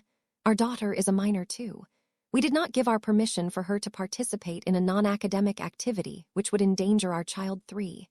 Based on the newspaper account, we have little reason to believe that our daughter Willing accepted the role of hostage in your contest. As such, we are requesting your presence at our home tomorrow 4 March at 9 a.m. to discuss the situation. It is our intent to withdraw our daughter at the end of the semester, but in fairness to her, we have agreed with her request to meet with you and hear you out. Emma Granger DDS Daniel Granger DDS Dumbledore looked at McGonagall as she carefully refolded the letter and replaced it in the envelope before tucking it into one of the pockets of her robe. He asked, "Anything interesting?" She looked over and couldn't help seeing the emptiness where his left arm had been a few weeks earlier, and decided against thrashing the man for his lack of judgment. Instead, she replied, "No, it's some bad news that I've been expecting for a while. As such, I'll be out of the castle for most of the day tomorrow." Saturday 4 March, while his head of house was contemplating what to say to the dentists, Harry opened the letter that Amelia's owl had delivered to him. "Dear Harry, thank you for showing such faith in me. As Connie explained, I'm putting the gold that you have loaned me to good use. I have ordered lightweight battle armor for each of the Aurors. Training in offensive small-unit battle tactics will begin next week. While I'm certain that the Ministry will choose to repay your loan within the terms that you signed, I have signed my home at Welshpool over to you as collateral. The deed is in your vault at Gringotts. We will prevail against the darkness that has begun encroaching on our land. Have faith. Love, Amelia. Hermione watched Harry as he nodded in grim satisfaction while he read the letter. He didn't offer any explanation, but as she'd come to be a bit less nosy than in previous years, she didn't attempt to force an answer from him. He looked at her and nodded before saying, I have my lesson with Rufus in a few minutes. I'll see you later this afternoon. At 9 a.m., Minerva McGonagall apparated to the back garden of Miss Granger's parents' home. In every way possible, she felt that she had broken their trust. Minerva had read Hermione's mother's letter a total of 5 times. Emma Granger hadn't exaggerated her words or somehow taken them out of context. She had very carefully and methodically provided the Grangers with the light, happy music version of the wizarding world when she first met them. She hadn't mentioned the danger inherent in learning spellcraft. She'd intentionally ignored the prejudice which their Muggle-born daughter was almost sure to encounter. She completely sidestepped the issue that if their daughter was successful in integrating into the magical world, they'd rarely see her. She never mentioned that if their daughter was a failure in the wizarding world, almost nothing that she'd learned would be applicable in one of the prestigious collages that they'd been considering. She'd never mentioned her own surprise that Hermione had only received minor injuries in her first year. She'd completely hidden her astonishment that the girl hadn't been killed and eaten by the beast that had been roaming the hallways 2 years ago. As such, it came as no surprise to her that Amelia Bones was sitting in the Grangers' family room waiting for her arrival. Emma greeted her in a neutral voice. Good morning, Professor. Good morning, Dr. Granger. May I come in? Armed with a harder face than her daughter, Emma replied, Please have a seat. You remember my husband, Dan, and know Amelia Bones from the Board of School Governors? McGonagall replied. Yes. Good morning, Dr. Granger. Amelia. Dan Granger nodded but didn't say anything. Minerva conceded defeat before either of the Grangers said a word. She began, Doctor and Dr. Granger. Your letter accurately stated what has occurred relative to your daughter since she entered the magical world. When we first met, I clearly stated to you that Hogwarts would be the safest environment for your wonderful daughter to develop and refine her magical gifts. While in general, I still believe that statement to be true, it certainly hasn't been your daughter's experience. As such, I will happily support whatever decision you make, write any recommendation letters that she may require to transfer to Beauxbatons or the Salem Academy, whatever you wish. I have failed you, Doctor and Dr. Granger. I accepted full responsibility for your daughter's safety, and I've let you down. For that, I apologize with all of my heart. Emma wasn't certain what she expected, but the fact that Professor McGonagall had accepted promising a safe environment for Hermione and not delivering it came as something of a surprise. She had rather expected some weasel-worded, half-truth statement that there had been extenuating circumstances. She stood and said, Professor, if you and Director Bones would excuse us for a moment, Dan, could I speak with you for a minute in the kitchen? After they had closed the door, Dan asked, How do we know she'd be any safer in France or Massachusetts? While he believed that Hermione would be safer away from Britain, he felt compelled to ask the question. He typically assumed the role of devil's advocate in these types of discussions with his beloved Emma. We don't, admitted Emma. Maybe their ability to heal these sorts of severe injuries has so jaded their perspective that they think nothing about it. Let's ask Amelia and get her opinion. She has a daughter in Hermione's class.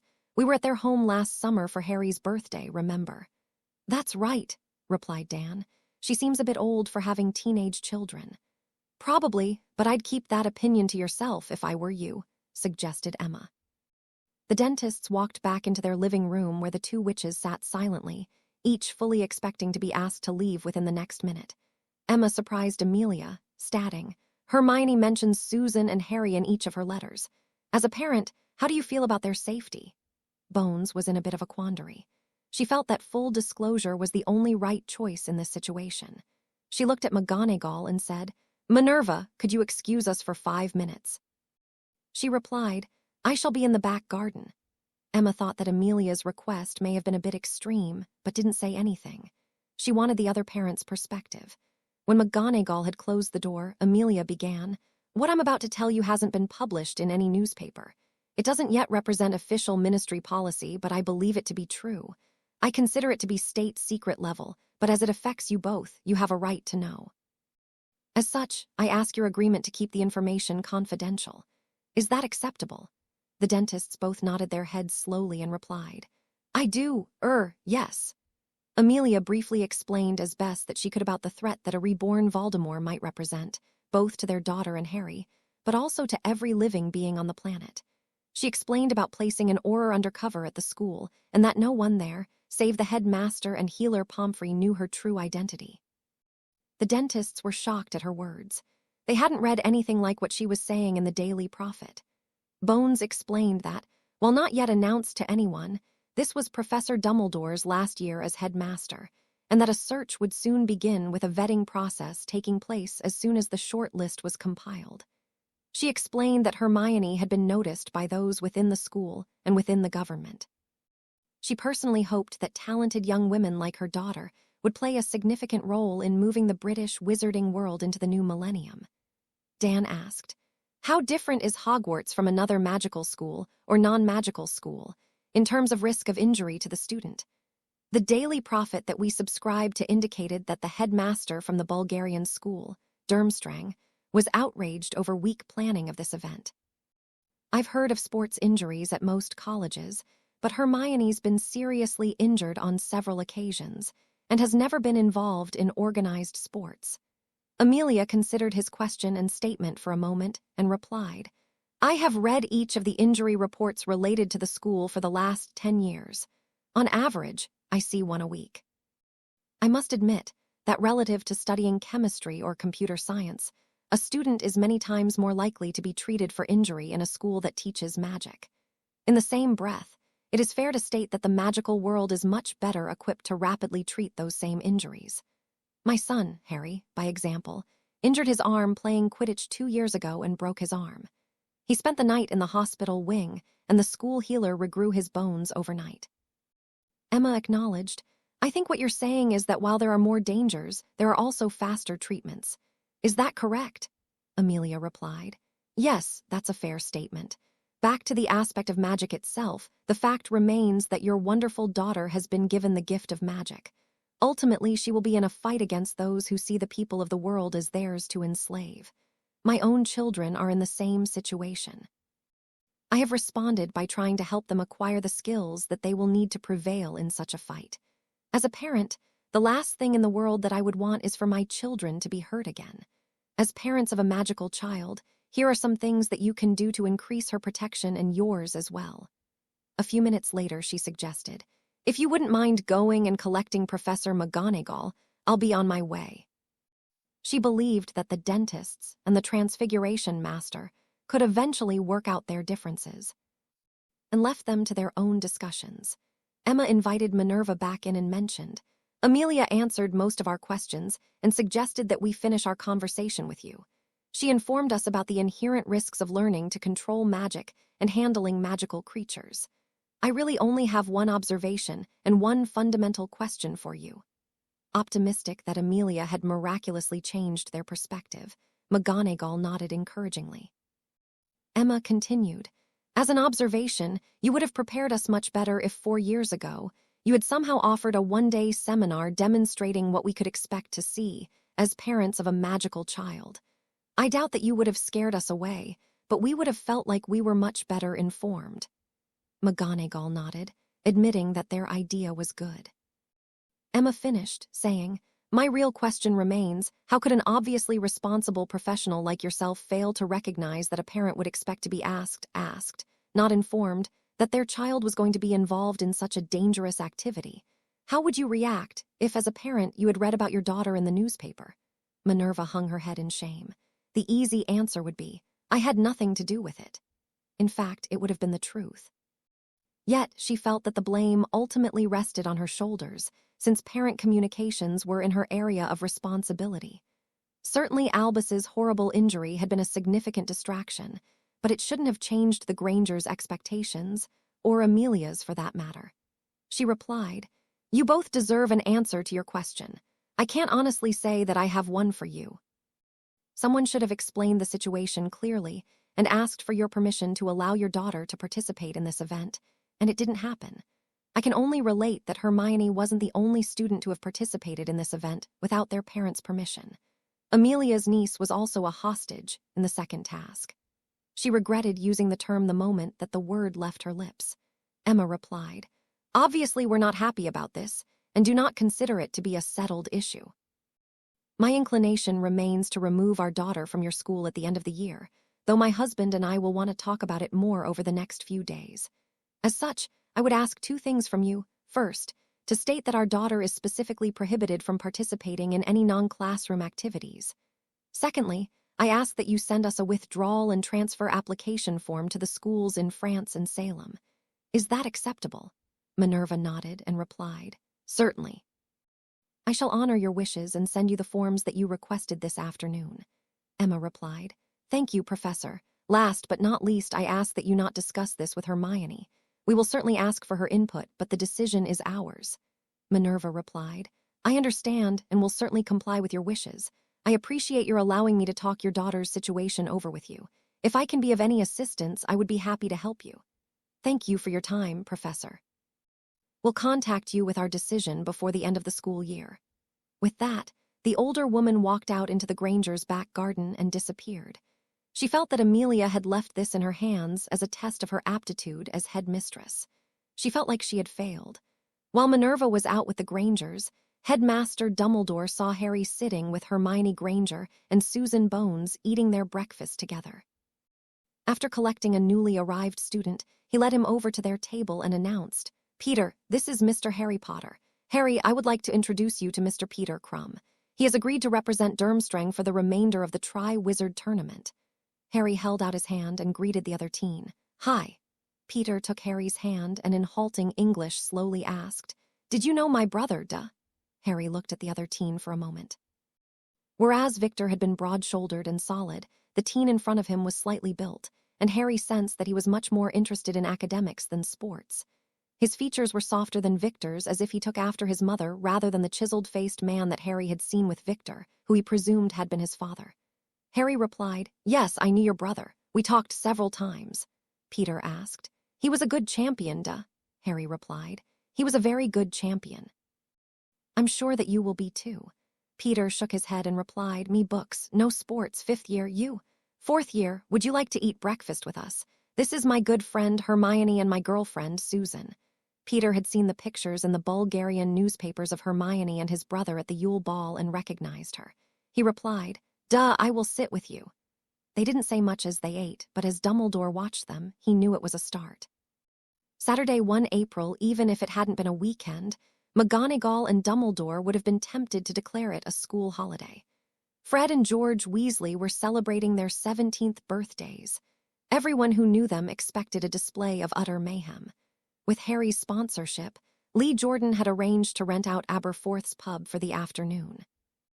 Herman Wintringham, lute player for the Weird Sisters, and his sister Lisa, who was the lead singer, were there, singing highly suggestive tunes designed to delight the crowd and thoroughly embarrass the birthday twins. Unable to embarrass the twins by her ribald songs or highly inappropriate gestures, Lisa turned to a tried and true crowd pleaser for the younger-than-normal audience, Snape bashing. It seemed that the largely Gryffindor and Hufflepuff crowd didn't have any Snape supporters, and as the songs centered around hooked-nosed, under-equipped, Grease Spots the crowd cheered and hooted with every new verse. Mundungus was there, on his usual stool, watching the entertainer with a drunken leer. He slurred. Old Snapeface must have made quite an impression on the bird, calling him a worthless bog-roll. The old barman replied, "More like a dog-end in my book." With his charm, he couldn't get laid in a whorehouse. The greasy bastard would probably fall off the bed. I honestly don't have a clue what Albus sees in him. Fed and fueled, the crowd wandered back to the castle to resume the party in the Gryffindor common room. While Fred and George were being entertained, Dumbledore reached for a fresh piece of parchment in its accustomed upper left drawer of his ornate headmaster's desk. For about the 100th time, he rolled his eyes and muttered something not intended for student ears. He had no left arm. His overconfidence had cost him that pound of flesh and was still collecting its tax in 1,000 cruel ways. Irked, he used his wand with a trifle more zeal than necessary, and the innocent drawer flew open until stopped forcibly by the drawer stop. Half the loose sheets of parchment in the drawer continued onward, however, their momentum taking them airborne. Dumbledore was beginning to get angry, but Fawkes intervened with a moment of pure melodic tranquility. The music of his song was the essence of serenity, helping the old wizard to calm himself and find humor in the rather grim situation. He grinned ruefully, chiding himself on the first tantrum of his second childhood. At length, Albus Percival Wulfric Brian Dumbledore had a sheet of fresh parchment, a quill, and an inkwell. He set himself to write, only to have the paper spoilt by it sliding beneath the quill. He closed his eyes and counted 10. He had always held the parchment still with his left hand. After a sigh, Dumbledore conjured a small sandbag, which he placed on the parchment to hold it steady while he wrote. Then he charmed the offending, errant ink from the parchment and began to write again. "My dearest Amelia." And so it was that he and Amelia were greeted by Oliver Giles, owner of the exclusive Stirring Stick in Beckfoot, the finest wizarding restaurant north of Hadrian's Wall. Indeed, many felt it also superior to any south of the Wall as well. "Headmaster, director, two of my favorite people in all the world," exclaimed Giles. "It has been too long since either of you have come to see us. And headmaster, I was grieved to read of your misfortune in the south. I'm so terribly sorry to see that for once the Daily Prophet got the story right."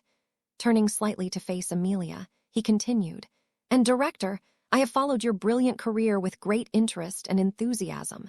I ask only that the burden of your duties not keep you away so long between visits to us here." Dumbledore smiled at his former student and replied, "Oliver, it is a pleasure to see you again.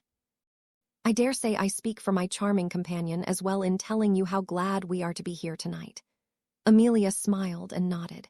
She had not been eager to accept this invitation, and Dumbledore's selection of this landmark restaurant was no small part of her decision to hear him out. Giles smiled and gestured subtly to the maître d'hôtel. As the headwaiter approached, he continued, "You both know Morris, of course, but Gavin has retired." He lowered his voice and continued, "I prefer to hire our countrymen, as you know, but I simply could not find a sommelier in the kingdom. I had to go abroad and hire an Italian. No help for it, none at all. But as you will see, Antonio truly knows his wines and is a most worthy successor to Gavin." Morris, somehow. Neither Dumbledore nor Amelia had ever learnt whether that was his surname or his given name, smiled at two of his favorite celebrity customers. Giles finished the hand off, saying, "You both know that I am at your command for anything. Morris and Liam will both be happy to get me at any time. Please enjoy your time with us." "Thank you, Morris," replied Dumbledore. "Now, Professor," asked Morris, "you'll be wanting your usual table tonight?" Amelia wanted a private conversation and dreaded the extroverted headmaster's likely favorite table. She guessed that it would be chosen more for its visibility to the clientele than for its privacy. She looked relieved as Dumbledore answered, "I think not, Morris. My friend and I need a quiet place tonight, one where we will not be interrupted. We have much to discuss." Morris had not risen to headwaiter by ignoring VIP requests. "I believe I have something suitable, headmaster, director. Would the Rose Room serve your needs?" Amelia and Dumbledore shared a glance of assent before Dumbledore agreed to the small private dining room. While it was more often used for proposals and anniversaries, it saw frequent service for small, private dinner parties. Amelia was impressed, despite herself. In her experience, Dumbledore loved outlandish robes in garish colors. He was not averse to attention either, chatting with virtually everyone. In fairness, though, she knew he knew virtually everyone, having been the Transfiguration professor or headmaster for practically every witch or wizard under 75. His international contact list was almost as impressive thanks to his ICW roles over the years. Even his Muggle circle was enormous, partly due to the influence of generations of Muggle-born students and partly due to his Wisengamot position, which drew him into contact with many in Her Majesty's government. But tonight, Dumbledore was in a dark, deep green set of robes with black piping accents. He was avoiding undue attention, although not doing so in such a manner as to arouse comment. Amelia wondered what sort of evening was in store. They followed Morris to the Rose Room, where he introduced Liam, their server before withdrawing. Liam left them with menus and the wine list, promising to bring Antonio over once they had decided on their entrees. Dumbledore and Amelia barely glanced at the menus, both having decided before arriving what they would have. Amelia was fond of Dover sole, and the stirring stick was rightly famous for theirs. Dumbledore was more a traditional beefeater, but chose a prawn salad that he could eat with only one hand. Having taken their orders, Liam returned with Antonio. "Headmaster, Director, please allow me to introduce Antonio. He is intimately familiar with our menu and our wine cellar. I know he can help you choose something perfect to complement your dinner." Signora, how pleased am I to meet you," breathed Antonio in almost flawless English. "Liam has told me of your choices, and I must say that you have chosen wisely. Both the prawns and the sole have been exquisite this season. Have either of you a particular wine in mind for your dinner?" Dumbledore looked to Amelia, silently bidding her to speak first. Bones accepted the unspoken challenge and replied, "We'll have a bottle of blue Nun Riesling." The old headmaster was a bit surprised. He expected her to accept the selection of a more complex Chardonnay than the popular German wine. She gave a slight shrug and commented, "I've always liked it." Dumbledore smiled at her as the somewhat disappointed wine master walked off to let them begin their discussion. While a skilled politico in her own right to have punched through so many glass ceilings within the male-dominated Auror Corps, she was refreshingly honest. He admitted, "I don't always have beer, but when I do I generally prefer the American lager, Bud Light myself." During their very brief and unsuccessful attempt at small talk, Dumbledore was discreetly placing privacy charms around their small dining room as Amelia looked on. She wondered at some of his spell work. As a law enforcement professional, she knew the charms for secrecy well. Still, some of his choices were fiendishly difficult. She wondered whether he was really that concerned with their confidentiality or merely showing off. His casting complete, he began, "The sun is setting for me, Amelia. I find myself, how shall I put it?" He trailed off. "Professor, everyone faces their own mortality at some time. You simply have a better idea as to the nature and timing of your fate," said the witch, herself no stranger to death as a result of her service. Dumbledore countered, "Perhaps you misunderstand. It is not fear that troubles me. It is the sure and certain knowledge that I must leave much undone that bothers me. I must make the best of the time I have. I have been unsparingly separating the nice from the necessary. It is not enough. Not nearly all of the necessary can be accomplished by midsummer." Amelia pondered a moment. Despite the frustrations Dumbledore brought her, his knowledge, skills, and insights had been brilliant far more often than flawed. What he considered necessary was likely valuable, indeed. The danger, Amelia saw, was his fixation on the greater good. He would think distant goals to be as necessary as destroying Voldemort or protecting her son. She set about leading him to eliminate the necessary items that didn't work to further Harry's prospects for survival. Strategy decided, Amelia turned to tactics. She had to make the man focus on the critical time element. "How long are you trying to keep this?" Looking pointedly at his missing left arm, a closely held secret. "As long as I can," Dumbledore returned. "The truth could inspire questions that must not be asked lest they be answered." Amelia was exasperated with the old man's stubborn pride, and it showed. "Professor, I hardly think that your reputation—" She got no further. "Again, I have not been clear, Amelia," Dumbledore interrupted. "I thought my errand a few days ago was a simple matter, well within my capabilities. I never counted on a muggle taxicab and the statues of secrecy costing me my arm." Before Amelia could speak, he continued, "Now, I doubt even my ability to keep our conversation completely private in this well-visited restaurant. Surely you can understand an old man's desire to keep his foolish mistakes to himself." Amelia went silent, thinking hard. Dumbledore was telling her that despite his charm work, he was still concerned about eavesdropping. He repeated the fable about his accident and linked it to his arm in a way he knew that she knew was false. What was he really saying? Then it hit her. If Riddle knew how Dumbledore had been injured, he might suspect one of his Horcrux's defenses was responsible. While Riddle would be thrilled to know he had at last dealt a mortal blow to his ancient adversary, he would have a very different kind of thrill at knowing that the secret of his immortality was broken. He would immediately check the safety of the remaining Horcruxes. He would redouble the protections on the remaining ones. Connie and Anna might never get another clue were that to happen. Worse, She reckoned that they would get clues, but clues leading to lethal traps, not to soul fragments. Her comprehension showed in her face and voice as she said, "Quite right, Professor. My apologies, I hadn't meant to bring that up. I perfectly understand your concerns, and I assure you that I share them." Dumbledore gave both a slight smile and a slight nod. "Thank you, Amelia. I appreciate your indulging me on this." Amelia regrouped. Dumbledore had his shortcomings, and his pride would be protected by the fiction she had agreed to promote, but she knew he had it right. Riddle must not come to suspect his Horcruxes were being hunted. If that meant the legend of Dumbledore's infallibility survived a bit longer, she didn't mind. But she still had to keep Dumbledore focused on the tasks that would protect Harry. She soldiered on. "Can you not stop this tournament? Surely the risks it creates and the burden it places on you are both unnecessary and distracting." Dumbledore lost the remnant of his earlier smile.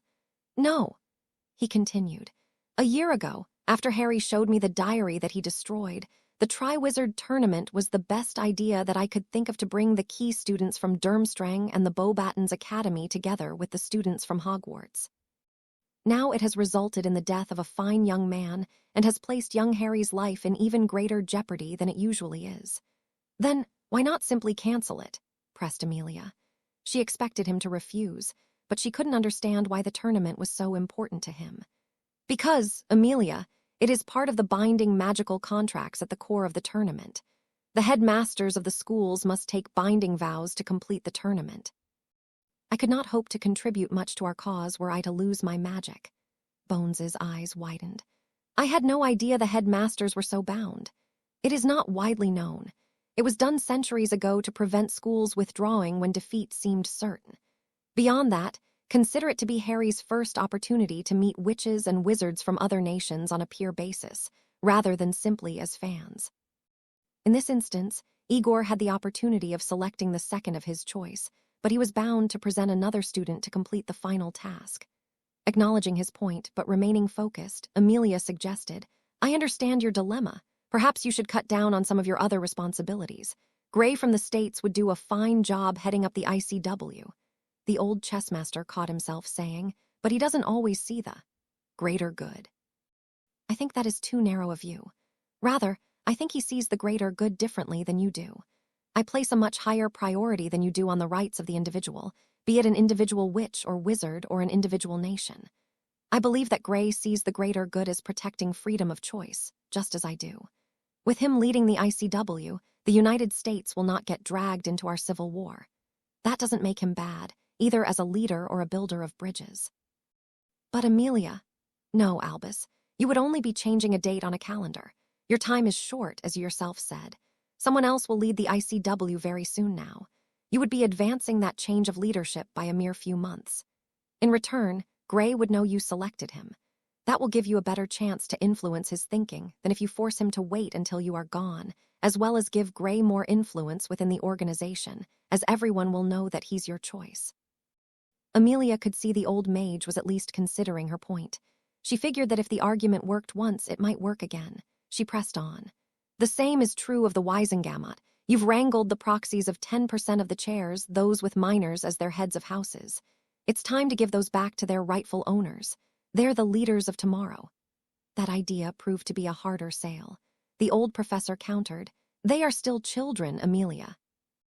You know the law. They cannot vote their seats until they are 14, and even those that are old enough are too busy with their school to be distracted by the arm wrestling of our politics. What would you have me do? I've relied on those votes to keep the ultra-conservatives at bay," declared Dumbledore with some passion. Amelia wasn't giving up. "No doubt it seems so. Yet again it's a page or two on a calendar. None of them are ineligible to take their seats. They're mostly 6th and 7th year students now. Harry's the youngest. You should spend a few evenings with them, guiding them and introduce them at the next meeting. They will need to act, whether they are ready or not, lest Lucius offer to become their steward or mentor.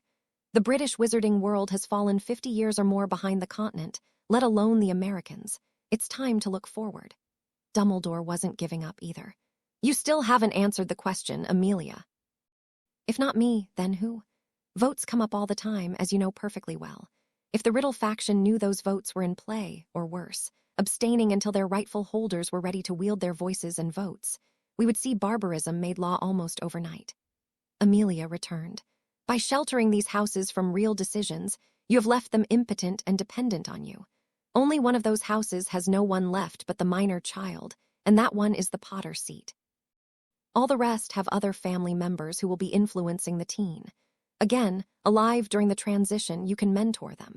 If you delay, then on your death, they have this burden dropped on them like an anvil, and it will come during times as dire as any we've ever seen.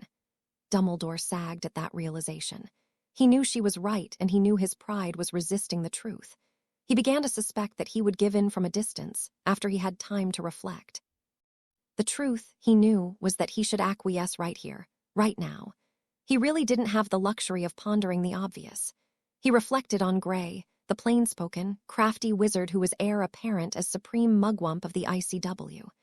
Amelia was probably right about his view of the greater good, and Gray wasn't an all-bad sort. He was Muggle-born and very progressive in most of his views. He was just so confounded stubborn. Once he settled on a principle, he could only see it in clearly defined terms. As Gray himself had said, he didn't like shades of gray. Dumbledore had given up trying to educate the man about the real complexities of life. According to Gray, shades of gray are merely camouflage for lies and cowardice.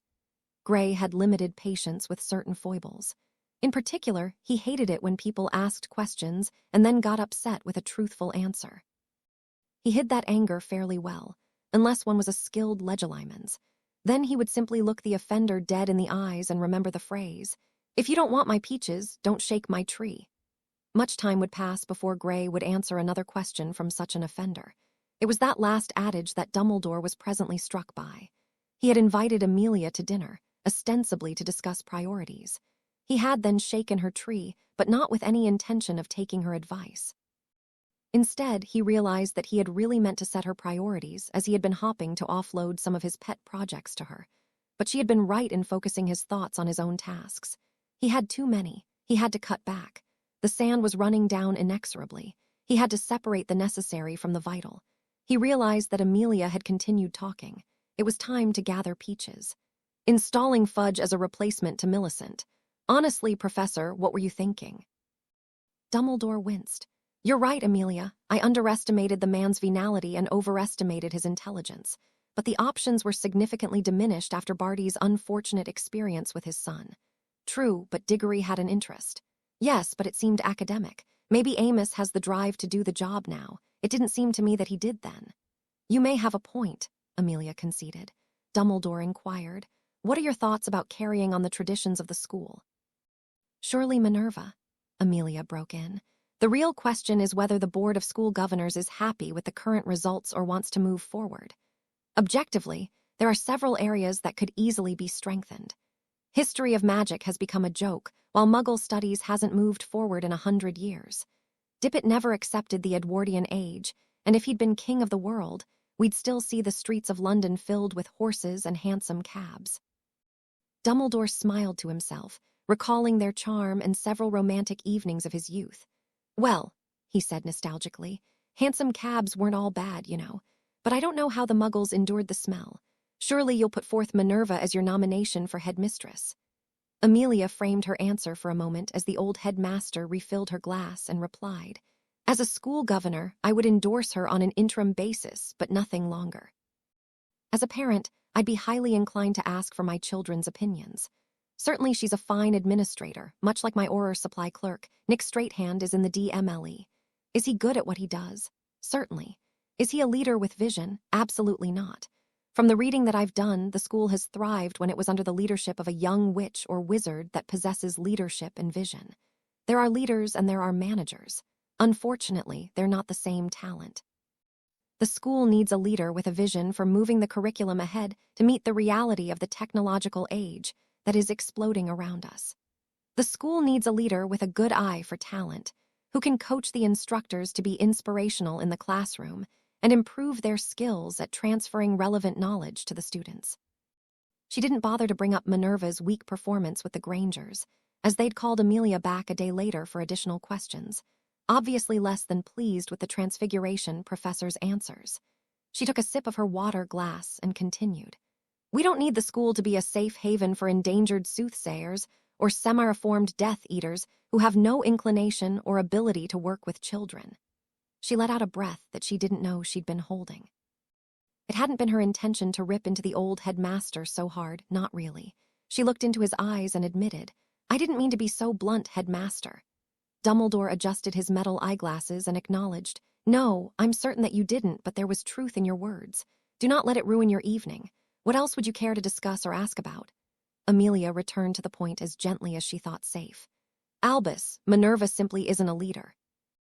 She's a fine follower and a competent steward until the next leader is selected, but she'll never invent anything. The school has only ever thrived under the tenure of great leaders through its history. As a teacher and administrator, she excels. But honestly, can you see her defending the school should Riddle attack?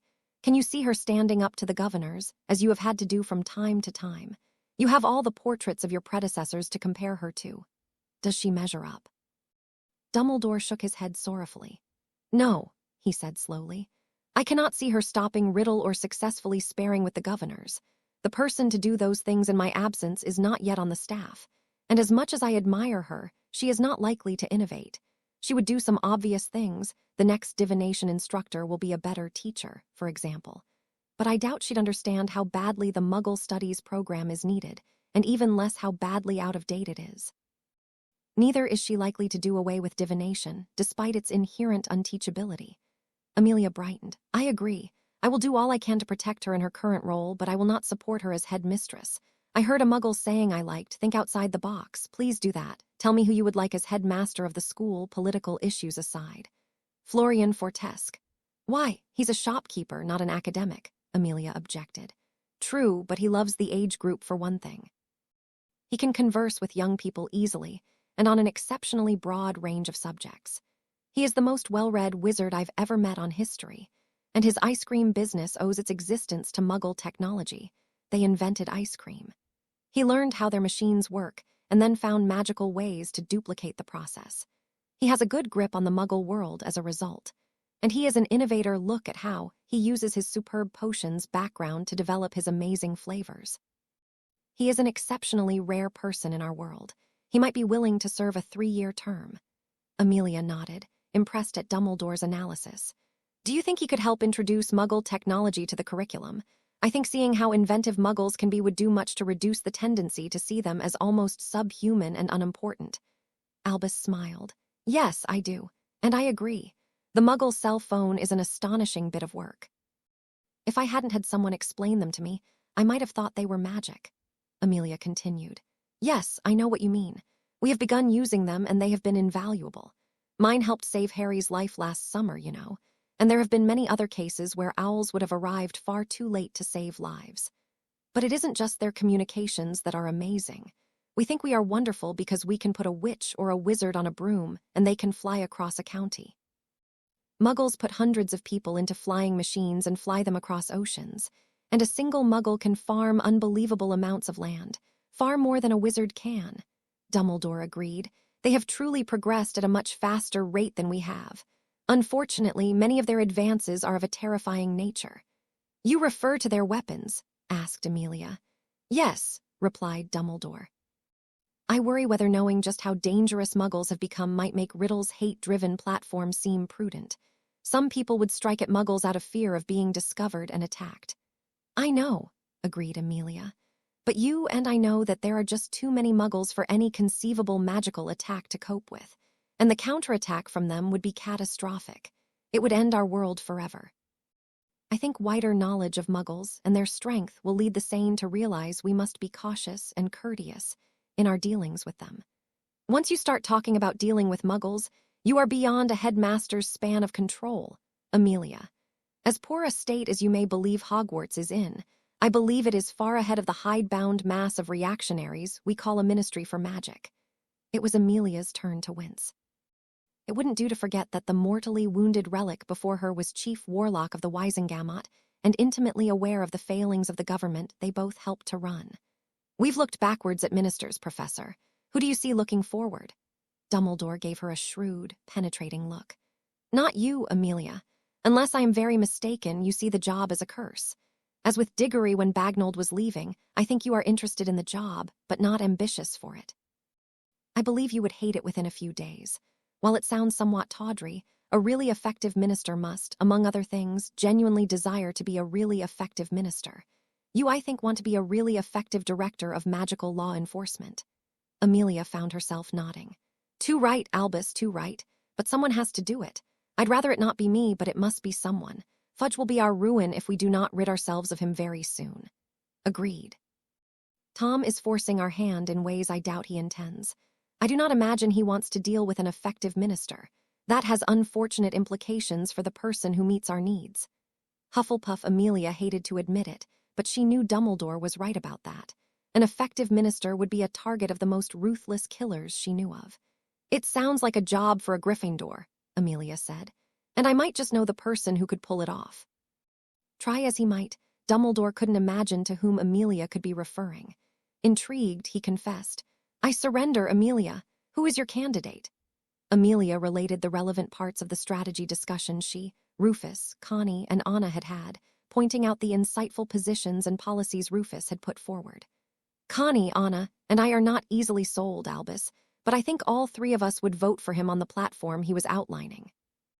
I could see myself supporting the man behind those words myself, Amelia, concurred Dumbledore. Although I think we need to keep our eyes open, both to how he might change as minister and to other possible candidates. Silently, she wondered if her dinner companion would be alive to see a new minister of magic. He continued, however, there is one issue on which I must be certain. Our world is dying from within. We drive most of the Muggle-borns out altogether. The ministry reminds me of the American South not all that long ago. Persons of a certain heritage were simply excluded from any serious role above that of menial labor. Yet, as we discussed, the Muggles thrive on challenges and find the most ingenious ways to attack problems. We must find a way to keep the likes of Miss Granger in our world, or there will be very little left for Riddle to rule in a few short years.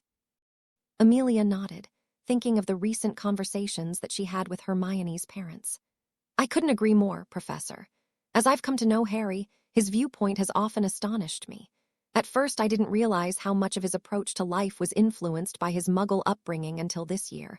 But one cannot get to know Harry without getting to know Hermione Granger. She's a force of nature. Losing her to the intolerance of the system would be a devastating blow. And how does Rufus see the Muggle-born? I've never had the first suspicion that he has any elitist attitude, Albus, but I will certainly sound him out on it. I'll try to see whether Harry has had any inkling of a bias in that area, too. They spend a lot of time together. Good idea, Amelia. Please share what you learn with me, asked the aged mage.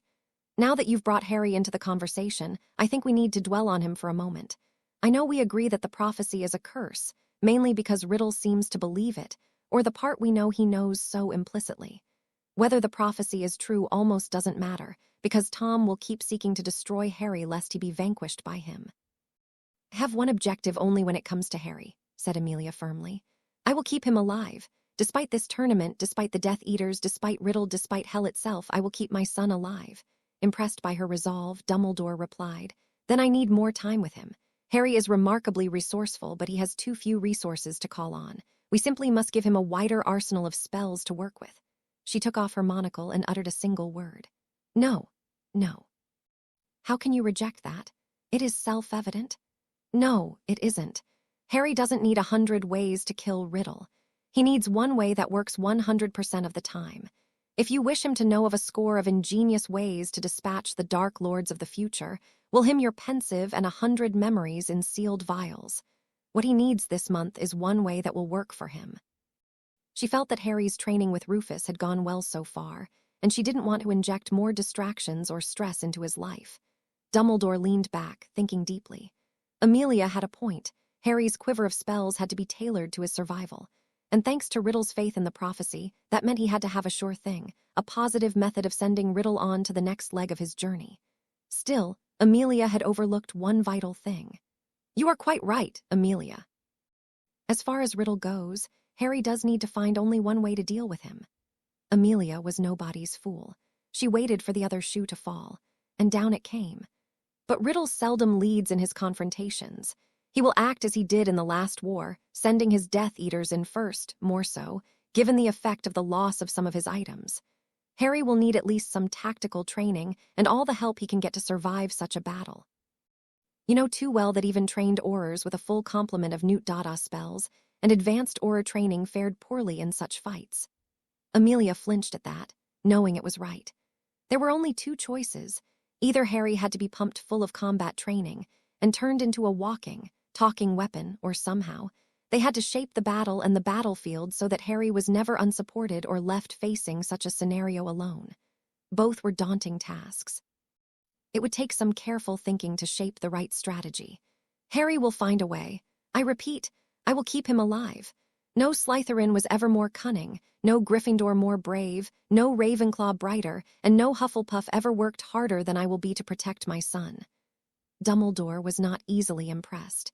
He had seen the blackest of evil in Grindelwald and Riddle. He had seen Harry's strength, courage, conviction, and compassion in towering amounts too, and the determination coming from the director across the table was a palpable, tangible force. He almost pitied Riddle. "It will not be easy, Amelia," cautioned the old warrior for light. "Harry certainly has power, but he currently lacks concentration and focus. He is still so very young, the sprint is his, but the long race is still beyond him. I know that he cannot yet sustain the bubble head charm, for example. His survival against his foes may well require such sustained spell work. I only hope he gets enough time to grow into his full power. I keep telling you, Albus, I will. Keep Harry alive. There is almost nothing I would not do to protect him. But you haven't mentioned another worry of mine. What is Harry after Riddle is gone? What becomes of the boy who lived when he becomes the man who vanquished? We are a society of idol worshippers, and Harry hates being idolized." Dumbledore frowned, saying, "It is a real problem, Amelia. I may have erred in placing Harry with his Muggle relations, but I could see even then that he would be ruined by the attention he would get if raised openly by wizards. He has been angry with me for keeping things from him, but I have wanted him to have as much of a childhood as he could. Now, as an educator, I remember Pope. T's education forms the common mind. Just as the twig is bent, the tree's inclined. I had hoped Harry could have a regular education. I think we must agree that is not possible anymore. However, if Riddle were to regain his body this afternoon and return as Lord Voldemort, you could buy Harry weeks or months by arresting all of the known Death Eaters." Amelia was near tears and could only nod her assent. Gradually, she regained control enough to move the subject onto something less agonizing. "We have run into a dearth of leads on our searches, Albus. Have you any new insight you can share?" Dumbledore gazed with no trace of twinkle in his sad, blue eyes as he responded, "No. I've racked my brains for ideas we haven't shared. I'm sure that when we finally discover the missing pieces, we will all look back and say, 'Of course, it's so obvious.' But that will be the keen eye of hindsight. Here now today, I have nothing new to offer. Well, one small thing you probably have seen yourself. It will have some significance to him. He could have used a common stone dropped down a well and been virtually untouchable. But unless I miss my guess, he won't change his spots. Significant things in significant places and trusted servants are his pattern, and he will stay with it. The trick is to keep quiet about the search." Amelia nodded. Connie has come to the same conclusions. You really need two strategies. One is a way of dealing with a stronger Riddle until we find the locket. If Harry were lucky enough to defeat him, he would still linger in spirit form until he found a way back or the locket was destroyed. The other is defeating a weaker, mortal Riddle after the locket is destroyed. As you mentioned, in either case, he will keep his Death Eaters in front of him when it is time to do battle. Dumbledore knew that there was nothing more to say about defeating Tom at the moment. He observed, "The largest potential threat facing you this week is Lucius Malfoy. He has the influence and gold to finance a war against you. Your best move would be to find a way to keep him out of the war." Bones replied, "It wouldn't be my preference to kidnap his son and hold him as a hostage, though there certainly would be those who would do so if asked. Scrimgeour might point out to him that he would have little to gain and much to lose by participating in another war. There are those who would never accept his usual claim of being forced to act while under the imperious curse." Amelia nodded and replied, "Speaking of those with much to lose, you would do well to advise Snape that he has shelter until your passing. Reformed or not, his bill for participating in the Potters' deaths is coming due very quickly." The old headmaster concluded that he would never change her mind and acknowledged the truth of her words with a nod. Severus may have truly reformed, but his unpleasant attitude and blatant favoritism would be his undoing. He concluded, "I will revise my will one last time. I do have several items for Harry and will try to give them to him in the next few weeks. Should Florian actually accept the job, Harry would be my first choice as his eventual successor. I believe that our conversation for the evening has concluded. I appreciate your candidness. When will you call for a vote of no confidence?" Immediately after the third task, or when Riddle had made his first public move, whichever is sooner. Dumbledore replied, "Fate willing, I will do what I can to aid your effort. Good night, Amelia." "Good night, Albus." As they parted ways and left, one of the busboys sent an owl to Lucius Malfoy informing him of the visit. Sunday, 2 April. Minerva happened across Harry and Susan, who had been outside quite early in the morning jogging and doing exercises, and offered to walk them back to their common room. She opened the door and climbed in. "Miss Johnson, Mr. Weasley, Miss Spinnet, and Mr. Weasley, what are you doing?" "Celebrating Fred and George's 17th birthday, Professor. We had to do what we could," explained Fred as Angelina made a passable attempt to cover herself. As Alicia buttoned her jeans, George added, "We let Mother Nature do the rest." Hermione happened to walk down the stairs, seemingly horrified at what she saw. Fred was mistakenly putting George's trousers on. She exclaimed, "But you're barely 17. "And they're barely dressed," observed Susan, who had a wicked smirk on her face. "Enough," remarked McGonagall, who'd seen quite enough by the fireplace light. I reckon that's part of the problem," smirked Lee Jordan to himself, swinging his dreadlocks as he and Katie Bell walked out the portrait door holding hands on their way to an early breakfast. Saturday, 11 April. Riddle listened as Pettigrew and Barty went back and forth on the details of the plan to snatch Potter from the third task. The Quidditch pitch was outside of the anti-Portkey wards of the castle, so in the event that Potter failed to reach the cup, Barty could simply grab him. If possible, Riddle wanted to avoid that alternative. As he'd found with Pettigrew, supposedly dead servants were uncommonly loyal, as they had no other distractions and no one was looking for them. The old fool had failed to convince anyone that Wormtail was alive, or black innocent. The deception with Crouch Sr. was working better than his wildest dreams. The Weasley boy was such a fool, blinded by ambition and misplaced loyalty. Junior's only concern was his inability to get an opportunity to examine the cup for existing enchantments and wards. Dumbledore had placed it in a most conspicuous spot at the front of the trophy room where people walked by on a constant basis. He'd just have to find a way.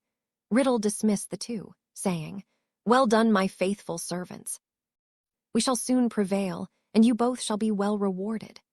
While Riddle was briefing his servants, Stephen Knott waited at his table at the Stirring Stick until his dinner companions arrived. Morris hadn't greeted him with the same level of enthusiasm that he had when the Hogwarts headmaster or the DMLE director had recently dined with him, but the service was still well above average.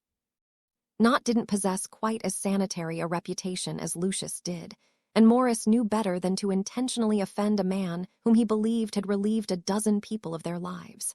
A few minutes later, McNair came in with Malfoy. Morris involuntarily shuddered at the sight of them. Mr. Malfoy was a powerful, dangerous man, and Mr. McNair was the ministry executioner. Morris had overheard more than a few stories that Mr. McNair had occasionally used his professional skills on a moonlighting basis for He Who Must Not Be Named before he disappeared. Morris put on his best face and greeted the two men. "Good evening, Mr. Malfoy, Mr. McNair. It is an honor to see you here. How may I help you?" McNair replied. "We're dining with Stephen Knott. We'd prefer not to be bothered any more than needed." He'd spoken the words without a greeting. There was no sense of request, rather a command, like he'd give to one of his house elves. "Of course, sir. This way, please." He led them to an out-of-the-way table next to the wall. When they were seated, all of the men seemed to be facing outward or sideways, as if, out of long-standing habit, none of them wanted their back to the door. Malfoy gave a slight sneer when, out of turn, McNair ordered a bottle of Johnny Blue for the table. He preferred his favorite single malt, open to the blend, but said nothing as McNair poured them each a generous glass. They all ordered steaks. If they were short with Morris, they were brutal with Antonio, the chatty wine master. McNair transfigured him into a bottle of cheap Chianti, stuck the bottle on a shelf, and calmly stated that he'd whack off the bottle neck with a cleaver and pour the contents down the toilet if they were bothered again during their stay. Knott gave a slight cringe. It never paid to make enemies for no reason. When Morris was done apologizing and had gone, he stated, "The mark has been changing since the World Cup. 1 week it's back, then it got a lot darker, and then it seemed lighter. There's no doubt in my mind he's out there someplace, and sooner or later he'll come calling." McNair observed, "Borgen's brother, Tim, took his family to Argentina last week. I don't expect he'll be back." On the other hand, Thomas is so excited. You'd swear it was the second coming of Slytherin himself. Lucius was silent as he refilled his glass with the amber liquid. Tim had made a small fortune in recent years raising and selling moleskin products.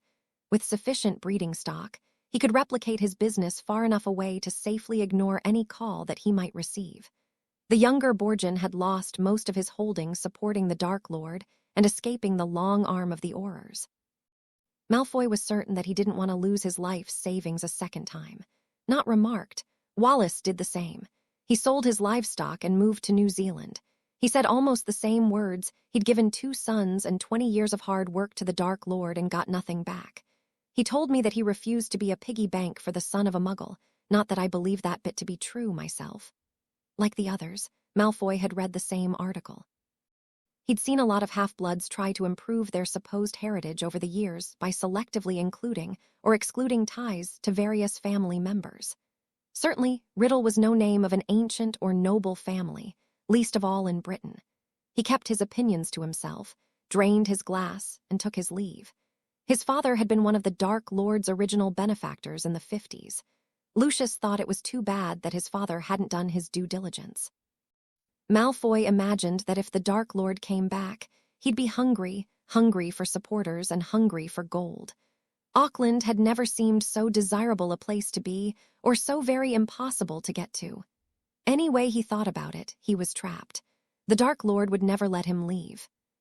Friday, 2 June, about 3 weeks before the third task, Harry had asked Amelia to borrow one of the pensives for an evening, and she'd sent him a note back stating that she'd drop it off that afternoon.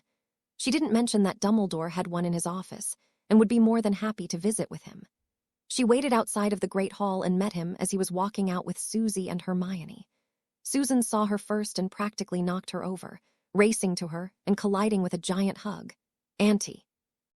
After untangling herself from her ever more beautiful niece, she replied, "Hello, Susie. Hi, Harry. Hello, Hermione." Susan inquired, "What are you here for, Auntie?" Amelia looked at Harry, who shook his head slightly, and she replied, "Harry asked to borrow something." Hermione looked at the shallow stone basin covered with runes and remarked, "Is that a pensive? I've read about them. Is that a regular model or the projection kind? The book I read told all about them. They're supposed to be really hard to make." "I was thinking of trying to make one this summer."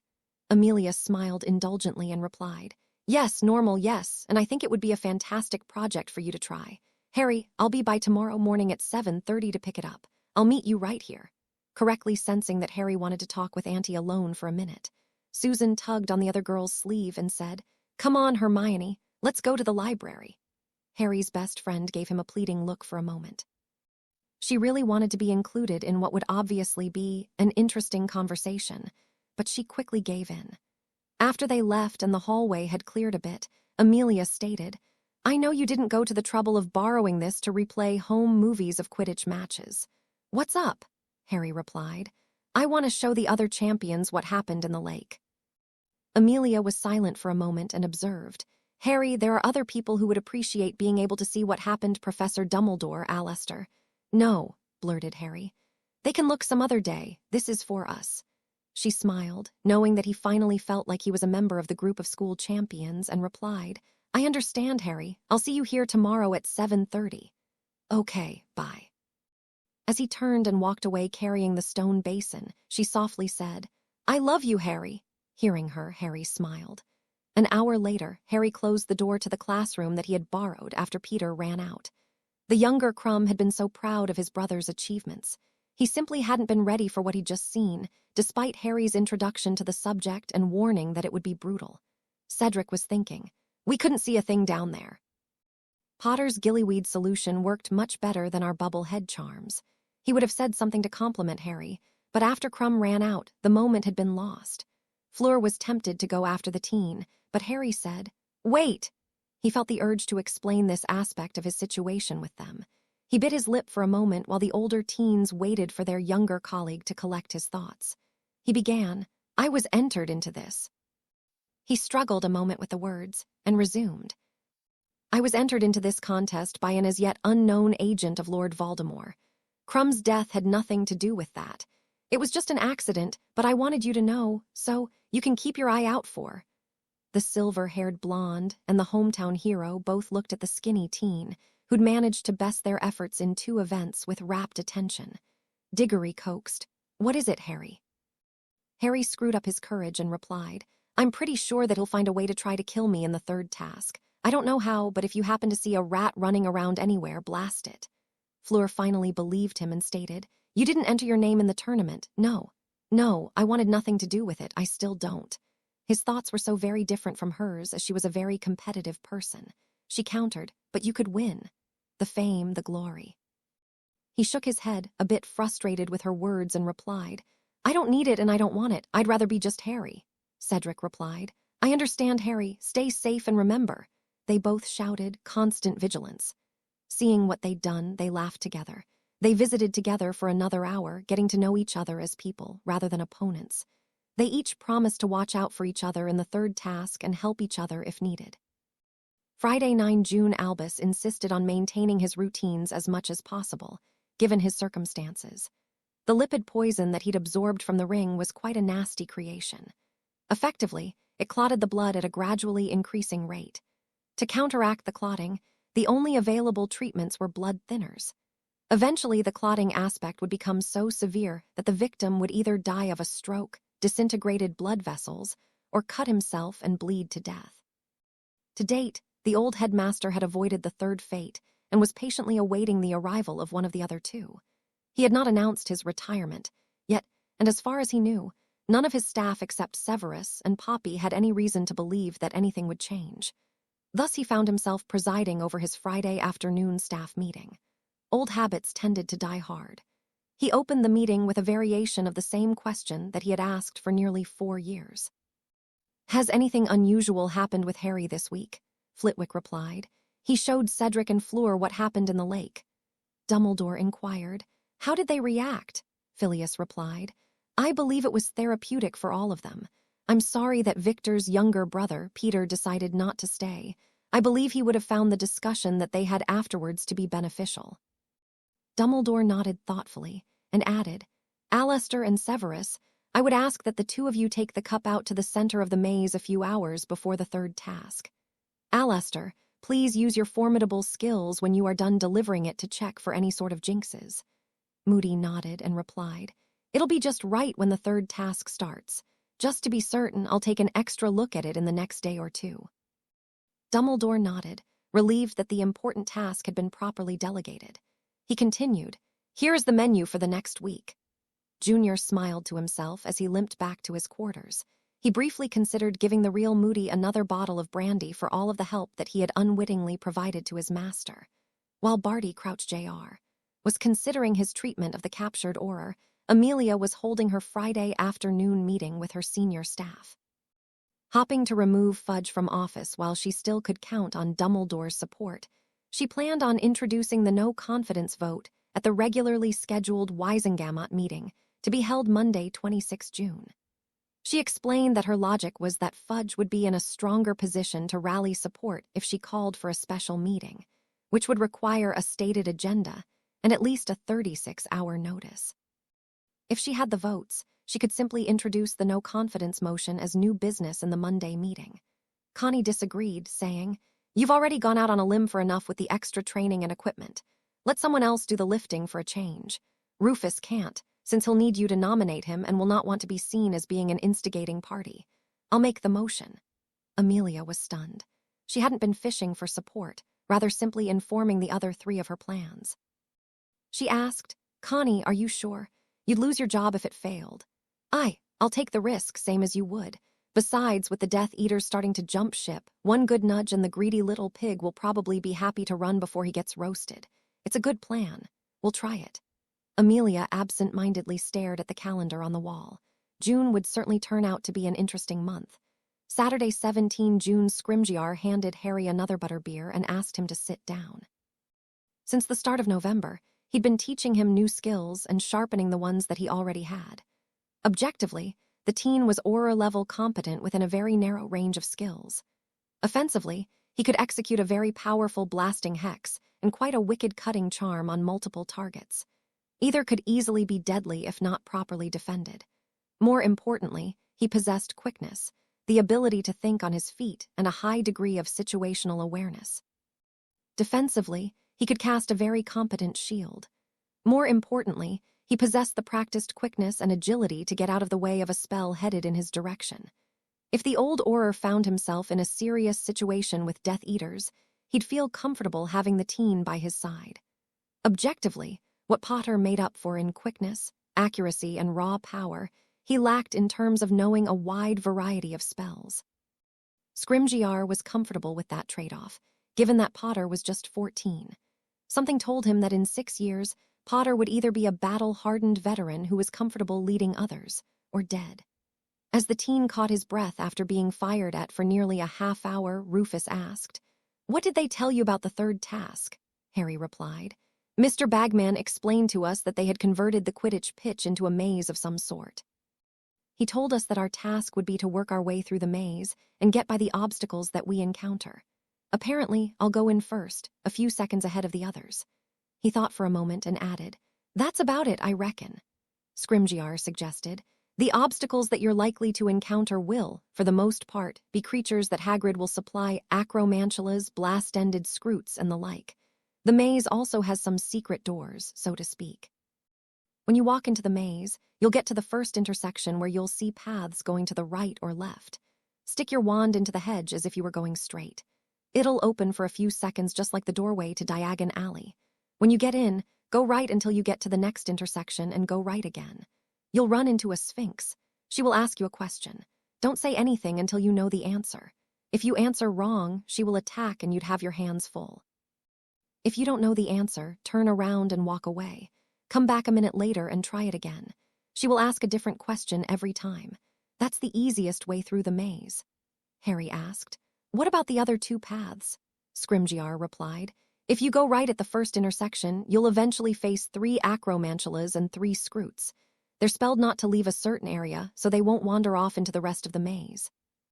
You can kill them or try to get by them, but I wouldn't recommend it." Harry asked, "What happens if you go left?" Scrimgeour shook his head and observed, "Going to the left could get you killed. The major obstacles are a charmed cloud that is designed to disorient you for a few minutes and several sections of Devil's Snare. If you trip after the effects of the cloud while going past that stuff, or happen to lose your wand, you'd be a goner. Both paths eventually meet up on the other side of the Sphinx, where there is one acromantula that is in the general area of the cup." "Brilliant," muttered Harry, not thinking that any of the paths were all that great. Scrimgeour took another 2 bottles of butterbeer out of the bucket, opened them, and handed one to the teen. "Thanks," replied Harry. "Here," announced Rufus. "This is for you." He handed Harry a large package, wrapped in thick, brown paper. Harry took it and, with Scrimgeour's coaxing, opened it. The package contained a sleeveless, black, heavy leather vest and a pair of black trousers made of the same thick material. Harry ran his hand over the vest. It wasn't exactly smooth, but had obviously been finished with great care. He looked at the gray-haired wizard who had spent so much of his free time helping him and replied, "Thank you, Rufus. I don't know what to say." Scrimgeour replied, "They're the same as what Amelia was able to get for each of the Aurors, Ironbelly. Connie, Anna and I each chipped in and bought you a set. Wear it as often as you can without being seen. It will seem quite stiff at first, but it will come to feel like a second skin. It's charmed to fit snugly and will stretch as you grow. Since you don't want anyone seeing the trousers, get a pair of those loose jeans that are the style these days. Just do me a favor and don't wear them halfway down your arse like those morons that you see on Carnaby Street." "I won't, I promise." "Good. One more thing, Harry. If you run into a serious situation, do what you can to make it right. Get names, descriptions, and the like if you can. You don't have to fight every bad guy that's out there. Remember the first rule of being a good Auror. Do what you need to in order to go home at the end of your shift. Do what you can to help your partners, but ultimately, they're responsible for themselves." Harry nodded and Scrimgeour finished his talk. "You're good to go with the spells that we've worked on. If you get into a serious situation, don't be afraid to fire. Carry your spare wand." No one would expect that someone your age would have won. Keep one of those portkeys that Amelia made for you with you. You never know when it will come in handy. I will, sir. You're a good man, Harry. Take care of yourself. I'll be cheering for you. Thanks. You'd better get back to school now. I'll see you later. While Harry and Scrimgeour were practicing, Junior was standing in the trophy room examining the Tri-Wizard trophy. It had taken him dozens of trips to the room before he finally found it empty. The students seemed to find it to be a good place for a quick snog. Worse yet, Filch's nasty cat seemed to have an unnatural attraction to the room. He pointed his wand at the trophy and muttered, "Enchantus Revealus." There was an unusual collection of spells on the cup, one to prevent breakage of the crystal trophy, one to prevent coating any sort of poison on the handles, anti-summoning and anti-tracking charms. He quickly canceled the revealing charm when he heard footsteps. It was the junior healer, Susan Florman, walking by on the way to lunch. He'd seen her a few times recently and looked her over once. She had nice tats and the curtains matched the carpet. She continued walking, and he recalled the advice that his master had given him. A two-way portkey charm would be the hardest to detect. Keeping it in mind, he felt that nothing could go wrong. His master was certain that Potter was being coached. Someone was bound to tell the boy about the hidden door in the maze. The other ways would take significantly longer for anyone else to go through. It really left little to chance. His plan was to roam along the outside of the maze and cast a Confundus charm on the other champions if necessary. Severus Snape seethed as he observed Potter muddle through a blood-restorative draft. He felt that everything that had ever gone wrong in his life could either be traced back to the brat or his arrogant father. The little brat looked just like his father, and he got away with rule-breaking wherever he went. To further ruin his day, the headmaster told him that he would likely be dismissed at the end of the year. Snape was certain that Potter was at the bottom of that disaster, too. He silently raged at the teen as he did a poor job stirring what should be an easy-to-make potion, filthy hair and eyes, that he didn't even deserve to have. It was at that point that something within the vindictive potion's master snapped, and Severus Snape made a life-changing decision. Wednesday, 21, June Master Auror, Ret. Alistair Moody knew that the little bastard impersonating him was up to no good. No doubt he was hatching some sort of plot either at the school or ministry, since that would have been the only logical reason to snatch him. He hadn't felt the trunk move, so he'd most likely been in the same place all year. What he did know was that once every 30 days Barty's supposedly long-dead son harvested another clump of his hair. For years, Moody told new recruits that one of the attributes of a true Auror was never to give in. He'd been sheared 5 times since Junior had given him the bottle of brandy and told him Happy Christmas, so Moody guessed that it must be late May or early June by now. Moody faced his last chance with neither bitterness nor enthusiasm. He had lived a long time and had weathered many storms. So while vigilance he knew paid off and lapses of vigilance were costly beyond words, bitterness was entirely a waste of his energy. But enthusiasm for what would likely be his final effort was beyond him. In truth, he was dreading this. While no stranger to pain, this was really going to hurt. He could delay no longer. It was now 29 days since the last haircut. It was time to put his plan in motion. It was necessary to delay as long as possible, because the plan would rapidly cause his condition to degrade. Everything depended on deception. In that, at least, Moody was content. He was Moody. He was deception. Resolved, the old Auror dragged himself in the utter darkness in the direction of the ladder. He missed it on his first effort, but it wasn't like it could hide from him, even in the pitch black of the closed trunk. The room was, after all, only 12 feet to a side. At length, he found the ladder. He groaned as he dragged himself upright using the rungs and his good leg. Ever so slowly, he climbed. Climbing a ladder isn't really too tough for most people, but a 75-year-old who had been kept in detention for at least 9 months, denied proper care and exercise, isn't most people. He could barely get on the first rung, yet Moody had to reach the top. He struggled upwards, his arms hooked through the rungs to prevent falling as he scrabbled for a foothold on the next rung with his good leg. After only 2 rungs, he had to rest, sweat pouring off him and his heart racing with the unaccustomed exertion. Again and again, Moody fought his way up another rung. Finally, dizzy, panting, and soaked in sweat, his head bumped the trunk lid softly. "Thank Merlin," the old Auror wheezed. "Only a couple more." Moody was nearly 6 feet tall. The ladder was 12.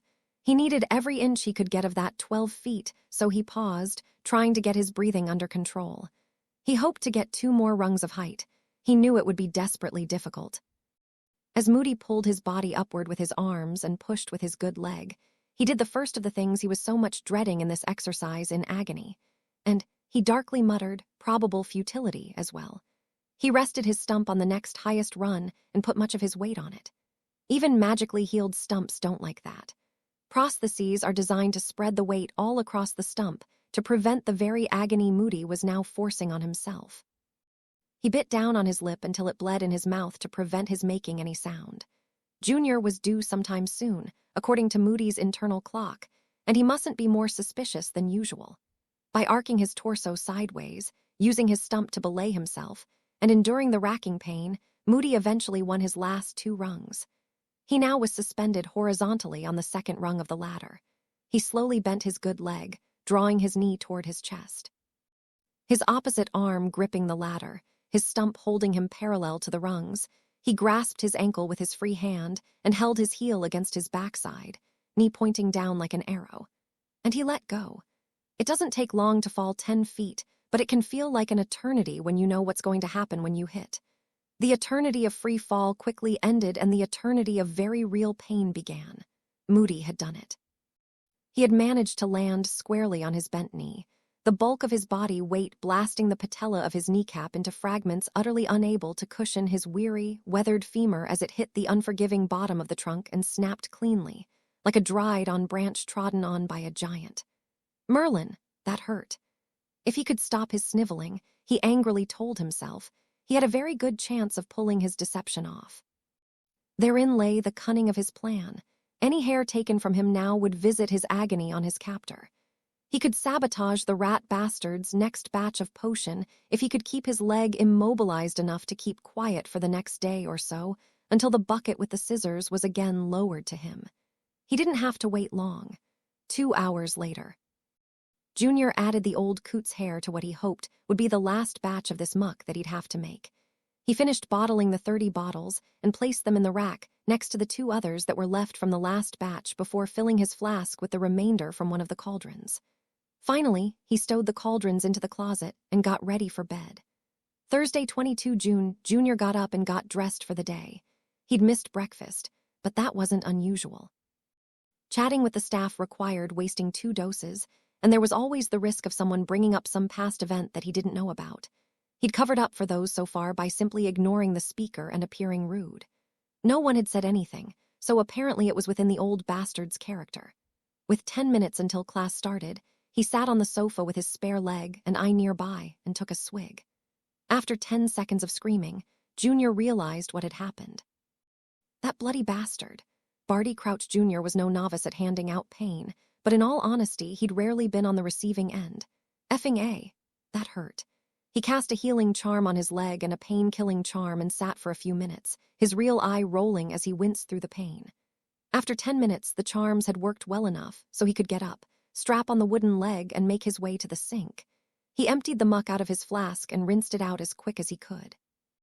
The healing charm that he'd cast did an adequate job on his femur, but repairing the knee would take more time than he currently had.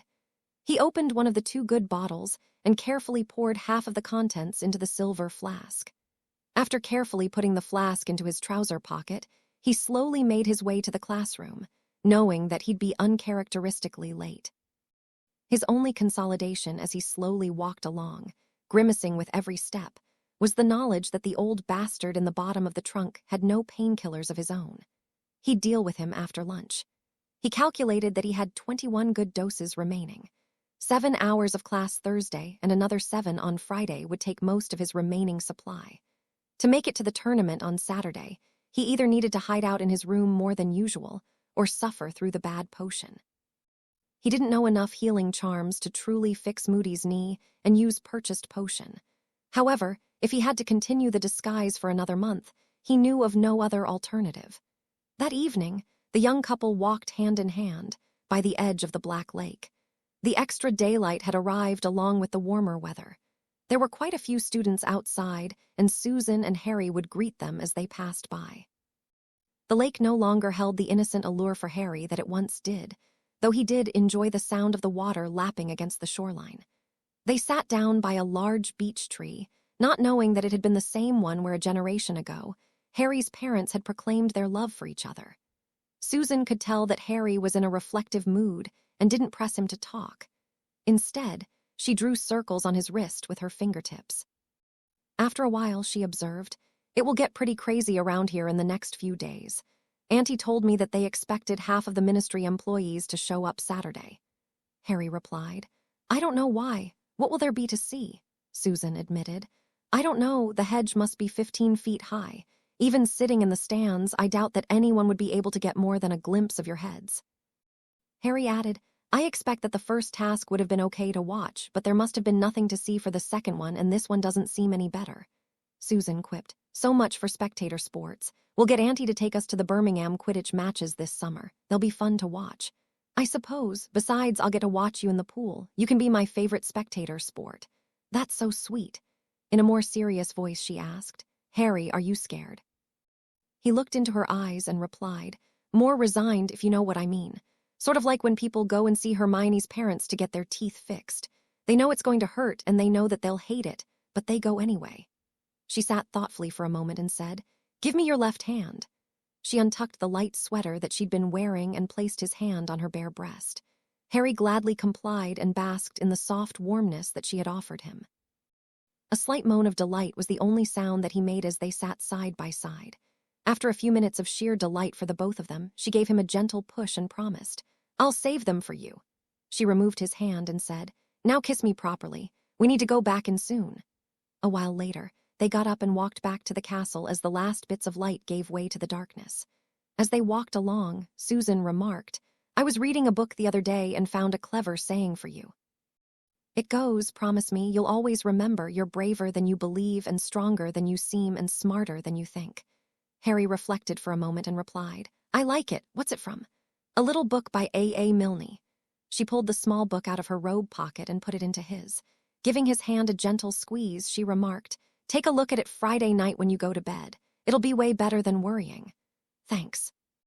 They parted ways after they walked into the castle, and both had very pleasant and remarkably similar dreams. Friday, 23 June, Friday night before the third task. After things quieted down in the common room, restful sleep eluded Harry. The only thing that kept running through his mind was the vision of the merman spearing the shark that looked as if it were about to attack Hermione. Harry felt a cold sweat as he recalled watching Victor slowly sinking to the bottom of the lake with the water billowing crimson. Finally, he remembered the little book that Susan had given him. He opened it up to the page that she had marked and read, "I think we dream so we don't have to be apart for so long. If we're in each other's dreams, we can be together all the time." Smiling, Harry blew out the candle and dreamed about his mermaiden, his strawberry blonde mermaid with the pretty blue eyes, a lovely smile and gorgeous breasts. The rest of the evening was very pleasant.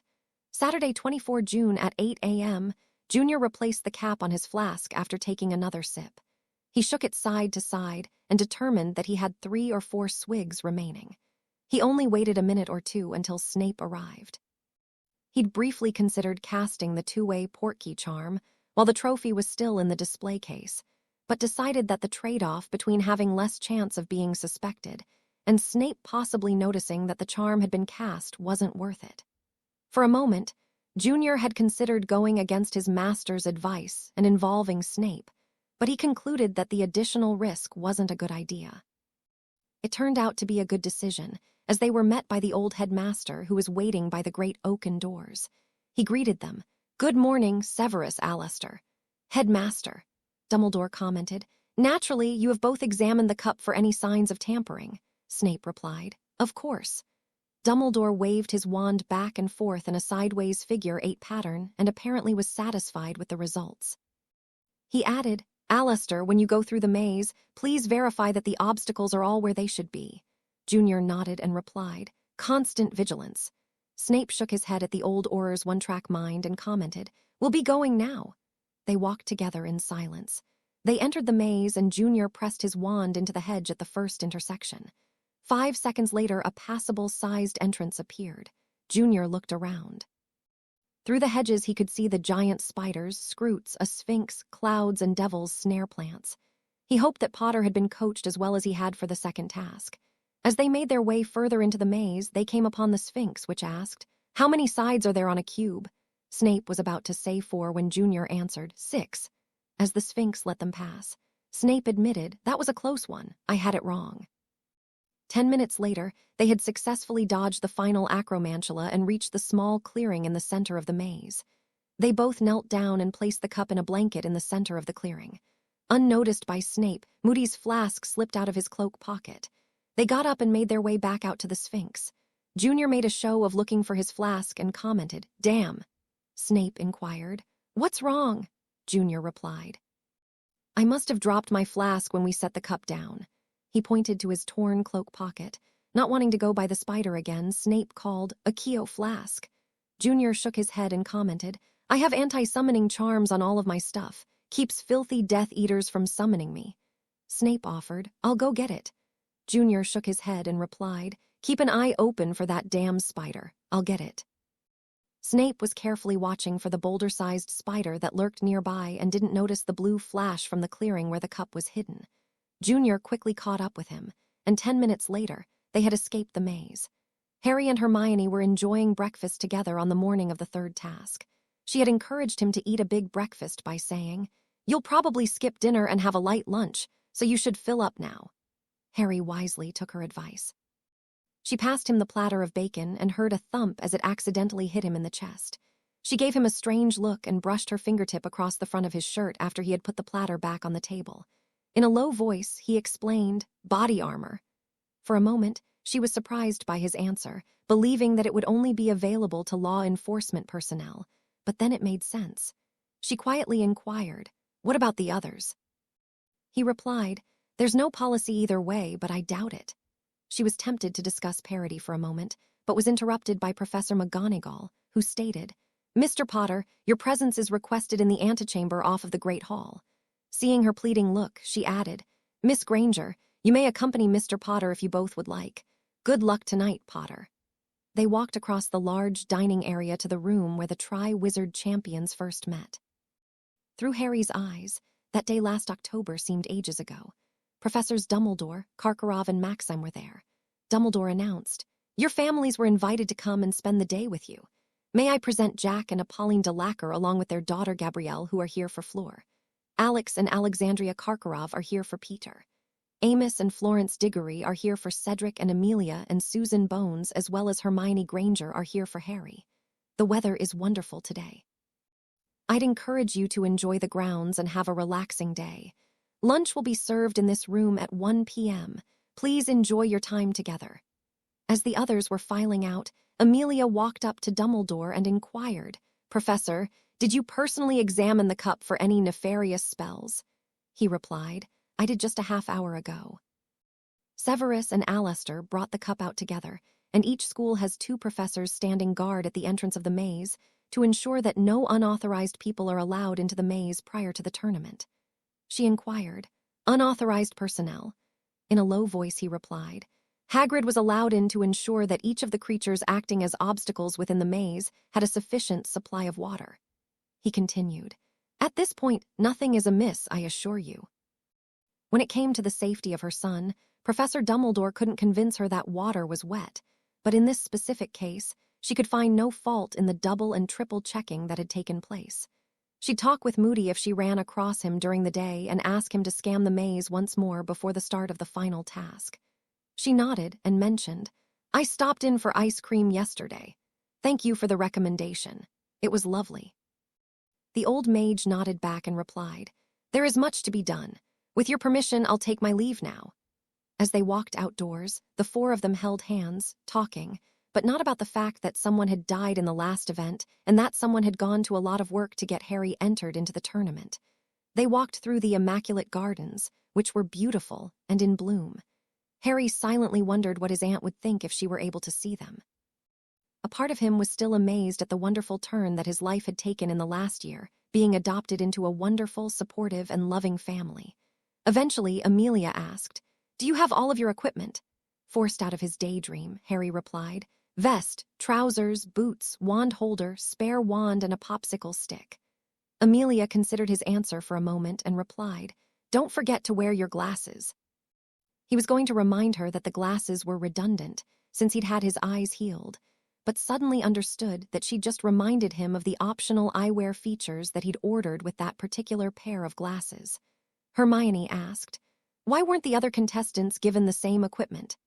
Amelia replied, "I have no knowledge or interest in what the other contestants were equipped with, or how they were coached." Bless his soul, Victor didn't just happen to have learned how to completely transfigure himself into a shark. Karkaroff probably worked with him for weeks to achieve that. I hope that Madame Maxime has taught Fleur every trick that she knows to get her through the final task. She'll never be the same after the burns that she suffered in her encounter with those damnable dragons. She took a breath and tried to hold her emotions in check and added, "My point is, I simply don't care who wins." Harry didn't sign up for this. If he happens to win today and wins a sack of gold coins, so be it. If he feels guilty about it, he can give the money to St. Mungo's or give it to those two Weasley twins so they can go prank the world. I don't care. I will do anything to protect my son. Somewhat abashed, Hermione looked over to where she'd pointed and briefly envisioned Fred and George's pranking Emporium selling canary creams by the dozen.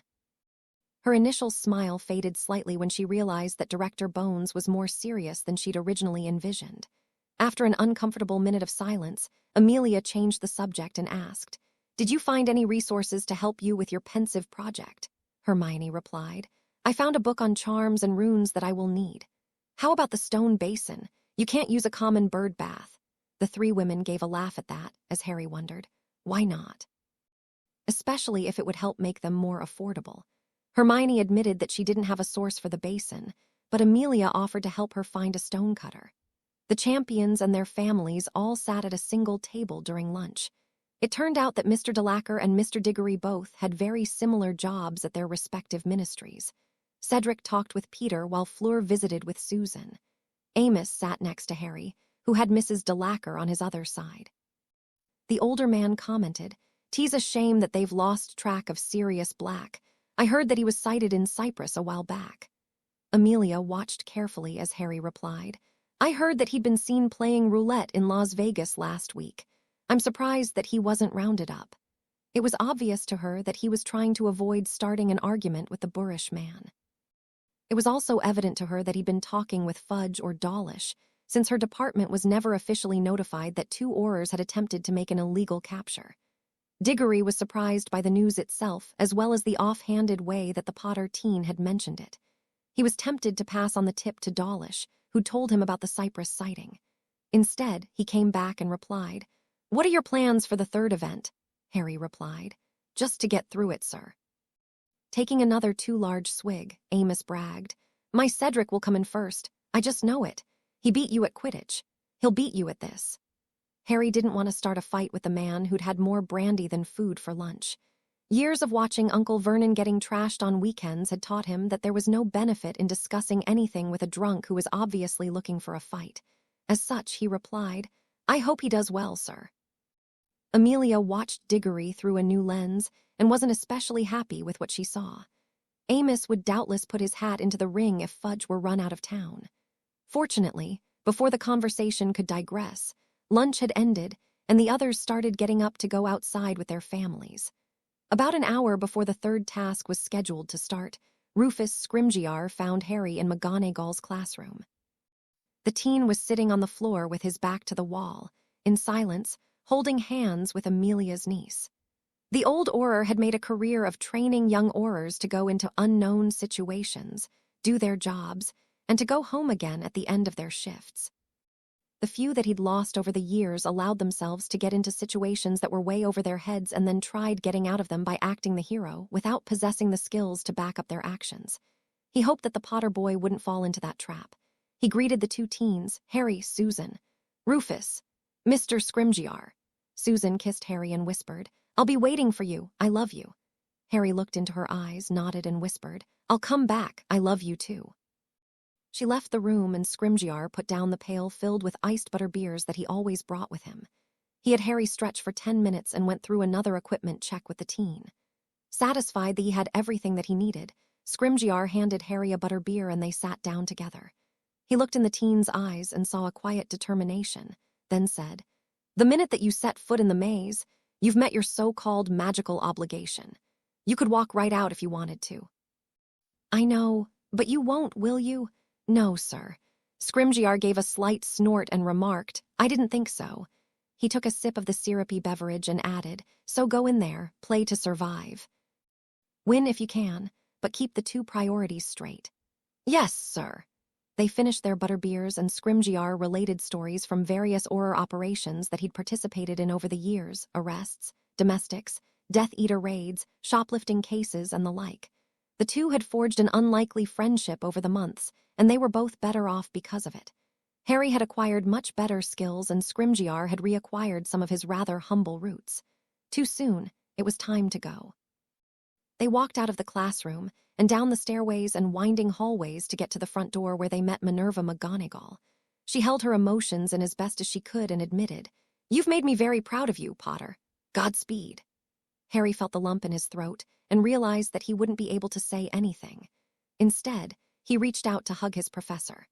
McGonagall needed no encouragement and threw her arms around the teen that had come to mean so much to her. She was surprised, but didn't say anything when she felt his dragon-hide armor. A moment later, they broke apart and she gave him a little smile and a wink and in a soft voice added, "Good luck, Harry." He nodded to her, still not trusting his voice. With a tear running down her cheek, she watched as the old Auror and the young teen walked down the path to the Quidditch field and made a silent prayer that he would escape unscathed. While Scrimgeour was giving Harry his pep talk, Amos Diggory was attempting to do the same with his son. However, his message varied somewhat from the one that Potter had just received. "Cedric, you're this close." The man stood in front of his son with his thumb and forefinger about an inch apart. "This close to winning. The little Potter boy has a 20-second head start on the three of you. That's one wrong turn. You can make that up in the first minute. My advice is to keep going left when you need to make a choice. Run as fast as you can and you'll simply pass by most of the obstacles. You've beaten Potter on your broom, you can beat him in the maze. Win, and you'll have something that you can hold up for the rest of your life." With a completely impassioned voice, he added, "You can do it, son." The overenthused parent gave his son a hug and practically pleaded, "Go out and win." The good-looking teen nodded at his father's words, encouraged at the confidence that his father had shown in him. He replied, "I can do it." The hypercharged dad gave his son a hug and replied, "I know you can, son. I'll see you later." "Okay, Dad." And with that, Amos Diggory went up to the stands to sit with his friend, Arthur Weasley, and the tall Hufflepuff walked to the front of the maze where Ludo Bagman stood. Rufus looked up into the stands after wishing Harry luck and saw Amelia, Connie, and Anna sitting together. He made his way up and sat by them. Amelia looked at him as Connie inquired, "Is he ready?" Scrimgeour replied, "He's as prepared as we know how to make him. He'll get through the maze in one piece." Amelia gave him a grateful look as he commented, "He has all of his equipment and he knows what to do. Let's sit back and watch it happen." She looked down at the 4 teens standing by Bagman and allowed her eyes to wander around the enlarged Quidditch stands. Lucius Malfoy was seated by Fudge, who was talking to Dumbledore, who was trying to talk with Florian Fortescue. The Beauxbaton students were all sitting together, wearing their sky-blue satin robes. The smaller contingent from Durmstrang sat together, although Headmaster Karkaroff was nowhere to be seen. She spotted Moody walking around the edge of the thick hedge, obviously looking inward. As Connie and Rufus chatted away, Amelia looked to the other side of the stands, where she saw Susie and Hermione Granger sitting together, holding hands. She wondered to herself if the dentists had made a decision regarding their daughter's future education plans. A few minutes later, she noticed Moody take one last look at the hedge and limp back into the castle. Just then, Bagman began his announcement, and a minute later, the first whistle blew and Harry ran into the maze. Harry ran as fast as he could into the maze as it did a quick U-turn, came back and did another U-turn. This time it went a bit farther. He got to the first 3-way intersection and stabbed his wand into the hedge, scratching his hand as he did. As he heard the second whistle blow, the hedge opened up just enough to allow him to pass. As he climbed through, the third whistle blew, and as the hedge closed behind him, he knew that all of the champions had entered the maze. He followed the directions that Scrimgeour had given him, and within 5 minutes had worked his way well into the maze. Whereas Potter went straight through the hidden archway and the thorny hedge, and Fleur and Cedric turned left at the first intersection, Peter Crumb decided to go right. Following the example that the tall Hufflepuff and the French girl had shown, Crumb ran as fast as he could. The young Bulgarian was astounded when he slammed into the 8-foot gray crawfish-looking creature. When it grabbed his hand with its left pincer claw, the pain was indescribable to the studious 15-year-old teen. Too frightened to even scream properly, he attempted to put up red sparks, as he'd been instructed, as the scroot severed his 4 fingers. Shock began to set in as the boy lay bleeding on the ground, his wand crushed by the scroot. The hideous creature gave a fire blast that badly burned the boy's face as it blasted away. It was a good thing that Hagrid had had the foresight to feed the scroots before the task started. Amelia felt her heart skip a beat when Connie shouted, "Good Lord, someone's in trouble. There's the red sparks distress signal." Anna held her back as Rufus mentioned. "There from the right side of the Quidditch pitch, must have been those scroots." His comment was meant to calm her, but it wasn't working. Amelia shook her head. Leading people into dangerous situations was bad enough. She was good at that. Being a parent and watching your child go into life-or-death situations was 100 times more stressful. As Bagman and a Mediwitch ran into the maze to go fetch the fallen contestant, she blew out a breath and wished that she'd brought her own flask with her.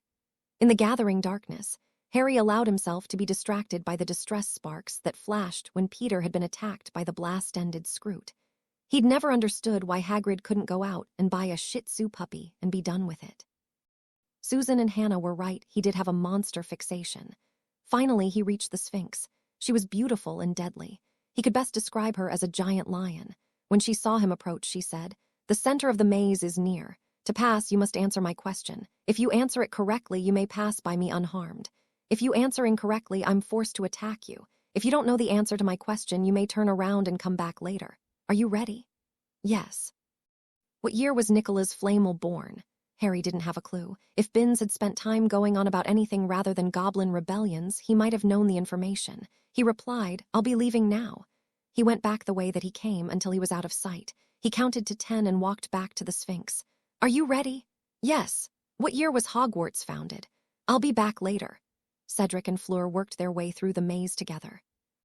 They helped each other when they ran into the cloud of confounding gas and found themselves walking back towards the entrance. After they made their way through it a second time, they ran into a 3-way intersection.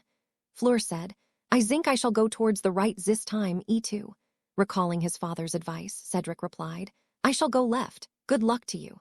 Despite the burn on her face, she still was a very attractive woman. She smiled at him and said, "Bon chance to you too." Moment later, they parted ways. "Are you ready for your question?" Harry nodded and replied, "Yes." "Who won the Open last summer?" A smile crept onto Harry's face. He'd overheard Hermione's dad talking to Mr. Weasley about golf. Hopping that he was right and not daring to believe that he'd get an easier question next time, he replied, "Tom Watson by 1 stroke." The Sphinx replied, "After 7 questions, you have found your answer. You may pass." She gracefully got up and unblocked the path. Harry ran past the Sphinx and followed the winding hedge until he came to an intersection. Looking right, he saw more hedges. Looking left, he saw the cup. Harry turned left and dashed the length of the Quidditch pitch towards the cup. He noticed that Cedric appeared around the corner and was a pace or 2 behind him. Harry ran flat out and had nearly reached the cup when he tripped on a thick strand of silk that had stretched across the pathway about knee-high.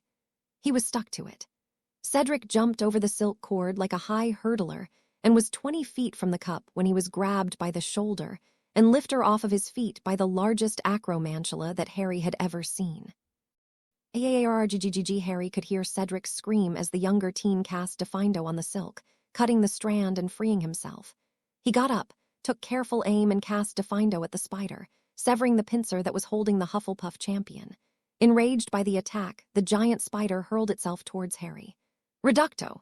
Reducto!" Sizzle. Boom. The spider exploded under the force of Diggory's exploding hex, while Harry's had missed the spider's head by fractions of an inch. "Thanks," remarked Harry. "I'd have been a goner if that thing had reached me." Yuck! Fleur had gotten herself hopelessly lost in the maze when she heard the Reducto blast from the other champions. She had nearly reached the devil's snare and hadn't noticed the thick vines slithering along the ground up towards her midsection. Just as the insidious vine was ready to encircle and consume her, she realized her mistake, turned herself around and began running in the correct direction.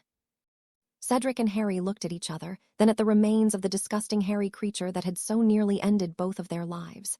Diggory commented, "Merlin, Hermione told me that Hagrid keeps these things as pets. What is wrong with him?" Harry could only shake his head in wonderment. Cedric surprised Harry by suggesting, "We both got through this. Let's tie for it. That would still be a Hogwarts victory and we could get out of here."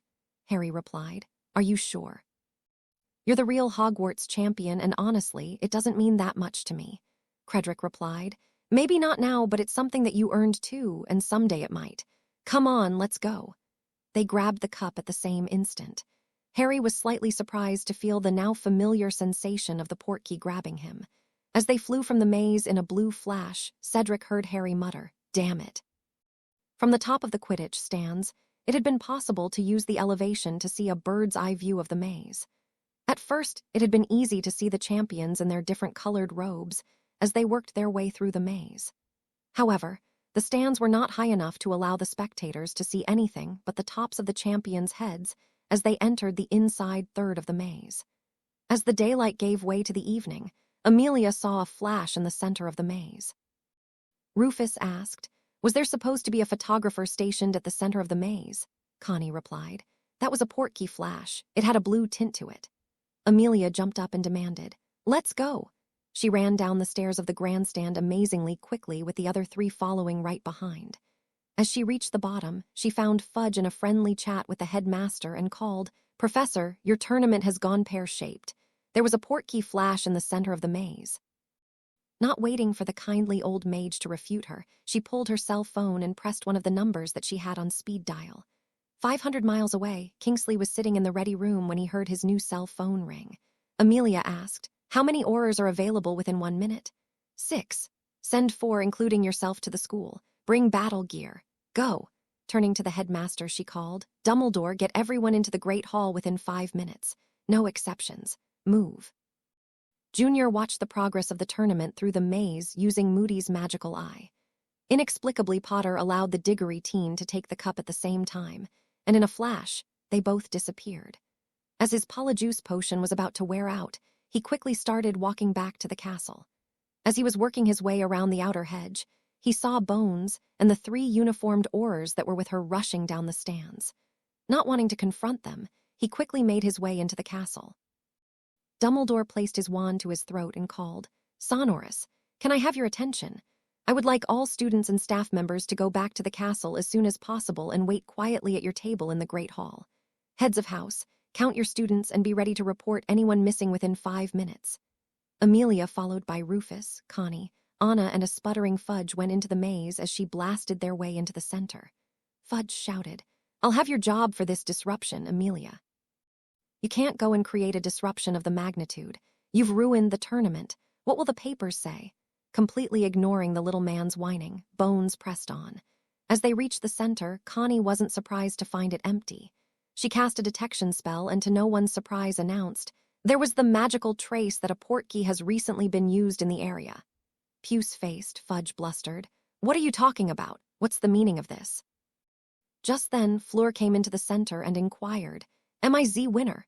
Connie shook her head, pointed her to the path that they had blasted their way to get here, and replied, "Go back to the castle, Miss Delacour." When Junior got into his room, he took his last sip of the good potion and filled his flask with the ruined Polyjuice. It wasn't what he wanted, but it could be used to carry on his deception a while longer if he needed to. In the meantime, he sat and waited. Moments before, Amos Diggory was having the time of his life watching the event with his friend, Arthur Weasley. Diggory bragged, "I'm certain that my Cedric will emerge as the Triwizard victor." Arthur nodded, but didn't say anything. Naturally, he was conflicted between rooting for his friend's son and cheering for Harry. He watched with a hollow pit in his stomach as he noticed Amelia, Scrimgeour, and the 2 investigative Aurors race down the stands.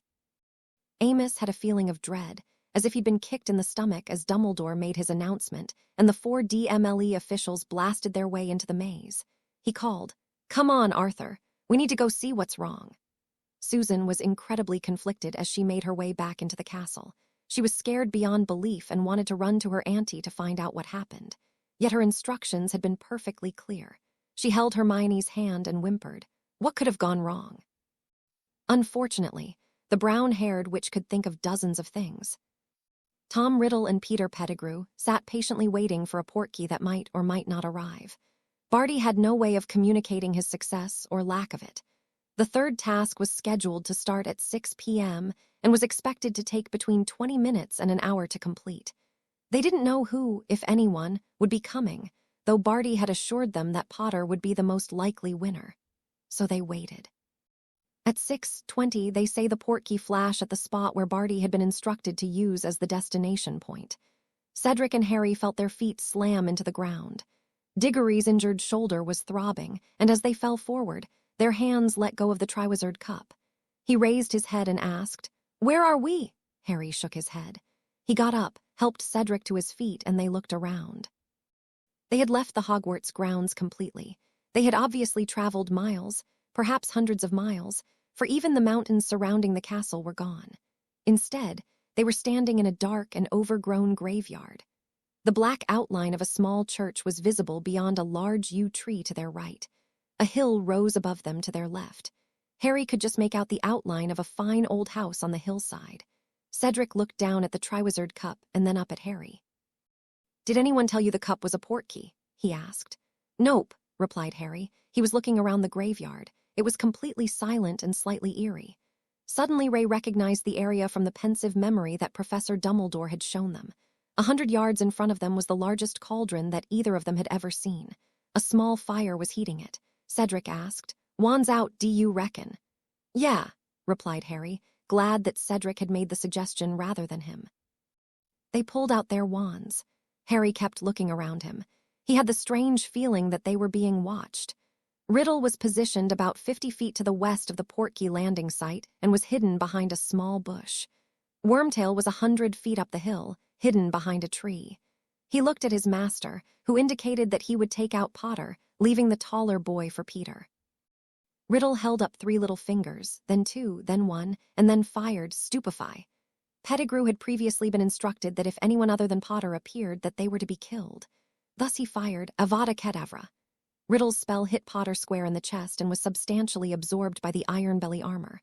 Wormtail's jet of green light flashed fractions of an inch to the left of Diggory. "Down!" yelled Harry, and both teens dove to the ground and rolled. He added, "It's Wormtail." Cedric grabbed the cup to use for cover just as Pettigrew hit him in the gut with a well-aimed reducto blast. Potter couldn't find the second attacker, but fired a sweeping defindo at Pettigrew, who lost a hand before Harry was hit in the face with an equally well-aimed stunner from Riddle.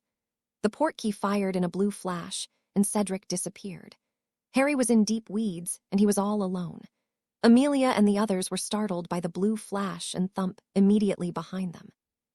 Whipping her wand out as she spun around, she turned to see the bloody form of Cedric Diggory sprawled on the ground holding the crystal Triwizard trophy. Scrimgeour immediately bent over the teen and examined him. His intestines were blown apart and blood was gushing from the open wound. It didn't look good. Amelia bent down, her face barely an inch from Cedric's nose, and shouted, "Where's Harry?" The once handsome teen wheezed. "Graveyard, Wormtail, cauldron, big cauldron, Wormtail, har rye." He gave a slight cough, but there was no more air in his lungs to expel. Fudge yelled, "Healer, we need a healer." He turned to set the trophy right side up, but Amelia snapped out of the thought that she'd been thinking and shouted, "Don't touch that. Anna, call the unspeakables. We need to know where that portkey was fired from. Connie, clear the immediate area." Pointing to Fudge, she added, "That includes him, now." Fortunately, after the second task, Amelia had insisted that a full complement of healers was on site for the third task. It looked very grim for the Diggory boy, but he wasn't dead yet. As the healers began working, Rufus remarked, "I'll go find Amos." On the other side of the hedges, Amelia could hear the elder Diggory wail, "Where's my boy? Where's Cedric?" Still standing by the edge of the maze, Dumbledore felt a blinding pain just above his right eye. He allowed himself to be led to a chair. It wasn't the first time he'd felt such pain recently, yet this time somehow felt more severe. He gave Poppy a meaningful look and allowed himself to be helped back to his office. The head count illustrated that no students except Cedric and Harry were missing. Outside, approximately 400 parents, spectators, and ministry officials were milling around the grounds of the castle. Minerva sent the students to their common rooms with the sternest possible words warning that any violations would be dealt with severely. Fudge attempted to send all of the parents and spectators home. He used the strongest possible words to the reporters from the Daily Prophet that there was to be no premature speculation about what had happened, and that he would issue an official announcement at 9 p.m. He also stated that violators to the news blackout would be excluded from further interviews, and their publications blocked from sale at the ministry newsstand. Not giving a rat's arse what Fudge thought, Xenophilius Lovegood somehow managed to obtain a gruesome photo from a student in Luna's year of Rufus and Amelia tending to the mortally wounded Cedric Diggory. It was a photo that would help change the wizarding world. Harry awoke some 10 minutes after being stunned to find himself tied to a gravestone with heavy cords. He saw Pettigrew over by the cauldron adding fuel to the fire beneath it. Another bonfire had been started nearby. In the gathering darkness, Harry could see his wand on the ground some 50 feet away from him. Pettigrew walked over to the headstone next to Harry. He could read the name on the marker. It read Thomas Riddle. Harry noticed that the traitor had wrapped his belt around the stump of his left forearm and that the hand was missing. Pettigrew called, "Accio Thomas Riddle bone fragments." Harry watched as a cloud of fine gray dust emerged from the ground and settled into a large cup that Pettigrew had set on the grass by his feet. Harry squirmed in a futile attempt to loosen the ropes that were binding him, holding him to the cold, moss-covered headstone. Bone of the father unknowingly given. Pettigrew dumped the cup of fragments into the cauldron as white sparks flew from the shimmering liquid flew into the air. From an unseen spot on the other side of the cauldron, Harry could hear a high-pitched voice shout, "Hurry! Hurry!" Pettigrew picked up and dropped his severed hand into the pot and chanted, "Flesh of a servant, willingly given." Yellow sparks flew higher into the air. The bleeding man returned to the frightened teen and awkwardly withdrew a silver ritual knife from his pocket. Suddenly, clarity came to Harry Potter.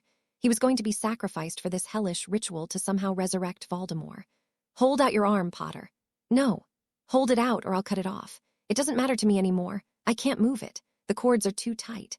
Pettigrew loosened the ropes slightly and roughly grabbed Harry's arm. He slit the inside skin by Harry's elbow. Moments later, a small flow of blood dribbled down Harry's arm and filled the grove in the knife. Pettigrew carefully walked over to the pot and poured the collected blood into the cauldron. Then he chanted, "Blood of the enemy forcibly taken. Bone, flesh, and blood shall be used to restore a true body to my master. Combined with his spirit, he shall rise before me, and I shall serve him faithfully." A shower of red sparks filled the air. Pettigrew awkwardly picked up the ugly little creature, which clung to his good arm. He used the stump of his good arm to support the creature, but ended up getting blood all over him.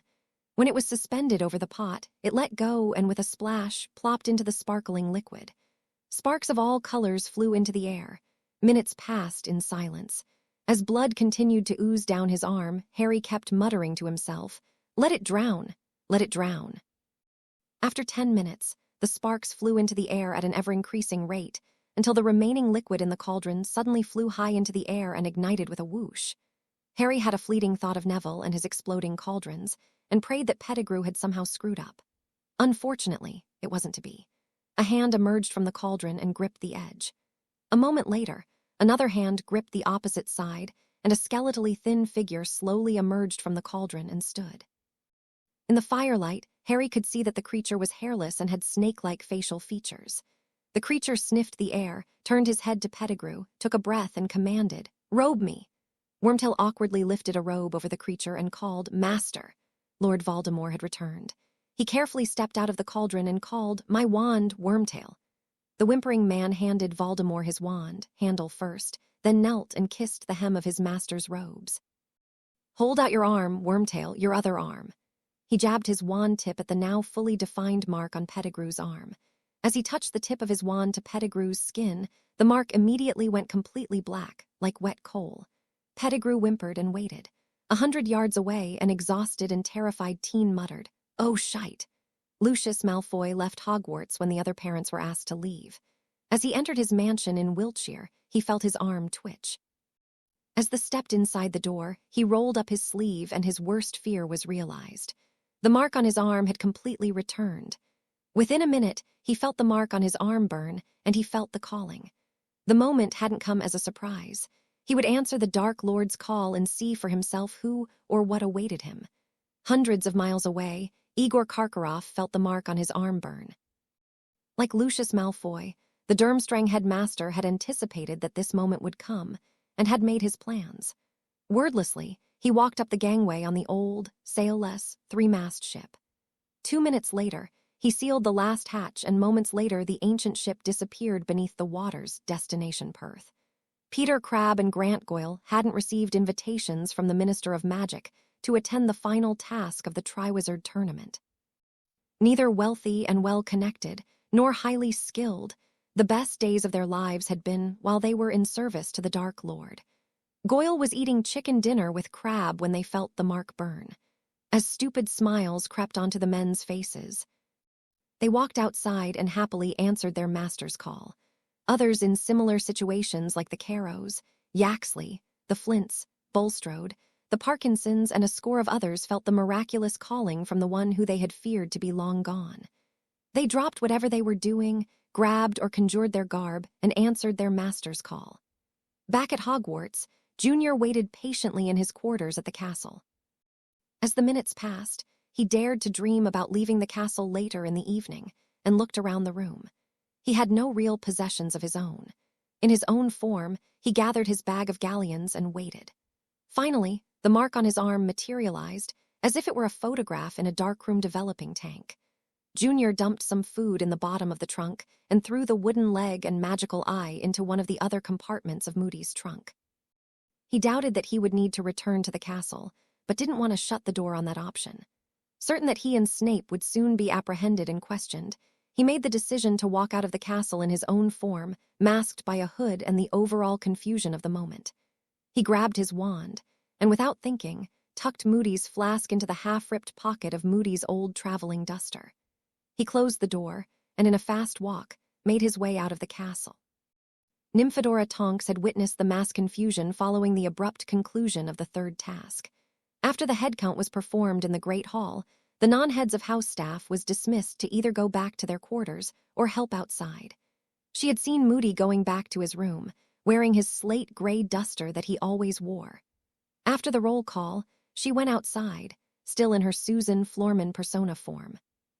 10 minutes later, she was talking with one of the ministry workers when she noticed a blonde-haired man walking out the door at a rapid pace.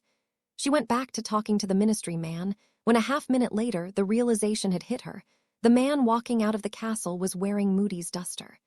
She started after the man in a dead run and shouted, "Stop! Ministry Order! Stop now!" From 200 yards away, Kingsley Shacklebolt heard the disturbance and saw the young woman chasing the other man, who had now broken into a sprint of his own.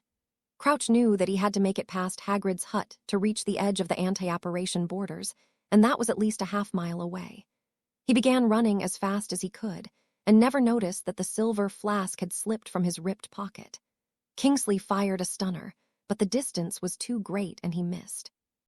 He took up the chase, but he was too far away to have any real chance of catching the man. Tonks took a different approach and was attempting to catch and tackle the fleeing man. Unfortunately, Barty Jr. had been coached much better than the junior Auror regarding the exact location of the ward boundaries. Crouch knew how far that he had to get, and as he reached the far edge of the hut, the winded man concentrated on his destination. Not more than 2 strides behind the fleeing suspect, Tonks gave a leap and attempted to execute a flying tackle. To her utter frustration, the suspect vanished and she landed on the ground, finding herself with a face full of fang dung. Shite! Back at the graveyard, the pops of apparitions had slowed and then nearly ceased. Harry wasn't certain how many Death Eaters that there were, but he remembered Scrimgeour's advice about being observant and counted 32 so far. Finally, Voldemort seemed to think that enough had arrived and he began, "Welcome, Death Eaters. 13 years, it's been 13 years since last we met, yet you answered my call as though it were yesterday." He paused again and added, "We are still united under the dark mark then, or are we?" He put back his terrible face and sniffed, his slit-like nostrils widening. "I smell guilt," he said. "There is a stench of guilt upon the air." Watching from a distance, Harry took another calming breath, though in fact, he was as frightened as he'd ever been. Severus Snape, age 36, sat in the silence of his quarters as he contemplated what might have happened. Headmaster Dumbledore had merely informed the school that Cedric Diggory and Potter had somehow gone missing.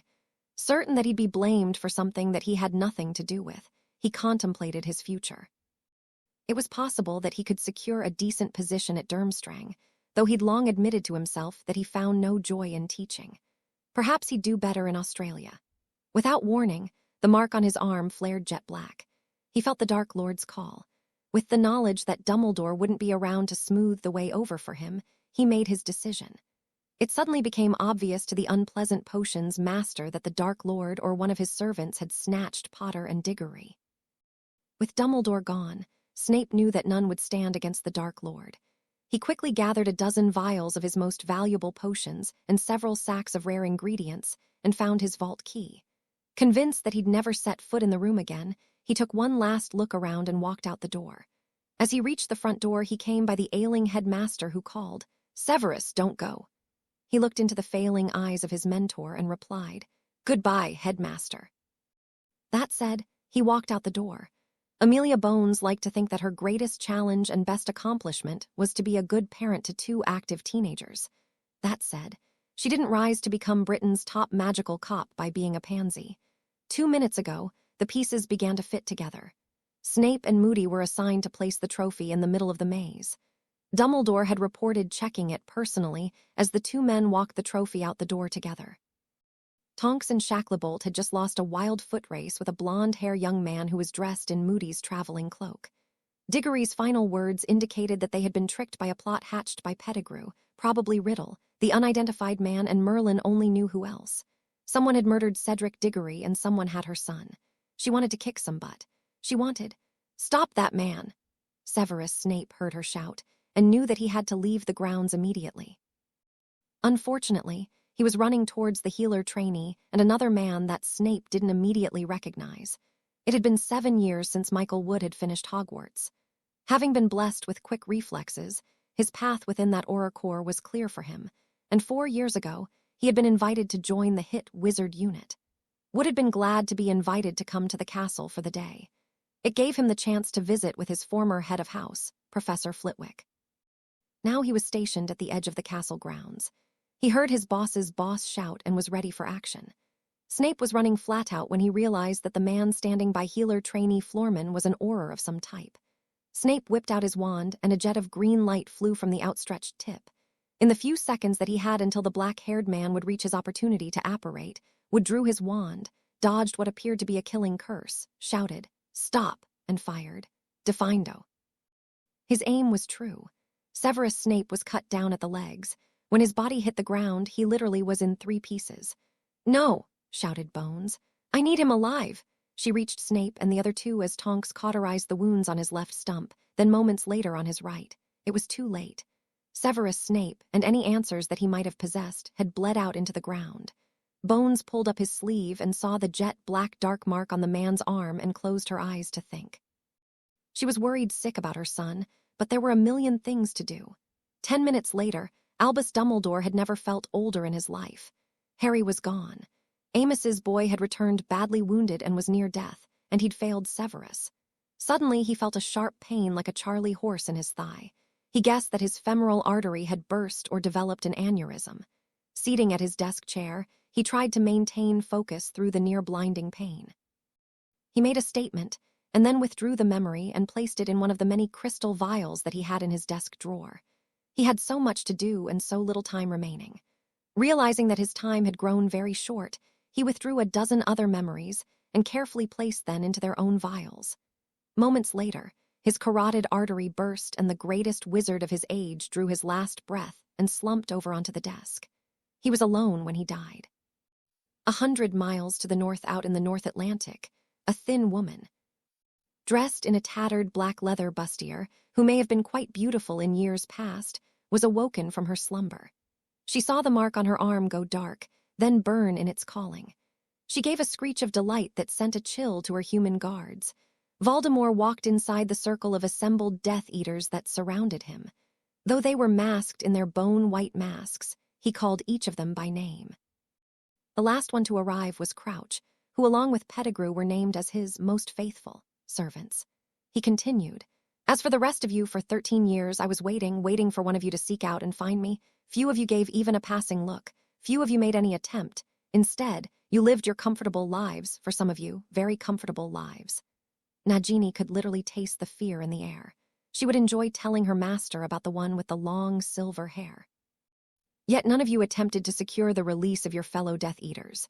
Bellatrix, Augustus, Rabistan, Rodolphus, and others languished in Azkaban, while some of you thought only of lining your pockets and drinking single malt whiskey," he shouted.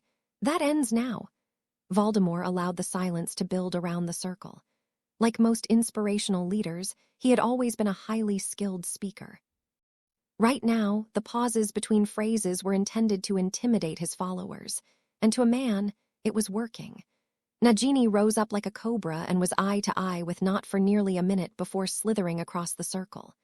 As the fear mounted, Voldemort broke the silence by observing, "Few of you have maintained your skills, Bulstrode. What happened to your leg?" Sweating profusely, in spite of the chill in the air, the obviously overweight Michael Bulstrode shook as he replied, "I was injured in your service, Master." "In my service? You paraded around like a bunch of drunken pirates last summer and were beaten by a boy. You disgust me. Avada Kedavra." Like a fast gun artist, Voldemort's wand emerged from his pocket. A jet of green light struck Bulstrode, and his wand was back in his pocket before the now-dead man had slumped to the ground. Not, who was standing next to Bulstrode, knelt down and kissed the hem of Voldemort's robes and asked, "Master, I beg of you, please tell us of your miracle." His desire to intimidate had succeeded. Riddle knew that at this point, they would all fall into line and follow his every command. Lightening the tone, he replied, "Stephen, it was an interesting tale and I will allow you to hear it, but first I believe Leonard Yaxley has something to say." Yaxley was preparing for his own death, having lost his leg in the same attack as Bulstrode. He vowed, "I will do better next time, Master. If you would allow me the honor, I will take my vengeance on the Potter brat." Crucio. Voldemort held the curse for 5 seconds and smoothly returned his wand to his pocket. "Allow. The Dark Lord does not grant 3 wishes like some genie in a bottle. Allow. The Dark Lord will take what he wishes, and you who are barely worthy will provide me what I need. I will, however, allow you to live. Crucio." After a few seconds, he let up on the curse. He told them his tale in some detail, but never used or mentioned the term Horcrux. For nearly an hour, he told them of his survival, his exile in Albania, of being found by Pettigrew, their chance meeting with Bertha Jorkins, of freeing Barty Crouch, and of their plan to trap Harry Potter. As Bulstrode was falling to the ground, Broderick Brode and head unspeakable Alejandro Croker arrived at Hogwarts. Croker got right to work examining the trophy, while Amelia questioned Brode. "How long will it take to find the original destination?" Unspeakables weren't as a rule field agents and were rarely used to being rushed. Seeing the urgency on Director Bones' face, Brode optimistically replied, "Perhaps as quick as an hour." Bones exclaimed, "An hour? Harry Potter doesn't have an hour." Hopping that her son was still engaged in a firefight, she added, "This could be over in 5 minutes. We need an answer now, and we need a rapid response team ready to go in 3 minutes." "I'll volunteer," announced Michael Wood. "Me too," added his sister Michelle, "also a hit which I," said Connie. "I'll go," added Shacklebolt. "Us too," remarked 2 of the trainee Aurors, Gunnar Fawcett and Michael Bradley, hopping that they would finally be allowed to get some action in. "We will too," announced the 2 unspeakables who had accompanied Brode and Croakers. Amelia was conflicted. Sending good people into what was most likely Lord Voldemort's lair sounded like pointing the way to their deaths, but her son needed help. At the moment, it was moot. Croker had taken the challenge to unravel the portkey personally, but didn't yet have a solution. What made it difficult to understand was the two-way aspect of the cup. After 10 minutes of methodical study, he announced, "The portkey charm was cast today, but you probably already knew that." He added a masking rune and a few minutes later removed it and applied it to the other side of the cup. This seemed more to his liking. Finally, he announced, "I've got it." She replied, "Alejandro, please make a 6-foot chain portkey. We'll leave in 1 minute." As Fudge was attempting to console the Diggories, one of the junior Aurors came up and exclaimed, "Minister, they found the dark mark on the body of Severus Snape. It was completely black." Diggory grabbed onto that and demanded, "Cornelius, does that mean that you know who is?" "Did he attack my boy?" Fudge smoothly replied, No, Amos. I'm sure there's some other explanation." His thoughts drifted back to the disappearance of you-know-who's wand, Lucius's attempt to divert the Aurors at the World Cup, the appearance of long-hidden Death Eaters, the Dark Mark, and Potter's insistence that he'd seen Pettigrew and that the supposedly long-dead young man was in fact a killer and a Death Eater. He muttered to himself, "What else can go wrong?" Lucius looked around the graveyard as the Dark Lord spoke of his time in Albania. There must be some specific reason why they were at this particular spot. He glanced at the headstone next to where the Potter brat was tied up and saw the name, Thomas Riddle. That confirmed the rumor that had been spread by the Daily Prophet. He got Stephen's attention and gave a pointed look in Potter's direction. Nott saw the marker too, and like his aristocratic friend Lucius, came to the same conclusion, for all of his might and skill, the ruler of the Pureblood Society. Tom Riddle was nothing more than a half-blood passing himself off as one of them. Within hours, he knew that they would be asked to fund him like some patron of old. And so my tale begins and ends with Harry Potter. As he spoke, Voldemort's snake Nagini raised her head from time to time, sniffed the air and flicked her forked tongue at the meal that had been laid out in front of her. "Since you have provided me the means to return to my own body, I will offer you the opportunity to duel Lord Voldemort, to die by my hand with dignity like your father did. You have been taught to duel Harry Potter." Not trusting his voice, Harry nodded. "Wormtail, release him and return his wand to him." Pettigrew, who was still marveling at his new hand, walked over to the gravestone that Harry was bound to and vanished the cords. As the Aurors prepared to mount a rescue mission, and the healers were frantically attempting to save Amos's son, Fudge blew a measured breath. The last thing in the world that he wanted the Aurors to find would be a coven of Death Eaters led by Lucius. As he watched the Mediwitches transport Cedric to St. Mungo's, his thoughts turned back to the World Cup. It had been easy to fob off the supposed attack as a bunch of drunken sports fans. The theft of you-know-who's wand had been easy enough to explain as a bit of vandalism. Diggory returning badly injured or worse would have to be explained as some sort of creature attack from the third task. His mind raced searching for plausible options as the Aurors prepared to depart. Encircled by the Death Eaters, Harry had nowhere to run. He stood some 40 feet from Voldemort, moving back as far as he could. "Bow to death, Harry Potter, then when Wormtail says go, we duel." Having seen Riddle's lightning-quick reflexes, Harry realized that he was hopelessly outclassed. Yet in that moment he thought of his mother and father, of Amelia, of Hermione, and finally of Susan. It was at that point that he found his courage. He found his strength. "Go! Reducto! Reducto!" Harry rolled to the right as he fired and accidentally hit Yaxley in the gut instead of Riddle. However, Tom's aim was true, and Harry's wand exploded into dozens of pieces. With a fancy move, Lord Voldemort put his wand back in his pocket and turned around to face his servants, leaving Harry standing there, awaiting the death stroke which would doubtless fall before the night was through. Except for Yaxley, who was drawing his last breath, they were laughing and applauding when the Dark Lord gave a little stage bow.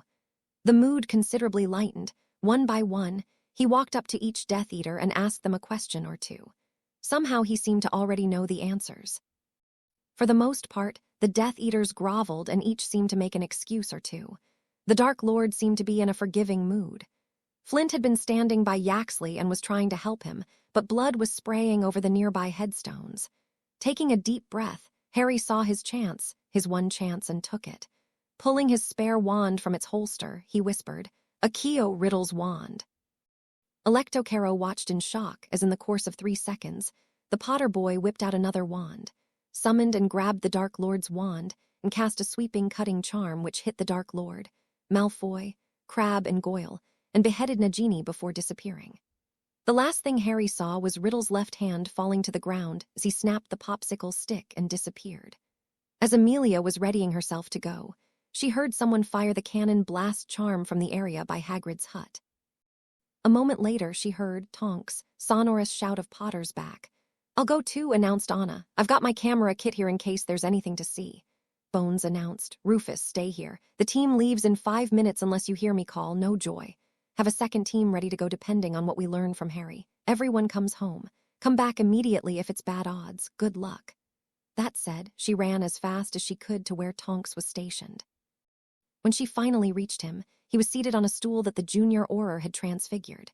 Resuming her parent role, she cried, "Oh Lord, Harry, I was so worried. I'm so happy to see you."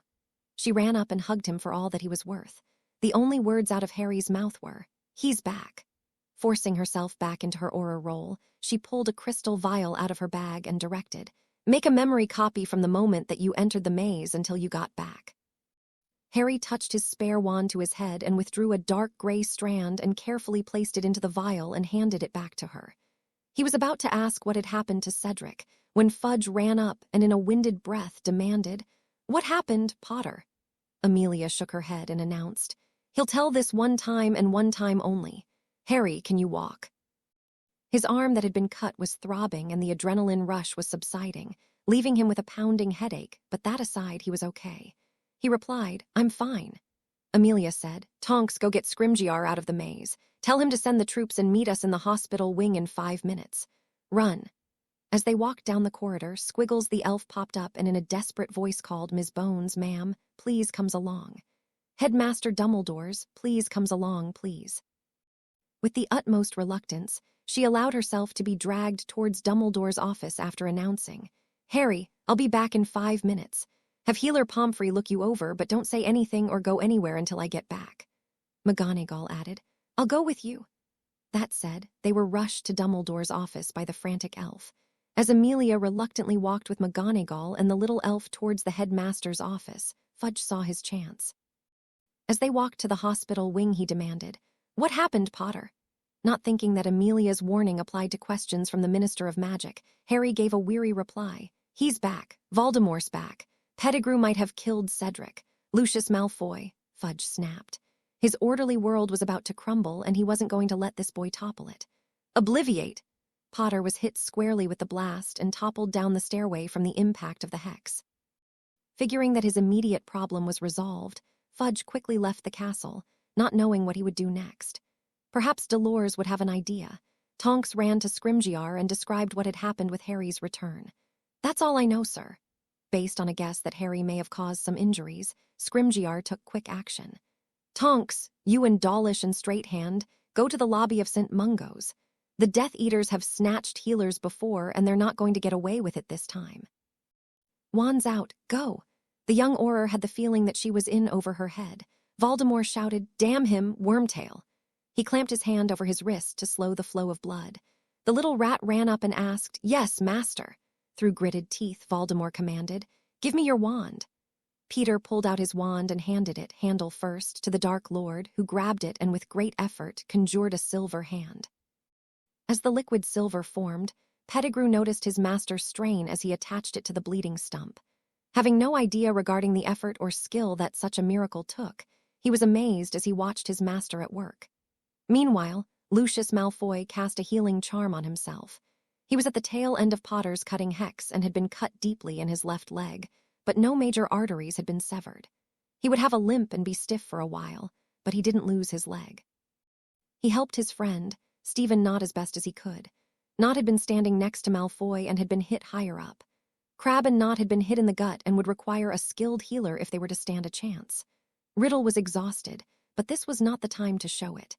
He got back on his feet and saw Yaxley on the ground, dead, with Goyle about to join him. He cast stasis charms on Goyle and directed Alexis Caro, "Take Goyle and Knott to your home. Flint and Parkinson, go obtain services from someone at St. Mungo's. Wear a hood, but no mask, and obliviate her when you're done and let her go."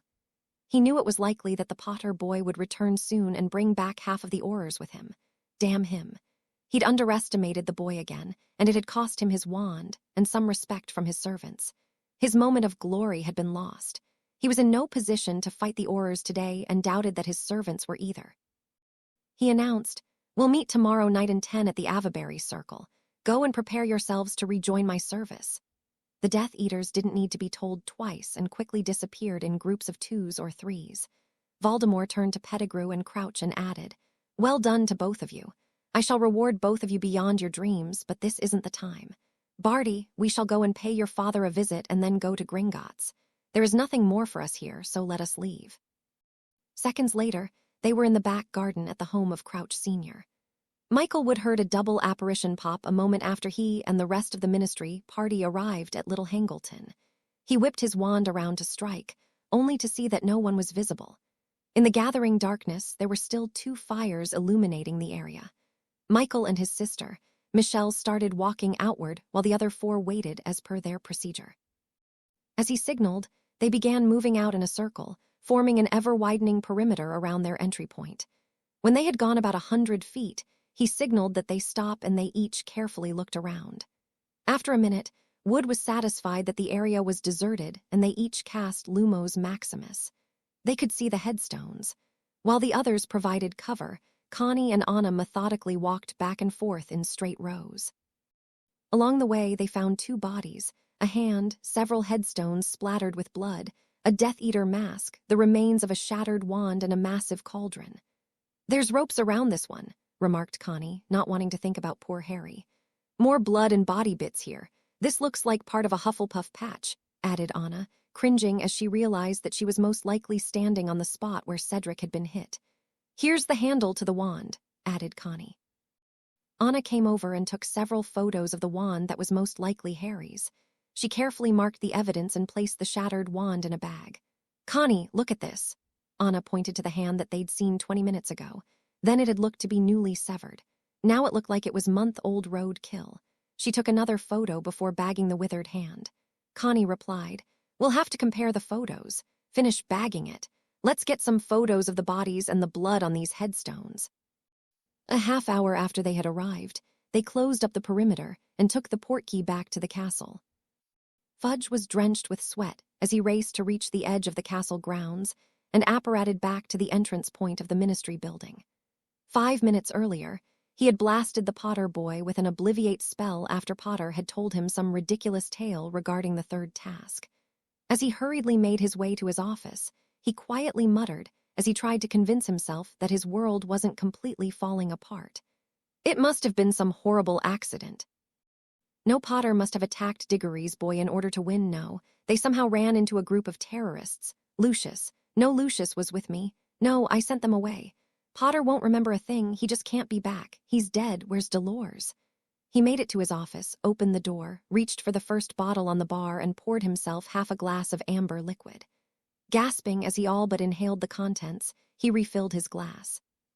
Wishing only to be left alone to his thoughts, he emptied and refilled the glass again, completely shattered, when there was a knock on the door to his office. Fudge rubbed his forehead, capped the bottle of Old Crow as he pushed it aside, and in a resigned voice muttered, "Come in." Aurors Dawlish, Straighthand, and Tonks made an unusual temporary duty roster for guard duty at St. Mungo's.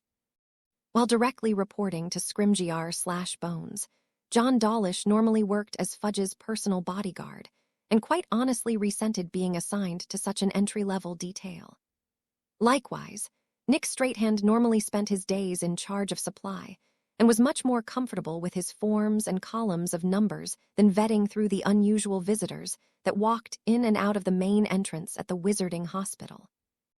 In contrast to the 2 older officers, Tonks had fairly recently finished the training program early and hadn't been seen at the DMLE offices since. Dawlish was the senior Auror, and as such gave the directions. "Tonks, go check the 2nd and 3rd floor. Make certain that there's no unusual activity. Do us a favor and try not to botch that up. Okay?" Tonks gave an obligatory salute and walked to the stairway. Dawlish's son, Matthew, had been in her year at Hogwarts and had grown to become an arrogant arse as well. She recognized where that trait had come from. While Straighthand was cringing watching Dawlish vent his anger on the new Auror, none of them noticed Flint and Parkinson walk up to the 3rd floor. "Morgana, Cersei, and Hecate," swore the apprentice healer, Roberta Evans, when the 6-person team bringing Cedric and Amos into St. Mungo's emergency room materialized on the receiving pad. "Get over here, stat," snarled the lead healer. The rookie grabbed a crash cart and moved so fast some of the potions fell off the cart despite the guardrails around them. She was pushing with one hand and trying to unstopper a blood replenishment potion with the other. Somehow she managed and handed the potion to the lead healer, who immediately began pouring it into Cedric's mouth. "Shite, it's leaking out as fast as I pour it in. There isn't enough gut left to absorb potions." A bare hand snaked into Diggory's gaping belly and lifted up shredded organs. "I don't think we can keep him alive while we patch this mess together. We're losing him." On hearing these words, Amos fainted dead away. His collapse went unnoticed. Every eye was on the team surrounding the dripping, levitated gurney where the dying Cedric lay. a passing Muggle-born healer thought to himself. Too bad we can't do an organ transplant on him. Rejection is simple to manage with magic.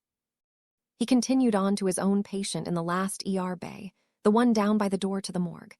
A 10-year-old really should know better than to play with his mummy's wand, especially when hiding in the potions cabinet. Placidus! Both he and the unconscious Amos missed the lead healer's charm, placing Cedric in stasis. It had no curative effect, but it gave the healers time to think, and it would also give the family time to gather for farewells if it came to that.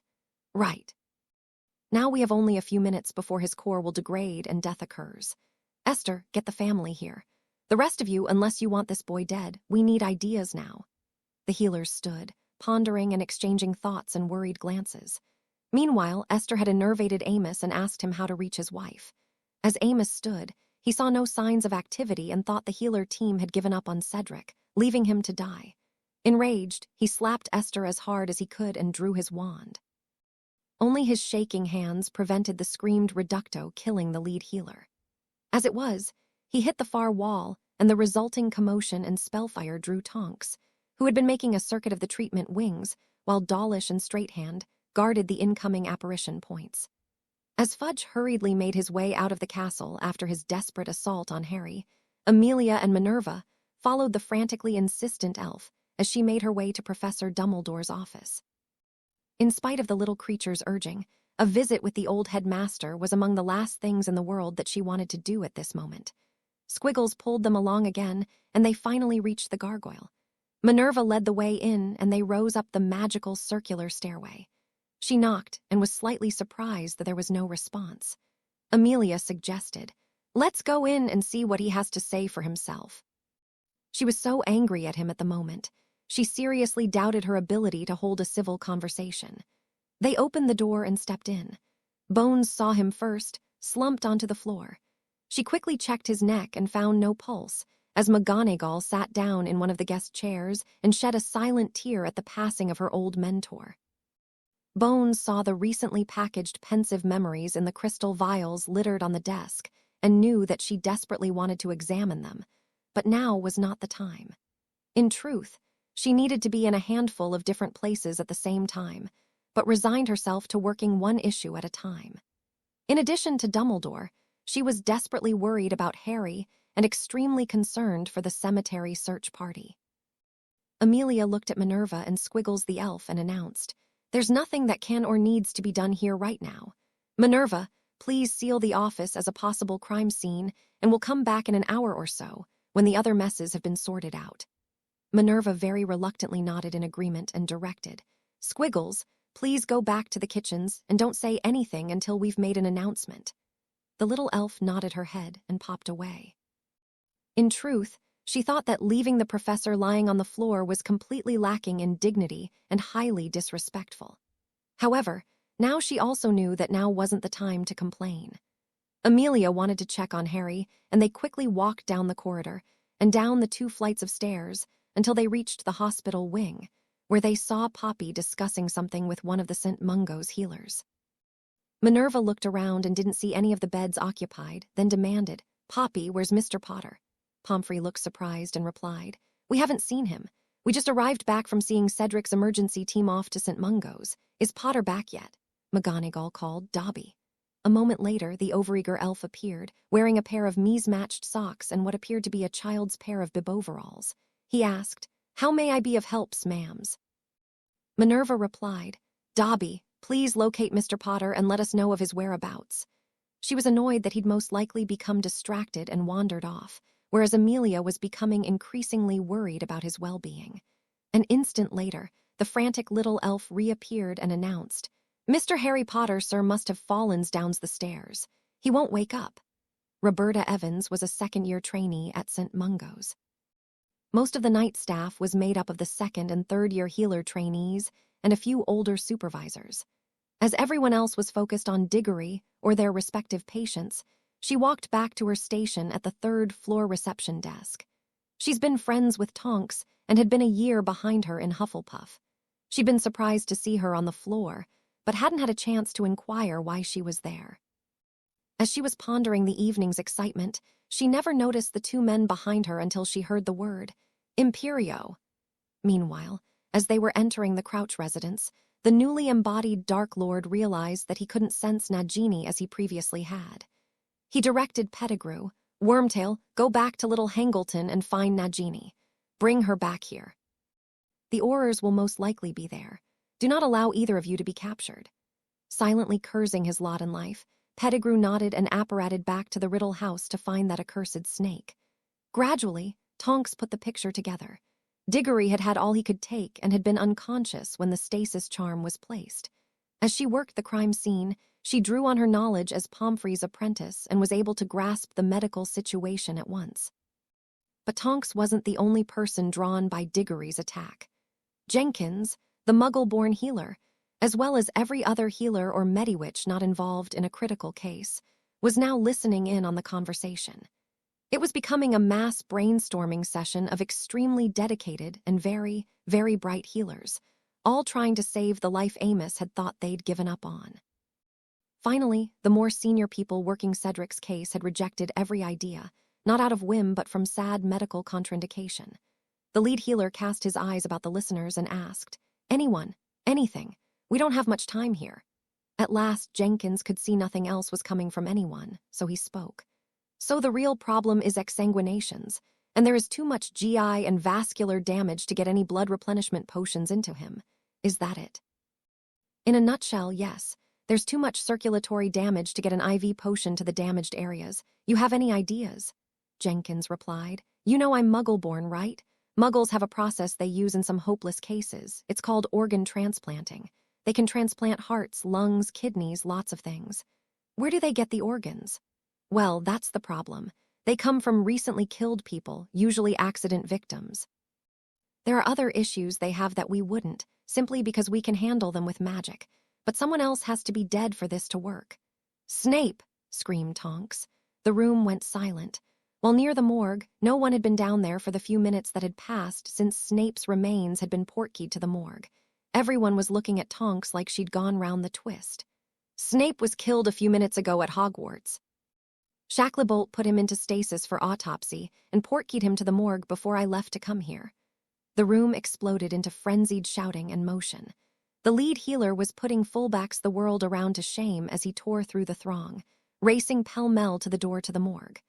The next senior healer at the floating table with the all-but-dead Cedric asked Esther whether she had found the family.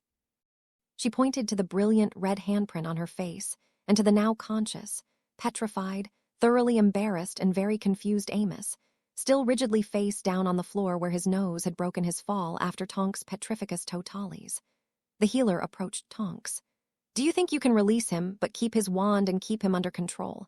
We have to get his permission to do an experimental procedure on his son, because he is still a student." "I know Mr. Diggory. He'll behave or he'll deal with me. Finite." Amos slowly got to his feet and meekly surrendered his wand, his face a study in shame and fear. He didn't understand a tithe of what had been said, but he knew that something was being proposed that was literally his dying son's only hope, and that no one had ever done it before. He admitted, "I'm so sorry. I completely misunderstood what I saw, and now I don't understand what you intend to do. But I heard enough to know my son has only this one chance. Is that right?" "Yes, the damage is so extensive that there is nothing else with any chance at all. We need to replace most of your son's internal organs with those of another man who died at Hogwarts tonight. It was Professor Snape. Even if we do this, it might not work. You need to know that, and you need to get the rest of your family here as soon as possible. Go ahead. Do whatever you can. I won't interfere. Just a minute." "I cannot allow this unnaturalness to go forward," exclaimed Percy Weasley. "Weasley, where did you come from? What authority do you have to meddle in this?" demanded Tonks angrily. Percy straightened himself up and announced, "I was sent here personally by Minister Fudge to provide ministry oversight of this delicate situation." Percy sniffed. "Severus Snape was a respected member of the Hogwarts." And he got no farther, for at that point, the fist of Amos Diggory lifted the pompous Pratt a good foot into the air as it propelled him 6 feet backwards into a heavy wooden cabinet filled with medical supplies. His head impacted with the door with a splintering thump. Diggory shouted, "You don't even report to Fudge, you idiot. Go tell Barty what a pompous arse you've been and stay out of the way." None of the assembled healers lifted anything more than an eyebrow at the bleeding, officious wretch lying in the corner. There were other supply cabinets, and eventually the custodial staff could deal with the mess. Eventually, the completely embarrassed teen got up and left as instructed. Back at the Crouch residence, Riddle and Junior took stock of their situation while they awaited Pettigrew's return. They had a modest quantity of galleons remaining from Senior's vault, Senior's wand, and the 68-year-old wizard, who currently was staring at the wall, as directed. Voldemort needed time to organize, and decided that a major disruption within the ministry would be his best chance. His grand chessmaster thoughts were interrupted by Junior hissing, "Master, there's someone at the front door."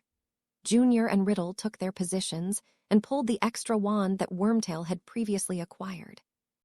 Quickly, Riddle whispered, "Imperio." Still holding hands, Susan had accompanied Hermione to the Gryffindor common room when the students were directed to go to their dormitories. 10 minutes of Ron's annoying prattle had proven to be too much for their nerves, and Hermione threw open the portrait door in frustration, with Susan right behind her. Hermione announced, "He'll be in the hospital wing. That's where he always ends up after his adventures." Susan nodded grimly, and they made their way down the corridors and up the various flights of stairs towards the hospital wing. Ahead of them, she noticed Dobby appear, standing over someone as Hermione cried, "Oh no!" Back at Little Hangleton, Connie was satisfied that they'd seen everything that there was to see. Dozens of self-appointed minor ministry officials had arrived after the fact.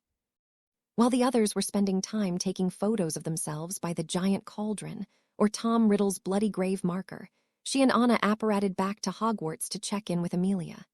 The sound of their outbound apparition masked the sound Pettigrew made as he arrived nearer the Riddle house than the graveyard. He looked down the hill and saw at all of the ministry workers searching the area. Quietly, he crept into the house and searched for the overgrown asp. An hour later, the ministry workers had all left, and Pettigrew walked back to the area where he'd last seen the snake. By the light of his wand, all he could see was blood from when Potter had beheaded her. Looking further, he didn't see a blood trail moving off in any direction. Pettigrew concluded that the snake had been killed and either carried off as some sort of gruesome souvenir or vanished. Back at St. Mungo's, things were going no better in the morgue. The DMLE clerk on duty was adamant that the body be duly autopsied before he could release it. Dire medical necessity wasn't something he could understand. "Do you know what's involved in an autopsy?" snapped the exasperated healer. "Of course not, I'm in law enforcement," replied the pompous clerk, who could have been Percy's cousin, based on his attitude. "Well, it begins with a very careful examination of the internal organs, so I'll remove them now and get started. Care to observe?" Eviscero stayed him. The clerk's reply was a solid thunk, as he fainted dead away. The healer levitated the collected organs, complete from pharynx to anus, toward the door. As they passed over the unconscious clerk, the healer muttered some more Latin and all the wastes were ejected from the floating viscera, most of it landing on the hapless clerk. "Oops," exclaimed the healer. "So sorry about that." But as he went through the door with his precious cargo, he muttered, "And I'm a healer." "Floating a mass of internal organs into a room will bring silence," the lead healer observed as the chatter in the room ended abruptly. "So, I have the organs. Do we have a plan?" "Yes. Remove anything we don't need, lift stasis on the organs and the boy at the same time, and do a switching spell," replied the second in command. "Concur. I want 5 blood replenishment potions pushed orally and 4 IVs started via cut-downs now. Hang 2 more blood replenishments and 2 units of whole blood, pushed, as soon as the switch is made. This boy has no time for delay once we lift that stasis. Now, who is going to do what?" The team rapidly made the assignments, and the 4 cut-down were performed and the bags hung. The feed clamps were still closed because Cedric was still in stasis, and adding potions and blood during stasis was an extremely bad idea. Finally, everyone was ready, the esophageal tube was in place, and they had rehearsed the plan 3 times. "Okay, that's enough. We are approaching stasis limit. We go on 3. 1, 2, 3. As 1, 2 voices shouted finite incantatum, and jets of light hit Cedric and the former potion's master's remaining organs. Restituo viscus. A beam of light hit the floating organs, and they changed into a dripping mass of rent tissues. They were so mangled that it was difficult for the healers to discern what they were, even though it was obvious what they used to be. "Push all fluids." This was the moment of truth. Cedric and Snape had both bled out. Snape's organs, while physically intact, were damaged by the loss of oxygen. Cedric's brain and remaining organs, muscles, nerves, and other tissues were similarly deprived. No one knew whether either had passed the point of no return. Of particular concern was Snape's heart. Hearts don't do well without constant, oxygenated blood flow. Cedric's had been damaged, as well as bled out, and while the damage was small, it seemed prudent to take as few chances as possible, so Snape's was used along with the other long list of replacement organs. Seconds passed. No one spoke. The seconds lengthened into a minute, the only sound being that of the oral potion containers hitting the floor as each was emptied and replaced. Obliviated! Who? And she stopped dead. She knew who. She'd left Harry with Fudge, the insufficiently damnable cretin who was her minister of magic. At least he was minister until next they met, for whether by virtue of his arrest or death by duel, his days in that office would end when she found the cur. Never mind. How much damage? Can it be reversed? What other injuries does he have? Will he recover? Demanded the director of DMLE. Okay. Very little. The dragonhide armor deflected most of the spell. Already has been.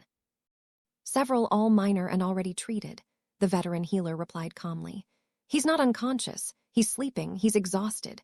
Unless you need something absolutely vital, please let him sleep. He's physically and magically at the point of collapse. Amelia sagged against the bed.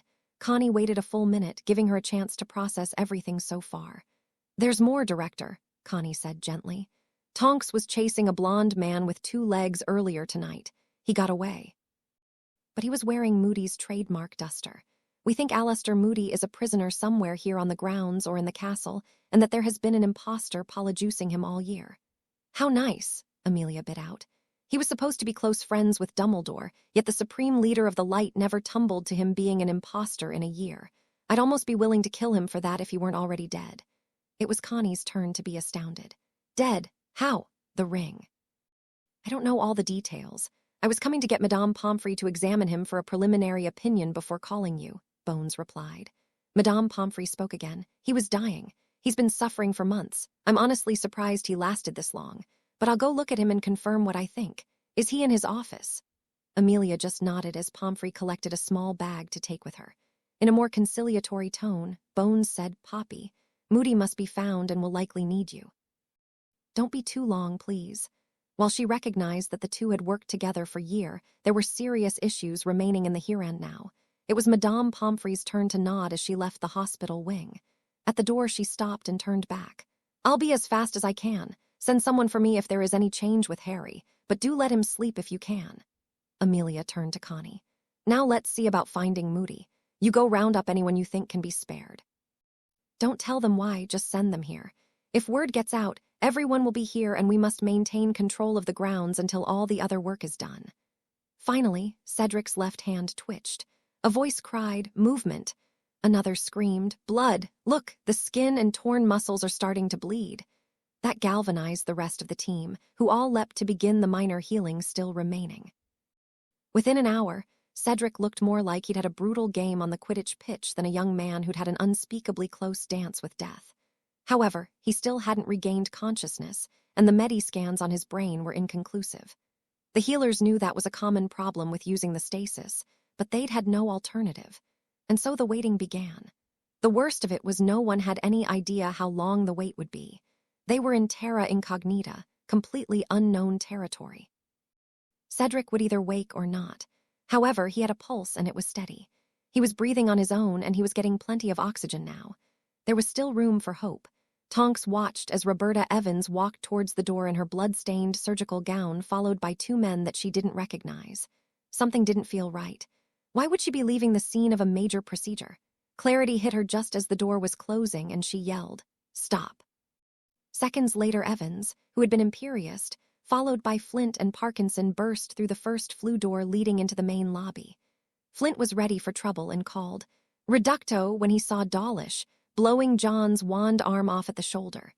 Nick Straighthand wasn't wearing his uniform robes, as he'd been off duty while watching the third task. As such, neither Flint nor Parkinson really noticed him. Straighthand heard Flint curse Dawlish and cast a sweeping defindo, which hit Parkinson squarely along his chest. As Flint and Evans were running flat out to get to the exit, Tonks made it through the stairway door. took aim at Flint and stunned him in the back, dropping him. Straighthand shouted for assistance from a healer while Tonks bound Flint in conjured cords and re-stunned him. Based on the pool of blood that had enveloped around Parkinson, she realized that stunning him wasn't necessary. Back at Wiltshire, Lucius and Narcissa waited for the healer to arrive as they did what they could for Knot and Crab.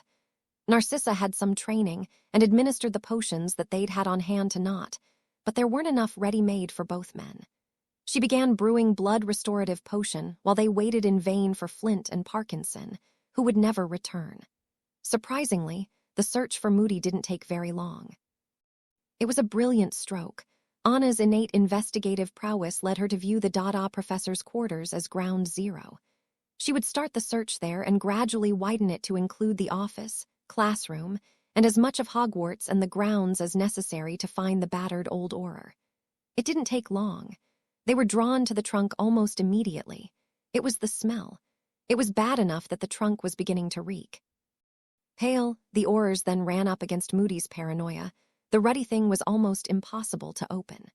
Once again, the unspeakables were hustled out into the field, and once again, Croker's patient, methodical, unhurried approach was wrecked on the reefs of Anna's drive, the shoals of Connie's implacable urgency, and the hurricane that was the director of DMLE wanting answers, and Moody right bloody now. And once again, it worked. The trunk was open 15 minutes after he arrived. Bubblehead charms were the order of the day as the team descended to find the delirious, not quite dead Moody, sprawled in filth at the bottom of the chamber. Even Madame Pomfrey blanched when she saw the damage to his legs and his grim condition.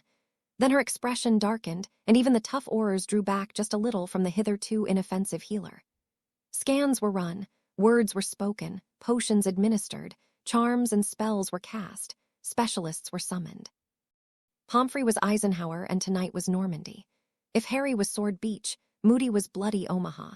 She was in command and seemed to be everywhere. Few knew the real reason she was at Hogwarts, but it became clear that Dumbledore's questionable staffing decisions had not extended to the hospital wing. Pomfrey was the best, and those she summoned knew it and acted accordingly. Bones was a woman not easily impressed, but she knew both real competence and genius, and how rare both are. To find them both in one person was, in her considerable experience, unique. Moody made it out of the trunk alive. He made it out of the office alive. He made it to the hospital wing alive. However, it was a battle every step of the way. Each time he was moved, almost at every step and doorway, there was another emergency. As his body tried to finish its shutdown, it leaked dangerous amounts of accidental magic. Pomfrey shrewdly realized this was evidence of a conscious desire to die. Worrisome, yes, but it also meant two vital things. First, his magical core was intact, so there was that formidable resource for her to tap in the healing process. Second, there was still a conscious mind in the wreckage before her. Somehow, she had to reach it to find out why it was seeking death. But as she looked at the ruined frame before her, she guessed the truth. What person wouldn't seek death when so badly injured? She knew that she would. So now the task was to communicate with that tortured, crippled soul. He had retreated so far and been cut off for so long that he might not know that he was already showing some signs of healing. What he knew he might not believe. The psychiatric aspect of Moody's case might well prove to be the harder and more dangerous problem to put right. Meanwhile, Moody was comatose. Most of the heavy lifting had been done regarding his injuries. Thanks to Skeel Grow, he would not lose his remaining leg. What she didn't realize was that while climbing the ladder in an effort to injure himself, something had snapped within Moody's psyche. As she walked back to her office, she knew that she could completely heal his body within a few days. However, the Moody that would eventually leave Hogwarts would be a very different man than the one who had been captured nearly 11 months earlier. Thanks for watching part 1. For part 2, please subscribe to my channel.